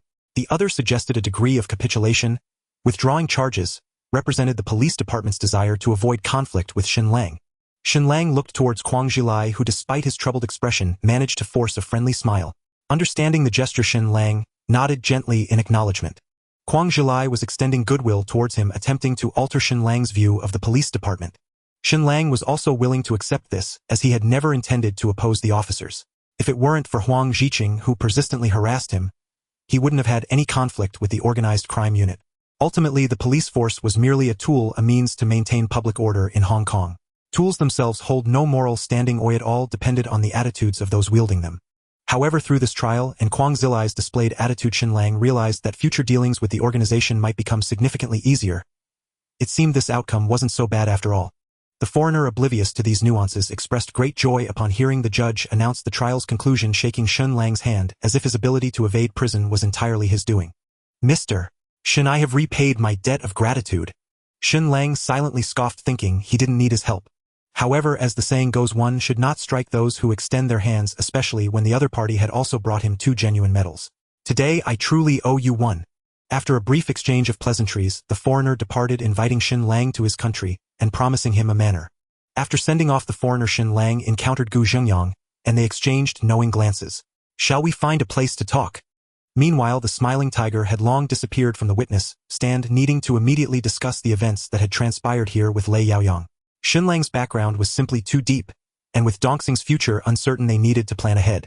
Huang Ziqing seemed resentful of Kwang Zilai's decision to withdraw the charges.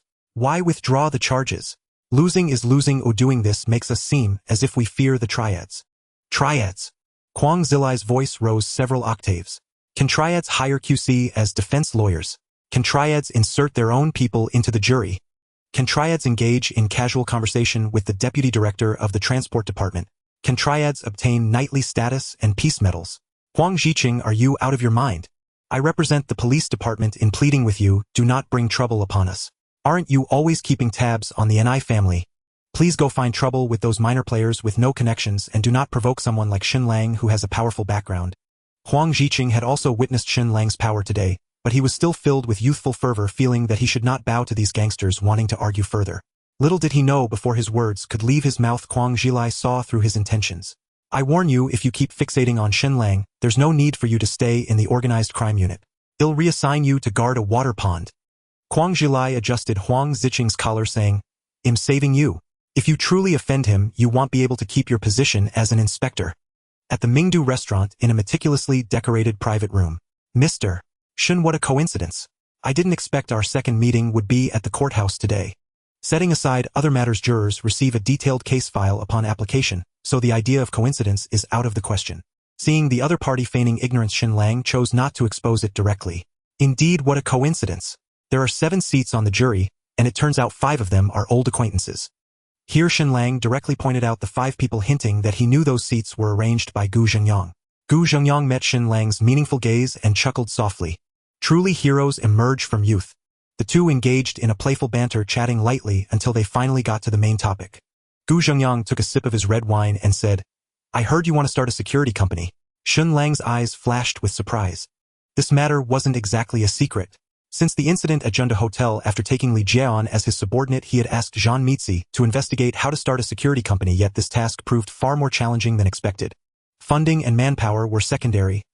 The stringent requirements for the owner's qualifications and guarantors were particularly stringent.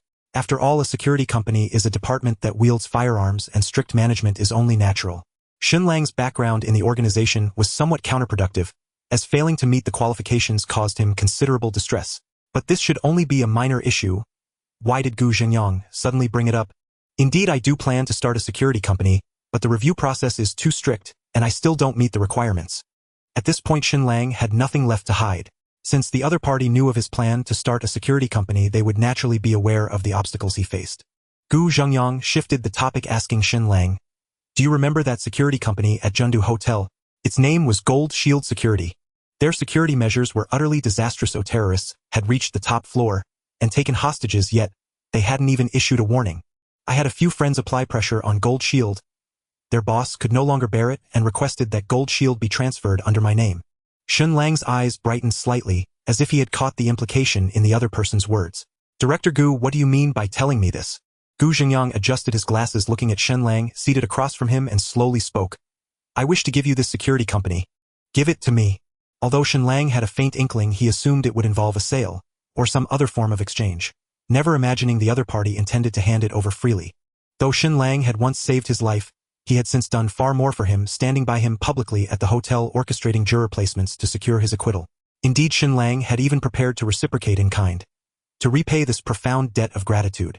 It was precisely with this mindset that he sat down to dinner with Gu Xingyang, only to find the man making no demands whatsoever and instead offering him an entire security firm outright. Either Gu Xingyang was utterly naive, or else he harbored far greater conditions beneath the surface. Seeing Shen Lang's hesitation stir into interest, Gu Xingyang pressed on with deliberately persuasive words. What do you say?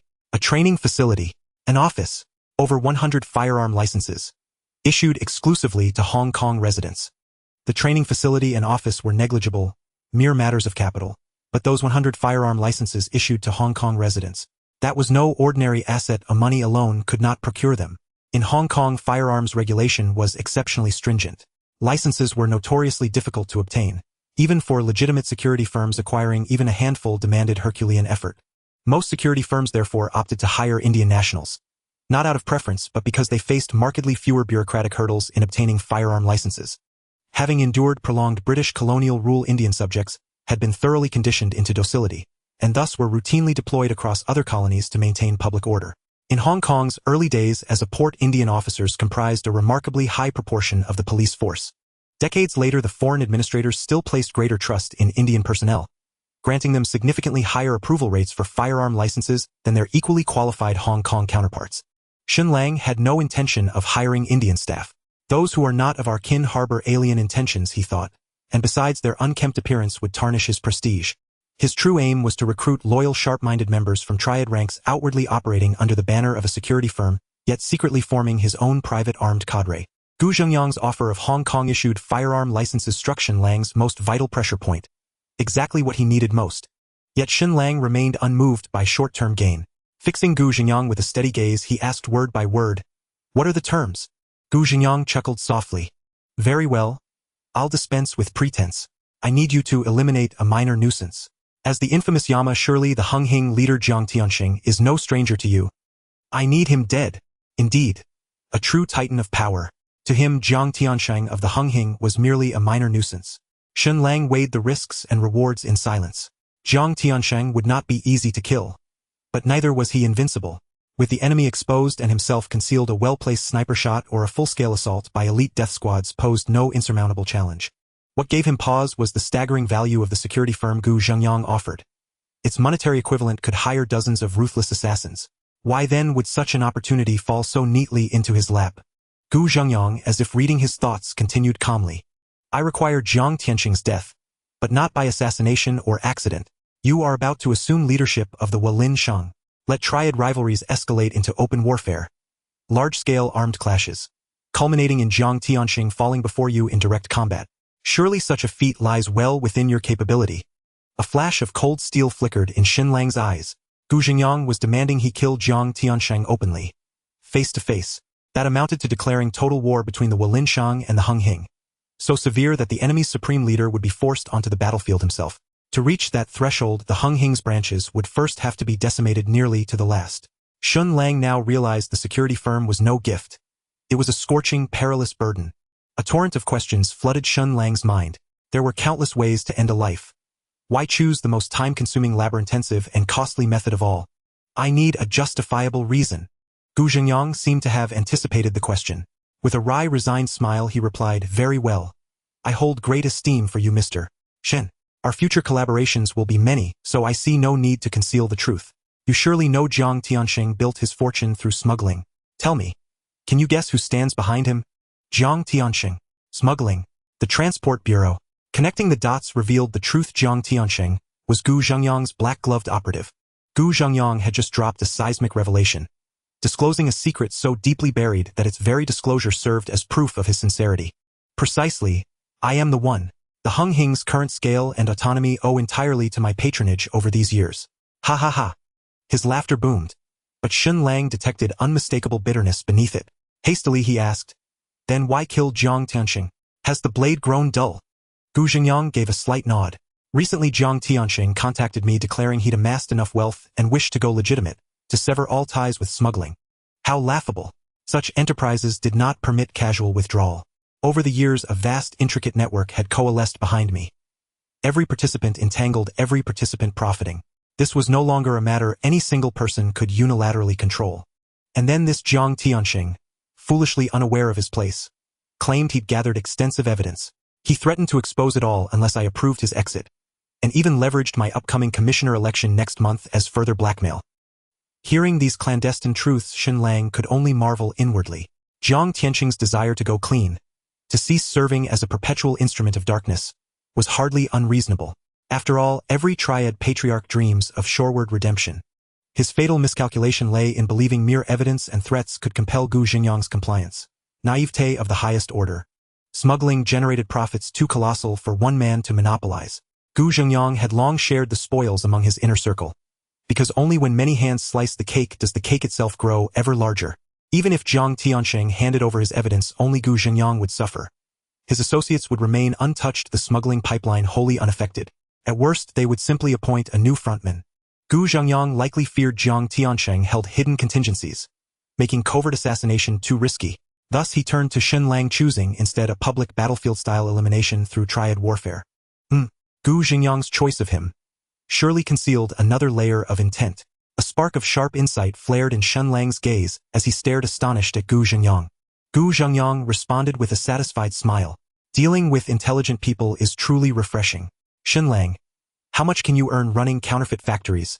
Would you like to join us instead and engage in truly monumental smuggling ventures?" A network of connections led by a deputy director, a fully licensed security company, and an opportunity for immense wealth on the sea. Shen Lang truly found it hard to come up with a reason to refuse. The dinner extended late into the night, with both hosts and guests enjoying themselves. Glancing at the time, Shen Lang suddenly remembered that Ruan Mei was still waiting for him to have dinner at home. Although he had reminded her that he might be late, given Ruan Mei's character, she likely wouldn't eat without him. Shen Lang packed a meal to take back to comfort the already famished Ruan Mei. The next day, after a series of traditional Hongmen ceremonies, he officially became the new leader of He Lianxing. With the undersea roster in his left hand and the leader's staff in his right, the major hall's leaders bowed their heads in respect to Shen Lang. At this point, it had been less than a month since Shen Lang had been released from Chizhou prison. Who could have imagined that a month ago, he was just a lackey filling in for the big shots, and now he had already become the de facto leader of He Lianxing? Yet no one could stir things up like Shen Lang. Everything he did was remarkable enough for others to boast about for a lifetime. "I am grateful for the trust of my uncles in selecting me as the spokesperson for He Lianxing. From now on I will lead the development of our society, ensuring that He Lianxing grows strong and prosperous, creating a glorious future together." As the new leader, he had to say a few words. After the younger brothers finished applauding, Shen Lang's gaze fell upon the heads of the 9 major halls as he issued his first command as the leader. "Within 3 days, I want the name Dongxing removed from Hong Kong Island." The several leaders exchanged glances, having grown accustomed to their comfortable lifestyle of collecting protection fees and counting money. Who would have thought that Shen Lang's first act as leader would be such a bold move? This wasn't just about taking over 1 or 2 halls. It meant that any venue under the Dongxing flag had to be wiped out. Although Shen Lang had already secured Yuan Long and directly attacked Mong Kok, there were still 18 districts in Hong Kong, and as an old society operating for many years, which district didn't still have a few Dongxing venues? The several hall masters understood the difficulty of this task, and knew that the time Shen Lang had given them was extremely harsh. Only a short 3 days. They looked at each other's expressions and secretly shook their heads. Shen Lang certainly noticed the small movements of the leaders and coldly snorted in his heart. These men were older, having long lost their edge, satisfied to enjoy the benefits without exerting effort. Getting them to send their younger brothers to fight was exceedingly difficult. However, this was something Shen Lang had anticipated. Their lack of ambition did not mean the younger brothers beneath them lacked it. If they wanted to live comfortably, who would wish to join a society? Wouldn't it be better to go to university and apply for civil service? Shen Lang looked at the young faces below him and slowly spoke. "I will put forth the territory of Yuan Long. During these 3 days, the brother who puts in the most effort, regardless of his position or seniority in the society, I will directly promote him to become the leader of Yuan Long." As soon as these words were spoken, everyone present gasped in shock. It should be noted that the promotion rules within the society were very strict. Members needed to contribute to gain merit or endure 3 years to become a formal Seijo, gaining the qualification to be listed on the undersea roster. Seijo were the lowest-ranking members of the gang. They found it even harder to endure unless recognized by their big shots or having genuinely contributed to the society. Otherwise, they could only bide their time. 3 years for new Seijo, 3 years for old Seijo. After enduring 6 years, they had the chance to rise to positions like Red Stick Paper Fan or Straw Sandal, becoming middle-level cadres in the society. Only middle-level cadres had the opportunity to become a big brother and be the leaders of the halls. Most of the members present were still just Seijo in the stage of biding their time and accumulating years. Shen Lang's words struck them like a heavy hammer to the chest. The leader was the highest authority in the society and his words held great weight. Now to directly promise the position of Yuan Long's leader to the one who contributed the most without conditions or regard for seniority, how could this not drive the younger brothers wild? Huan Yo from Dajiaju immediately stood up to refute. Lang Xiao, this isn't in accordance with the rules. How can a Seijo who hasn't even been promoted directly become a hall master? This is unfair to those with seniority. Huan Yo's argument about fairness for those with seniority was actually an appeal for the support of the society's middle-level backbone, but in reality it was for the established interests of those who had risen through seniority. Today you Lang Xiao want to promote a Seijo to hall master, but will you not just knife these old guys tomorrow? However, Huan Yo was indeed overthinking. Shen Lang had no intention of waiting until tomorrow. He glanced at several hall masters and smiled disdainfully. Not following the rules. Now that I am the leader of He Lianxing, my rules are the rules. Anyone who disagrees with me can step forward. Shen Lang's words were deafening, instantly silencing the entire room. His presence was formidable, standing firm against the several hundred present. At that moment everyone in He Lianxing remembered that Shen Lang was not only their leader, but also the fearsome Yama of the Underworld. Huan Yo hadn't anticipated Shen Lang's reaction to be so intense. He stood frozen in place, unable to utter a word. He could voice an opinion, but to openly oppose Shen Lang was beyond his courage. Before becoming leader, Shen Lang was already the strongest force within the society. Now that he was the leader, no one wanted to test his patience at this moment. Shen Lang was very pleased with everyone's performance. Leading a society was not an easy task. A softness could make one seem easy to bully, while hardness could provoke resistance from the younger brothers. Thus it was crucial to balance kindness and severity. The rules have been established for decades, long outdated for today's society. We are out here mixing in the world, not just waiting in a retirement home. Why should positions be determined by seniority instead of ability? These rules need to change. From now on, those with ability will rise and those without ability should step down, making way for those who can better serve the community rather than letting some sit in high positions merely occupying space without contribution. As soon as these words were spoken, the faces of several hall masters changed. Lang Xiao truly intended to take action against their group. But for the Seijo at the bottom, these words were incredibly uplifting. They had not been in the society long enough to have their edges worn down by the rules of seniority, and hearing Shen Lang say that ability determines position made them all overjoyed and inspired, shouting and expressing their delight. This further shocked the few leaders in the front row. All their support came from the younger brothers they brought along. Now Shen Lang bypassed them to appeal directly to the younger brothers, cutting off their path. Shen Lang stepped forward and patted Huan Yo's shoulder. Do you know what it means to occupy a position without contributing? This idiom is quite difficult to comprehend. It means holding a position without doing any work, essentially sitting on the toilet without relieving oneself. Huan Yo, tell me, is there any use for such a person to remain in the society? Shen Lang noted the beads of sweat forming on Huan Yo's forehead, knowing that this threat was sufficient. Too much would be counterproductive. These leaders had operated in their territory for many years. They weren't easy to overthrow. However, Shen Lang's goal was not to topple them, but to make them willing to work for him. Shen Lang smiled at the leaders and said, I hope you all perform well these days. You are all veterans of the society. Surely you can't perform worse than the younger ones, right? That very night, all the branches of the Eastern Star, including Tun Mun Tai Pasha Tin Yao Tsimmong and Kun Tong, suffered attacks from He Lianxing. The low-level members, eager to gain the favor of the new leader, fought fiercely, leaving the Eastern Star members in disarray. Shen Lang also led a group to Causeway Bay, which, although was the territory of Hung Hing Sibi, had a bar that belonged to Eastern Star. Shen Lang instructed his eager subordinates behind him, only kill, do not occupy territory. This night was destined to be an uneventful one. All the groups on Hong Kong Island had received word ahead of time advising their underlings not to get involved in the conflict between He Lianxing and Eastern Star to avoid bringing trouble upon themselves. They would neither choose to lend a helping hand to Eastern Star, nor to aid He Lianxing. Remaining as bystanders was the safest option. Eastern Star, after all, was a long-standing major organization.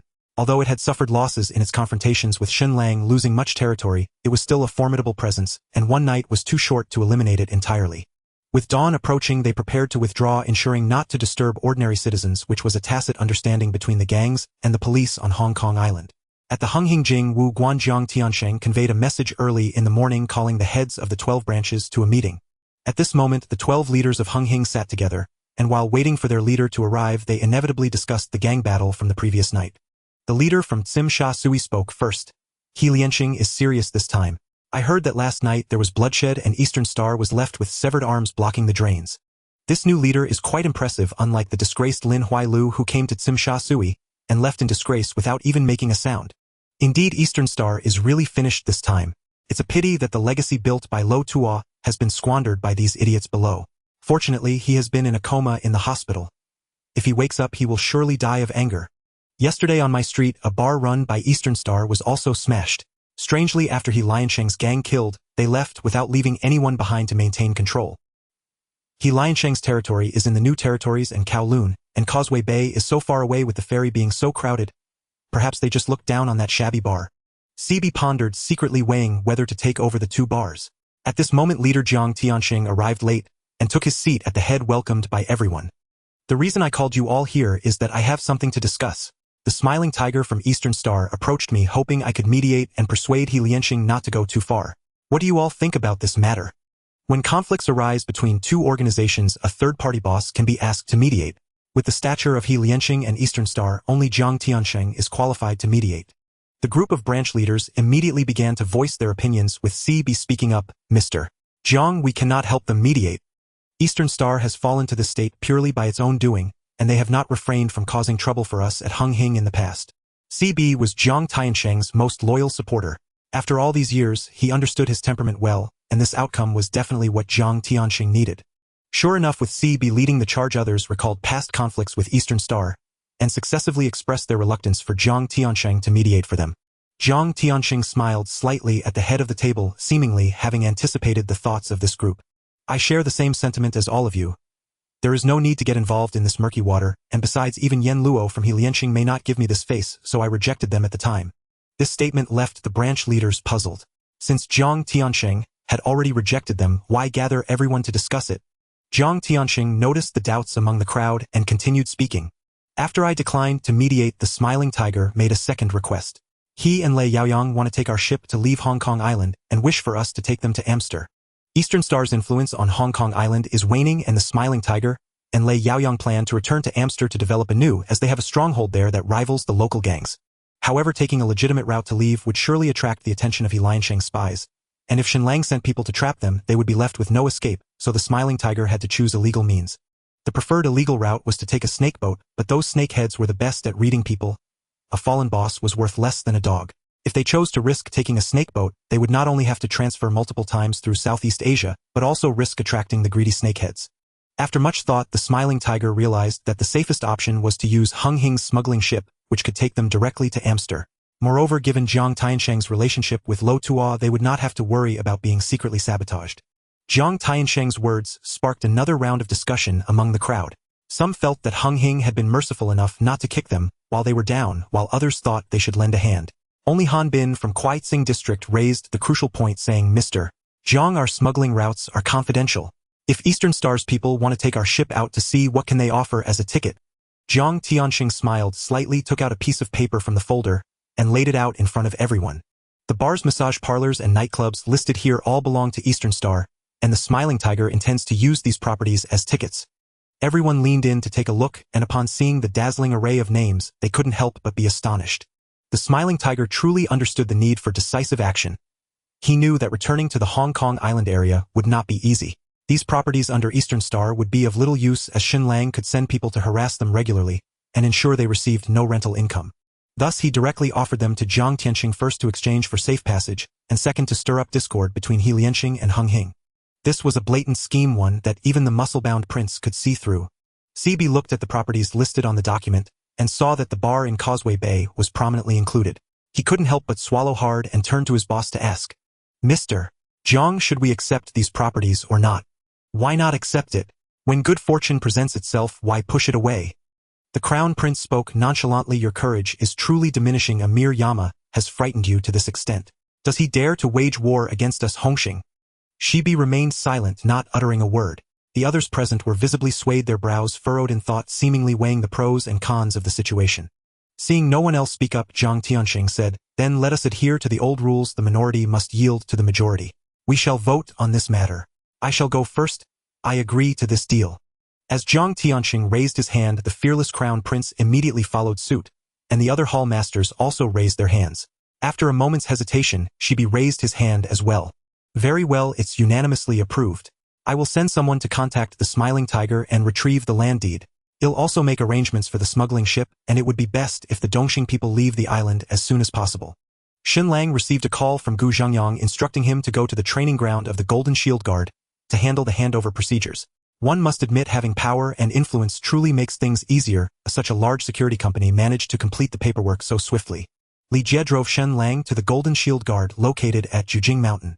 Upon arriving at the designated location, they saw the gilded sign and the imposing entrance. Just looking at the facade, one could tell that this company was extraordinary. No wonder it secured the security work for the Royal Jewelry Exhibition. However, Shen Lang thought to himself, such a large company could collapse easily. Gu Zhengyang's influence is indeed remarkable. At the entrance, a young, unfamiliar man waited for him. Upon seeing Shen Lang approach, he immediately handed over a business card. Hello, Mr. Shen, I am Director Gus' assistant. You can call me Du Shang. Due to the sensitive nature of the director's position, he cannot often show his face publicly. All subsequent communications will be handled by me. Du Shang's tone sounded very polite, yet Shen Lang could still sense a hint of disdain within it, a feeling he did not encounter with Gu Zhangyang. It seemed this young man was still inexperienced, lacking the refinement in his demeanor. Sighing inwardly, Shen Lang thought, while the gang leaders exude great power, externally their status is still too low in the eyes of the true upper echelons. At this moment, Shen Lang reignited his desire for power.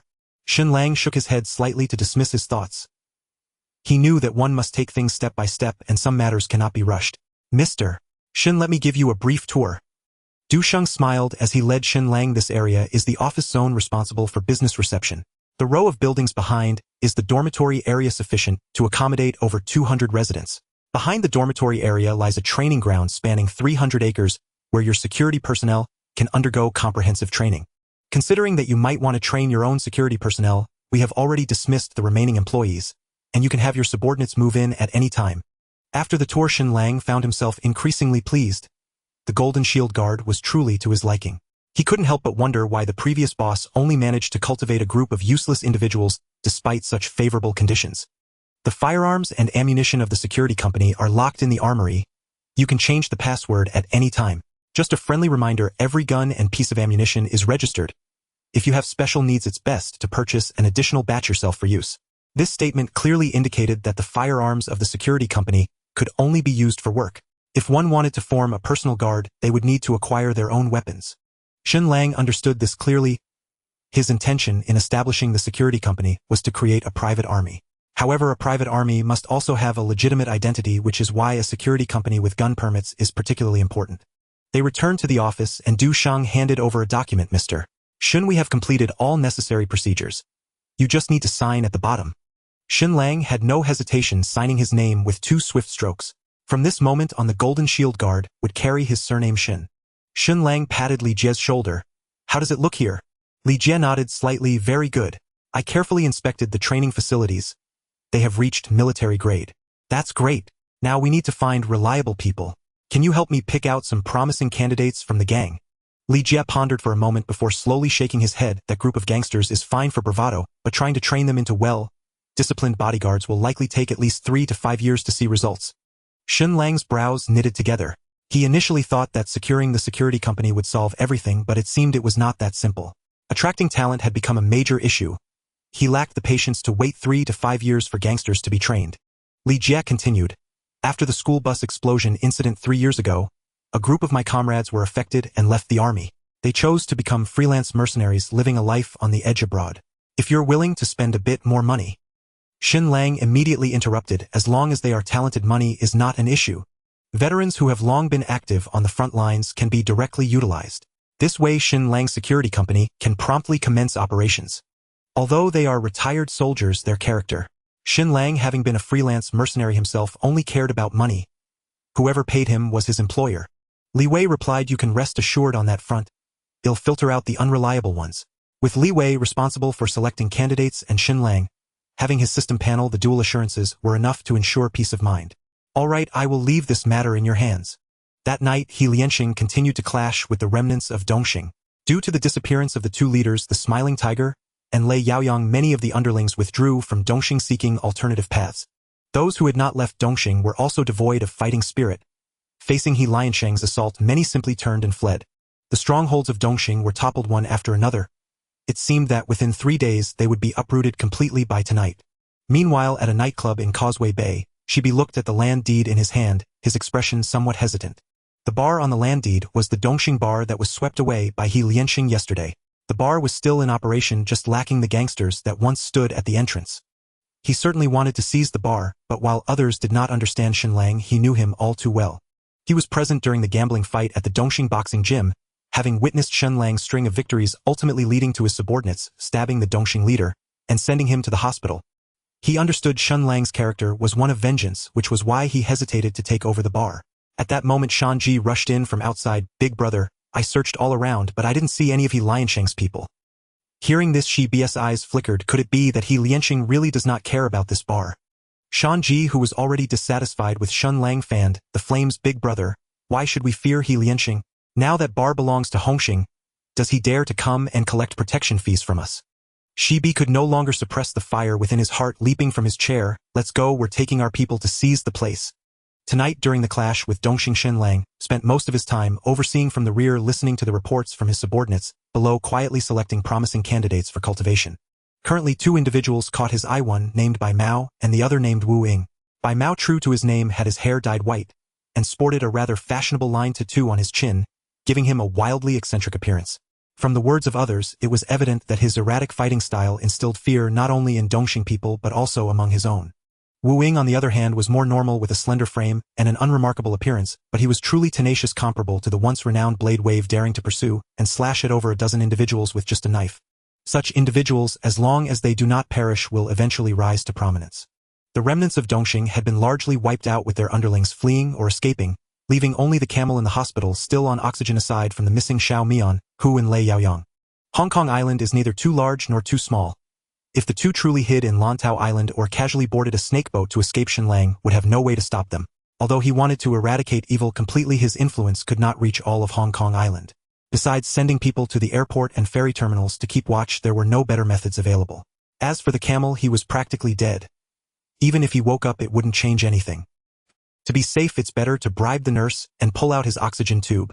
From this point on, Dongxing would be erased from Hong Kong Island. The 2-day encirclement has ended, and it's time to discuss rewards. All the subordinates turned their gazes to Shen Lang, eager to know what rewards the new leader would bestow for their first task, and most importantly, whether the identity of Yuan Long's boss was genuine, whether it was truly merit-based, or just a pretext to favor his close associates. Shen Lang smiled at the crowd, saying, "You bunch of miscreants, I said it would take 3 days to eliminate Dongxing, yet you all finished it in less than 2 days.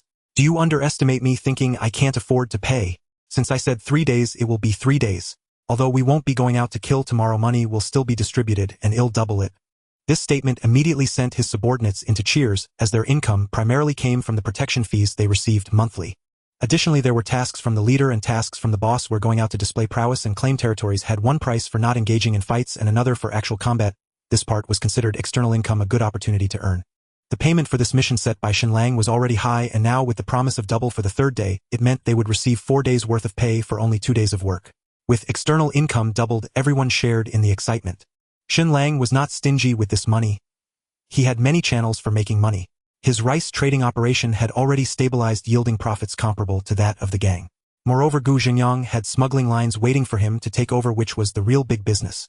However, before taking over, he needed to deal with Jiang Tiansheng from Hongxing and seize control of these coastal ports, most of which were still under Hongxing's control.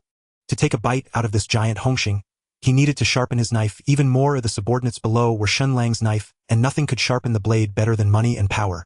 The money had been distributed, but the power had not yet been granted. Shen Lang noticed the yearning in their eyes. Although most knew they were unqualified, they still wanted to see if Shen Lang would keep his word. "How has everyone performed? I'm watching all of you. Is there anyone willing to recommend their fellow brothers?" The gangsters exchanged glances, and then various names were shouted out, some calling out their brothers' names, others calling out their own, resulting in utter chaos. However, amidst the chaos, Shen Lang heard several people mentioned by Mao and Wu Ying, indicating that their abilities were indeed recognized. Shen Lang raised his hand and gestured to quiet the disorderly voices. This is too chaotic. I will recommend 2 people out, you decide if you agree or not. This classic recommendation session made by Mao and Wu Ying both sigh. They were both drawn to the name Yen Luo, transferring over as 49ers. Although they had skipped the phase of the Blue Lanterns, they were still insignificant characters in the gang, incomparable to those who had been with Lian Shang for many years.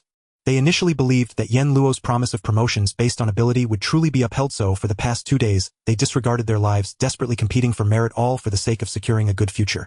Although their desperation was seen by their fellow gang members, they did not expect that the final selection would still be designated by the leader. Both felt a sense of disappointment, though this was inevitable. No matter how just the leader was, how could he assign such an important position to newcomers who had just joined the gang? But at that moment, Shen Lang's voice resonated from the high platform. By Mao and Wu Ying stepped forward.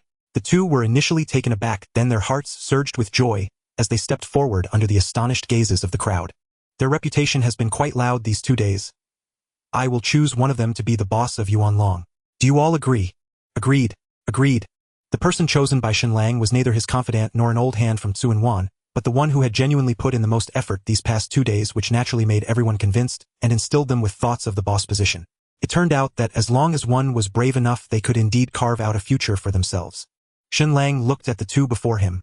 Bai Mao was unruly and seemed a natural villain, while Wu Ying wore an excited expression, as if he were ready to take on a leadership role.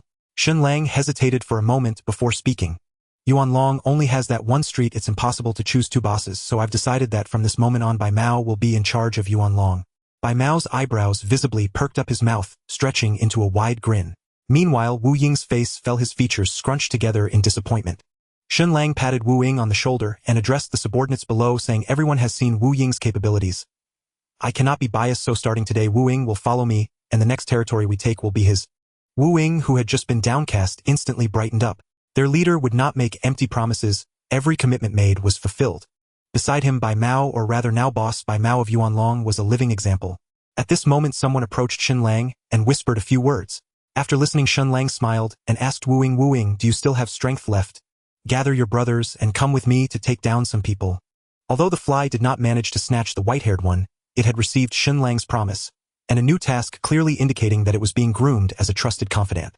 It's hard to say which is more advantageous, being the fit leader or the trusted confidant of the establishment.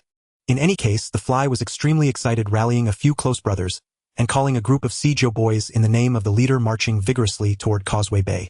The bar in Causeway Bay was bait deliberately left by Shen Lang. He had his subordinates drive away Dong Xing's people, but did not send anyone to take over, intending to use this to tantalize Shibi's appetite. What Shen Lang did not expect was that less than a day had passed, and Shibi had already reached out. The fly kicked down the bar's door, the wooden door crashing to the ground with a thunderous sound as the patrons inside saw the disturbance and fled in all directions. Shibi Sharpied immediately spotted Shen Lang, guarded by his subordinates. Although he felt apprehensive, he couldn't show weakness on his own turf, so he stood up and shouted, Yen Luo, what are you doing? How dare you cause trouble in my Causeway Bay? Shen Lang walked in, stepping over the splintered wood of the door. Am I causing trouble? It seems someone has taken over the territory my brothers fought hard to seize without asking. Without waiting for Shibi to explain, he instructed the fly and his subordinates to start the fight. He had come to stir up trouble, not to discuss reason. The fly saw the opportunity to gain merit, his small eyes glowing with excitement, and he drew his machete to slash at Hong Xing's lackeys. In an instant, the bar transformed into a scene of chaos, limbs flying and blood flowing like rivers. Being the fit leader of Causeway Bay, the incident quickly reached Shibi's subordinates, who rushed to the bar to provide assistance, only to collide head-on with Shen Lang's death squad. 1,000 death warriors stood like a human wall, making it impossible for Hong Xing's group to break through. Inside the bar, Shen Lang held the advantage of being the first to act with more manpower and fierce momentum, quickly turning Hong Xing's men into a state of disarray. Shibi was pinned down by the fly on the table, struggling to move even a finger. Fly, well done. Shen Lang walked slowly up to Shibi, looking at him like a fish on a chopping block. Shibi, we have no enmity. It was unnecessary to make things this ugly. But who told you to take over my bar when I wasn't looking? Shibi, spitting blood foam, tried to speak, but because the fly was pressing his knee against his back, he couldn't utter a single word. Shen Lang waved his hand and the fly immediately understood, loosening his grip a little, so Shibi could catch his breath. The bar was transferred to us by Dong Xing, it now belongs to our Hong Xing. Hearing this, Shen Lang furrowed his brows. He knew full well that this bar was Dong Xing's property, but why had it suddenly been transferred to Hong Xing? Shen Lang then realized why Shibi had the audacity to come and take over just a day later. If it was their own territory, they would naturally take it for themselves, and it wouldn't be acceptable to let another gang come collect protection fees. So are you saying that the wrong party here is me, but my brothers fought hard to seize territory, and you Hong Xing are merely reaping the benefits? This doesn't make sense, does it? Shibi spat out the blood foam knowing he had lost today, yet he couldn't let Hong Xing's reputation diminish. Then you tell me, how should we resolve this matter? Shen Lang pretended to ponder for a moment before responding. Since this is Hong Xing's own property, I don't want to break the rules by planting my flag here. However, I can't just let my bar go without explanation to my brothers either. He glanced at the eager fly beside him and commanded, "Fly, chop off one of his hands." The fly, upon hearing this, immediately swung his knife down, severing Shibi's right hand. At this moment he was extremely excited, having completely cast aside the defeat in competition with the white horse. What was so great about being the fit leader when being beside the dragonhead was far better. As the 12th master of Hong Xing and the boss of Causeway Bay, wasn't that enough to instill some awe? Yet here he was being pinned down on the table and having his hand chopped off. Watching the severed hand on the ground and hearing Shibi's screams, it felt like the most beautiful symphony. If not for the timing being inappropriate, he would have stood up and danced.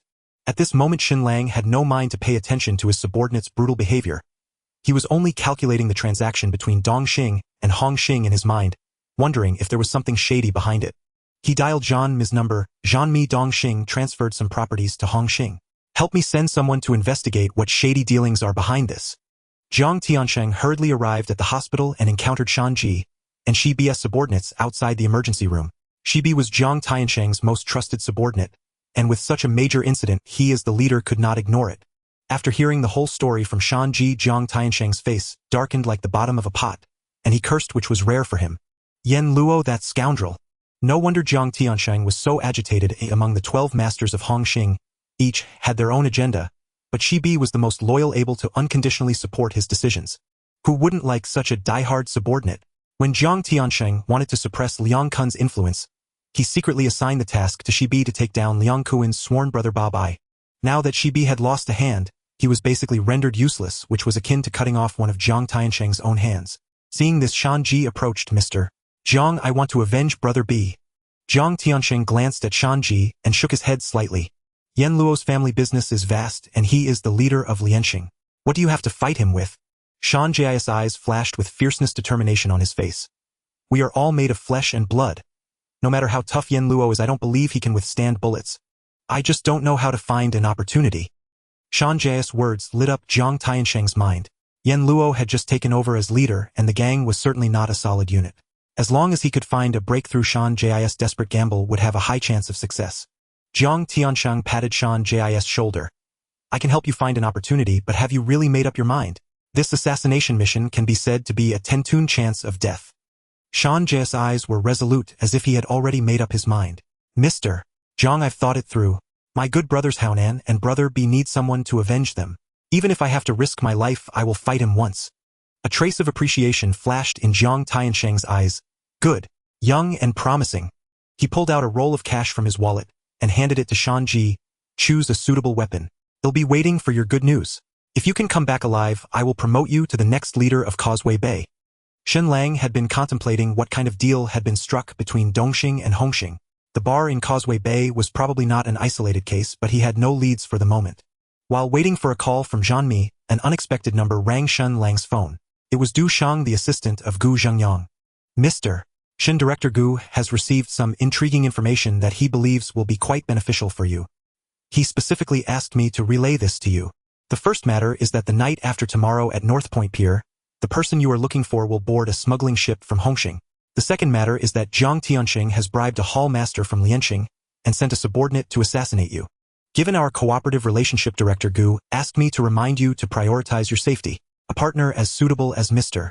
Shen is hard to come by. Du Shang did not waste any time and hung up the phone as soon as he finished speaking, leaving Shen Lang in a state of confusion. Since the information came from Gu Zhengyang, its authenticity should be assured. However, Shen Lang had not expected that while he had sent Zhan Mi to gather intel, without results, Gu Zhengyang, an outsider, had obtained the information first, which gave Shen Lang a slight sense of crisis. He understood Gu Zhengyang's motives. 7 parts. were to show off his muscle, demonstrating his deep understanding of the internal workings of the gang, while 3 parts stemmed from concern over the potential issues with his partner. As the saying goes, knowing oneself and knowing the enemy results in victory in every battle. Hongxing was significantly stronger than Dongxing, with 13 hauls across the island, having started with smuggling, and had close ties with the Sanlian gang from the Bao Island and the Black Dragon Society from the island nation, as well as the arms tycoons from Siam. If they employed the same tactics against Dongxing, it would be difficult to shake Hongxing's position. At that moment, Shen Lang suddenly thought of Liang Kuan, someone he had met once. Although Liang Kuan was merely a grass shoe of Hongxing, his strength was no less than that of other hall leaders. He had founded the Chengkuan Film Production Company, and privately sold flour under Hongxing's name, making a considerable amount of ill-gotten gains. Liang Kuan was capable and intelligent. If he could be brought over, it would certainly diminish Jiang Tiansheng's power, while also keeping tabs on the internal movements of Hongxing. However, these matters could not be rushed. The 2 pieces of intel brought by Gu Jingyang were more urgent. Tomorrow night at North Point Pier, the person I want to find will board a ship from Hongxing. The person I want to find must be the Smiling Tiger of Dongxing and Lei Yaoyang. They originally intended to use Hongxing's smuggling ship to go out to sea, showing quite a bit of cowardice. The island is surrounded by water. If they just took a snakehead's boat out, even the deities would have a hard time finding them, yet they choose to board a ship from Hongxing. This might explain why Dongxing transferred the property to Hongxing. Half of it was for the ship ticket and the other half for protection fees. North Point Pier was close to Causeway Bay, well within Hongxing's control, allowing for an ambush to give them a surprise. As for the matter of Jiang Tiansheng sending someone to assassinate him, Shen Lang was not particularly afraid. With his enhanced senses, as long as it wasn't an ambush by a sniper, his body would provide an early warning in the face of real danger. However, having someone lurking in the shadows was always troublesome. This Jiang Tiansheng had bribed a hall master. Said that a thief can only operate for so long. There's no way to guard against a thief forever. Shen Lang decided to lure the snake out of its hole. He instructed Zhan Mi to send messages to each hall master in his name, containing just a few words. At 8 o'clock, show some guts. At 8:15, Shen Lang arrived late. I apologize everyone for being late due to some matters I had to deal with. The hall masters quickly stood up to greet him, saying it was no problem, yet each one was incredibly humble in attitude. It was simply because their new leader was too assertive. Having barely taken on the role of leader for a few days, he had already wiped out a hall leader. If he stayed in power for a year and a half, who knew what kind of storm he would stir up? Moreover, the hall leader from Yuanlong had indeed delivered what he promised, and he was sitting right beside them. Looking at the white-haired man beside him, who had only joined the gang for a few months and walked as if he couldn't see the floor, now able to sit at the same level as them, it was truly quite remarkable. Shen Lang sat down at the head of the table, looking at the people before him, pondering who could have been bribed by Jiang Tiansheng, when suddenly he noticed someone acting suspiciously. Huanyo, why are you sitting so far away? The air conditioning is too strong, so I'm trying to avoid the wind. Huanyo retorted, as if his thoughts had been exposed. Shen Lang looked up and realized the vent was quite far from Huanyo understanding the situation. After Shen Lang took his seat, the kitchen began to serve dishes, and a waiter approached with a steaming pot of soup. Huanyo's eyes were fixated on the soup pot. As it got closer, he even began to sweat nervously. When the waiter's hand trembled slightly, while holding the pot, Huanyo, as if prepared, quickly ducked to the side. However, to Huanyo's surprise, nothing happened. The soup pot was set down steadily on the table. The waiter took off his mask, revealing himself to be Wu Fei. He looked at the panicking Huanyo and asked, Huanyo, what are you hiding from? Afraid of getting shot? I thought the soup pot was going to tip over and scared me. Huanyo said, patting his chest, showing a fearful expression. Shen Lang waved his hand. Wu Fei, go bring that loser over here. Upon hearing this, Wu Fei stopped teasing Huanyo and dragged the bound Sanji from the kitchen, forcefully placing him on the table. Shen Lang explained to the confused hall masters around him, I apologize, but today is not a sincere invitation for dinner. I received intel that Jiang Tiansheng sent a subordinate to kill me, so I informed all of you to let this assassin know where we would be dining, making it easier for him to act. Upon hearing this, the hall masters immediately understood Shen Lang's intentions and stood up to clarify and distance themselves. Huanyo, like everyone else, resolutely vowed to swear by Guan Yu. Shen Lang raised his hand to silence them. That's enough, everyone is in this business together. We are all quite familiar with swearing by Guan Yu.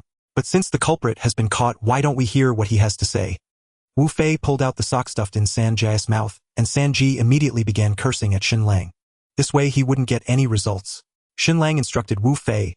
Wu Fei, let him calm down. How can I make him calm down? Wu Fei asked, puzzled. Use your best method.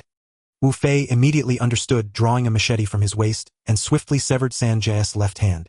Sanji instantly stopped cursing, letting out a heart-wrenching scream of agony. The nearby hall masters' hearts tightened, as if the knife had fallen on them, feeling the pain vicariously. Only the white-haired man appeared excited, reveling in the spectacle. Huanyo began to secretly assess the direction of the stairs, seemingly preparing to make an escape. The fly took out a black star and placed it on the dining table. Lang Gu, this fool is trying to create chaos with the soup pot, when the dishes are served, and then use this gun to assassinate you. Shen Lang nodded and glanced at Huanyo. In fact, with the system by his side, Shen Lang had already determined through his affinity that it was Huanyo who betrayed him. But it wouldn't do to keep this knowledge to himself. Huanyo was still a significant figure in the gang, and executing him outright would cause dissatisfaction among others. It would be best if he could be compelled to admit to his treachery himself. Shan Ji had recovered from his initial pain, looking at the still bleeding wound, realizing what it meant to be afraid. The fly thrust a knife in front of him. Speak. Who informed you? Who told you that Lang Gu would appear here? Shan Ji did not answer but continued to threaten. Don't kill me, otherwise Hong Xing won't spare you. The fly swung a vicious blow, saying, What time is it? You still dare to threaten me with Hong Xing? Would Hong Xing really stick his neck out for a shorty like you? Shan Ji continued to threaten. My cousin is a hall master of the Sanlian Society. If you dare to touch me, the Sanlian Society will definitely not let you go. To his surprise, the fly responded with another violent blow. I'm not afraid of Hong Xing anymore. And you think you can scare me with the gang from Wandao? Are you out of your mind? I see you aren't interested in keeping your other hand. As he spoke, the fly drew a cleaver from the table, preparing to chop off Shan Ji's other hand. Seeing the fly was serious, Shan Ji dared not resist and immediately begged. Ill talk. Just don't chop off my hand. Unexpectedly, a sudden turn of events occurred, as Huanyo suddenly stood up, picked up the gun from the table, and pulled the trigger at Shan Ji. However, to his astonishment, the gun did not go off. The magazine was empty. Everyone watched coldly as Shen Lang calmly said, Huanyo, what are you trying to do? Are you trying to kill and silence him?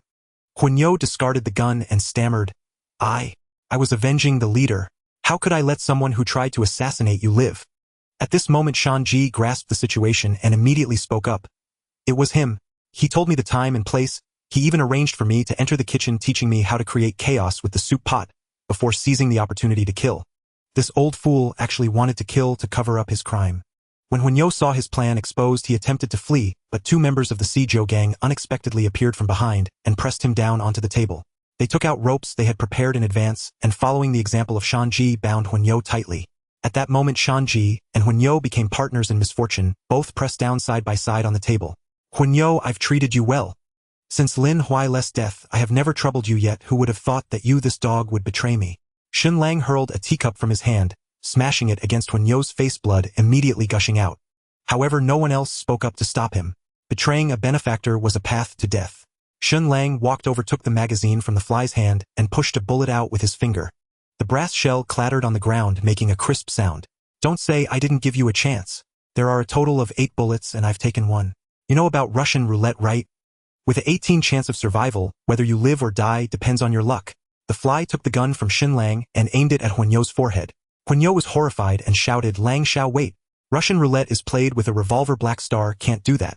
Shen Lang shrugged slightly. Oh, what a pity. This fool didn't bring a revolver, so you've lost your last chance. With a bang, the gun fired and the fly shot Huanyo in the head, eliminating the unwilling traitor.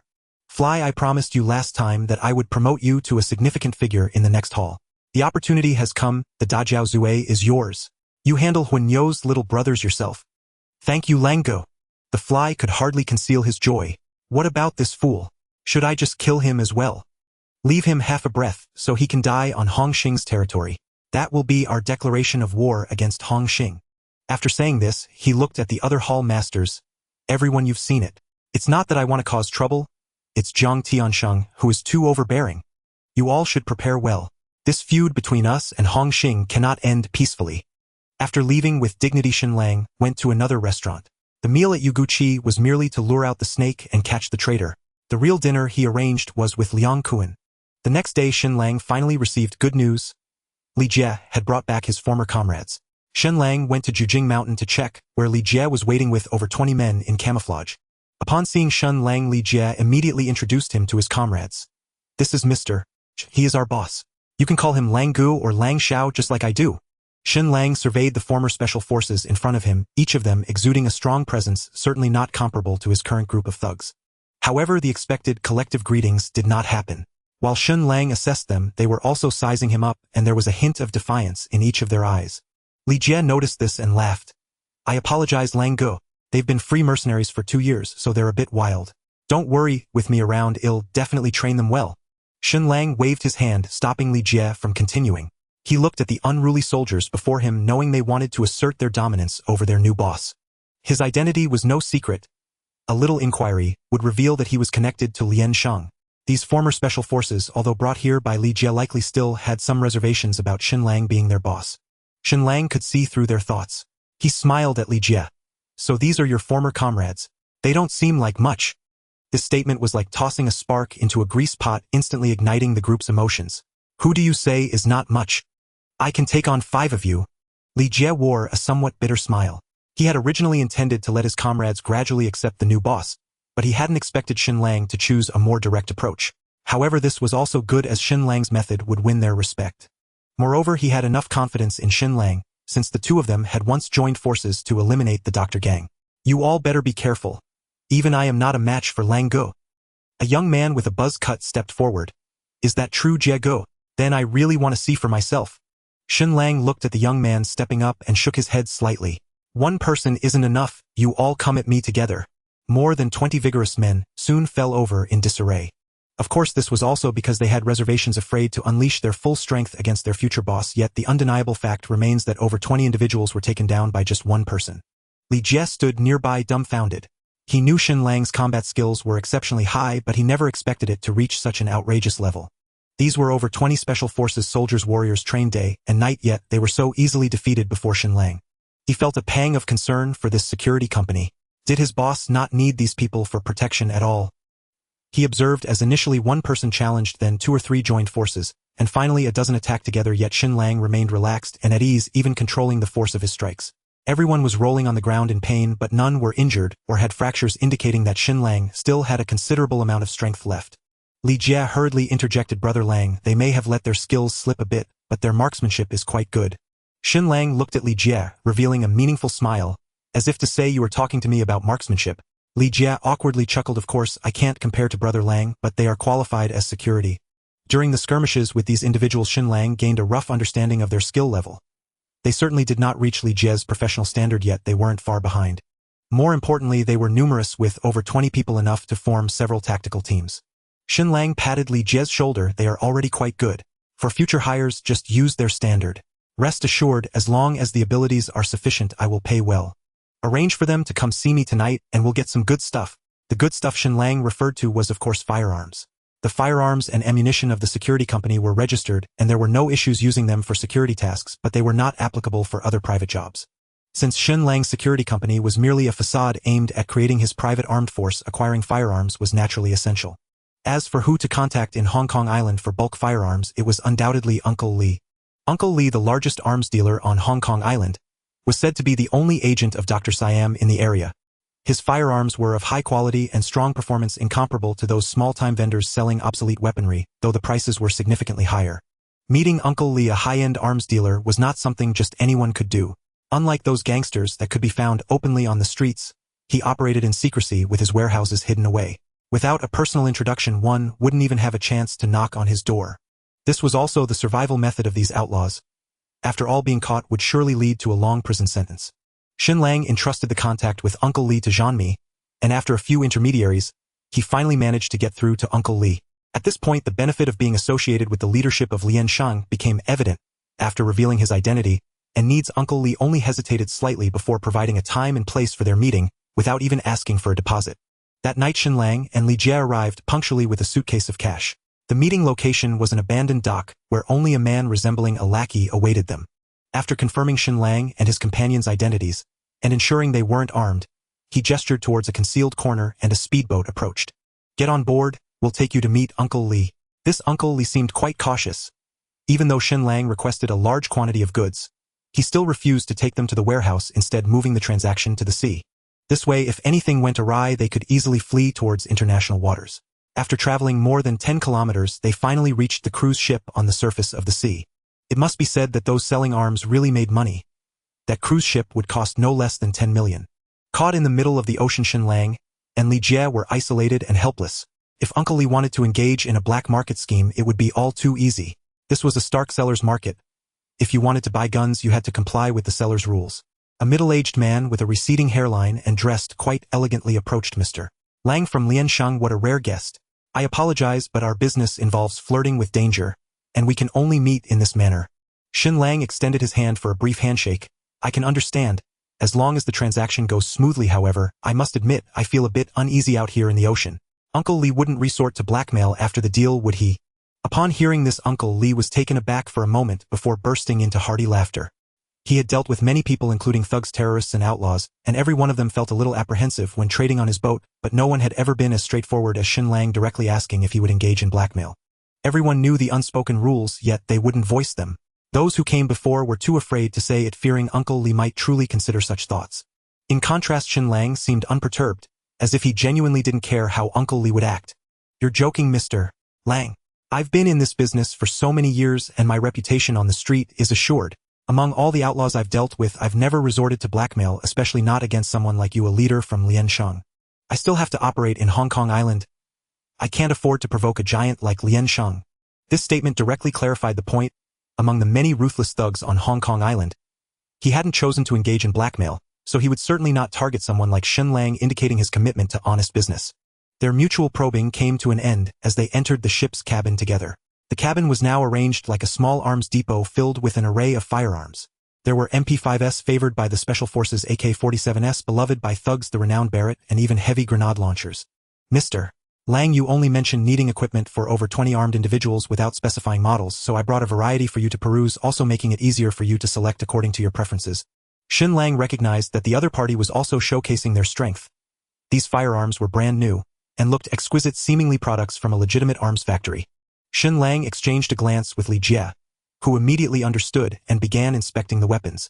Having served in the military for many years, Li Jie was quite familiar with firearms, meticulously checking everything from the barrels, rifling to the trigger and magazine. Uncle Li, seeing Shen Lang's subordinate so professional, chuckled. Rest assured, I only sell top-notch goods. My supplier is the Doctor from Siam, the largest arms dealer in Southeast Asia. The Doctor's supplier is the American military, so the quality is absolutely guaranteed. As Uncle Li introduced the products, he secretly felt a bit anxious. Having a leader from Liansheng come to buy arms from him, and in such large quantities, could it be that a major reshuffle was about to happen among the gangs on Hong Kong Island? Li Jie gave Shen Lang a thumbs up, saying, Brother Lang, these guys here are really impressive, not at all inferior to the police's armory. Shen Lang nodded, having understood. We'll take all the guns here, name your price. Uncle Li's face lit up with joy, as such generous customers were rare. Your subordinate mentioned that all my goods are top-notch. If sold separately, they could fetch over 20 million. However, since young Master Lang is so sincere, I can't ignore that. Others would pay at least 15 million. You only need to offer 12 million to get them at cost. Just tell me where to deliver them and I'll send the ship directly. 12 million. Shen Lang glanced at Li Jie, who nodded slightly, indicating that it should be a relatively fair price. Shen Lang opened the suitcase brought by Li Jie. There's 10 million here, Uncle Li, please count it, and then help me send it to any dock in Tsuen Wan later. Uncle Li waved for his subordinate to take the money, saying, I trust young Master Lang's character, so there's no need to count it. I'll instruct the captain to head to Tsuen Wan right away, but as for the remaining 2 million. When does young Master Lang plan to pay? Shen Lang smiled slightly, spreading his hands. As for the remaining 2 million, I don't intend to pay it. Uncle Li was bewildered by Shen Lang's sudden move. Even if he were to default, the other party could return to the headquarters of He Liansheng and later renege on the balance. At that time he indeed had no way out, but he was still on his own ship. What gave him the audacity? Everyone on the ship was his own. Was he not afraid of being trapped here? Uncle Li, slightly confused, smiled insidiously. Young Master Lang, bargaining doesn't work like this. I've already given you a substantial discount. That 2 million must be paid. His tone was resolute, carrying an implicit threat. Shen Lang was unfazed by Uncle Li's change, calmly stating, I never intended to bargain. Uncle Li's goods are worth that price, and I am not a stingy person. I simply plan to change the payment method for the 2 million balance. Uncle Li's brows furrowed slightly. What kind of payment change? Shen Lang continued, I will pay with information. You can sell this information to the Hung people. It should be enough to reclaim the 2 million. Of course, if you prefer not to take the information, you can always send someone to ask He Liansheng for the money. I, as a venue owner, won't default on such a small amount. Paying with information, especially information worth 2 million.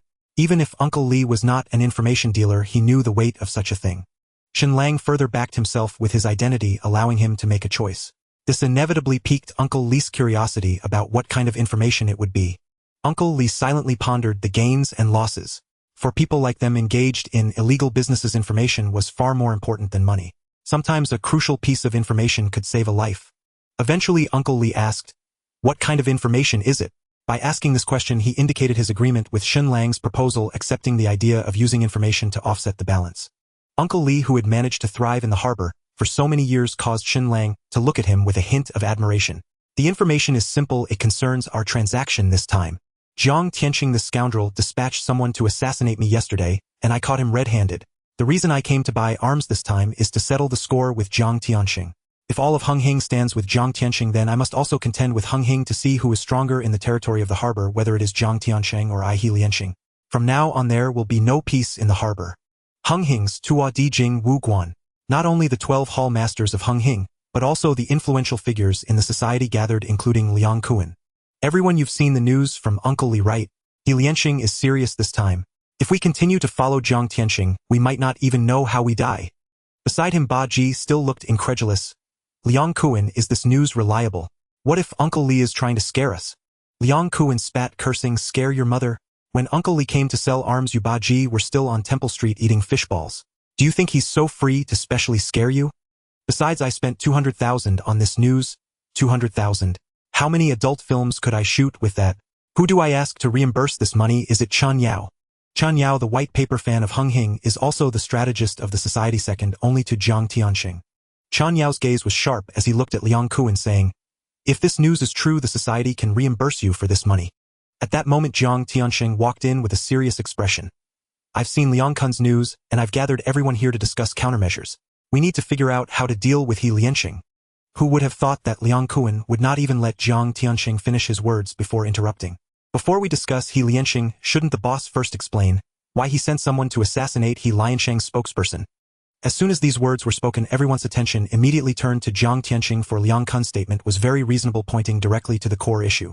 If not for Jiang Tianqing's assassination, Order He Lianqing wouldn't have taken such drastic actions. While Jiang Tianqing was contemplating how to explain, a Thin Bee rushed to take the floor, still bandaged on his arm. "This matter has nothing to do with Mr. Jiang. It was my little brother Shanji, acting impulsively to assassinate Yen Luo for revenge." Thin Bee was indeed a loyal follower. He faced the blame, Hedon directly taking it upon himself. Liang Kuan disdainfully scolded, "Thin Bee, do you think too highly of yourself? The day before yesterday, when you had guts, Yen Luo not only killed your little brother Shanji, but also executed one of our own hall master Huanyo.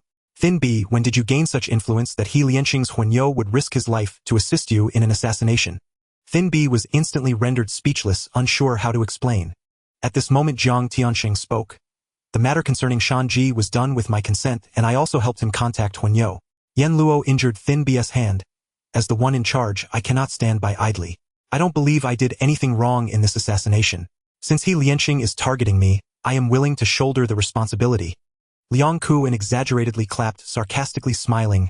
"Truly righteous, putting your life on the line for your brothers. But how will you bear that? What will you use to bear it? Do you think Yen Luo is a small character?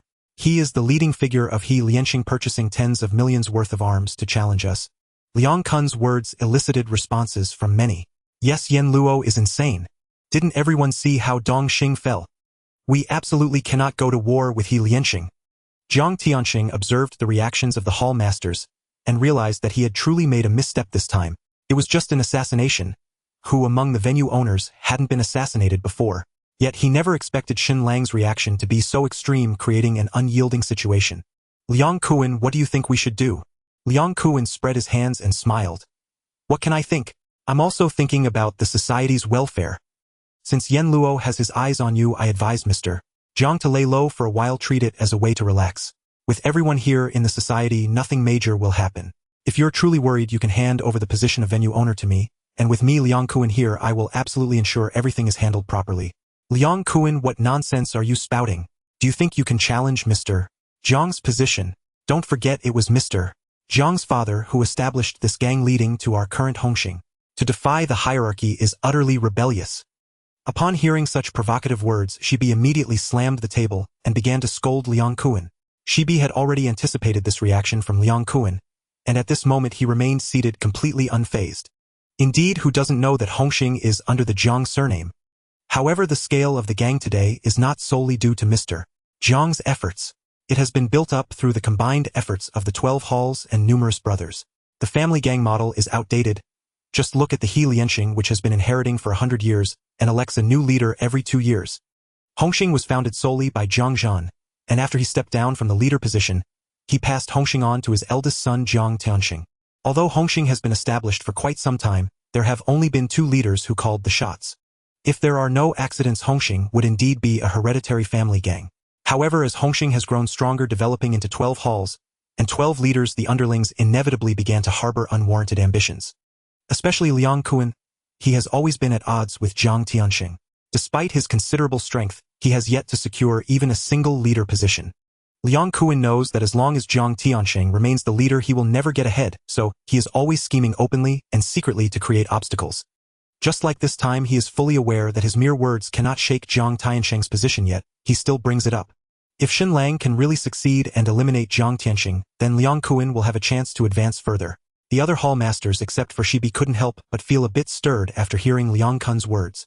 It's true that Hongxing was founded by the Jiang family, but we are the ones who fought for it. Why can't we hold the leader position?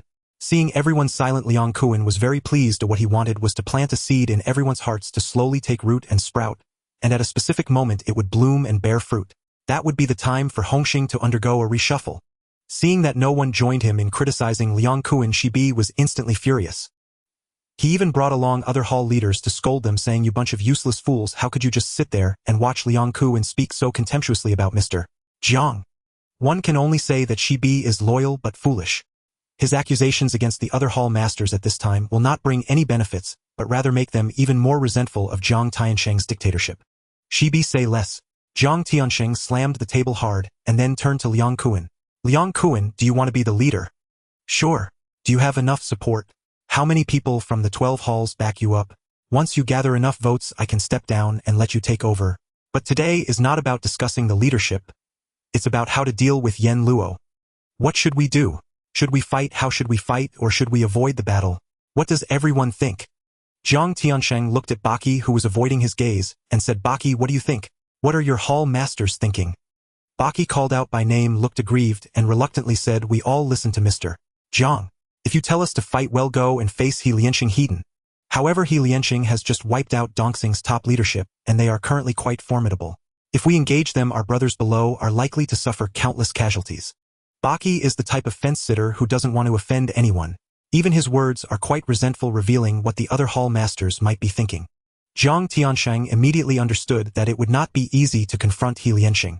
"I am not a selfish person. Since Yen Luo is coming for me, I cannot let my brothers take the bullets for me. How about this? I haven't seen Tianyang for many years.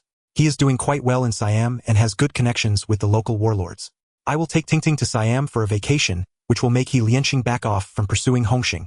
In the face of He Lianxing's provocation, Jiang Tianxing chose to retreat to avoid the storm, which is indeed quite humiliating for himself.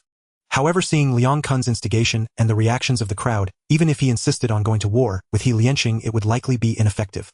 Upon hearing that they wouldn't have to fight He Lianxing, all the hall masters showed signs of joy. After all, Yen Luo's fierce reputation had made them a bit apprehensive. "Mr. Jiang is doing well. A true man can bend and stretch. Mr. Jiang is righteous, and the younger brothers below will be grateful." Aside from Shibi sighing in discontent, everyone else was praising Jiang Tianxing's actions. Watching this group of people with their hollow flattery, a cold smile crept onto Jiang Tianxing's lips. "I will book a flight for tomorrow night. To avoid Yen Luo's ambush on the road, I will need some gang brothers to help me on the way to the airport. Shibi, tomorrow my security will be in your hands, so bring more trustworthy brothers." The events happening in Hongxing quickly reached Shen Lang's ears. "Tomorrow night, a flight to Siam." Zhanmi Zai nodded. "I also had someone check the airlines list. Both Jiang Tianxing and Fang Ting are on it. Should we send someone to ambush them on the road?" Shen Lang closed his eyes, tapping a rhythm on the armrest, while mentally deducing Jiang Tianxing's logic of behavior. "If I were Jiang Tianxing, I definitely wouldn't reveal my travel plans so openly in front of everyone. The fewer people that know, the better, so the flight to Siam is most likely a smokescreen." Thinking of this, Shen Lang opened his eyes and asked Zhanmi Zai, "Zhanmi, what did you find out last time about the transaction between Dongxing and Hongxing?" Zhanmi Zai recalled and said, "I found out that the Smiling Tiger made a deal with Jiang Tianxing. Dongxing offered several properties in Hong Kong to Hongxing, who was responsible for helping Dongxing's men smuggle into Holland. However, I couldn't gather specific dates or locations. It seems to be classified information, known only to Jiang Tiansheng's trusted aides. Only the trusted aides know her. Shen Lang recalled the information given to him by Du Shang, noting that the smuggling ship was also set to depart tomorrow night. One side heads to Siam while the other goes to Holland, all the while pretending no one knows, while the classified information is only known to the trusted aides. The facts are already quite simple. Jiang Tiansheng is openly taking the main road, while secretly taking the side path, pretending to take his girlfriend to Siam, while secretly planning to rendezvous with Dongxing's people to go to Holland. After hearing Shen Lang's deduction, Zhan Mi-zai was also taken aback. If it weren't for the smuggling information provided by Gu Zhengyang, they might have really let Jiang Tiansheng and Dongxing slip away this time. Boss Lang, what should we do? Should we tell the brothers not to ambush at the airport road and instead block them at the North Point Pier? Shen Lang indeed shook his head slightly. No, I'll send someone to handle the North Point Pier. You all still go to intercept at the airport road, just treat it as if Jiang Tiansheng is taking a flight to Siam. At dusk the following day, a man of similar build, but whose features remained indistinct, arrived at the entrance with a tall, striking woman escorted by a contingent of security personnel into a waiting vehicle. Once inside the car, the man removed his head, covering revealing a youthful face. The driver seated in front visibly stiffened. Guizai, what are you doing here? Where's Mr. Jiang? Seated beside him in the front passenger seat, she shot the driver a sharp warning glance. Stop talking nonsense, just drive. Keep your mouth shut. From now on he is Mr. Jiang. Only then did the young driver grasp the situation. Guizai was assuming the role of Jiang Tiansheng's double. Both were long-standing underlings of Shibi, men whose loyalty had been forged over years and proven beyond doubt. Shibi picked up the communicator and contacted the rest of the convoy. Mr. Jiang has been secured. We are now en route to the airport. Seeing his two subordinates swiftly settle into their roles, Shibi smiled with quiet satisfaction. He turned toward Fang Ting in the rear seat and reassured her, "Sister-in-law, rest easy. Guizai will safeguard you with his life." Fang Ting sat dazed and disoriented, offering only a faint mechanical nod. Even she, the woman who slept beside Jiang Tiansheng, knew nothing of his true plan. All she knew was that as she packed her belongings, Jiang Tiansheng had suddenly summoned Guizai, dressed him meticulously, and exploited their near-identical physiques. Only minimal facial concealment was needed to fool even the closest observers. A pang of quiet disappointment stirred within Fang Ting. Jiang Tiansheng trusted Shibi more deeply than he trusted her, his own lover. Worse still, this perilous journey rendered Fang Ting herself part of the decoy, a living lure deliberately positioned to draw fire away from Jiang Tiansheng. Shibi, however, harbored no such awareness of being used as bait. To him, bearing risk on Jiang Tiansheng's behalf was not sacrifice. It was honor. North Point Pier. Xiao Mianhu and Lei Yaoyang arrived at the designated location with several loyal lieutenants. A speedboat capable of carrying over a dozen passengers idled at the dock. Evidently the vessel meant to ferry them to the smuggling ship. A lone figure stood waiting beside the speedboat, an inner circle subordinate of Jiang Tiansheng. As the Dongxing men approached, he meticulously verified their identities and head count. Satisfied, he gave a slight solemn nod. All clear. Please wait a moment. We may yet receive one more passenger. Lei Yaoyang's brows snapped together. What is this? Is Dongxing's sincerity still insufficient? At such a critical juncture, do you Hongxing intend to add more people to the party? Xiao Mianhu quietly tugged Lei Yaoyang's sleeve, signaling caution. Circumstances dictated humility now. Brother, might I ask, whom exactly are we awaiting? We're all fleeing for our lives. Every extra minute delays our escape and multiplies the danger. The Hongxing underling remained unmoved by Lei Yaoyang's fury or Xiao Mianhu's placating charm. Calmly he replied, "The person we await is of utmost importance. You'll understand his significance the moment he appears." Then he fell silent. Enraged Lei Yaoyang nearly lunged, but Xiao Mianhu restrained him. They were fugitives now cornered and desperate. A Hongxing's maritime route was their sole safest path to survival. Then let us wait. Mr. Jiang gave his word, and his word is iron. Patience for now is our only virtue. On the road to the airport, Shibi's vehicle rode at the center of the convoy, flanked fore and aft by two additional cars, each packed with his most trusted men. As the terminal drew nearer, Shibi's palms grew slick with sweat. They were approaching the threshold. Just a little farther and the assault team would surely strike. At that instant, a gunshot cracked through the air. The rear escort vehicle's tire exploded. The car lurched violently, veering wildly off course and slamming sideways into the roadside. Enemies. Everyone, stay sharp. Shibi felt not fear, but fierce elation. An ambush here confirmed Jiang Tiansheng's foresight. It meant Yen Luo and his allies had taken the bait. Shibi bore no trace of resentment at being a pawn, only quiet triumph on Jiang Tiansheng's behalf.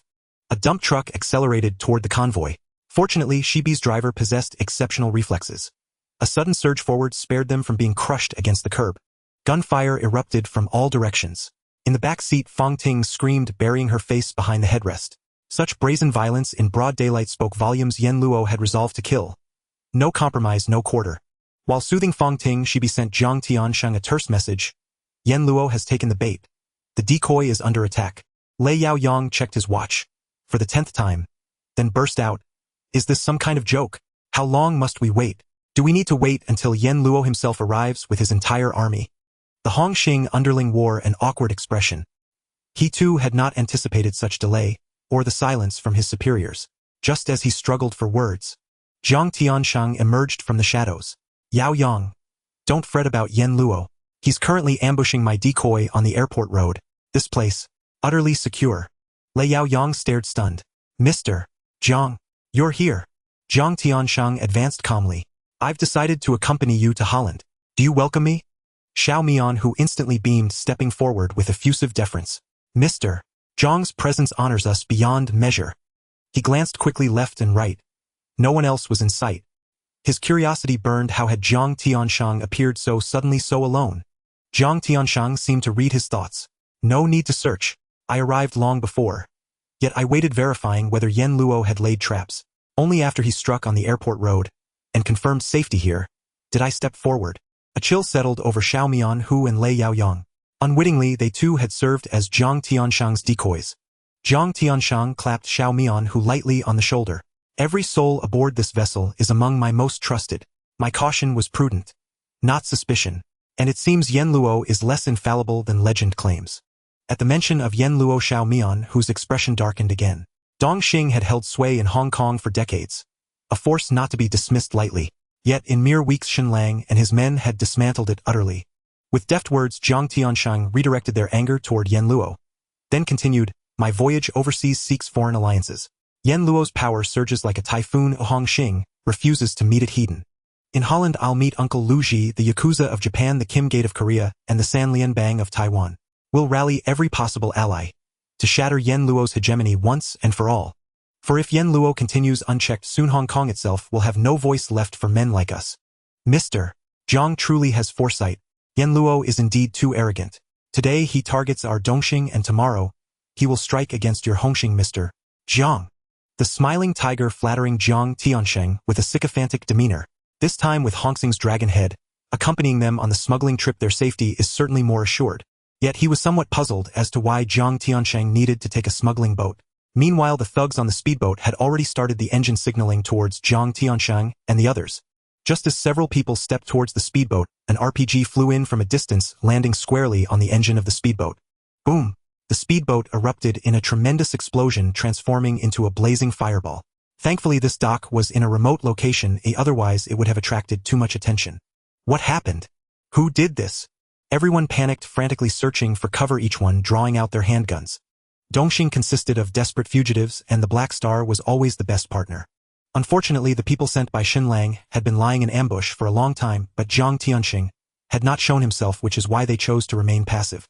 With the enemy clear and themselves concealed, coupled with Shen Lang's elite subordinates, it wasn't long before Dongxing's people were completely annihilated in the exchange of fire. Poor Dongxing's last two tigers had evaded death for so long, yet they could not escape their grim fate. The smiling tiger's wits and Lei Yayang's strength had no chance to come into play, as they were turned into sieves by Shen Lang's special forces. Jiang Tianxing also sensed the targeted approach, wisely refraining from picking up another's handgun to resist. He raised his hands above his head and shouted towards the direction of the gunfire. Yen Luo, I know you're here. Come out, let's talk. This time Jiang Tianxing's gamble paid off. Shen Lang was indeed present. Upon seeing Shen Lang emerge from the shadows, Jiang Tianxing revealed a bitter smile, as if a mantis was catching a cicada, while a yellow sparrow awaited behind. He believed his plans had been cautious enough, yet he could not escape Shen Lang's schemes. Seeing Shen Lang approach, Jiang Tianxing lowered his arms and forced a congenial expression. Yen Luo, we have no personal grievances. There's no need for this to escalate so unpleasantly. Shen Lang gestured with his chin towards the fallen Dongxing two tigers. I issued a bounty for their heads, yet Mr. Jiang, you intend to smuggle them away. Doesn't that count as a personal grievance? Jiang Tianxing was aware that he was at fault in this matter. The dealings of Dongxing were my mistake. I am willing to hand over all our bars and nightclubs to compensate for the losses to Lianqing. Since they are already dead, can't we consider this settled? Jiang Tiansheng's attitude of admitting fault was quite sincere. I was blinded by greed, but now I will return all the benefits received, and since the people are dead, face and dignity have been restored, this matter can be put to rest. A glint of cold light flashed in Shen Lang's eyes.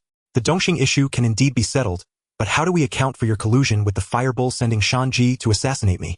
What Shen Lang implied was that transactions were transactions all based on interests. As long as the losses were clear, compensation could be made at either the original price or doubled. However, sending someone to assassinate me falls outside the realm of transactions. My life cannot be exchanged for a few nightclubs. At this moment, Jiang Tiansheng could not deflect blame, lying that it was Shan Ji's personal action. Everyone was a smart person. There was no need to speak such nonsense. He could not even mention the matter of Xiao Bi losing a hand. This was not a fair negotiation table. There was no telling how many guns were aimed at Jiang Tiansheng from the other side. His bargaining at this moment was simply courting death. Jiang Tiansheng silently pondered, knowing that Yan Luo was in a strong position. If he did not give up a piece of flesh today, it would likely end poorly. The assassination was my fault, I admit it. I can host a hero's banquet gathering all the heads of the Hong Kong island to apologize to you in front of everyone. I know Lianxing has long wanted Tsim Sha Sui. I will have the prince's men withdraw and give the entire Tsim Sha Sui to Lianxing to operate. Upon hearing these words, even Shen Lang could not help but marvel internally at Jiang Tiansheng's willingness to pay such a hefty price to buy his life. Hosting a hero's banquet and apologizing face-to-face. What is a hero's banquet? It is a gathering only heroes can attend. If it is organized by a gang boss, the invitees are all prominent figures in the underworld. Leaders of various gangs, smugglers, drug lords dealing in inferior drugs, heads of organized crime groups. All the reputable figures on Hong Kong Island would receive invitations. Most of those invited would attend, not least because of the title of hero attached. The host admires you as a hero, hence the invitation. Even rival factions would not dare to snub such an invitation, especially since it was a hero's banquet hosted by Hong Kong's dragon head Jiang Tianxing. Gathering heroes from all over is not enough. Jiang Tianxing also mentioned he would serve tea to apologize. This tea service was not merely sharing a pot of tea with a few friends. This was a lowering of stature, a sincere admission of wrongdoing, where Shen Lang sits upright in his chair, while Jiang Tianxing must bow and respectfully present the tea. Moreover, this occurs in front of all the heroes of Hong Kong Island, where Jiang Tianxing admits his fault to Shen Lang directly. In the underground world, which places great importance on face, this was the highest form of acknowledgement of wrongdoing. This not only represented Jiang Tiansheng's submission, but also Hong Xing's submission. In the future, should conflicts arise between Lianxing and Hongxing, Lianxing's subordinates could use this as leverage, standing on high moral ground, making it difficult for Hongxing to hold their head high. Your gang leaders have served tea to apologize. Do you lowly ones still have the face to fight us for territory? Such words wield immense power among the gangsters as they seek freedom and fulfillment. Many may switch allegiance due to this matter, reflecting Jiang Tiansheng's sincerity. Meanwhile, Jiang Tianxing also mentioned giving up the territory of Tsim Sha Sui. That is Tsim Sha Sui, a lucrative piece of prime real estate, from which Hongxing reaped significant profits each month, accounting for a large proportion of the gang's revenue. Jiang Tianxing not only apologized in person, but also offered the affluent Tsim Sha Sui, which sufficiently demonstrated his sincerity. He managed to consider both face and substance. Regardless of whether Yan Luo valued money or reputation, this was undeniably a colossal temptation. Shen Lang shook his head and sighed. The conditions presented by Mr. Jiang are indeed too generous. I truly cannot find a reason to refuse. If our grievances were limited to just these two matters, I might indeed agree to your request. Upon hearing the preceding words, Jiang Tiansheng's expression was filled with joy, but when he heard Shen Lang's, the joy instantly dissipated. He racked his brain trying to recall the various matters with Lianxing, but after pondering for a long time, he could not come up with an explanation. Yan Luo, we have no grievances apart from these two things, right? If there's anything I missed, please bring it up. I will certainly do what I can. Shen Lang smiled slightly. Mr. Jiang is indeed unaware of this matter because it was an agreement between me and others. Director Gu Zhenyang instructed me to kill you and even promised to hand over the smuggling business to me. I wonder how Mr. Jiang interprets this grievance. Jiang Tiansheng's eyes widened in disbelief. He had contemplated countless possibilities in his mind. Would Shen Lang compromise? How could he make concessions? Yet no matter how much he calculated, he never imagined that Shen Lang was actually here to kill him for Gu Zhenyang. At this moment, Jiang Tianxing suddenly realized that the conflict at Copper Lobe Bay and the information sold by Uncle Li were likely all orchestrated by the other party. Shen Lang used the guise of gang rivalry, but his true intention was to take Jiang Tiansheng's life. Understanding this, Jiang Tianxing could only smile wryly. He prided himself on being a clever man, yet he had fallen into Shen Lang's trap. However, he had not given up hope for survival and advised Shen Lang. A person like Gu Zhengyang is unreliable. Our family has diligently served him for over 10 years, and he wishes to eradicate us. Do you really think a new piece in this game will have a good end? Jiang Tiansheng spoke the truth. The Jiang family had been Gu Zhengyang's black gloves for many years, managing his smuggling business and doing dirty work, but they ended up in their current predicament. He wanted to use his experiences to win over Shen Lang, hoping that even a slight shift in Shen Lang's perspective could provide him a chance at survival. Unfortunately, Shen Lang's thoughts were fundamentally different from Jiang Tiansheng's. Jiang Tiansheng sought to escape the fate of being a pawn, wishing to cleanse himself and engage in legitimate gang business. But Shen Lang was different. He willingly entered the smuggling trade and would not settle for being an obedient pawn. Pawns and players sometimes swap roles. Gu Zhengyang saw Shen Lang as a pawn, but Shen Lang also regarded Gu Zhengyang as a stepping stone. The Jiang family was unable to break free from the game, while Shen Lang aimed to control it step by step, firmly grasping both players and pawns. Jiang Tiansheng was unaware of Shen Lang's thoughts. If he knew, he could only say it was wishful thinking.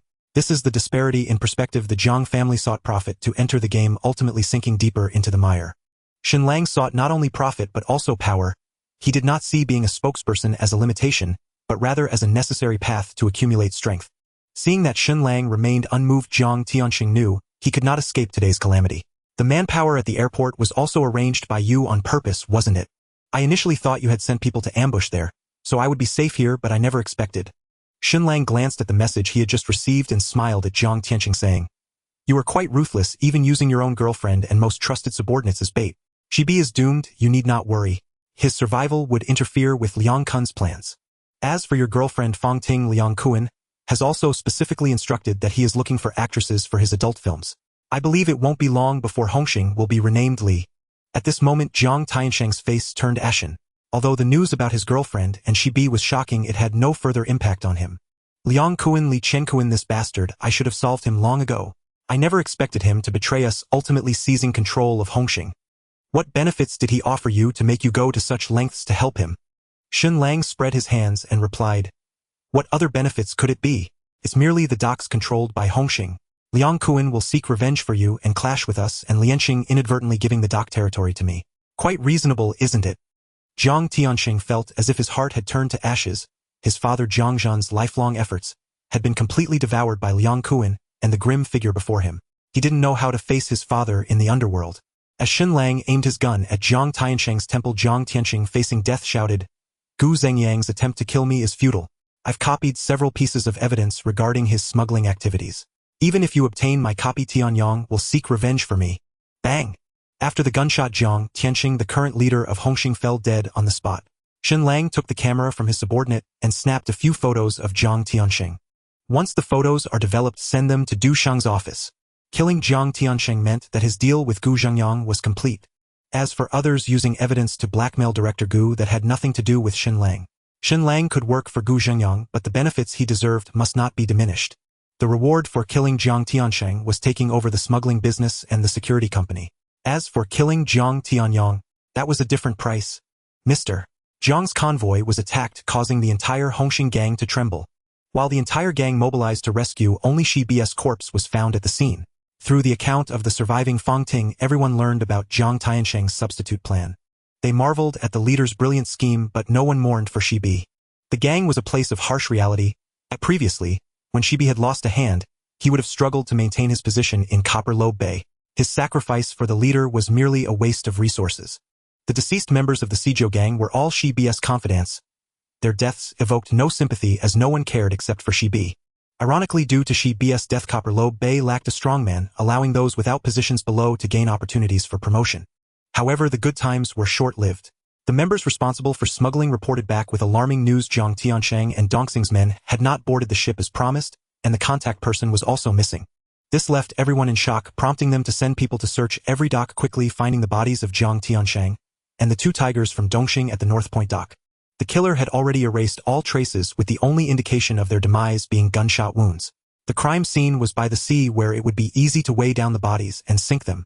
However, the killer deliberately placed the bodies here, seemingly afraid that others would not see. This was clearly not a common vendetta, but more like a demonstration, as if to tell others what the consequences would be for crossing them. Combining their findings, the killer was becoming increasingly apparent, with one name surfacing in their minds: Yen Luo. The news of Jiang Tiansheng's murder quickly spread throughout the entire Hong Kong island. The ordinary Seijiu gang members could hardly believe it. Their ever-dominant spokesperson, the leader who had reigned for over 10 years, had died just like that. Although Yen Luo's name had recently become notorious, even those gangsters squatting in Qizhou had heard that there was a new spokesperson for Lianxing, a killer leader. Yet they could not fathom that Hong Xing's seated leader had also become a victim under Shen Lang's blade. Thinking of the rumors circulating in the martial world, everyone felt a chill run down their spine. Other factions on Hong Kong Island also received the news Yen Luo had added another achievement, killing the head of Hongxing Jiang Tiansheng. In an instant, everyone felt a sense of danger, especially the gang leaders, who, while muttering about the ominousness of it, repeatedly warned their subordinates to never provoke those from Lianxing. If even Jiang Tiansheng could be slain, these minor characters were even less significant. Uncle Li on the cruise ship closed his eyes to rest, listening to his subordinates' reports. Upon hearing that Jiang Tiansheng was suspected to have fallen at the hands of Yen Luo, his eyes widened in shock, struggling to calm the tumult of emotions within. Since he sold Shen Lang's information to Hongxing, it has only been 2 days. In just this short span, Yen Luo, as he had said, took Jiang Tiansheng's life. This was beyond mere terror to describe. Perhaps because Uncle Li was also involved in this matter, even playing a role in stirring the pot, he could perceive the intricate twists and turns within. He furrowed his brows and pondered for a moment before saying, there will definitely be a fierce battle between Hongxing and Lianxing. Until the outcome is determined, let's pause our business. We must not offend either side. Book me a ticket to Siam. I need to clear my mind by the seaside. In Wan Chai, inside the bar of the Chung-Yi Society, their head Wang Bao also heard the news of Jiang Tiansheng's death. Unlike ordinary gangs, the Chung-Yi Society openly occupies Wan Chai, but secretly their main business involves the fourth type of dealings. Back then, Wang Bao led a group of brothers to seize this territory from Hongxing, having had considerable interaction with Jiang Tiansheng. Hearing of his old rival's demise inevitably brought him some sorrow. Logically speaking, he had no grudges against traditional societies like Lianxing. In fact, Lianxing even operated 2 bars in Wan Chai, and he had never deliberately suppressed them. However, upon hearing about Shen Lang's recent activities, even the resolute Wang Bao felt some concerns. He feared that if Yen Luo became overly zealous, he might suddenly decide to cleanse the island of all competitors. It is better to be prepared than unprepared for such matters. He instructed his subordinate, things are unstable in Hong Kong lately. Call Aji back to assist me. Meanwhile, at the Ni family's villa, Ni Yongxiao and Chun Yongren were seated sipping tea. Ni Yongxiao put down his teacup and asked his half-brother, what do you think about Jiang Tiansheng's death in Hongxing? Chun Yongren, slightly nervous, immediately replied, Hongxing will definitely not let things end peacefully with Lianxing. These 2 gangs will likely fight to the death. Ni Yongxiao nodded, all of this is just surface level. I am asking how this event will impact our Ni family and our business. Chun Yongren thought for a moment but couldn't come up with a clear answer. It shouldn't have much impact. They're just 2 dogs biting each other, and whoever wins or loses won't affect the Ni family's business. Hearing this, Ni Yongxiao shook his head slightly. The influence of gangs in Hong Kong on the Ni family's business is significant. Firstly, many of those involved in the fourth type of dealings are our customers. If the gangs end up in dire straits, it signifies a loss of a batch of loyal customers for us. Secondly, those gangs oversee night venues, which are the best places for the lower ranks to sell their wares. Though Jiang Tiansheng claimed that Hongxing wouldn't touch the powder trade, the lower ranks were not so strict, or, with a little incentive, they would easily turn a blind eye. However, Lianxing is different. Ever since Yen Luo came to power, those venues in Tsuen Wan that used to allow us to conduct our business have now clearly rejected us. A few days ago, a junior brother sneaked in to sell only to be caught and had his legs broken. At this point, Chun Yongren finally understood. If Lianxing defeated Hongxing, the Ni family's business would grow increasingly difficult. He looked up at Ni Yongxiao, awaiting instructions. Seeing his brother's gaze, Ni Yongxiao slowly said, if you are willing to return home to help, everyone will be very pleased. This important task will be entrusted to you, and it must be done beautifully. Go contact someone from Hongxing who can talk. If war breaks out with Lianxing, the Ni family is willing to support. Unlike those old-fashioned triads, we don't use watermelon knives to settle scores in this day and age. Our firearms and ammunition are available for Hongxing's use. My only condition is that in the future only the Ni family's goods are allowed in Hongxing's venues. At a high-end private club in Hong Kong, Gu Jingyang was drinking with the former police commissioner Kai Yuanqi. Gu Jingyang slowly said, that disobedient dog has been dealt with. The death in the clash between gangs cannot be tied to our maritime business. Is the selection for the position of Chief Inspector secure now? Gu Zhengyang's attitude was respectful, with a hint of trepidation in his words, as if his promotion depended entirely on the other's decision. Kai Yuanqi, seated in the main position, clapped and smiled. Chief Gu, you have handled your matters so brilliantly. Who else could take the position of Transport Bureau Chief? However, you shouldn't only focus on the chief position. you can be bolder and aim higher toward the financial secretary. The next financial secretary has already been chosen, but the position of deputy secretary is still vacant. Gu Zhengyang's eyes lit up. He initially thought that obtaining the title of transport bureau chief was already quite a feat, but Kai Yuanqi's words sparked thoughts he had never considered before. Seeing Gu Zhengyang's interest piqued Kai Yuanqi, continued to guide him. The most important thing right now is ensuring that the maritime business does not encounter any issues. Is the knife you selected sharp enough? Gu Zhengyang immediately nodded. When I chose Shen Lang, he was just a small headman, but in no time he became the spokesperson of the gang. Helian Shang's overall strength is not weaker than that of Hongxing, sufficient to replace Hongxing. However, Shen Lang seems even more formidable than I anticipated. I gave him a month. I didn't expect him to kill Jiang Tiansheng in less than a week. I worry that even a 10% share might not be enough to satisfy him. Kai Yuanqi lightly tapped the armrest of the sofa, closing his eyes to ponder for a moment before speaking. Greed is a good thing. What we fear is that he isn't greedy enough. We have money and power. As long as he has strength, what can I not provide him? The previous Jiang Tiansheng was simply not greedy enough. After earning some money, he became fearful and wanted to withdraw. What we do is not something one can simply walk away from. If that Shen Lang can topple Hongxing and become the biggest gang leader in Hong Kong, then what harm is there in giving him a 20% share? Gu Zhengyang with some concern asked. With two powerful gangs clashing, will the police department? Kai Yuanqi chuckled. Have you forgotten what I used to do? No need to worry about the police department. Let Shen Lang do as he pleases. No one dares to cause him trouble. At the Hongxing Jingwutang, the leaders and significant figures of Hongxing gathered together. The position of the first dragonhead was left vacant, and a chair belonging to the hallmaster was also empty. Sitting in the first seat was Chun Yao, the second-in-command of the gang. With Jiang Tiansheng's death, he became the most authoritative figure. Mr. Jiang's body has been collected. His family has discussed and set the funeral date for 7 days later. As for the person who killed Mr. Jiang, I believe you all have your suspicions. Investigating the case requires evidence, but we at Hongxing do not need that for revenge. Moreover, it is a settled matter that Yen Luo killed Shi Bi. Today, we are holding this meeting to discuss how to avenge Mr. Jiang. That's not right. I believe there is something more important than revenge. Liang Kuan stepped forward, speaking with a sarcastic tone. Chun Yao raised his eyebrows. Liang Kuan, don't create chaos. What could be more important than avenging Mr. Jiang? A country cannot be without a ruler for a day, and a society cannot be without a decision-maker for a day. Liang Kuan glanced around the room, slowly stating, I think we should first choose a leader. With a leader guiding us, it would be better to avenge Mr. Jiang. Liang Kun's words resonated with the crowd. That's right. Choosing a leader is also of utmost importance.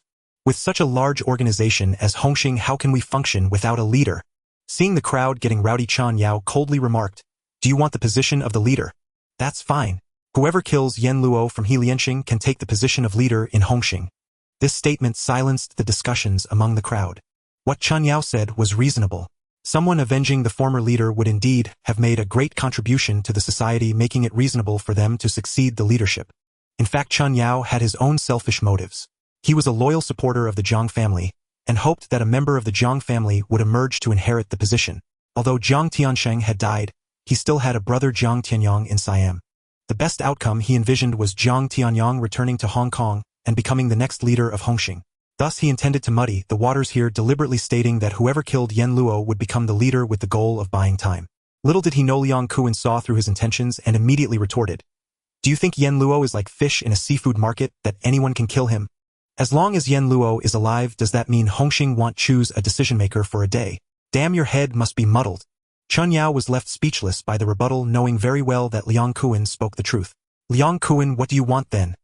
Liang Kuan waved his hand dramatically. What do I want? Of course I want to be the leader and serve the society. Since everyone is here today, let's be fair and just and decide who will be the leader through voting. Chun Yao slammed the table and shouted, Sure, if you want to be the leader, do you have enough votes? Before he could finish his sentence, Baki raised his hand. I support Liang Kuan as the leader.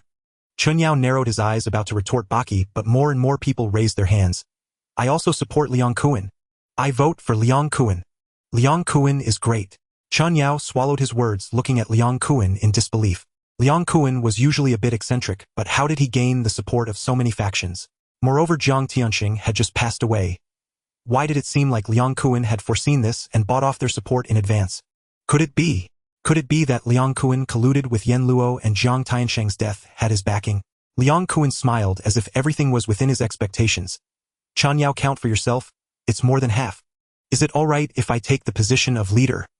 Without waiting for Chun Yao to respond, he walked up to the front and sat down in the leader's position. While sitting in the leader's chair, Liang Kuan exaggeratedly made a very comfortable expression. This chair truly lives up to being the leader's chair. It is indeed much more comfortable than others, and the view is also splendid. Chun Yao realized that the situation was set. With Liang Kuan receiving so much support, even though he held a high position within the society, it could not change the fact that Liang Kuan had become the third leader of Hongxing. However, the vague suspicion in his heart made him wary of Liang Kuan. Liang Kuan, although you have become the leader, you cannot do as you please. You still have to avenge Mr. Jiang. Liang Kuan waved his hand impatiently. As for Yen Luo, I know. You don't need to tell me. I will definitely go to war with He Lianxing. However, how to fight and who will fight must be decided by me, the leader. At the Yu Gucci restaurant, Shen Lang was having a meal with the leaders of various factions. A junior approached Shen Lang and reported, "Young Master Lang, there is news from Hongxing. Liang Kuan has become the new leader and decision-maker, and many small societies are rallying together seemingly to confront us alongside Hongxing."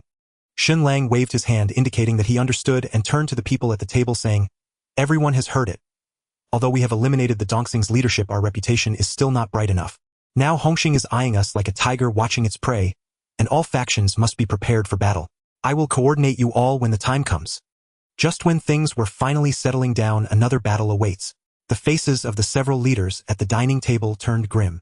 The group exchanged glances, and finally Depu He spoke up, "Young Master Lang, we just drove Dongxing away. The brothers below have suffered losses. How can we not even have a time to recuperate before going to war with Hongxing?" Depu He was an old member of He Lianxing, having held his position among the leaders for a long time. He engaged in a lucrative business and did not need to expand his territory. He had a clear self-assessment, a local tyrant in a small circle, not having the ambition to be a dominant drug lord. It was better to stay comfortably in his territory counting money without fighting, so he despised going out to contend and risking his men for no benefit. Seeing someone take the lead, Yu Tu Biao also chimed in, "Yes, young Master Lang, it is unreasonable to go to war without cause. How do we explain this to the brothers below? The outside world is buzzing with rumors that you killed Hongxing's leader. Is it true or not?" Despite the death of Jiang Tiansheng being a hot topic outside, no one within He Lianxing dared to ask Shen Lang for clarification. Yu Tu Biao seized the opportunity to voice what everyone was thinking. Shen Lang looked at the crowd and smiled slightly. "Does it matter whether I killed Jiang Tiansheng or not?" This statement was akin to a tacit acknowledgement. If he hadn't killed him, he would have directly denied it without being smeared, and instead taking the initiative to step forward. Seeing everyone silent, Shen Lang continued, "Now that Hongxing has taken the initiative to declare war on us, do you think there is any room for negotiation? Everyone, we have eliminated Dongxing, and now is the time for us to rise. As long as we defeat Hongxing next, we will be the #1 society in Hong Kong." Depu He had a troubled expression and said helplessly, "Even if we agree, I worry that the brothers below will be unwilling to exert themselves. Hongxing is a large society with numbers not fewer than ours. If we truly go to war, the casualties will be heavy. It's not worth it." How could Shen Lang not see through Depu He's thoughts? What he said about the unwillingness of the people below was actually his own reluctance. The group represented by Depu He was self-satisfied, unwilling to take risks, only thinking about reaping the benefits. But how could things be that easy? The development of a society is like rowing upstream. If you don't advance, you will retreat. If everyone thinks like him, He Lianxing might as well disband. Depu He, you say the people below are unwilling to exert themselves, but I don't think so. Look at Bai Mao and then at Wu Ying. They are both new members of the society, and He Lianxing does not lack loyal members who dare to fight and strive for the society. I believe as long as the society does not skimp on rewards, a mere Hongxing can be crushed with a snap of fingers."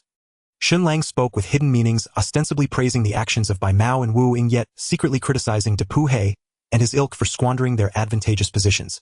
Having already eliminated a fire bull, Shen Lang found himself unable to take action against Depu He again, not only due to lacking justification but also out of concern for opposition from others. Indeed, Shen Lang had secured his position as the leader through a firm hand, but if the factions under him opposed him, he would find it difficult to maintain his authority. However, Shen Lang had his own methods to deal with the group of faction leaders who appeared to be united yet were actually divided. In the public eye, everyone knew that Hongxing was at war with He Lianxing, but behind the scenes no one was aware that the heads of the two gangs had secretly struck a deal. Shen Lang was tasked with eliminating Jiang Tiansheng at a specific time, while Liang Kuan could preemptively buy off other factions to ascend to the leader's position, and during the conflict between the two gangs cede control of the smuggling docks to Shen Lang. The two could continuously exchange information regarding those within their own gangs who were disloyal, using each other to eliminate unstable elements. In the end, both sides could rid their organizations of dissenters and promote those they trusted to key positions, solidifying their future dominion. Helianshang would become the first gang firmly under Shen Lang's control, while Hongxing's influence would undoubtedly diminish, allowing Liang Kuan to establish a stronghold. Thousands of gangsters fought to the death, yet they could not fathom that the one profiting from it all was the leader they revered. That night Shen Lang, accompanied by Mao and Wu Ying, arrived at Tsim Sha Sui with a large group from Helianshang. Tsim Sha Sui, surrounded by the sea on three sides, is part of the Yao Tsim Mong district, not only an economically developed area but also home to numerous small ports. The prince of the Tsim Sha Sui gang, although bought off by Liang Kuan, and having cast his lot with him, was a notorious gambler who, despite controlling this lucrative territory, still faced a significant financial shortfall. It could be said that the prince was one who would support whoever paid him more. As a dual-wielding fighter within the gang, he was not only skilled but also respected, making his presence in the gang a future liability. Thus, when Shen Lang approached Liang Kuan for Tsim Sha Sui, Liang Kuan agreed without hesitation, but he required Shen Lang to send his own men to seize it, while he would gather a large number of elite members from Hongxing to attack Depu He, whom Shen Lang had long found displeasing. The prince was playing cards in a bar when he suddenly heard that Helianshang's men were coming, and it seemed they were arriving with great force. As he instructed someone to seek help from Hongxing, he called upon his younger brothers to step outside and assess the situation. Upon exiting the bar, the prince realized the severity of the problem. Helianshang's forces were marching in with over 1,000 men, while on his side many had been drawn away by the leader to confront Helianshang at Depu, leaving him with only a handful of loyal followers, around 200 at most. Though significantly outnumbered, the prince refused to show weakness and charged forward with his men. "Are you Yen Luo? Did we not agree to battle at Depu? What brings you to Tsim Sha Sui? Taking advantage of others' misfortune is not the behavior of a hero. Battle." Shen Lang smiled slightly. "That was merely Liang Kun's own assumption. I never agreed to any battle. As for my purpose in Tsim Sha Sui, I believe it should be quite clear. No." Lin Huailu had long coveted Tsim Sha Sui, and upon arriving there today, he found it indeed to be a splendid place surrounded by water and vibrant nightlife. A veritable graveyard of fortune. "You are fortunate. Dying here will ensure your descendants prosper." The prince, hearing this, felt a cold sweat break out. He was capable of fighting, but he couldn't take on so many. Seeing that Shen Lang was not joking and genuinely intended to take action in Tsim Sha Sui, he felt a twinge of fear, and nervously said, "If you plant your flag here in Tsim Sha Sui, aren't you afraid that Depu will be uprooted by us from Hongxing?"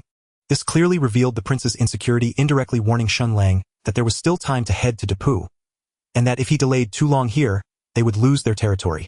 Little did he know that Shen Lang had intentionally orchestrated this, deliberately selling both Depu and the disobedient followers of Depu He to Liang Kuan.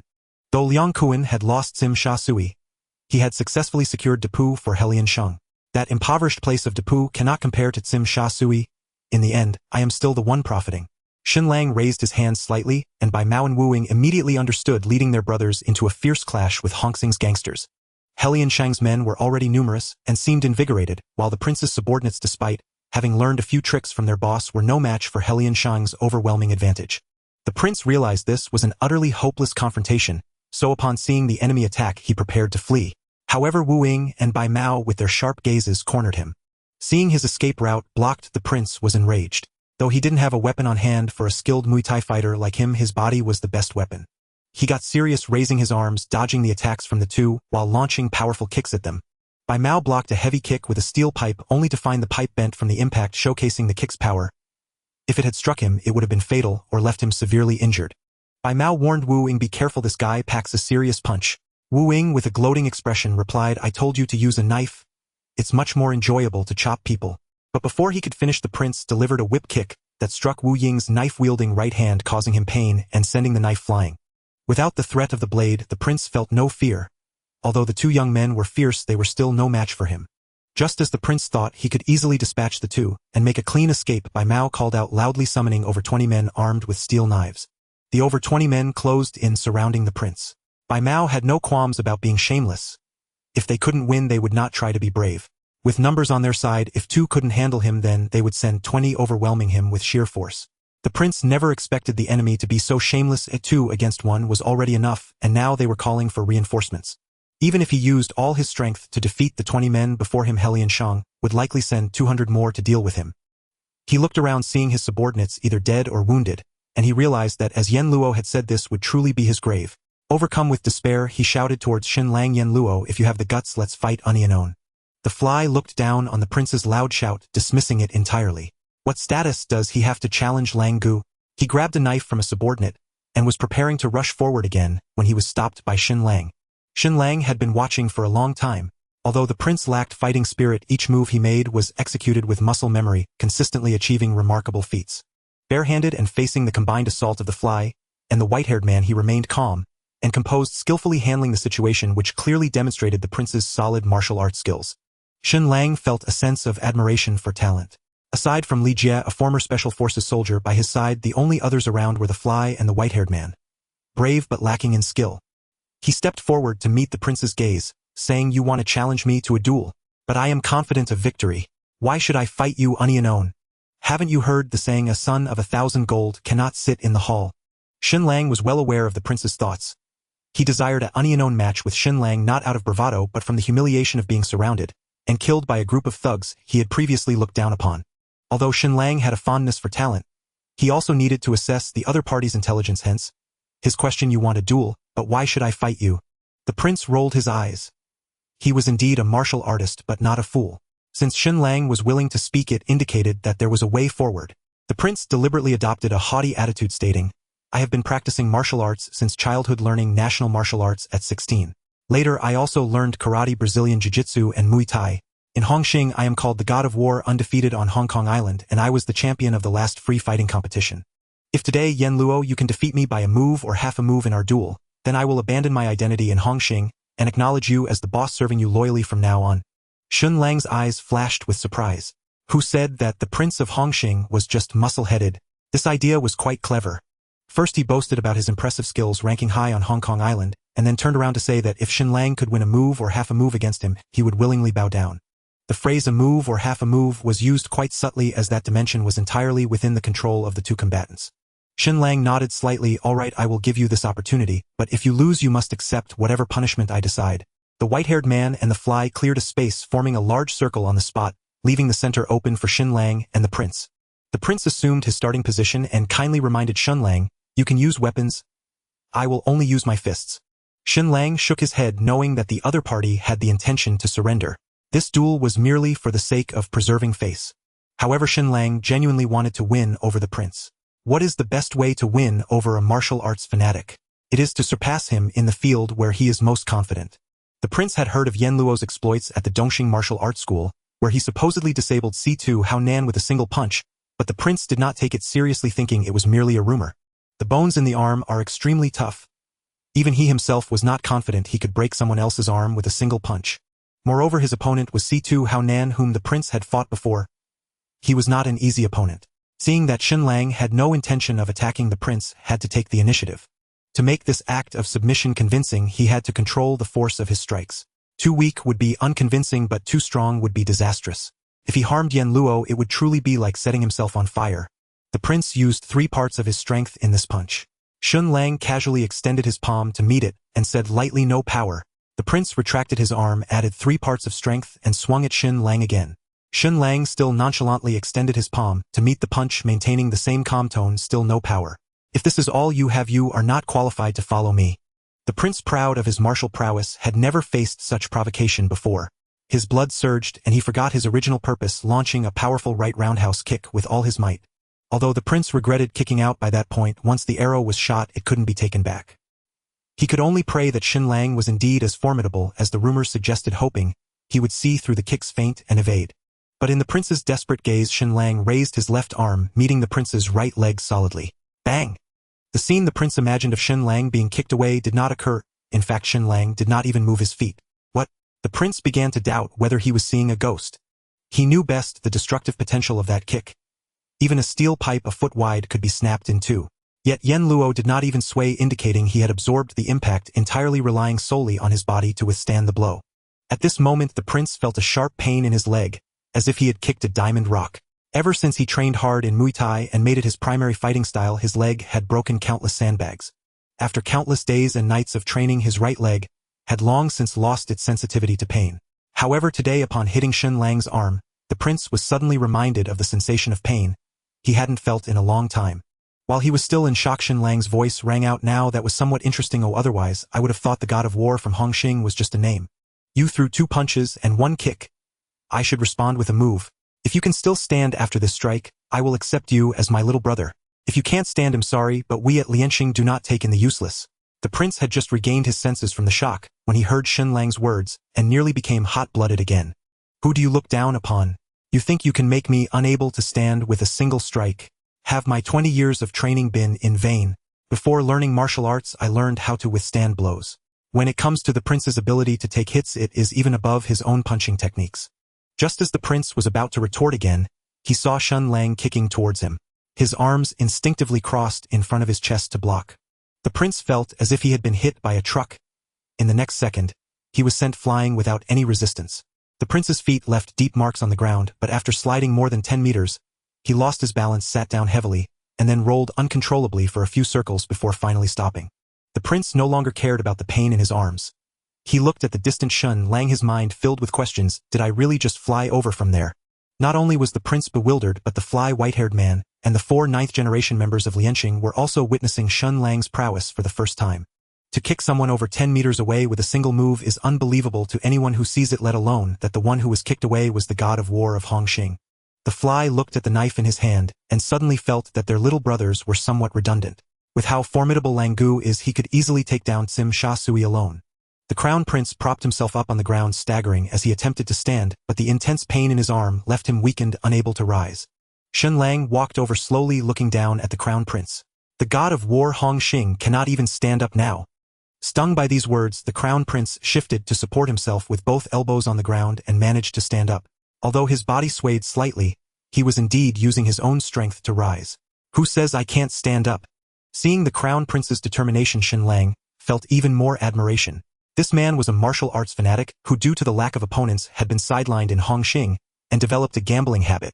If he could receive more guidance while being close to me, he would undoubtedly become a great asset to the gang. All right then, I will take you in as promised, but don't even think about being the boss. Just be my right-hand man. The crown prince was also carefree. He inherently regarded martial prowess as supreme. Having just been knocked down by Shen Lang, he struggled for quite a while to get up, which reminded him of his early days in martial arts when he faced his master. Such a vast gap only ignited his competitive spirit and filled him with boundless admiration for Shen Lang. Being able to follow him and improve his martial arts was something he longed for. Thus the battle in Tsim Sha Sui ended with the crown prince and the entire Tsim Sha Sui surrendering to He Lianxing. In Hongxing's Jingwu Hall, Liang Kuan sat in the main position listening to the complaints below. Kuan Gu, didn't you agree to fight He Lianxing at Dapu? Why did Yen Luo lead a surprise attack on Tsim Sha Sui? Now both the crown prince and Tsim Sha Sui have been completely wiped out by He Lianxing. Liang Kuan slapped the table. How was I to know that Yen Luo would betray me? Losing Tsim Sha Sui makes me even angrier, okay? Besides, we haven't gained nothing. Our brothers had a great time slaying enemies at Dapu. That so-called Dapu He was chopped into over 100 pieces. Although we lost Tsim Sha Sui, we gained Dapu, so it can't be considered too much of a loss. The other hall master sighed. How could Dapu possibly compare to Tsim Sha Sui? However, since the leader said so, what could they say? They could only scold the crown prince for being foolish, surrendering and giving up such a prime territory. On the other side, Shen Lang also consoled the few hall masters, bluntly stating that the blood of Dapu He would not be shed in vain, and that Hongxing would definitely pay the price. In the following month, Hongxing and He Lianxing fought almost every day. Small skirmishes every 3 days and larger battles every 5 days. Hongxing's territory was continuously taken over by He Lianxing, who also lost some long-held areas during the exchanges. Throughout their confrontations, those hall masters who were not aligned with the leader perished one after another, some even getting dug out of their homes to be dealt with. For a time, the members of Hongxing and He Lianxing were filled with dread, fearing that they would be the next to lose their lives the next day.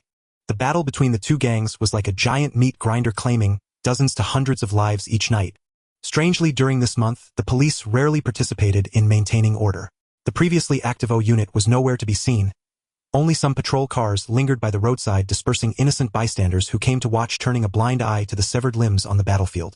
This situation continued for a full month, leading to a complete reshuffle of territories between both sides. He Lianxing occupied the western part of the island, and all major docks, becoming the largest gang on the island.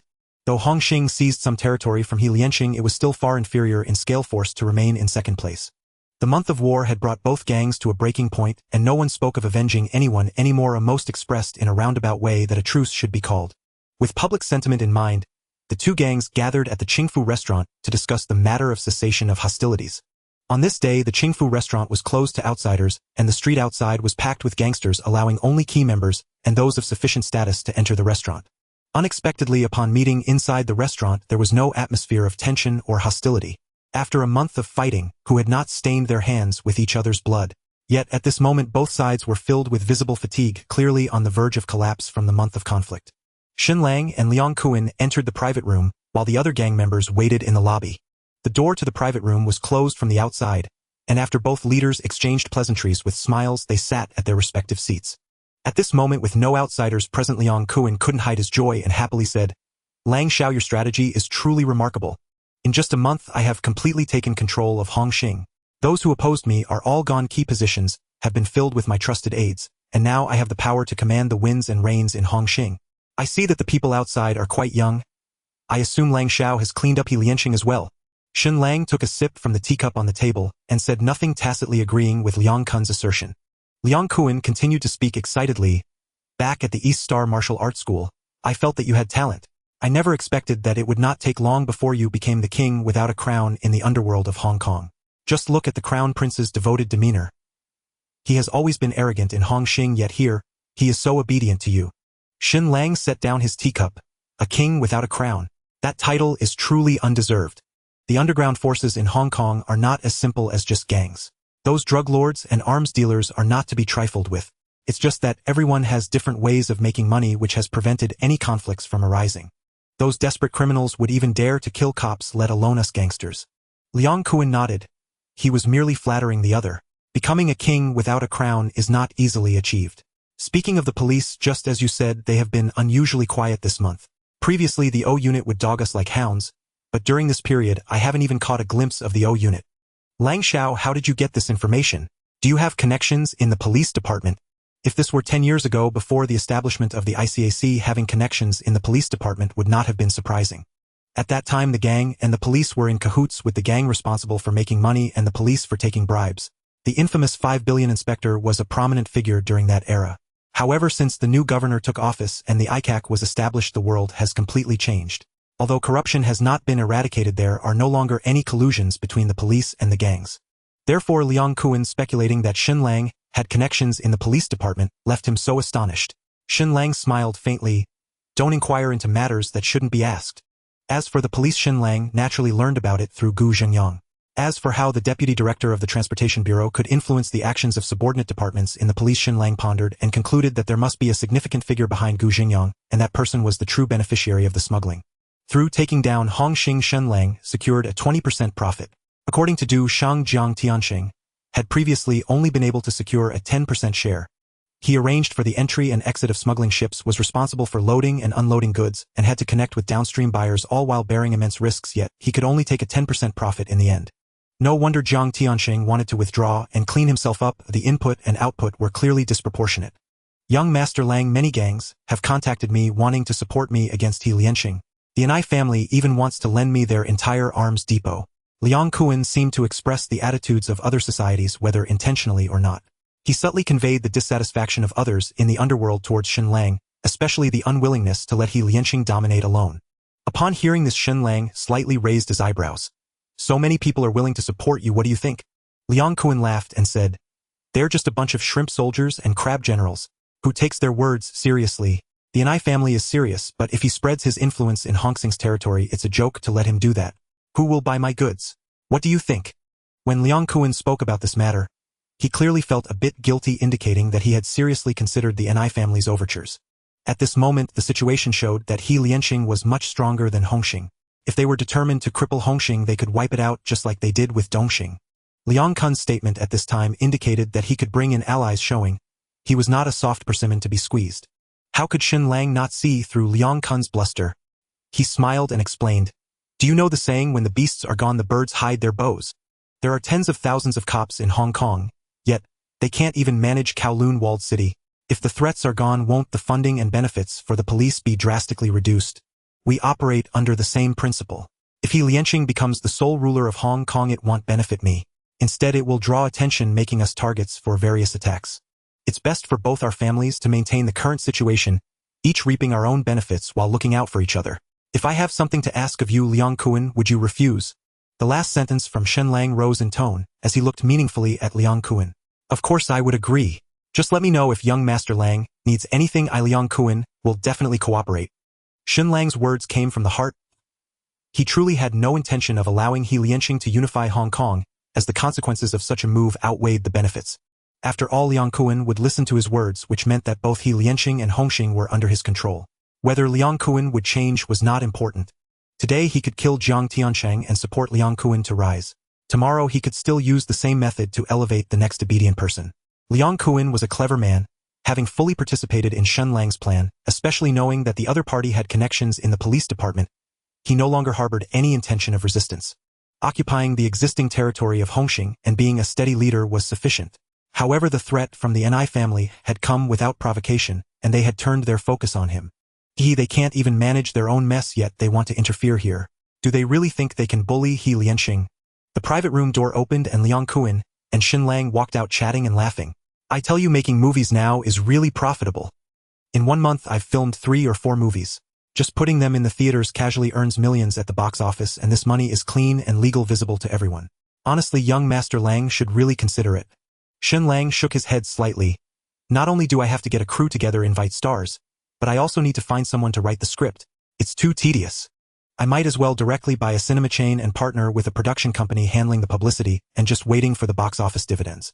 I can also take the trailers to sell in the Bending Islands and Southeast Asia, which would yield no less profit and be even more stable. Liang Kun's eyes lit up at this. Young Master Lang really has an eye for this. The harmonious atmosphere allowed the anxious members of the society waiting outside to breathe a sigh of relief.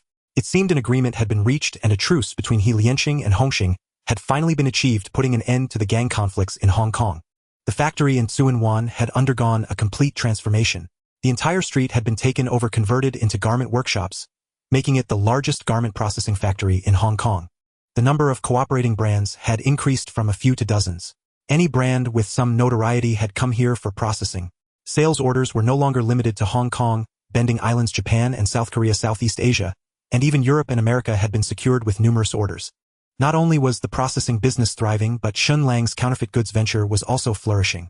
Zhang Mitzi had registered a brand for his counterfeit goods in the global market, using a rather misleading Latin name that made it difficult to identify the origin at first glance. Therefore, strictly speaking, it could no longer be called counterfeit. It was a legitimate brand. Through in-depth cooperation with TV stations and magazines, as well as the outstanding performances of Hong Shang and Ruan Mei, Shen Lang's brand quickly won over a large number of fans in Hong Kong. Moreover, starting from Hong Kong, it continuously radiated towards Bending Islands, Southeast Asia, and even Japan and South Korea. Shen Lang also hired his own designers, no longer merely imitating, and made corresponding modifications to the clothing designs for Asian body types, which even garnered more public support compared to Western brands. When Shen Lang entered the newly renovated office, Zhang Mitzi was still on the phone. Upon seeing Shen Lang come in, he immediately stood up to greet him, but Shen Lang stopped him, signaling him to finish the call first. Zhang Mitzi quickly wrapped up his call and poured a cup of tea for Shen Lang. Young Master Lang, what brings you to the factory today? Have the issues with Hongxing been resolved? Since Zhang Mitzi had followed Shen Lang, he had become less concerned with the affairs of the society. His true interest lay in business. The society was merely a tool for him, a small tactic he could use in business competition. However, seeing him so spirited now, it was clear he was much happier than when he was a thug in the society. He was probably too busy with business to even notice the truce with Hongxing. It's been a while since I came here, so I had to come and take a look. I see the entire street has been taken over. A business should be quite good now, right? Zhang Mitzi sat down next to Shen Lang, his eyes shining as he said, "Not just good, it's extraordinary. Our business is getting better and better with so much money in the account that we can't spend it all. The bank is desperately trying to lend me money. Banks are precisely in this line of work. They sell umbrellas on sunny days and collect them on rainy ones. Seeing the booming business here, they naturally want to grab a piece of the pie. Also, young Master Lang, a securities company, has approached me wanting to help our factory go public. They propose to separate the processing factory and our proprietary brand into 2 companies for listing, offering us a very high valuation, and they promise that the stock returns won't be lower than this amount." Zhang Mitzi held out his 2 palms with 10 fingers, gesturing to Shen Lang. Seeing this, Shen Lang tentatively asked, 100 million. Zhang Mitzi burst into laughter. "It's 10 billion, and each company is worth 10 billion. Once the stocks are listed, we can just offload the excess stocks and effortlessly pocket 20 billion. 20 billion? This number far exceeded Shen Lang's expectations. He knew the processing factory was doing well, but he hadn't anticipated that it could create 20 billion in profits in such a short time. Although this was achieved by harvesting from the secondary market, overdrawing the confidence of the market to obtain 20 billion, it was still a massive fortune at the moment. Shen Lang initially thought he would have to rely on smuggling to quickly accumulate wealth and upgrade the system, but he didn't expect that this seemingly idle move with the counterfeit goods factory would bring him such substantial benefits. Of course, this also depended on Zhang Mei's strategic planning. If they secured this 20 billion, many plans could start being put into action. 20 billion. Shen Lang habitually tapped the armrest with his hand. Although he would have to wait until the company went public to cash out, he could still ponder how to maximize the benefits of this sum. Out of respect for the opinions of his subordinates, he first asked Jean Mitzi, "Jean-Mi, have you thought about how to spend this money?" Jean Mitzi replied animatedly, "How to spend it? Of course, it should be up to Brother Lang to decide. If it were me spending first, I would replace the wasteful car. That car doesn't match your status at all. Get a black Bentley that is both understated and elegant. You're the one in charge, so you need to pay attention to your image. Then buy a yacht, taking beautiful ladies out to sea for parties every day. Today it's a beauty queen, tomorrow a movie star, the day after a model. Just thinking about it is exhilarating." Shen Lang shook his head helplessly upon hearing this. It was indeed hard on Jean Mitzi. Although he had a talent for business, he had never been involved in anything substantial before. This time, with the clothing factory's business skyrocketing, it was inevitable that he would show some joy in front of the person he trusted most. Changing cars is fine, replace yours as well. You need to represent the company at social events, and having a good car will also reflect your status. As for the yacht, it's up to you, buying one won't cost much. Finding beautiful ladies won't cost money either. Our brand has grown so large that relying solely on Gangsheng and Ruanmei is definitely not enough. You can use the excuse of auditioning models. Want those beauties rush at you like crazy? When negotiating business deals in the future, you can also bring the boss on the yacht for discussions. With so many lovely ladies surrounding you, contracts will be much easier to sign. Jean Mitzi had contributed a lot to the company, and rewards should be given appropriately. It was enough just to guide him in methods so he could better utilize resources. Jean Mitzi nodded repeatedly, especially impressed by the tactic of getting beautiful ladies for free. After the reward segment, it was time to get back to the main topic. The profits from the earlier expenses are sufficient. We need to study how to spend this 20 billion wisely. It needs to be meaningful and valuable, allowing this 20 billion to bring us continuous wealth. Hearing Shen Lang discuss serious matters, Jean Mitzi straightened up, listening intently. He had absolute trust in Shen Lang. If it weren't for Shen Lang's guidance, he would never have imagined that doing clothing processing could earn so much money. "Once the stocks are cashed out, give me 10 billion in cash from it. I have my special purposes, and I hope you won't ask too many questions." The special purpose, of course, was to feed the system. Since the last upgrade, the system's appetite had surged to require 10 billion for an upgrade, but the benefits after the upgrade were plentiful. His own attributes would surely undergo a qualitative leap, and the number of death warriors he could summon would officially upgrade to 10,000. Since becoming the leader of Lian Shang, he had thousands of hoodlums under his command, making the death warriors seem less significant. However, once the number reaches 10,000, it would be a whole different concept. He could summon 10,000 death warriors at any time, and Shen Lang could even march into battle alone. Jean Mitzi nodded vigorously. The company has reached its current scale thanks to Brother Lang's leadership. The wealth created rightfully belongs to you, so even if you took all 20 billion, it would be justified. Jean Mitzi's gaze was sincere. He clearly believed this from the bottom of his heart. Shen Lang was quite satisfied with this, saying, "No need for that. I only need 10 billion. The remaining 10 billion needs you to manage to create more profits. I have 3 directions for the planning of this money. You can allocate their proportions as needed. This will also be our focus for investment in the near future." Jean Mitzi immediately pulled out his notebook, preparing to record Shen Lang's plans. The first direction is inspired by Liang Kuan. The film industry in Hong Kong is thriving now, with films made by Hong Kong people being exported to Southeast Asia and Europe and America. It would be a waste not to participate in such a lucrative industry. However, starting a film company like Liang Kuan is extremely time-consuming and labor-intensive, and it requires using a gang's identity to intimidate stars. The films produced may not necessarily be box office hits. Jean-Mi sends someone to acquire a cinema chain, buy up large commercial spaces in various business centers, and convert them all into cinemas. While increasing our number of screens, negotiate with those production companies. We can provide them with upfront investment, arrange prime time slots, and demand the same profit-sharing ratio as other cinema chains, but we must secure the overseas distribution rights. With the overseas distribution rights, we can sell trailers to Southeast Asia and Taiwan, turning a quick profit of several million. With hundreds of films produced in Hong Kong each year, just selling trailers alone would cover our costs, not to mention the box office shares and the self-operated income from cinemas. Investing this money will be enough to multiply several times in a year. Upon hearing Shen Lang's plan, Jean Mitzi's eyes lit up. He was unfamiliar with the film industry and was a novice, but he knew that making movies was profitable and those movie stars received astronomical fees. However, no one could clearly say which movies would make money and which would lose money. Hong Kong audiences are quite discerning. Perhaps the first film will be a box office hit, while the sequel may flop. Shen Lang's approach completely avoids the uncertainties of revenue from film production operating from a higher dimension. Whether a film is a hit or not doesn't significantly impact him. With so many films in Hong Kong, if yours doesn't make money, he can just show someone else's. Selling trailers is a one-time deal. If overseas cinema chains buy them, and they don't perform well, they can only accept their losses. After all, Shen Lang's cinema chain is guaranteed to be profitable. Jean Mitzi was jotting down notes calculating how much capital to invest, when he suddenly looked up and asked Shen Lang, "Brother Lang, do we really have to buy the cinemas?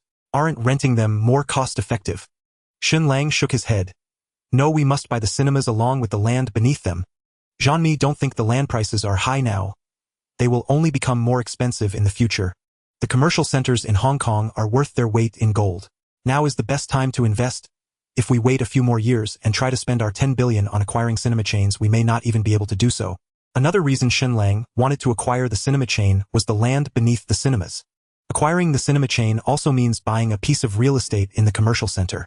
As the property prices in Hong Kong rise, this piece of land will continue to appreciate and the future income will far exceed the cinema revenue.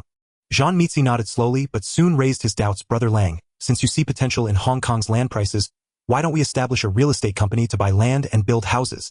Shen Lang's lips curled slightly. "Who says we aren't establishing a real estate company?" The second direction is to register a real estate company to participate in the government's land auction. Jean Mitzi calculated the land costs, the expenses for construction materials, and the costs of labor, unconsciously furrowing his brows. Lang Gu, all construction materials on Hong Kong Island need to be imported, making the cost of building houses quite high. If we only invest a portion of our funds, it might be challenging to support a large scale. Although Jean Mitzi had never run a real estate company, he still had some understanding. Hong Kong Island is limited by its lack of raw materials, requiring many items to be imported from the mainland or overseas, which also indirectly raises construction costs. Moreover, the construction cycle is lengthy and labor costs are no small sum. Often the construction costs far exceed the cost of the land.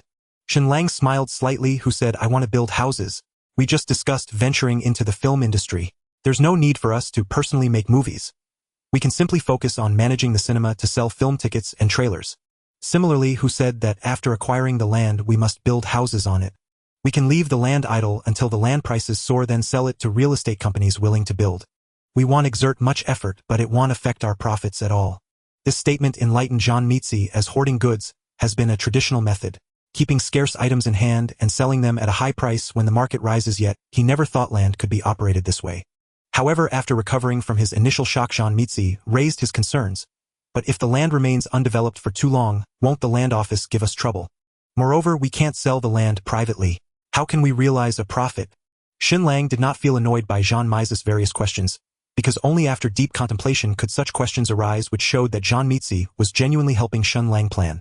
For the first question, when the land office comes to inspect, you can hire a construction team to create a facade, or you could produce some risk reports claiming that there are safety hazards beneath the land. It's quite easy to fool them, isn't it? Besides, we are involved with the Triads, and there are numerous ways to silence the land office officials, aren't there? As for your second question about how to cash out after the land prices rise, that becomes even easier. The development rights of the land belong to us, true, but we can have the next buyer set up a shell company to outsource the project to them. The operating rights of the associated structures can similarly be transferred to them. How is this operation different from selling the land? Jean Mitzi was greatly excited, almost standing up to cheer. All the concerns he had were effortlessly resolved before Shen Lang, giving him a refreshing sense of exhilaration. At this moment he recalled what Shen Lang had said before, that there were 3 investment directions. His heart brimmed with curiosity, as one direction was guaranteed income from cinemas, another was buying land for speculation. What could the third investment direction be that could compare with these two? He cast a curious gaze at Shen Lang, waiting for the other to unveil the mystery. Shen Lang naturally sensed Jean Mitzi's thoughts and stood up, pacing around the office. On one wall of the office, a map of Hong Kong Island was hanging. Shen Lang approached it and circled a point on the map with a marker. "The third direction is right here." Jean Mitzi immediately leaned closer to scrutinize the marked location on the map, involuntarily exclaiming, "Kowloon Walled City." That's right, Kowloon Walled City.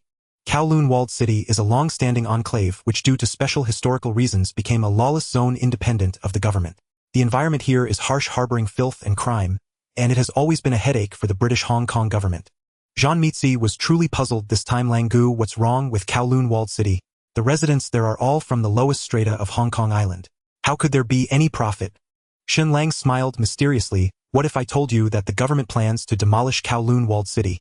This news struck Jean Mitzi like a thunderclap, disbelief filling his eyes. Kowloon walled city will be demolished. It should be noted that Kowloon walled city houses at least tens of thousands of households. The cost of demolishing such a city would be incredibly heavy. With so many residents to relocate, the government's compensation expenses would amount to astronomical figures. Moreover, Kowloon walled city is only 6 acres of land, and demolishing it would be a time-consuming, labor-intensive, and thankless task. Lang Gu, is the news reliable? This information was too shocking, prompting Jean Mitzi to seek confirmation once more. Shen Lang patted Jean Mitzi's shoulder. The news is absolutely reliable. Now you just need to think about how to get this compensation money from the government into our pockets. I can give you a rough estimate. It will definitely exceed 2 billion. Jean Mitzi murmured to himself, 2 billion. Hong Kong dollars. No, it's 2 billion US dollars. Jean Mitzi almost jumped up in excitement as the exchange rate of US dollars to Hong Kong dollars needs to be multiplied by 7. That means 2 billion US dollars translates to 6 billion Hong Kong dollars. Hong Kong's richest man Li Jiaqiao has a total asset worth barely 30 billion counting all his holdings. This demolition of Kowloon walled city could yield half of what he possesses. Faced with such an astronomical figure, even Jean Mitzi, no matter how composed, felt a tremor of excitement. Jean, this matter must be kept confidential. You know, I know, but the people handling it below must not be informed. Jean Mitzi nodded emphatically. This was a business worth hundreds of billions, and even a slight leak could cause a massive upheaval. Kowloon walled city cannot be handled through conventional means. We need to leverage the power of the Triad. You can use the name of Lianshang to secure as many land contracts for Kowloon walled city as possible. When the government starts the demolition, you can use these contracts to claim the compensation. Jean Mitzi's eyes sparkled. Lang Gu, you can rest assured, since this task is entrusted to me, I will certainly handle it beautifully. At this moment, Jean Mitzi was deeply in awe of Shen Lang.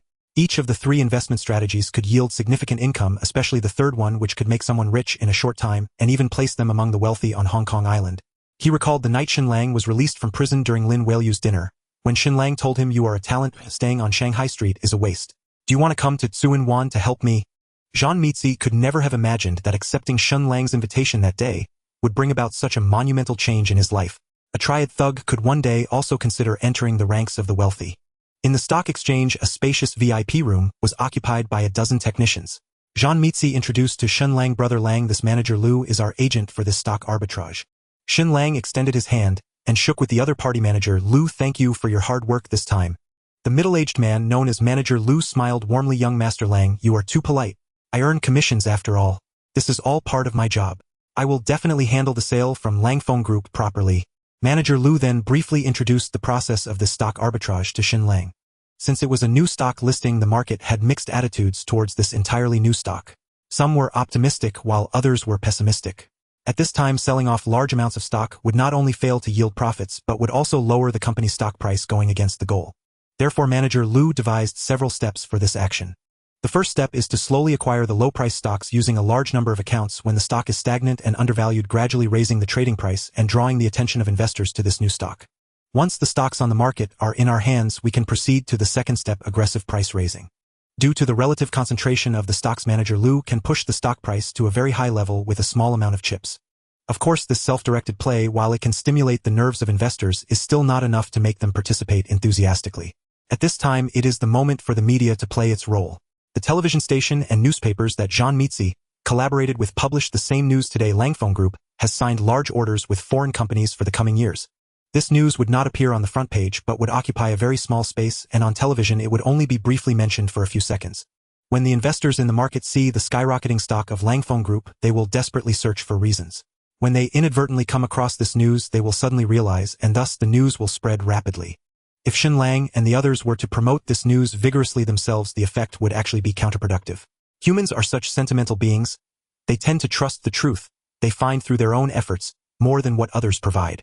As the enthusiasm of the investors in the market surged, there was no need for Manager Lu to operate. Their spontaneous actions would also push Langfeng Group's stock price to new heights. This then led to the third phase, the harvesting stage. As the stock price continued to rise and the news continued to ferment, more and more investors flocked in, and Manager Lu could then distribute the shares he had bought earlier along with those held by Shen Lang and Jean Mitzi, dumping them all at once. During the rise of the stock, the investors frantically bought in, but the dealers like Shen Lang sold off their excess shares, cashing in on the real money held by the investors. The subsequent developments were no longer related to Shen Lang and others. The larger the bubble grows, the more likely it is to burst. By the time the frenzied investors come to their senses, everything will be over, as there will be no one left to buy. Langfeng Group stock price will continue to decline until it reaches a relatively reasonable range. The investors will be utterly disappointed in Langfeng Group, and their gloomy mood may last for several months. However, Shen Lang need not worry about that. Although he has overdrawn the investors' confidence in the company, he has already made a fortune. Why should he care so much? After a year or several years, when the market has completely forgotten about this incident, Shen Lang can use the same trick to harvest another batch of ignorant investors. Thus, many companies become indifferent to their operations after going public. Indeed, making money from the secondary market is too lucrative. Shen Lang was very satisfied with Manager Liu's comprehensive plan, allowing him to act freely. In the stock trading hall, Ding's father and son were watching a screen full of stock codes. The chaotic numbers made Ding Xie feel a headache. These things are all red and green, making people feel disoriented. Can they really make us money? Ding Xiaoxia patiently explained beside him. Dad, stocks are actually very simple. The green ones are the stocks that are rising, while the red ones are the ones that are falling. If the stock we bought rises by 1 yuan and we hold 1000 shares, that means we've made 1000 yuan. Ding Xie was dumbfounded by what he heard. Isn't this faster than the money I used to make from lending? After saying that, he focused on the numbers on the board. Son, has Langfeng Group been red for a long time? Ding Xiaoxia glanced over and said, that's a new stock. Everything is uncertain. Perhaps some naive investors have rushed in. Ding Xie seemed to understand, but still picked up the newspaper beside him to see if there was any news about Langfeng Group. The front page was filled with celebrity gossip. Ding Xie shook his head and turned to the next page, where the second page was also full of useless information. Just when Ding Xie was about to give up, he suddenly spotted a line of small text in the corner of the newspaper. Langfeng Group has signed a long-term strategic partnership with a foreign brand with total orders exceeding 5 billion within 10 years. After discovering this news, Ding Xie felt like he had found treasure. He ran over with the newspaper. Son, look. Langfeng Group has signed a big order. Does this news relate to the stock surge? Ding Xie's loud voice attracted the attention of many nearby, and they began to look for the news in the newspaper as well. After Ding Xiaoxia carefully checked the news, he was greatly astonished. After Langfeng Group secured this order, their guaranteed annual profit would exceed 100 million. Coupled with other brand collaborations, the current stock price is far too undervalued. His gaze toward his father became fervent. Dad, our opportunity to get rich has come. Ding Xiaoxia immediately instructed several younger brothers to sell off other stocks they held and buy into Langfeng Group stock. The trading hall was not very large, and Ding Xie's conspicuous actions attracted the attention of many. Combined with Ding Xiaoxia's massive trading, more and more interested parties joined in causing Langfeng Group stock price to rise. The continuously rising stock price stirred everyone's nerves, and everyone in the trading hall noticed this exceptional presence. Ding Xie even ran to the big screen and shouted, rise. More and more people joined in shouting at the big screen along with Ding Xie, rise. The trading hall fell into a frenzied atmosphere, except for a young man sitting in the corner, Fang Zhanhua, who looked terrified.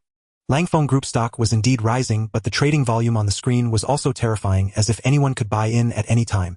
Is there really something that can make everyone profit?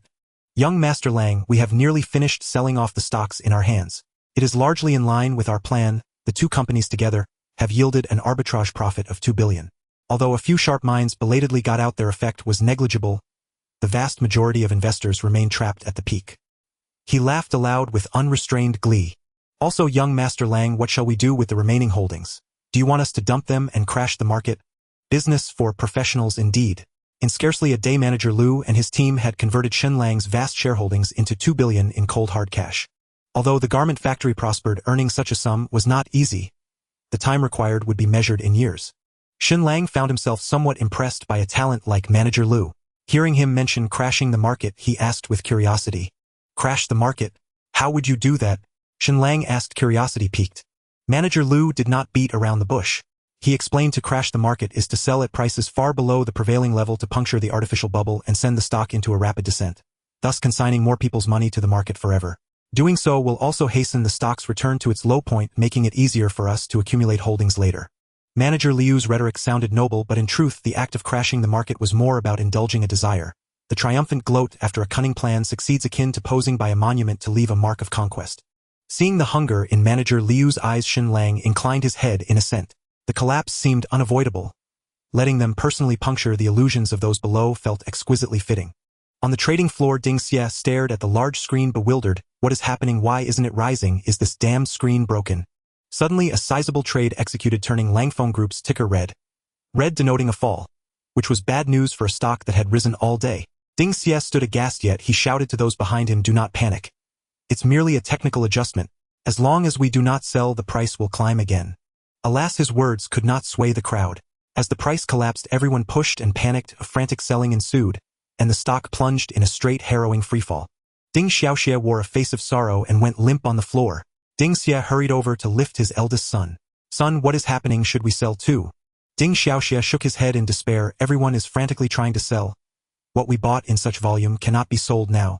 This will not only wipe out our Wuxia group, it will leave us owing the bank an enormous debt.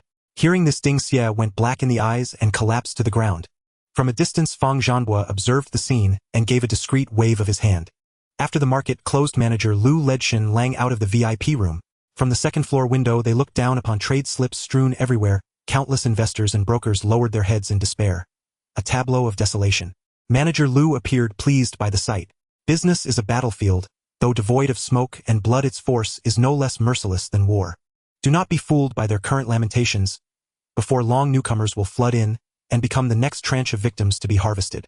Young Master Lang, if you need further manipulations of stocks in the future, contact us. I will serve you wholeheartedly. It is hard to describe how it feels to see 2 billion sitting in an account. Shen Lang felt his steps grow light. Seated in the Bentley, Jean Mazai could not wait and popped a bottle of champagne to celebrate with Shen Lang.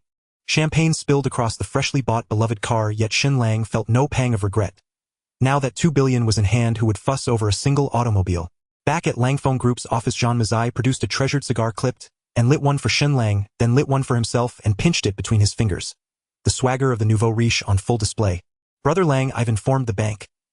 They will prepare over the next couple of days. Where shall they deliver 1 billion in cash? Although there are $1,000 Hong Kong notes, 1 billion Hong Kong dollars still amounts to a weight of roughly a ton. Shen Lang thought for a moment. Delivery elsewhere seemed unreliable. Bring it to the company. Clear out a meeting room to store it and make sure no one else sees. Jean Mazai laughed happily. Brother Lang, rest assured, when the cash arrives, I'll give the staff a day off, and the bank will handle all transportation. Absolutely secure. Shen Lang nodded slightly. Once the money was at the company, he could feed it straight into the system, so storage security was less of a worry. Yet even a single billion would occupy an entire meeting room. Who knows how much the next upgrade will consume or how much space future reserves will demand. He might have to buy an estate and build a suitably vast vault. At that moment, shouting rose from downstairs. Through the Venetian blinds, Shen Lang saw a crowd gathered at the company entrance. By their attire and bearing unmistakably a group of hoodlums. They did not carry machetes or steel pipes, however. Instead, they held banners and appeared to be staging a protest. Jean Mazai's men knocked and entered. Young Master Lang, Brother Jean, a group of hoodlums have come downstairs. They claim they lost everything buying our stock, are accusing us of secret manipulation, and are protesting with banners outside. Shen Lang turned to Jean Mazai, his eyes full of questions. Isn't Tsuen Wan and Liansheng's turf? How could hoodlums come to our doorstep to make trouble? Jean Mazai offered an embarrassed smile. The company is becoming more legitimate. The bosses shun the gang types, so there are not many of their brothers stationed here. Shen Lang pressed a hand to his forehead. Jean Mazai was shrewd in business but hopelessly scatterbrained when it came to trivial matters.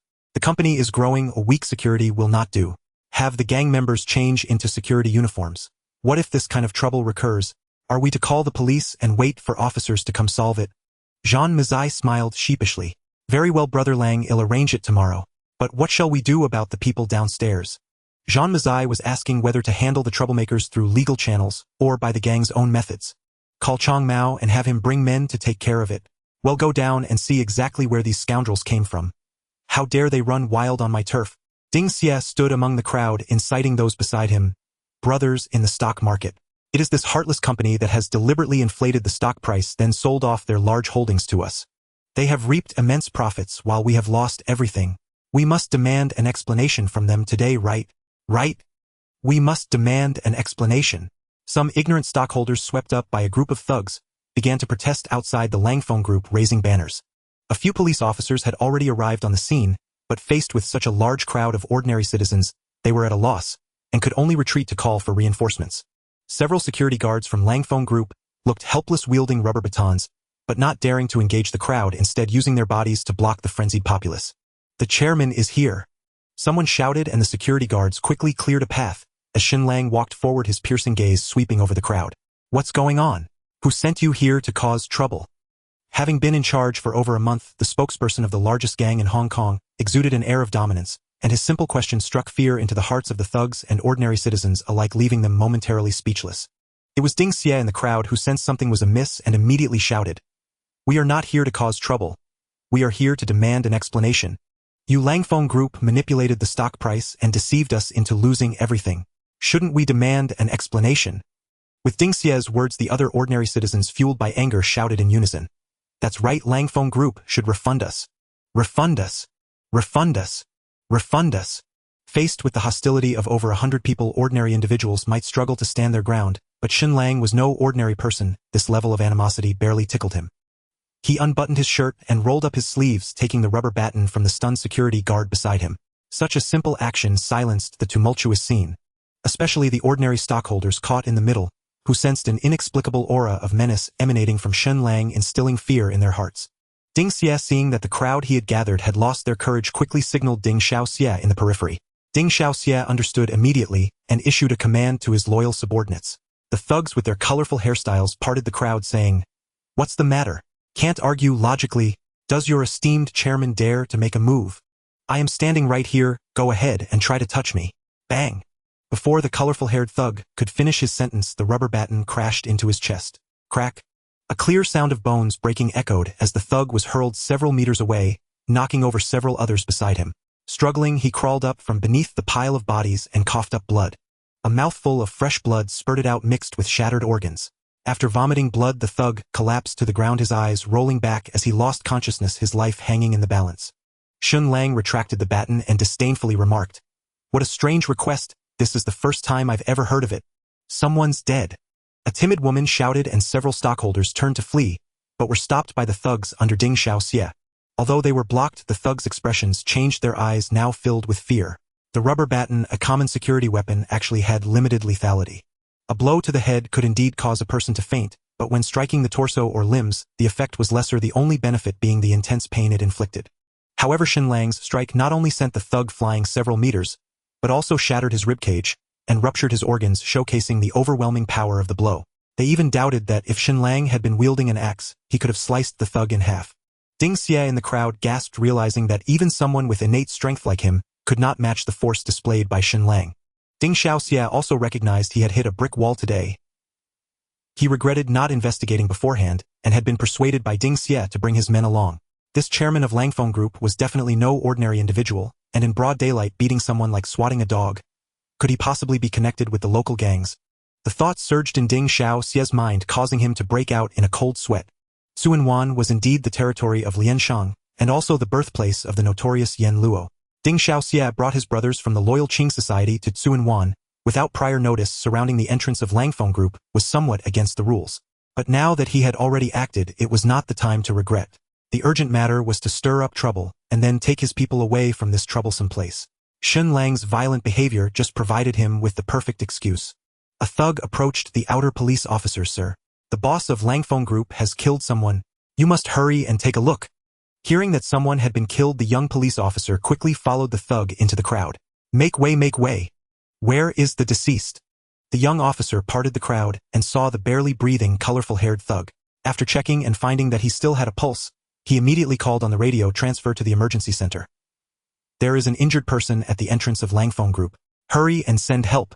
After doing all this, he looked at the onlookers. "Who is responsible for the injury? Come forward and follow me back to the station for questioning." Shen Lang, seeing the dazed young officer before him, curiously asked, "Is this your first day?" The young officer turned his head. "I just got reassigned. What of it?" He noticed that only Shen Lang was holding the baton in the crowd, immediately identifying him as a suspect. Despite the overwhelming numbers against him, he still mustered the courage to pull out his handcuffs. "You are the one who caused the injury, right?" The young officer's words struck Shen Lang as somewhat ridiculous. He truly was a naive rookie. Occupying the position behind Shen Lang, Zhanmi, I stepped forward with a grin. "Sir, as a new officer, you must have some awareness. Did no senior tell you who you can provoke and who you absolutely cannot? You think you can just take Brother Lang away?" The young officer had never seen such a scene, and feeling the malicious gazes from Shen Lang's subordinates, he felt a chill run down his spine. Zhanmi Zai, seeing the officer's awkward demeanor, was even more convinced he was a fresh recruit, and said sympathetically, You might want to check with your superior about what you should do. The young officer, feeling as if he had been granted amnesty, immediately reported the situation to his superior via radio. Yes, sir. Understood, sir. Upon hearing the superior's orders, the young officer cast a wary glance at Shen Lang, quickly parted the crowd, and fled the scene. Ding Xiaoxia had not anticipated the situation would change so rapidly. He had originally planned to leave with his subordinates, while the conflict between the thugs and the police was unfolding. However, with the young officer's flight, he felt increasingly fearful. What powerful background does Langfeng Group possess that even the police would flee in a panic upon witnessing an intentional injury? Ding Xiaoxia's heart sank further. This was no mere brick wall he had hit, but possibly a towering mountain. He no longer wanted to seek any opportunity nor leave any face-saving remarks. All he wanted now was to escape this place. Shen Lang, seeing the police depart, turned his gaze back to the crowd. Now it's your turn to answer my previous question. Who sent you here to cause trouble? A single strike left the person in a state of confusion, while a few words sent the messenger fleeing in embarrassment. The onlookers finally understood the harshness of society, realizing they were dealing with someone they could not offend. One by one, they began to harbor thoughts of retreat. The losses from the stocks were regrettable, but risking their lives here was not worth it. Seeing no one respond, Shen Lang continued, speaking to himself. You all come to me to ask for refunds when you lose money in stocks, yet when you make a profit, I don't see any of you rushing to hand me your winnings. Every day at 9 o'clock you take the bus to work, earning just a few $1,000s a month. Yet you insist on trying to trade stocks, foolishly dreaming of becoming wealthy overnight. It's truly a delusion. You have no idea who the real winners are. Look at you all, a bunch of pathetic losers. You don't seem like the kind of people who could pull off such a scheme. Hand over the instigator among you, and I can overlook the actions of the others. Upon hearing Shen Lang's words, the group of manipulated investors seemed to grasp a lifeline, and they turned their gazes towards Ding Xie in the crowd. At that moment, Ding Xie had clearly become the target of everyone's ire. He stood firm, not hiding or dodging, boldly stepping forward and shouting at the surrounding people. Why are you all looking at me? Have I ever deceived you? Did you not lose everything because of his deceit? Or do you plan to hold on to that pile of worthless stocks that have plummeted, living your life with a stack of useless scrap paper? After addressing the other investors, he turned his attention to Shen Lang. And you, let me tell you, never be too arrogant in life. Do you know who my eldest son is? My eldest son is Ding Xiaoxia, the leader of the Zhongqing Society. Don't think that having connections with the police makes you impressive. If you don't return the money you owe me today, do you believe I will have my son smash your factory? Ding Xie had just been bailed out from the prison on Wan Island by his son, and was clearly unaware of the changes in the political landscape of the harbor. Times have changed. It's not the era of the 5 billion police chiefs anymore.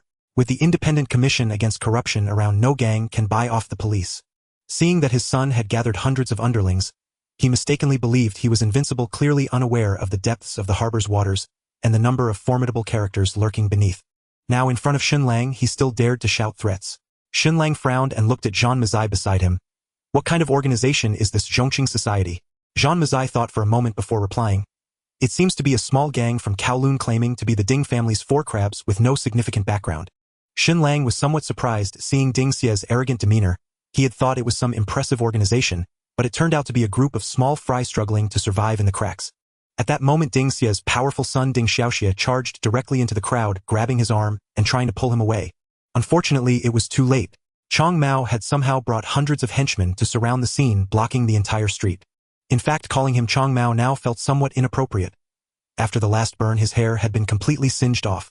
Perhaps due to damage to his hair follicles, his entire head was now bald, so it would be more fitting to call him Baldy.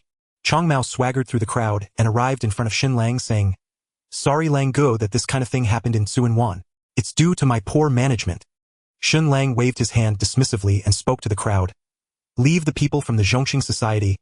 Everyone else take advantage of my good mood and get lost. The manipulated investors felt as if a great burden had been lifted and scurried away. A few of the Zhongqing Society's thugs also attempted to escape in the chaos, only to be grabbed by the members of the Helian Society and thrown back. The demeanor of the thugs differed vastly from that of ordinary citizens. Even Shen Lang could see it from the building above, not to mention those from the society who were of the same ilk. Ding Xiaoxia realized that his men were doomed. Gathering such a large group in Tsuen Wan in such a short time could only mean they were in cahoots with the Helian Society, but he had no idea about the identity of the person they had offended. He knew he couldn't win in a direct confrontation, so he stepped forward and said, Apologies, today the Zhongqing Society was blind, and did not know that the Langfeng Group is a subsidiary of the Helian Society. We have offended your society's members here, and we are willing to pay compensation and offer tea as an apology. We hope you can give us a chance. Ding Xiaoxi's attitude was humble and his tone sincere. At this moment he had no other choice but to plead for mercy, hoping that the person they offended wouldn't be too high in status, and that the He Lian Society, being a large organization, would follow some rules allowing him and his brothers to escape this calamity. Chang Mao looked at Ding Xiaoxia with disdain, saying, "Offer tea as an apology. Do you think your status qualifies for that? My boss is the head of the He Lian Society, Yen Luo. Haven't you heard that no one who is called by Yen Luo to die at midnight ever survives until dawn? Those who offend my boss don't just pay money. They pay with their lives." This statement left the group from the Zhongqing Society utterly dumbfounded. Ding Xiaoxia forced himself to maintain his composure and stood his ground, but his brothers Ding Yixia, Ding Wangxia, and Ding Lixia did not possess his mental fortitude and fell to their knees.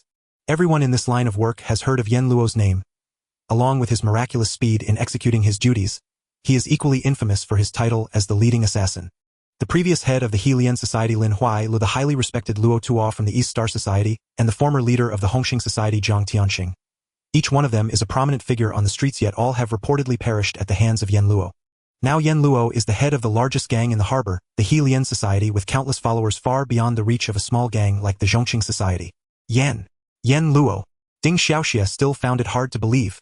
The rumored Yen Luo with his green face and sharp teeth, how could he possibly be the handsome young man standing in front of him? However, upon reflection, who could impersonate the name of Yen Luo? Moreover, this was Tsuen Wan, the birthplace of Yen Luo. The consequences of impersonating him here would be far worse than death. Ding Xiaoxi's last glimmer of hope shattered. If they had offended an ordinary gang member, he might have had the courage to seek reconciliation, even if it was with some low-level thug. But facing Yen Luo from the He Lian Society, he truly lacked the courage to seek peace. Only Ding Xia beside him remained bewildered, saying, "Son, what's going on? Is Yen Luo really that impressive? Dad, my fists are strong. They'll take you all out of here." Shen Lang looked at the group of thugs from the Zhongqing Society. Except for Ding Xia, the mere mention of Shen Lang's name made the others tremble in fear, which gave him a sense of loneliness as a master. In the past, dealing with such a small gang would have required him to rack his brains for sneak attacks and tactics to have any chance of success. Now, facing these weaklings, he didn't even have the desire to take action himself. "Chang Mao, it's up to you. The Ding family's 4 crabs, crabs should stay obediently at the bottom of the sea. I'll show some mercy and send you to the depths." With just a few words, the fate of Ding Xia and the Zhongqing Society was sealed. In this lifetime, they wouldn't have to play unprotected parachute on the rooftop anymore, or the vast ocean would become their grave. 3 days later, at the Langfeng Group, Zhanmi Zai granted the employees a day off, as today was the day the bank's cash transport vehicle would bring money. In the entire building, only Shen Lang and Zhanmi Zai were present. Even the trusted subordinates had been sent away to attend to other matters. After all, wealth can easily sway hearts. This was not just hundreds of thousands but billions. Faced with a ton of cash, no official could withstand such a test. "Brother Lang, I've already taken care of all the paperwork in advance. We just need to sit here and wait for the bank's cash transport vehicle to arrive at our door." When I was younger, watching the fully armed cash transport vehicles, I would naively think how nice it would be if a bag of money fell down for me to pick up. I never expected that, after following Brother Lang, I could just sit in the office and wait for the cash transport to bring the money to my door. Zhanmi's lips had not closed for the entire morning, running back and forth to the conference room multiple times, always worried whether the room would be large enough to hold 1 billion in cash. "Brother Lang, although the company is absolutely safe, you still need to transfer the money out early." Shen Lang waved his hand. "No need to worry, I have my arrangements." Yet deep down he was thinking, if it weren't to keep up appearances, he could have simply gone to the bank's vault to do a big money exchange. At that moment, Zhanmi Zai's phone rang. It must be that the cash transport is arriving soon. Zhanmi Zai answered the call with a smile, but his expression changed drastically, and the phone slipped from his hand, crashing onto the floor. Shen Lang felt a sudden chill in his heart, sensing an ominous premonition. What happened? The cash transport was robbed on Central Road. At the ADB headquarters located in Central, all personnel were in a frenzy as their cash transport had been robbed by bandits with 1 billion in cash, and the vehicle taken away, leaving only a few injured or dead security personnel at the scene. Chan Yirong, the senior manager at ADB, had a face devoid of any expression as he vented his anger at the police officer in front of him. "What are you officers doing? You actually told me that the cash transport has disappeared. That is a 10-meter-long 10-ton truck. Do you think it's like a magic trick by David Copperfield? It just disappears like that. Should I also explain to the customers that their cash transport carrying 1 billion has vanished?" Chun Yirong's mentality was about to explode. In order to win over this important client, he had specially arranged for this cash delivery under the name of ADB, hiring the best security company for protection. He originally thought he could please the client and add a significant achievement to his resume, but unexpectedly, before the cash transport had even left the island. It was hijacked by bandits on Central Road. He didn't care about the injuries or deaths of the security personnel. The company's reputation couldn't be blamed on him, but offending a major client with 1 billion in funds was something he truly couldn't bear. Offending such wealthy and powerful figures could lead to not being able to cooperate with them in the future, and at worst facing retaliation from them. Thinking about having offended someone he couldn't afford to offend, he regarded the 2 police officers in front of him as nothing, still spraying them with verbal attacks. The cash transport was robbed in broad daylight, involving an astonishing amount of 1 billion, which shook the higher-ups of the police department. There has never been such a large-scale robbery on Hong Kong Island. If this matter is not handled properly, it would be a severe blow to the reputation of Hong Kong Island and the police force. The police department mobilized almost all available frontline officers to participate in this case. The West Kowloon Major Crime Unit was dispatched to the robbery scene for investigation, while the Organized Crime Unit was sent to ADB to gather intelligence. The 2 police officers who were venting their anger on Chen Yurong were Inspector Huang Zicheng from the Anti-Organized Crime Unit and Inspector Tsuen Wan from the Major Crime Investigation Unit. The 2 inspectors never expected that the 2 heads of the Organized Crime Unit would be troubled by an ADB manager, but considering the severity of the case, they could only swallow their grievances and pacify him. "Manager Chun, please don't get agitated. Our police force needs the client information regarding these funds to narrow down our investigation through their connections. We hope you can cooperate with our work and help us solve the case as soon as possible." Inspector Zu's words finally calmed Chun Yurong's emotions, but mentioning the information of the fund holders made Chun Yurong feel uneasy. Although the police have the right to know the client information of the case, those wealthy individuals really dislike their information being made public. After all, who knows if that money can be made visible. Thinking about the cash transport being robbed and already having offended the other party once, if he were to give the police the other party's information, who knows what kind of trouble could arise. Seeing Chun Yurong hesitating, Huang Zicheng, being clever, surely understood the implications. He spoke half-threateningly, half-intimidatingly. "We hope you can cooperate with our investigation. You should know that there are not many people aware of the route information of the cash transport. As an ADB manager, you are also a key suspect in this case. If you are unwilling to cooperate here, we can take you back to the police station. Perhaps wearing handcuffs will make your mind clearer." Chun Yurong shivered at Huang Zicheng's intimidation. "I will tell you everything, just don't take me back to the police station." Just as Chun Yurong was about to disclose the client information, a sinister voice rang out. "Manager Chun, what are you planning to say? Would you like to share it with us first?" Chun Yurong turned to see the newcomers. "Mr. Li, Mr. Shen, why are you both here in person?" He squeezed out a smile and approached, but to his surprise, Jean-Mi Zai kicked him in the abdomen, causing him to stagger back a few steps and fall to the ground. Jean-Mi Zai seemed not yet satisfied. He stepped forward and stepped on Chun Yurong's hand. "You bastard, I came to ask you, where did Brother Lang's money go?" Jean-Mi's movements were so quick that the 2 police officers didn't react in time, but seeing Jean-Mi's foot pressing down harder, Chun Yurong's face turned a deep shade of purple, and he immediately shouted to stop. "What are you doing? Stop! Are you hitting someone in front of the police?" Jean-Mi only then noticed the 2 officers, and after one more kick for good measure, he finally lifted his foot. "You kicked again. You bastard, do you know this is intentional harm?" Jean-Mi ignored the 2 officers and stepped aside, allowing Shen Lang to step forward. Shen Lang helped Chun Yurong up from the ground, casually glancing at Huang Zicheng. "Officer, where is the intentional harm? I didn't see anything." He patted Chun Yurong on the shoulder, speaking softly. "Manager Chun, did you see anyone intentionally harm you?" Chun Yurong dared not speak out of turn, shaking his head like a rattle. "No, no one intentionally harmed me. I accidentally fell. It was an accident."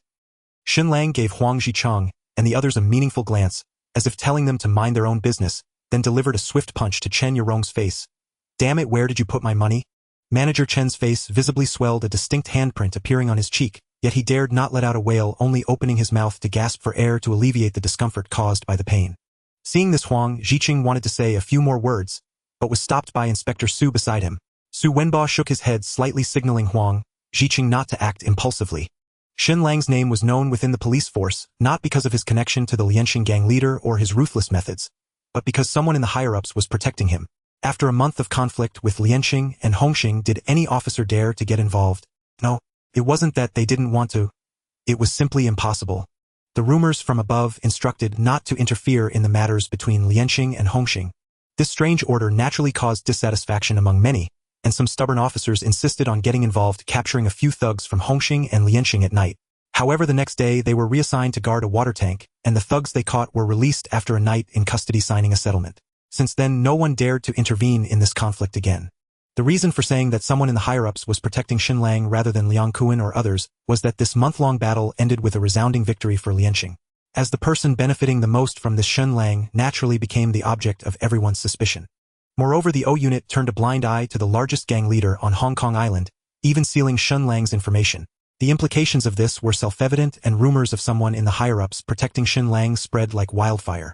As the heads of the O unit, Tsuen Wan, were more aware than anyone that the commissioner had personally ordered the O unit to seal the information and prohibited them from pressing charges against Shen Lang for any reason.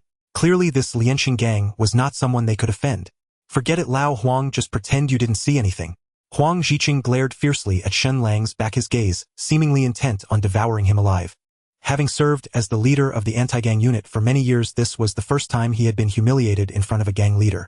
He had initially chosen to deliberately avoid Shen Lang, but unexpectedly encountered him again in this robbery case. He grew increasingly angry and shouted at Chen Yang. "He hit you. Are you going to report it to the police?" Huang Zhiqing thought to himself that as long as the other party nodded, he would do everything possible to bring Shen Lang back to the station, even if it meant a settlement later. He wanted Shen Lang to experience the taste of prison. Chen Yang dared not pick a fight, not even daring to look at Huang Zhiqing. Shen Lang, with his back turned to Huang Zhiqing, frowned slightly. This Huang dog was truly disgusting. If it weren't for the significant repercussions of killing a police officer, especially one of the rank of sergeant, he would have wanted to deal with Huang Zhiqing right there. However, this was not the time to dwell on such matters. The most important thing was his money. Shen Lang straightened Chen Yang's somewhat disheveled collar. "I apologize, Manager Chen. I got a bit carried away, and I hope you can understand. After all, 10 billion is not a small amount. Anyone would lose control of their emotions." Chen Yang nodded quickly. It was no longer a matter of whether he could nod or not. As a client manager, he was well aware of the customer in front of him. This was no ordinary tycoon. Not only did the other party possess astonishing wealth, but he was also a gang leader. Eliminating a small fry like himself would be effortless. Seeing that Chen Yang had calmed down, Shen Lang slowly spoke. "I believe the robbery of the cash truck has nothing to do with you. You are just a worker, and I don't want to make things too difficult for you. Let me propose a solution that everyone can accept. Since the money was lost while in the hands of the Asian Development Bank, the loss should naturally be borne by the bank itself. Let's redo the paperwork and withdraw 10 billion in cash from your bank's vault. As for the money from the cash truck, you can investigate it slowly. I won't get involved any further. How does that sound?"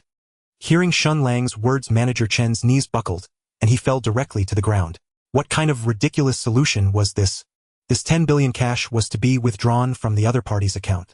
The bank's job was merely to ensure transportation and provide security. The robbery of the cash truck was indeed a mistake on the bank's part, but how could the bank possibly use its own money to compensate for the client's loss? Not to mention that Chen Yang lacked the authority to approve such a thing. Even if the bank president arrived, he would have no such capability. The money in the bank's vault belonged to the clients who stored their assets there. The Asian Development Bank could never self-destruct by misappropriating other clients' funds to compensate Shen Lang. Kneeling on the ground, Chen Yang pleaded desperately, "Mr. Shen, we can't do this. The money in the vault doesn't belong to our bank. Even if it did, we can't give it to you.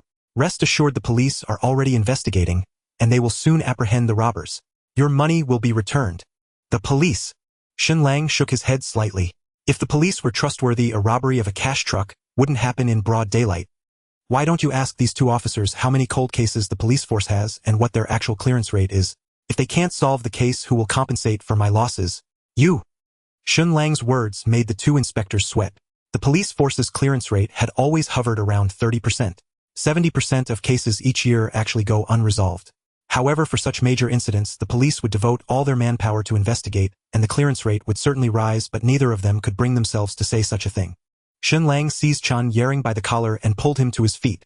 "Since this solution won't work, let me take a step back and offer you a new solution. Tell me who robbed the cash truck, and I will retrieve my money in my own way." Hearing Shen Lang's new proposal, Chen Yang's expression relaxed slightly, but upon hearing Shen Lang's second proposal, he involuntarily tensed up again. The case had just occurred, and how could a bank manager like him possibly know? He cast a helpless glance at the two officers who had just asked him for client information, clearly also knowing very little. At this point, he could only resort to desperate measures. "Mr. Shen, I really don't know who the robbers are, but the two officers are right here. You can ask them about the case." Shen Lang tilted his head slightly to look at Huang Zhiqing, who, seeing an opportunity for revenge, immediately spoke arrogantly. "Don't say we are unaware. Even if we knew who the robbers were, we wouldn't disclose such crucial information to you." Not getting the answer he wanted, Shen Lang said nothing more, and continued to look at Manager Chen, his hand moving from the collar to the neck of the other man. "If you can't fulfill either of the two solutions I offered you, then tell me, what is the point of your existence?" Shen Lang slowly raised his right hand and Chan Yering's body lifted off the ground. Surrounded by the suffocating sensation, Chan Yering desperately tried to pry Shen Lang's fingers apart, but the other's grip felt as if it were made of steel, and his meager strength was utterly ineffective. His legs struggled helplessly in the air, but all was in vain. It seemed that no matter what he did, he could not escape the fate of death.